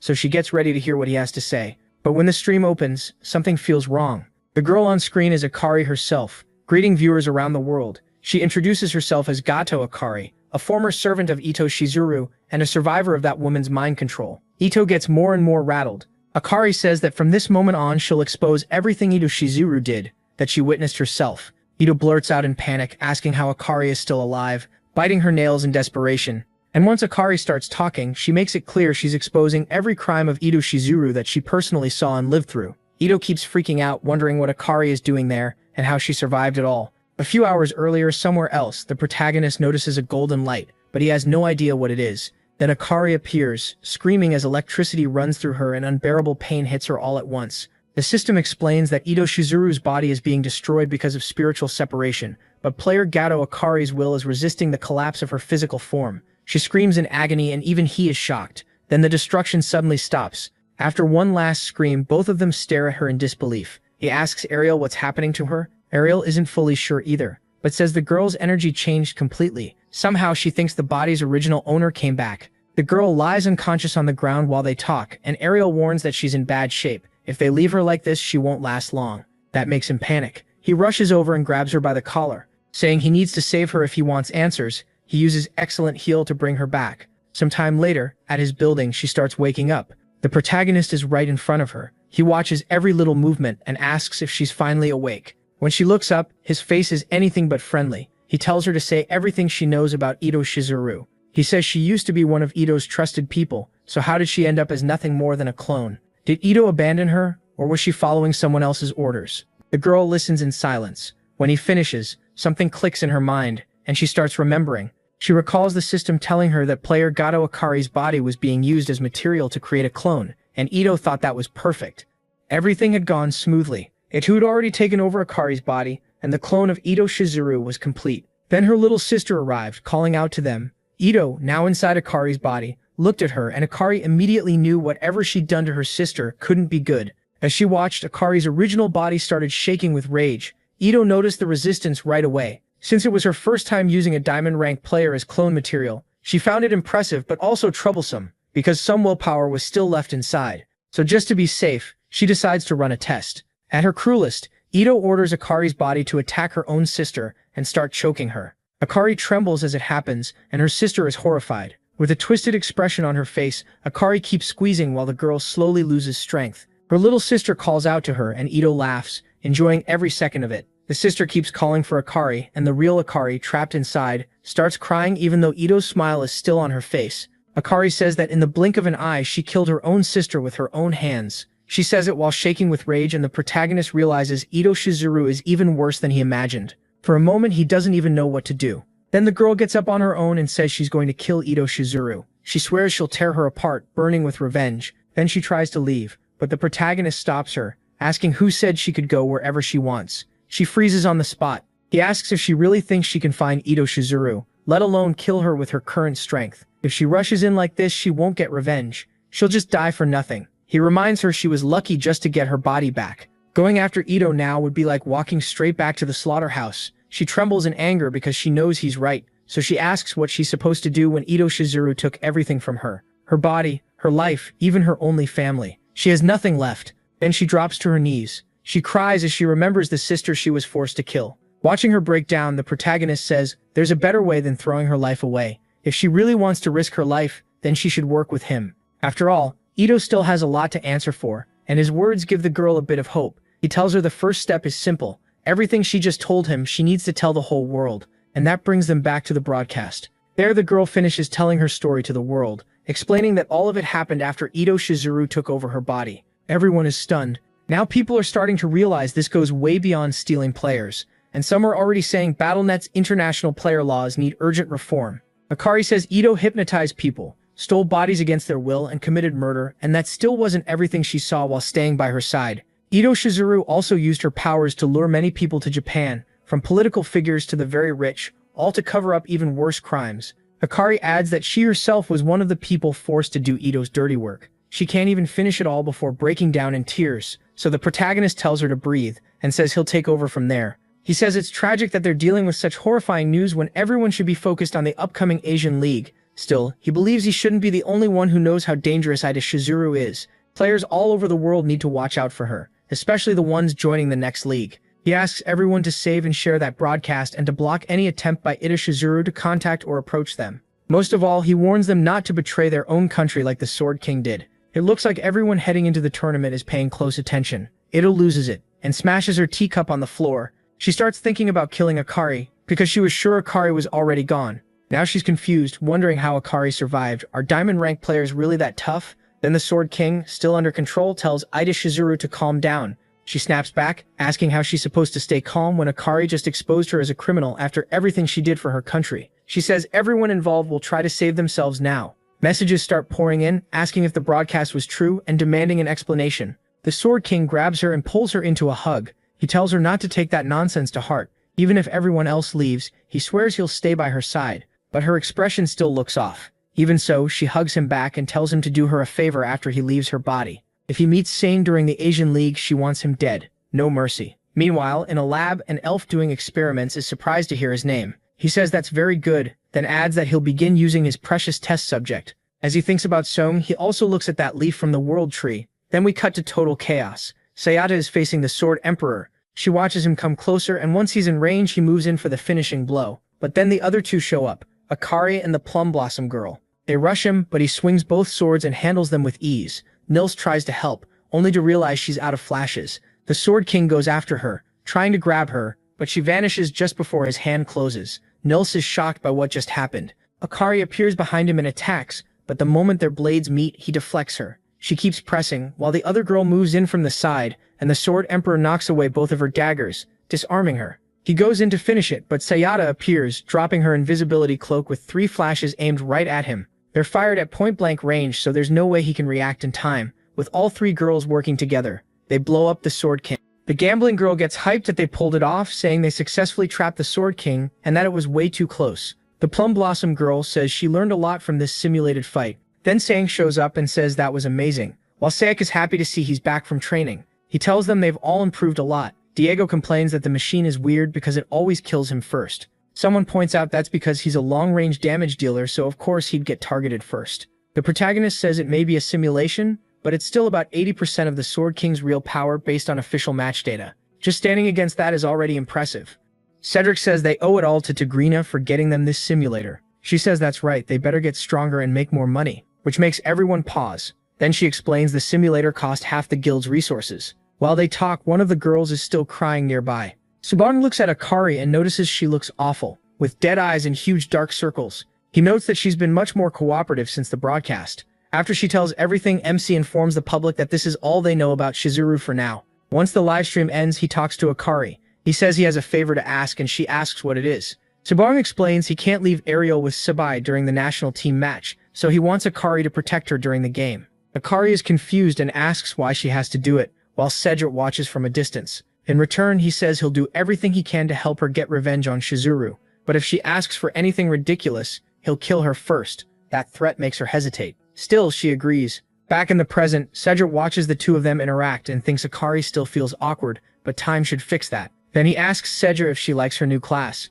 She asks if he means Void Archer, and he says she changed classes after Shizuru's attack. Cedric says it only has one explosive skill, but it's really strong. The protagonist brings up her Void Arrow. She pulls out a Void Arrow that no one else can see, since it exists in the real world but stays invisible. It flies straight to the target. He explains it lets the user shoot through the inner world, ignoring distance. He adds that the Void Cloak boosts reaction speed in a crisis, turning a simple skill into something broken in the right hands. Still, it can be stopped if the target puts up a barrier before the arrows arrive. He also points out that she fought very aggressively, even though the enemy was her father, but Cedric calmly says that if she meets him someday, she wants to hit him at least once. Maybe that'll bring him back to normal. Cedric thinks she's right and tells her to hold on a little longer. He'll do whatever it takes. Then that leaf appears on him again. He tells her to think about the risk too, because if something goes wrong, she has to warn him. She says she knows. Sometime later, during the matches, a guy starts going wild, yelling that he'll destroy everyone and can beat anybody with his bare hands. Several players have already fallen before him.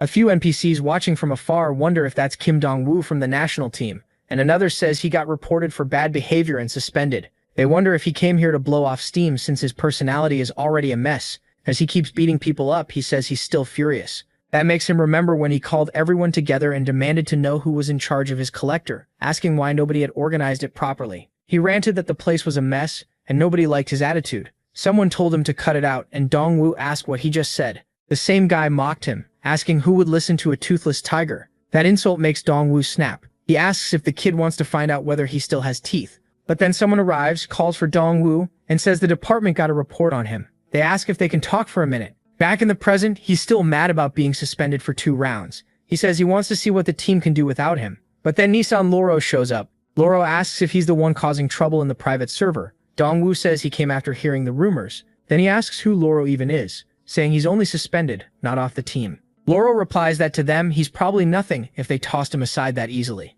Dong-woo warns him not to push his patience and swings at Loro. After taking the punch, Loro says the rumors were true. Dong-woo is weak as hell. Then he gets ready to hit back. Dong-woo is terrified when he sees the red gigantification, because he clearly knows who this guy is. The giant fighter slams a blow into Dong-woo's head and says, if this is Korea's level, then the match will be easy. This is Vladimir Pontino, the Russian national team's rank 6 warrior. From that day, there are 7 days left until Korea faces Russia, a top 3 team, and this monster looks like Seong's next opponent. After Dong-woo gets crushed by the Russian, everyone starts talking about it. It was pure humiliation. A national team representative dropped in 1 hit in less than a second. Live for everyone to see. People say he got beaten for acting like a thug, tried to take it out on others and got beaten again. They say that's what he deserved, and that Vladimir must be insanely strong. With people worried they might open a portal and get relegated, Korea's national team keeps training while trying to avoid the swarm of paparazzi around them. One fan yells that the citizens' lives are in their hands, and begs them not to finish last.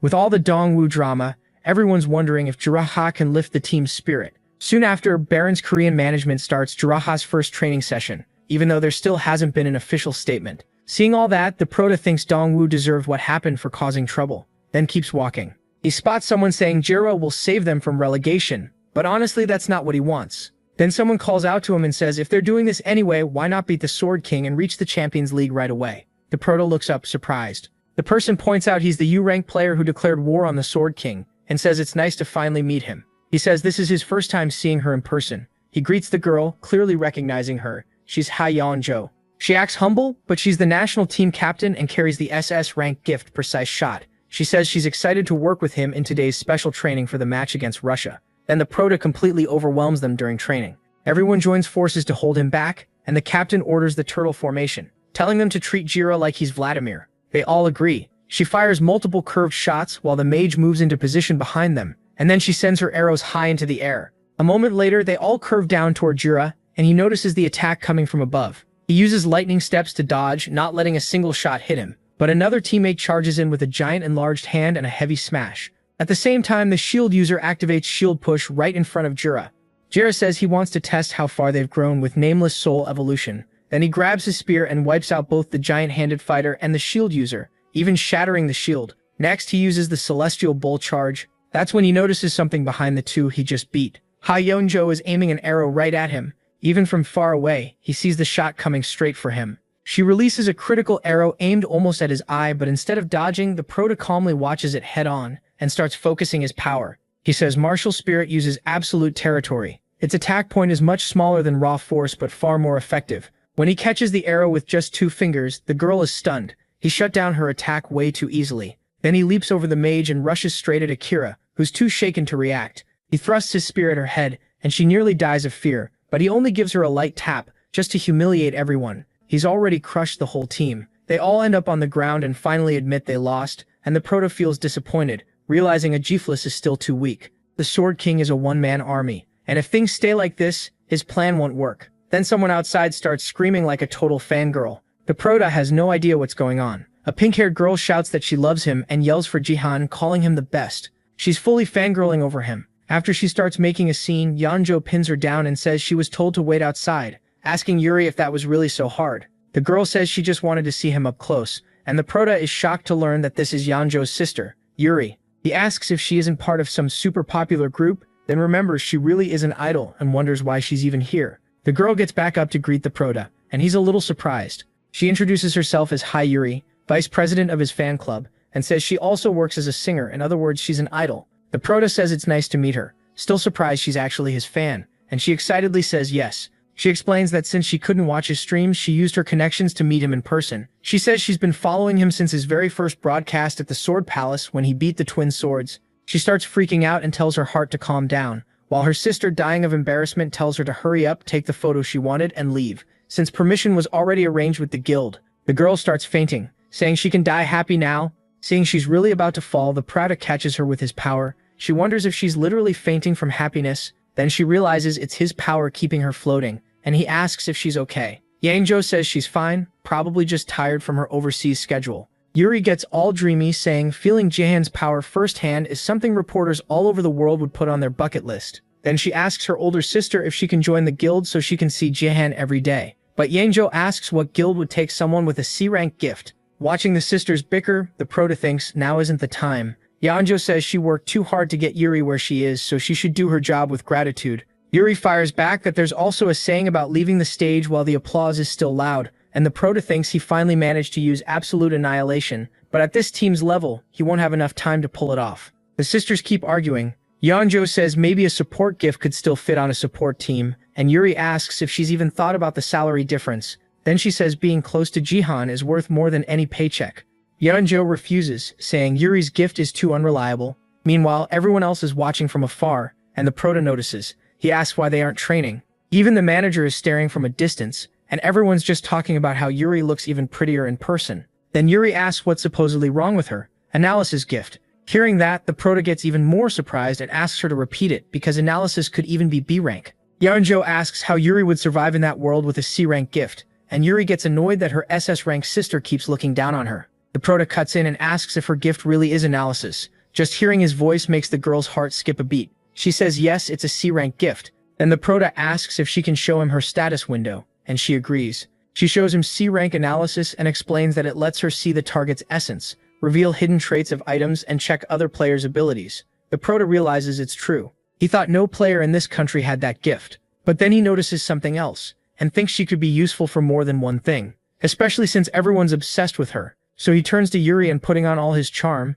asks if he can ask her a favor. She instantly melts, at least in her own head. She starts wondering if she should quit being a celebrity and join the guild, then eagerly says of course she'll do anything. He thanks her and says he's about to attack her. Then he tells the others to protect Yuri from him and locks her in a cage, forcing all those useless guys to save her. So that was the plan. If they weren't useful any other way, they'd work as bait. Using her to force them to fight seriously is brutal. A few minutes earlier, the Prota had already been unhappy. After having Yuri analyze everyone just in case, he saw their stats were a complete mess, and found it disappointing. When she says the analysis is done, he replies that if there's any good news, it's that they still have room to grow. He adds that at this rate he can't guarantee a win against Russia. If Vladimir attacks in his final form, they'll be completely done for. He wonders if this is really his only choice, because to make it work, he'll have to get a little extreme. So he thanks everyone for allowing the analysis, and says he built a training plan based on the results. Then he asks us if they want to train with him at the training field right now, and says Yuri can join too. She happily agrees. Then she suddenly gets locked in a cage and just stands there confused, still smiling.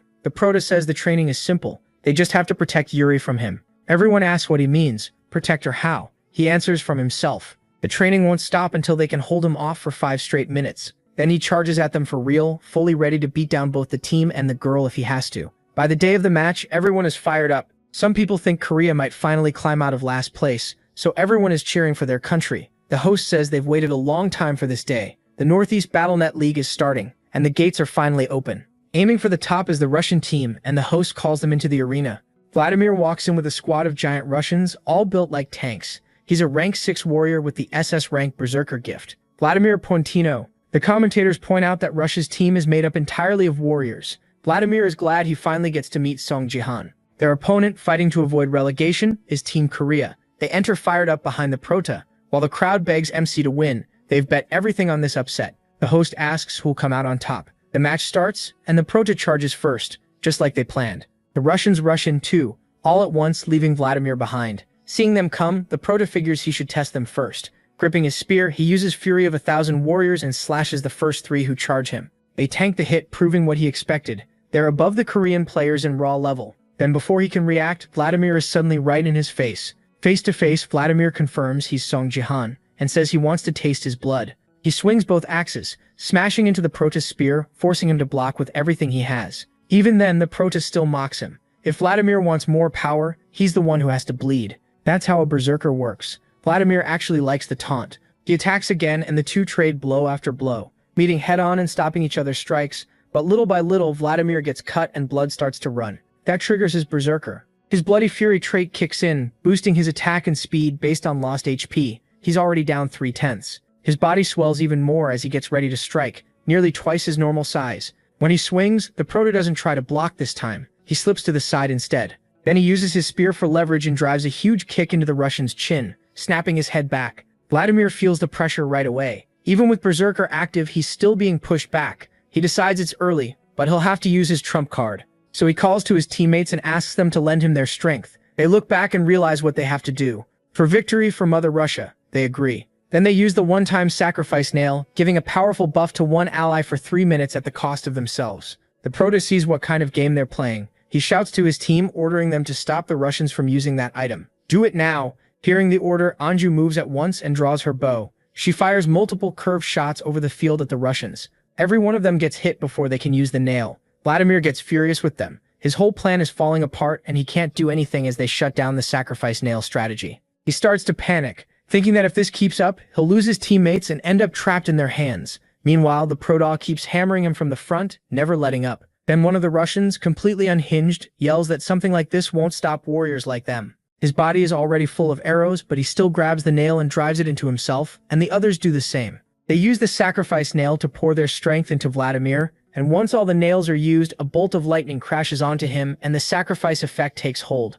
He tells the Prota he gets it now. He's even stronger than the rumors said. Song Jihan immediately goes on alert. Vladimir is fast now, and in an instant he appears behind him, ready to strike. Vladimir says his comrade's sacrifice won't be wasted, and sends the Prota flying with one punch. As Jihan is thrown back, he thinks this is exactly what worried him. In his past life, Russia used the same sacrifice nail tactic to pressure sword nail. With all those buffs stacked up, Vladimir's current power is at the level of a warrior who'd rank second in the world. Vladimir says they clearly wanted to stop this from happening. Too bad for them, because now he's sure he'll win. The Prota answers that turning the match around by sacrificing his teammates was exactly what he'd planned to do. Even so, he charges in. Vladimir swings as he closes the gap, but the Prota keeps moving and avoids the hit. He slips past to the side, but even that near miss cracks part of his armor. In his current state, he barely dodged, so he jumps back toward his team and Vladimir starts yelling. He mocks him for only dodging, saying he looked confident before, but now he's acting like a coward. The Prota ignores it and apologizes to his team. He says he failed to suppress Vladimir before Phase 2.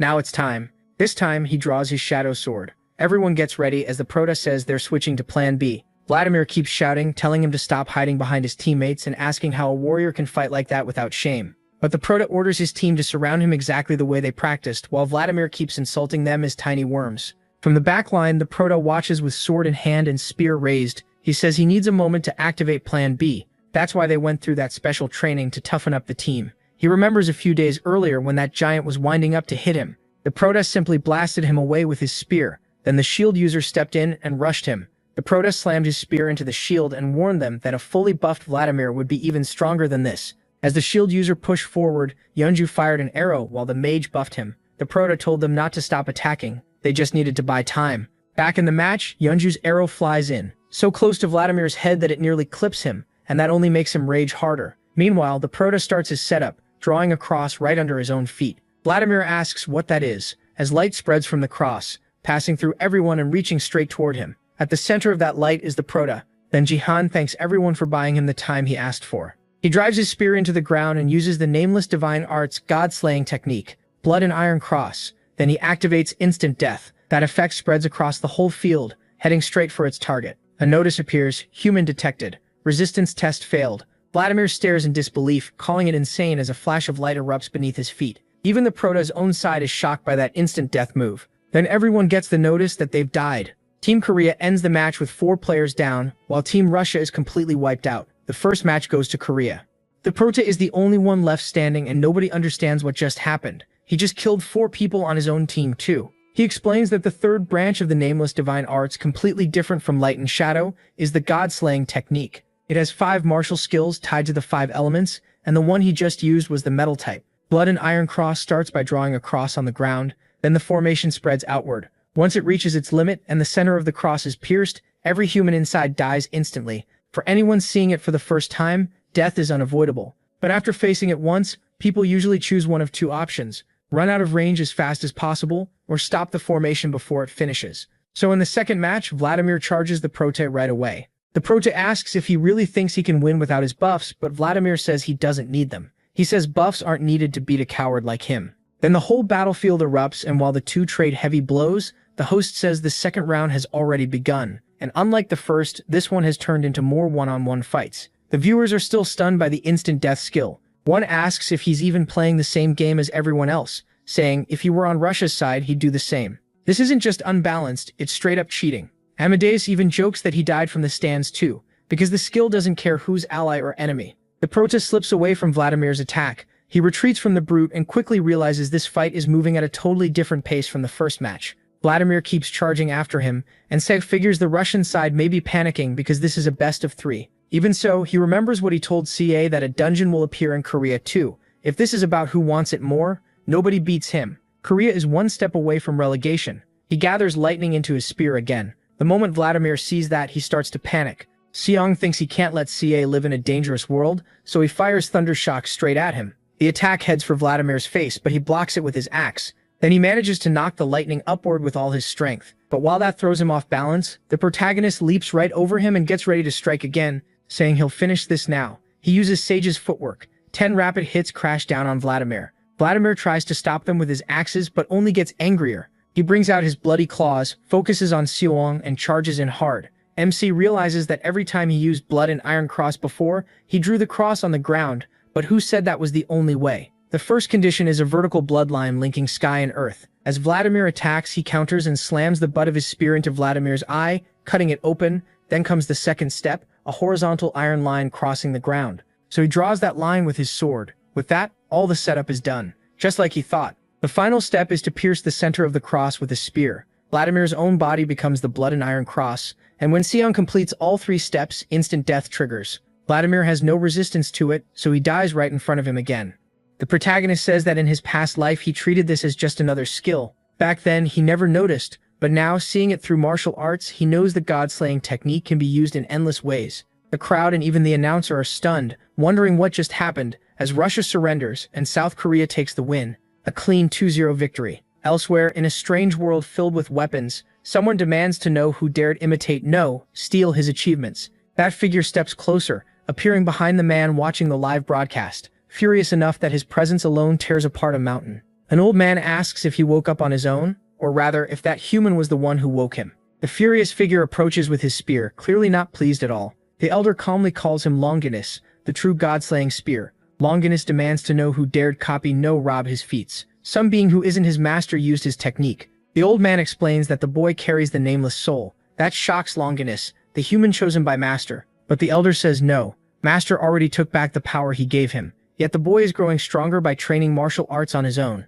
Even so, he warns Longinus not to do anything reckless. Master is watching. At that, Longinus sits down at once and says he understands. The elder then says that maybe that boy is the one who can kill the martial god. Sometime later, somewhere else, Yeon drops down and says she's completely exhausted. Flopping onto the couch, she asks Gaeon for something to drink, and Gaeon says sure. Yeon is still worn out, so when a drink arrives, she says that was fast, but it's actually MC bringing her water. He asks what happened and jokes if she lost money betting again. She's shocked to see him there and asks why he isn't at the celebration party. She says she didn't lose any money, and MC explains CA is here with a guest. She asks about that, then remembers to congratulate him on today's match. Since the guest helped a lot with their prep, she asks to look around the guild as payment. Yeon says she gets it, then asks him why he's alone. He says CA is showing the guest around the building, then asks about Yeon. She says she just got back from a marriage meeting, and the protagonist is surprised thinking she's getting married. Yeon quickly shuts that down. The guild is finally growing, so why would she get married now? Sang finds that odd. Wasn't she planning to marry Ada through one of those meetings? Aeon says for the record she still has 1 more this month and 2 more next month, then asks why he's even bringing that up. She's only going because of pressure from her parents, and every man she meets is strange enough to drive her crazy. One candidate was a cool bald guy, and another was great with kids, so great he brought 2 children to the date. She thinks that even if she somehow found a man she liked and married him, it would affect the guild's work, so she's trying to delay it as long as possible. MC thinks she has a point. They can't afford problems with guild operations. He says maybe she should stop going to those meetings for now, but she feels that's easy for him to say when it's not his life. Then she starts wondering what would really happen if she did get married. She tries to ask Song something about marriage, but then CR walks in and calls out to them. CR notices them there and introduces Yuri, saying this is the master of his guild. The girl lights up, saying she knows her guild master Heian too. Heian says that's the idol, Yuri, and the girl excitedly steps in. Then Heian realizes she's Yuri from Black Mamba. She asks if this is the guest he mentioned, and he says yes. Plus, Yuri is a fan of hers too. CR adds that Yuri manages her uncle's fan club and asks if that isn't cool. Heian is shocked to hear it's Dongfang Shuo. Yuri is surprised Heian knows her too, but then notices it's already time. She asks Jihan if they can meet again, and he says, as long as Yanju and he stay on the national team, they probably will. Yuri says national team connections really are something else. Still, she says it's a shame, but they all need rest and she has her own schedule too, so she's leaving. Seong tells her he'll call next time he needs analysis, and she agrees, then says she might call him first, waving goodbye. Watching how familiar Yuri is with him, Heian clearly doesn't like it, especially hearing that she'll call the protagonist.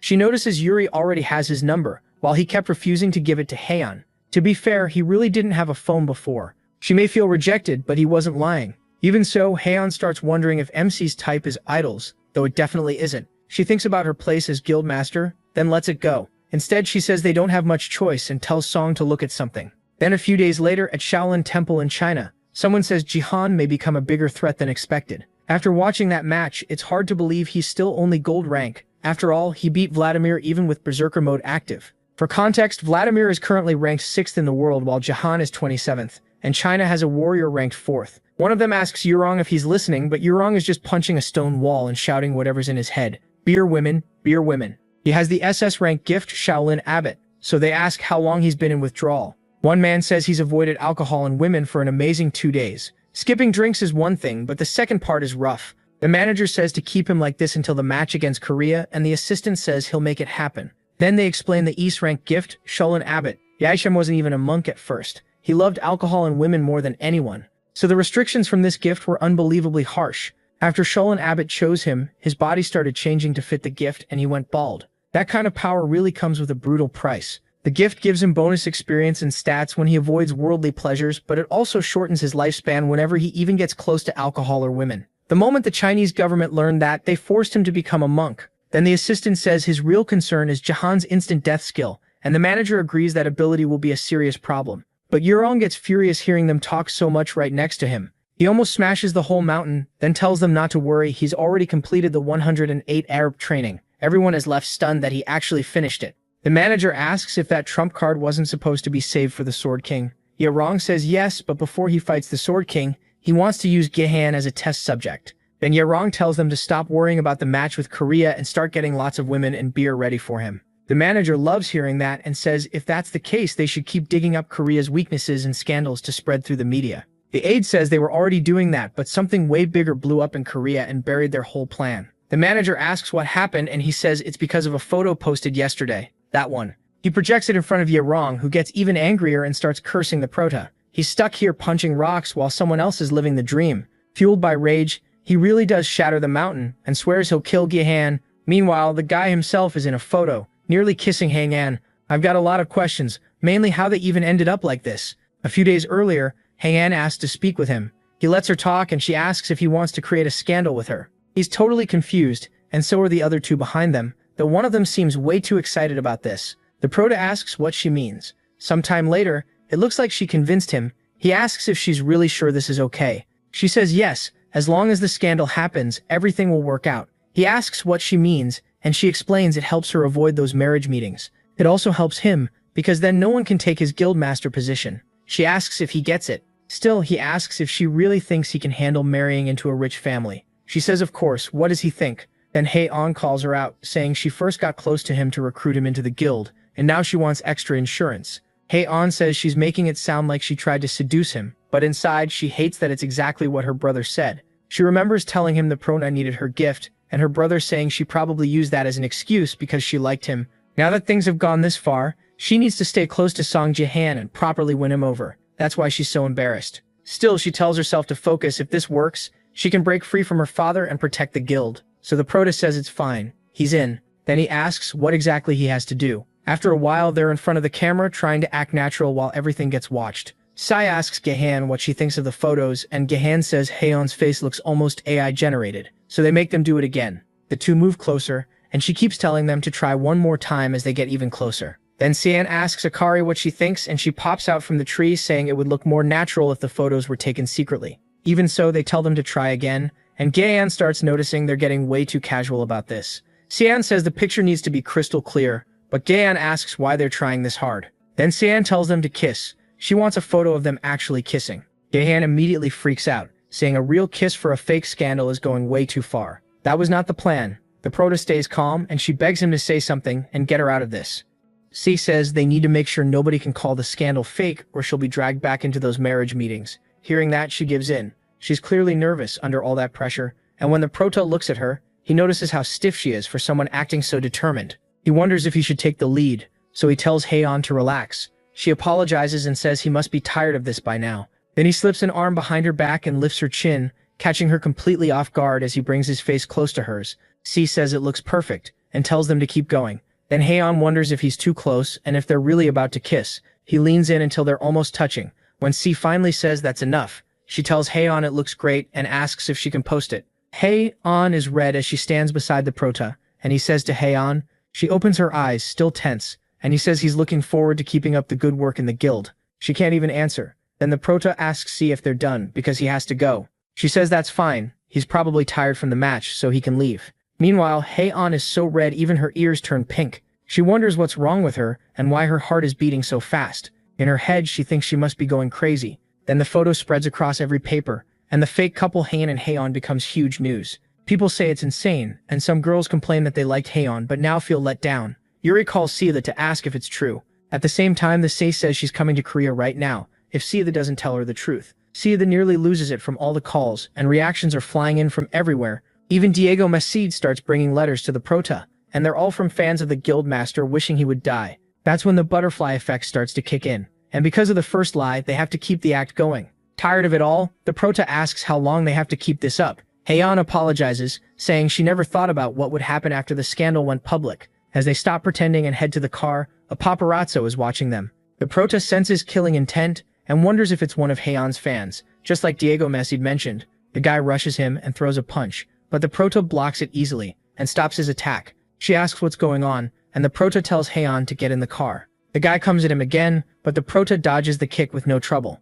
Then he fires back with a kick straight to the stalker's face, knocking off his cap. The stalker is left dazed. Haeon asks if the prota is okay, and he says she knows he is. But she says she's not asking about him. What if that man is just a civilian? Right then, someone shows up and tells them to stop right there. He speaks to Song Jahan, saying he really is strong. That diamond rank player was the highest level member in his guild, yet Jahan beat him easily. Haeon asks what all this means, and it turns out that man is her brother. He apologizes for the disrespect and introduces himself as Lee Yoon Sejin, asking the prota for a moment of his time. The prota is shocked that this is Haeon's brother, and he asks why Yoon Sejin wants to talk to him. Sejin says the guild leader Raisin is also his father, and Haeon's father wants to meet her future, Song Jahan. At that moment, both of them realize just how bad this has gotten. Now they'll have to take the lie even further, and after Haeon's brother tells the prota that their father wants to meet him, Jahan, they have no idea what to do. But after a while, they're already sitting across from the girl's father. Both of them look miserable, and the prota studies him, noticing that this man is the CEO of Divergent Group,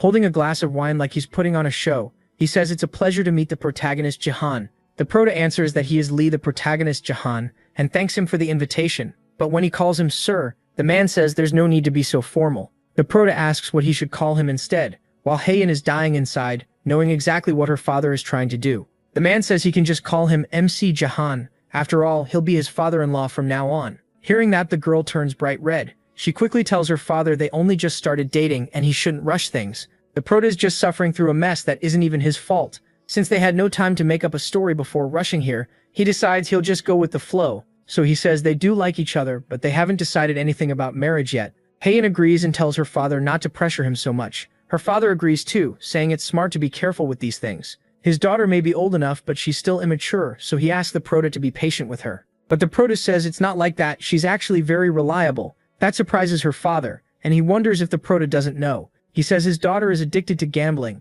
and used to blow through all the money she got, so the prota shouldn't trust her too much. The girl turns red and begs her father not to say that. The protagonist says he already knows and she actually made good money betting on him. Song Jahan laughs and says of course she did. Betting on your own partner is the smart move. Then the protagonist adds that he plans to win every match anyway, so there's no point betting on anyone else. That leaves her awkwardly silent, since she usually bets against him and loses. Still, she glances at Jahan. She thinks he must be uncomfortable, but he's handling it well and talking to him like it's nothing. For him it almost feels like living life a second time, which in a way he is. Then she remembers when he nearly kissed her just to make it look real. Now she turns bright red for real, completely embarrassed, and her father notices right away. That's when he says he's been keeping an eye on what Jahan has been doing since he first acknowledged him. He says Jahan's growth speed is shocking, and his play in the international matches proves just how gifted he is. So if they're seriously thinking about a future together, why not merge their guilds? The question catches both of them off guard. She immediately asks her father what he's talking about.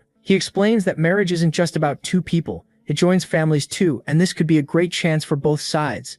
That's when she realizes she let her guard down. There was no way he was truly interested in her love life. He was using her to get to Jihan and to take control of the Great Vessel Guild. She can't help wondering how long it'll be before she can stand on her own. But the protagonist cuts in and tells Jihan he should hear from the person who actually handles the guild's affairs. She's stunned he's backing her up, and the protagonist says he'd like to hear Guildmaster Ha Yan's opinion. She can hardly believe it. Even the protagonist looks at her and says he wants the answer of Great Vessel's Guildmaster, not just his daughter. That surprises her. For once, she isn't being treated like the youngest child. He tells her that if she becomes the true master of her guild, her real talent will finally show. She remembers every time he trusted her, every time she said she wanted independence, and he answered by placing Great Vessel in her hands. So when she answers her father, she doesn't hesitate. She flatly rejects the offer. He looks surprised and asks if she has a reason. She says Great Vessel was built around one thing, potential. A merger would bring benefits, sure, but it would go against everything they believe in, and she refuses to live under the shadow of the Divergent Guild.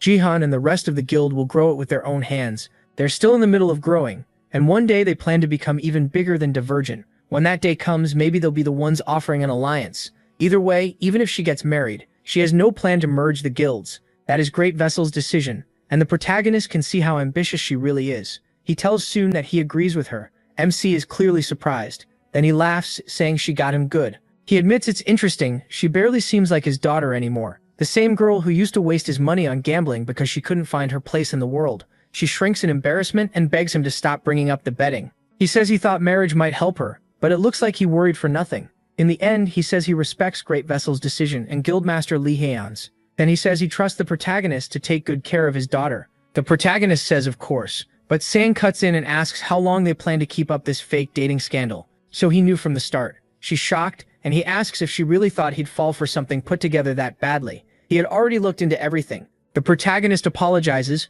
realizing this man is far trickier than he looks. After the two of them leave, Li Heian's brother asks how the talk went. The protagonist says if he means the merger idea, then it went badly. He says that's unexpected. He thought it would be almost too good an opportunity for Great Vessel. The protagonist doesn't even know how to answer, but Li Heian tells him not to mind it. Her father is always like that. Then her brother says it may just be rumors, but he's heard that among the players of North and East Asia, only the Sword King can rival Li Heian. Divergent's analysis team expects that in the upcoming China match, and he asks what Jihan thinks. The protagonist just says he'll beat the Sword King so they can sit back and watch. He says he'll prove their analysis team wrong. Then the story jumps to the battlefield, where he's about to face the monk. At the championship, the announcer says the second match of the Northeast Asia League, South Korea versus China, is finally starting. Online, everyone is cheering for the protagonist and telling him to beat China and bring home the trophy, though some people complain that Li Heian uses Chinese martial arts without revealing his origin. The host explains the rules. Each team must defend its crystal while trying to destroy the enemy's crystal or wipe out the other side.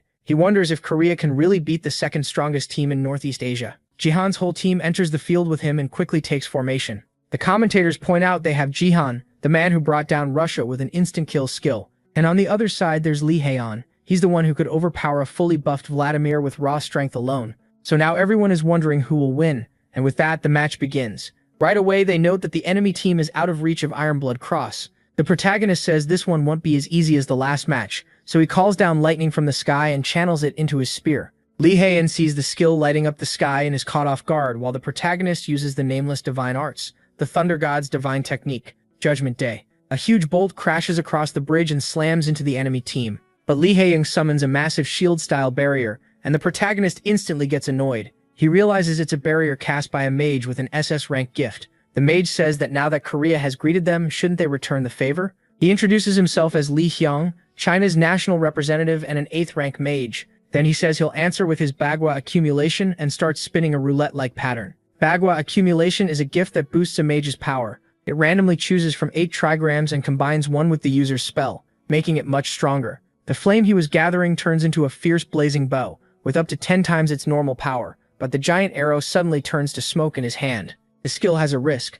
Opposite elements can combine by accident, and can is the water trigram. Lee Hyung curses, furious at the bad roll, while everyone laughs that he brought water into his own fire spell. Then Lee Hyung starts calling the protagonist patron, and the protagonist is thrown off by the weird title. Lee Hyung says he heard Korea may soon face a dangerous portal, so dating at a time like this is disgraceful. But it's obvious to everyone that he's really just jealous. He warns that if beating Vladimir made the protagonist arrogant, he'll teach him a lesson, and tells him to come closer. The protagonist says they have to cross this bridge no matter what. He'll go first, and the others should focus on defending the base. Everyone agrees. Then he charges. Like a bolt of lightning, he closes the distance before Lee Hyung can even react and moves in to strike. But Lee Hyung is still ranting about him having a woman and calling him a man of lust, when the two finally come face to face. The protagonist's attack barely misses his face and only hits his prayer beads as Lee Hyung slips aside. Lee Hyung tries to grab and hit him, but the protagonist dodges. Before Lee Hyung can follow up, the protagonist summons his dark sword and nearly cuts off his hand, forcing Lee Hyung to jump back.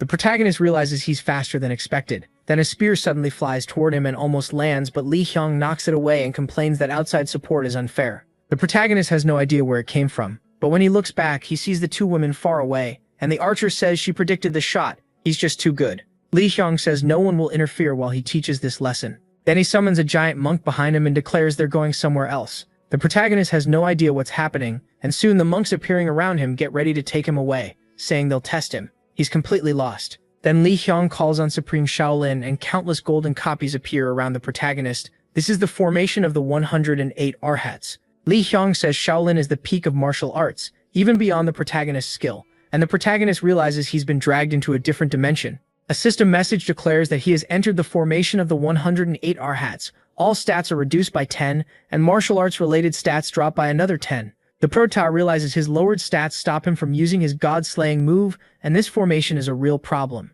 Ilong says there's only one way out, beat him. Until then, the prota won't return to his team. Then he sends all 108 monks in with the 1,000-hand Avalokitesfara strike. Weird name aside, a flood of attacks comes at once, and the prota barely has any room to react. Outside, the archer tries to shoot through the barrier around them. The mage keeps blocking for the enemy and says he thought this would be easy without Jihan. Still, even he's surprised they're struggling this much. The non-stop arrows are getting on his nerves, but he says it's only a matter of time before they break through without Jihan there. Someone asks if they should just cut the bridge ropes, but she refuses. They lose their own path too, and Jihan will need that bridge when he comes back. The mage says there's no promise he'll return, but she says she knows he will. Winning with just the two of them may be hard, but they'll hold on until he gets back. They need to prove Jihan isn't the only one on this team who can fight. The mage teases her, saying that speech got his blood pumping. She groans that it was so cringe she can't even aim and tells him to stop. He points out that only Lee Hyun seems built for long-range attacks, the rest are basically bodyguards. That's still dangerous but manageable. What he didn't expect was Suk-Kyan using the earth move called 8 trigrams overlap, Wind Chum, Rock Cannon. Huge stones rise from one of his trigrams and crash toward them. Neither of them saw that coming. The boulder shoots right at them too fast to dodge. Everyone is shocked, and Suk-Kyan is annoyed by their relieved expressions. Still, they can tell earth magic works really well with the 8 trigrams. Suk-Kyan declares the tower destroyed and orders his side to wipe out what's left. His teammates get ready to rush in. The others wonder if the two of them died, but before the monks can reach them, they're nearly hit again. Then a barrier appears, and one of the prota's teammates manages to respond in time. The mage arrives, and the tank asks if he's alive and where the captain is. He says he doesn't know, he barely escaped himself. Another ally tells them to stay focused. They can't let the captain's sacrifice mean nothing. Meanwhile, the monks keep charging. Soo-Hyun thinks their stance is pointless. No matter how hard they struggle, it's only a matter of time before they're torn apart. He says he'll crush them with overwhelming force and starts the stone attack again, calling for Lee to bring the fire. Lee answers that he'll finish this with a single meteor, but when Soo-Hyun looks up, he freezes. The archer is right above him in the air, aiming her ballista straight down.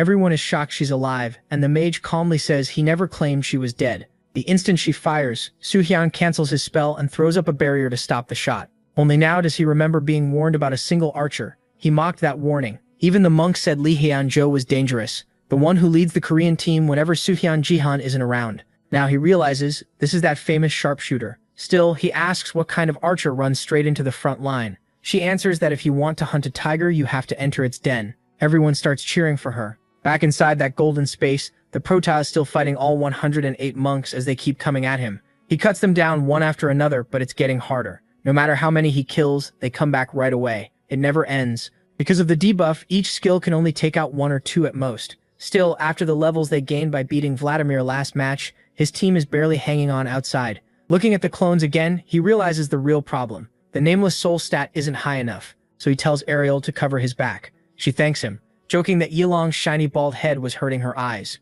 Then she starts smashing through the monks beside him. Yilong is surprised the prota even has a summon, but he still thinks it changes nothing. The boy will never leave this place. Ariel keeps helping a lot, and she carves through a whole line of them, only for them to come back again. But as the prota watches her fight, he notices something. The formation isn't affecting Ariel the same way. He wonders if it's because she doesn't rely on martial arts. She says her stats were lowered too, which shocks him. How is she still putting out that much power? She doesn't know either. Maybe unlike him in the lower races, this is simply a power she's always had. He's stunned, and she says she's only using her own strength. He can barely believe it, but it makes him think. The nameless divine art isn't just a gift-based skill anymore. He got numb from relying on the overwhelming power of the nameless soul stat and kept throwing power around without thinking. His own martial arts were never being boosted by nameless soul anyway, so he decides to return to the basics and focus on pure technique. Like before, he has to understand the principles of martial arts and apply them. Stats are just numbers. With that, he starts shaping every kind of energy inside his body. Yilong asks why he's standing there like an idiot,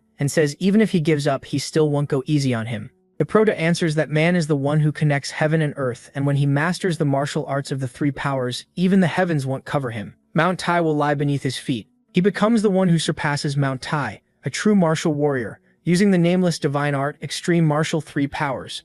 Then he unleashes a monstrous slash with the peak that destroys Mount Tai, wiping out a huge number of clones and tearing through much of the dimension itself. Yilong is horrified. The whole dimension starts breaking apart. The prota thanks Ariel, saying her help let him rise to a higher realm. She's caught off guard. He says this is what real martial arts look like. Yilong curses at him, saying he has no idea what the boy just did, but insists he still won't escape. The prota fires back that Yilong talks big while hiding among his clones. There has to be a limit to making them. So does he really think stalling will win? Yilong wonders if he should reveal his real body now. Then the prota mocks his shaved head and calls him reckless, which finally sets off the original. He steps out, furious and ready to fight. The prota tells him that if he's so confident, he should face him directly, and this time, Yilong really does. He demands to know how the boy dared call him reckless. The prota can tell this one is the real Yilong, but something about what he means is getting lost in translation. Yilong gets even madder, asking if the boy thinks he wanted to become some bald freak. The prota quickly says he wasn't talking about shaving his head. No wonder Yilong is furious. He says this unwanted gift is what made him lose all his hair. The prota notices right away that the original is far stronger than the clones. Yilong asks if he knows what happens when you lose all your hair. The prota says he doesn't. Yilong grips his spear and says you lose all your popularity with women. The prota is completely thrown off, wondering what that has to do with anything. When the strike comes, he uses a bit of Ariel's power to break up the attack and jump back. Yilong calls him petty for poking at someone else's insecurities. He swears to teach him a lesson. Ariel asks what this guy's problem is, and the prota admits maybe he pushed the wrong button. Then he sees all the clones gathering around Yilong. Yilong says this is lesson number 1, defeat. A giant Buddha rises behind him. The prota can tell this is bad. Yilong tells him to take the divine Buddha palm. The massive hand drops toward him, and he knows he has to dodge. But one of the clones bursts up from the ground and grabs his foot, pinning him in place. The palm gets so close he can't run anymore, and he realizes it's too late to get out of the way. He has to deflect it somehow, so he uses Cloud Lightning Spear. For a moment, he actually manages to hold the attack back. Yilong says resisting is pointless, but the prota keeps pushing. Still, he knows it's not enough. He needs something more. Then he remembers that golden chicken and says, right, Cloud Lightning Spear works well with Phoenix Arrow. He forgot because his martial power had been carrying everything, and those 2 abilities usually don't blend well, so he stopped using them together. But now that his martial power stat is lower, this is the perfect time. He fuses both powers into one, turning his lightning into Fire Charge Lightning. It works. The Thunder God's divine technique and the Phoenix Flames create a brand new skill. He thinks that with this, He fires Cloud Lightning Spear mixed with Phoenix Flame, burning Red Thunder. Then he uses an unnamed divine art, Heavenly Thunder Flames, to clash head-on with the Buddha and Yilong. He can hardly believe it, but he even brings out the Red Thunder Cannon and fully stops the attack. Both sides push with everything they have. Soon, the Phoenix and the Buddha are locked in a giant clash like two Megazords. The whole area goes up in flames from the protagonist's fire. Outside, the battle is still going on. Both teams keep attacking and trying to break each other's shields, and Haxon thinks she needs to help. But she's stuck. This fight just won't end. Zoraeon is shocked by what he's seeing, but his skills still can't reach her. Then a portal opens right beside them. Everyone tenses up. Zoraeon realizes it's tied to Yilong's 108 Archie's formation, but this rupture might be only Jihan. Seeing it, the girl lights up. But the first one to come out isn't Jihan, it's Yilong, and he already looks completely miserable. Zhu thinks they won, but Yilong suddenly collapses in pain, and the protagonist apologizes after completely wrecking him. He says he's a little late as he drags Yilong's stiff body onto the ground, and everyone goes wild seeing that he won. Then the protagonist says it looks like he made it just in time. The mage nearly cries, saying he knew Jihan would come back. They say he showed up at the perfect moment. The protagonist wonders if they should finish this, and Zhuge, now all alone, starts panicking. Meanwhile, the mage says the tables have turned, but then something appears in the sky. It drops right behind them. The protagonist turns around in shock. Neither Zhuge nor Yilong seem to know what's happening. Then the mage is killed by the strike from above, and out of nowhere, Zhuge destroys the Korean team's crystal. He walks forward, asking what they thought of that. He says this was his big plan. He threw that stone up a long time ago. Then he realizes it's the same attack he used last year, or rather, earlier, and totally forgot about. It was basically a backup plan in case Yilong lost, a perfectly timed setup. Yilong knows that's nonsense, but since they won, it doesn't matter. Then it's announced that since the Korean team's crystal was destroyed, they lost. The protagonist says he overcame the bad matchup and learned something new, but he let his guard down too soon and ended up losing. Still, the protagonist heads back to the battlefield. The second match begins, leaving behind the bitter taste of that first loss, so they charge straight at the other team. They're all thinking that if Zuhian can beat Yilong just a little faster, then maybe a third match can still happen. Meanwhile, inside the Golden World, Yilong keeps attacking the protagonist with everything he has, but this time, the protagonist already knows how to beat him. Even so, one dangerous variable still scares everyone. Sohaeon and the meteor-like impact falling straight from the sky onto the crystal. If Sohaeon's 83 grams overlap lands what counts as a jackpot, the second match will be over before Jihan even returns. That would put Korea right on the edge of elimination, and people online go crazy over it, posting about it non-stop. Some of them start blaming Jihan, saying he needs to show real results. They say he bragged that he could beat the Sword King, but that clearly doesn't seem to be true. And the guy making those comments is loving the reaction. Everyone is turning on Jihan, and he's thrilled to see it. It's said that Song Jihan has been completely silent for 3 days after the match against China. It's also been 3 days since C last saw her uncle, and she starts wondering where the hell he is. She can't even reach him, and he's not the kind of person who vanishes just because he lost, so she gets more and more worried. An Abyss Gate, a portal that appears in countries kicked out of BattleNet, is about to show up there. When the portal in North Korea tried to spread the Abyss into South Korea, her mother and father were the first to rush over there, and thanks to her mother's sacrifice, they managed to seal the portal. But after that, her family fell apart. It was completely ruined, and if this keeps going, the same thing could happen again. She tries to stay positive and push those thoughts away, but she's only thinking like this because her uncle disappeared out of nowhere, so she decides to go get some fresh air. When she leaves the building, she thinks about stopping by the guild office to see the other girls, but everyone there looks busy. Total chaos. She tries to sneak in quietly, but Diego notices her. He asks C if Song Jihan has come back yet. She says no, he's not answering his calls. She only came because she was bored, and Diego says he gets it. Still, he tells her everyone is busy right now, and the guildmaster and Gaijin aren't there either. That surprises her, and she asks what's going on. He explains that a lot of people want her online in BattleNet, so she says she'll step out for a bit and wishes him luck. But Diego stops her. He says she really shouldn't go outside, and she has no idea why. Then he explains that the Sword King clan is protesting right in front of the building. They keep calling for Song Jihan and demanding that he take responsibility, shouting it over and over at the door. They say the national team put some mere low ranker on the squad and practically took a shortcut straight to the Abyss, telling them to take responsibility. They keep yelling that the people responsible for destroying this country's future are in the Sword Palace, and they demand the Sword King be brought back. The shouting doesn't stop out front. Gaeon is guarding the entrance, and Rayon says the two of them are protecting a place in Tornos. The guildmaster is trying to calm things down, so everything inside is a mess too. Meanwhile, that blonde guy online is actually being reasonable. He asks if any of this even makes sense. One low ranker pulled the country out of last place in the league and now they want to tear him apart over one loss? He was the first real light at the end of the tunnel. But nobody really listens. Some even think Song Jahan paid him to say that. He keeps questioning it and people start wondering what's really happening outside. Diego tells Sela to watch the live stream, and she sees everyone giving it their all for her uncle. She starts wondering if there's anything she can do to help. Then it hits her. Of course there is. She says she'll do everything she can. Still, she asks if this protest really is from the Sword King clan. Diego says he thinks so, but she wonders if the clan's people would really act like this and feels like something is off. Outside, a guy on top of a building asks what the hell is going on down there. He says they're making way too much noise in front of someone else's building. Korea even held out well against China. The team in second place. Does nobody have a brain? But while he's being the voice of reason, a man who had been approaching from far away comes up behind him. When he tries to turn around, the guy knocks him out. He mutters about those disgusting Song Jihan defenders and says he wants to wipe them all out, dropping one more person. Then the one who'd been trash-talking the protagonist shows up and says she told him not to do anything that would draw attention. He asks, since when? Crushing bugs counts as standing out. She shoots back that being careful matters. They need patience to finish the plan. They have to tighten the noose little by little so nobody catches on before their revenge is complete. This is Kim Kai-su Taeyong's granddaughter, and she's still holding on to that grudge. Down below, those people keep yelling for Siemu to take responsibility and bring back the Sword King. They say Korea won't fall because of the Sword King. Kai-su watches everything from above, telling them to look at all that outrage. Those keyboard warriors sure know how to shout. She says that's why money is useful. Now the setup is ready. All she needs is for Siemu to show up. She needs the Sword King clan to attack Sea, and then for her and her uncle to lose control and strike a bunch of civilians so the news will spread worldwide. But the man with her points out that Jihan has stayed hidden for 3 days, asking if she really thinks he'll appear. He says her plan is pretty weak. She answers that it doesn't matter whether he shows up or not. The only thing they need is to ruin C, and she keeps wishing for the girl to appear already. Meanwhile, Cia searches online, thinking that these people are probably just the most extreme members of the Sword King clan,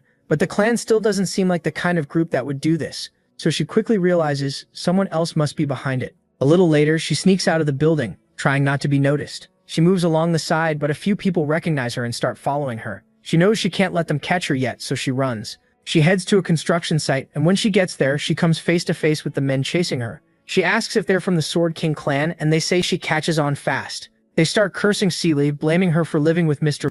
Jihan, and saying it's her fault the Sword King went to Japan. Now they want both her and Mr. Jihan dead today. As they move in, Seely argues that Ito Shizuru hypnotized her father. He didn't leave them by choice. But one of them snaps back, asking if she really thinks her father could be controlled that easily. The others pile on, saying she's only making him look worse. They even accuse her and Jadan of scheming to steal that apartment in the Sword Palace. Cedric realizes they must have seen Akari's stream, but people like this only believe what they want. They shout that they'll take out their anger on her before the portal opens and rush forward. But Mikunai shows up, stopping them before they can reach her. Then Akari steps in and says that's enough. If they come any closer, they won't make it home in one piece. That shocks them. They ask what she's doing there and wonder if she still works for the traders even after that live stream. Akari asks if they've lost their minds. Seek says Korea has some hidden problems, especially people like them, and asks if Akari recorded everything. Akari says yes. The men immediately ask what video she means. She tells them she recorded everything they did, from the Sword Palace all the way to this spot. They protest saying that's illegal, but also point out their faces are covered. Akari fixes that by ripping off all their masks.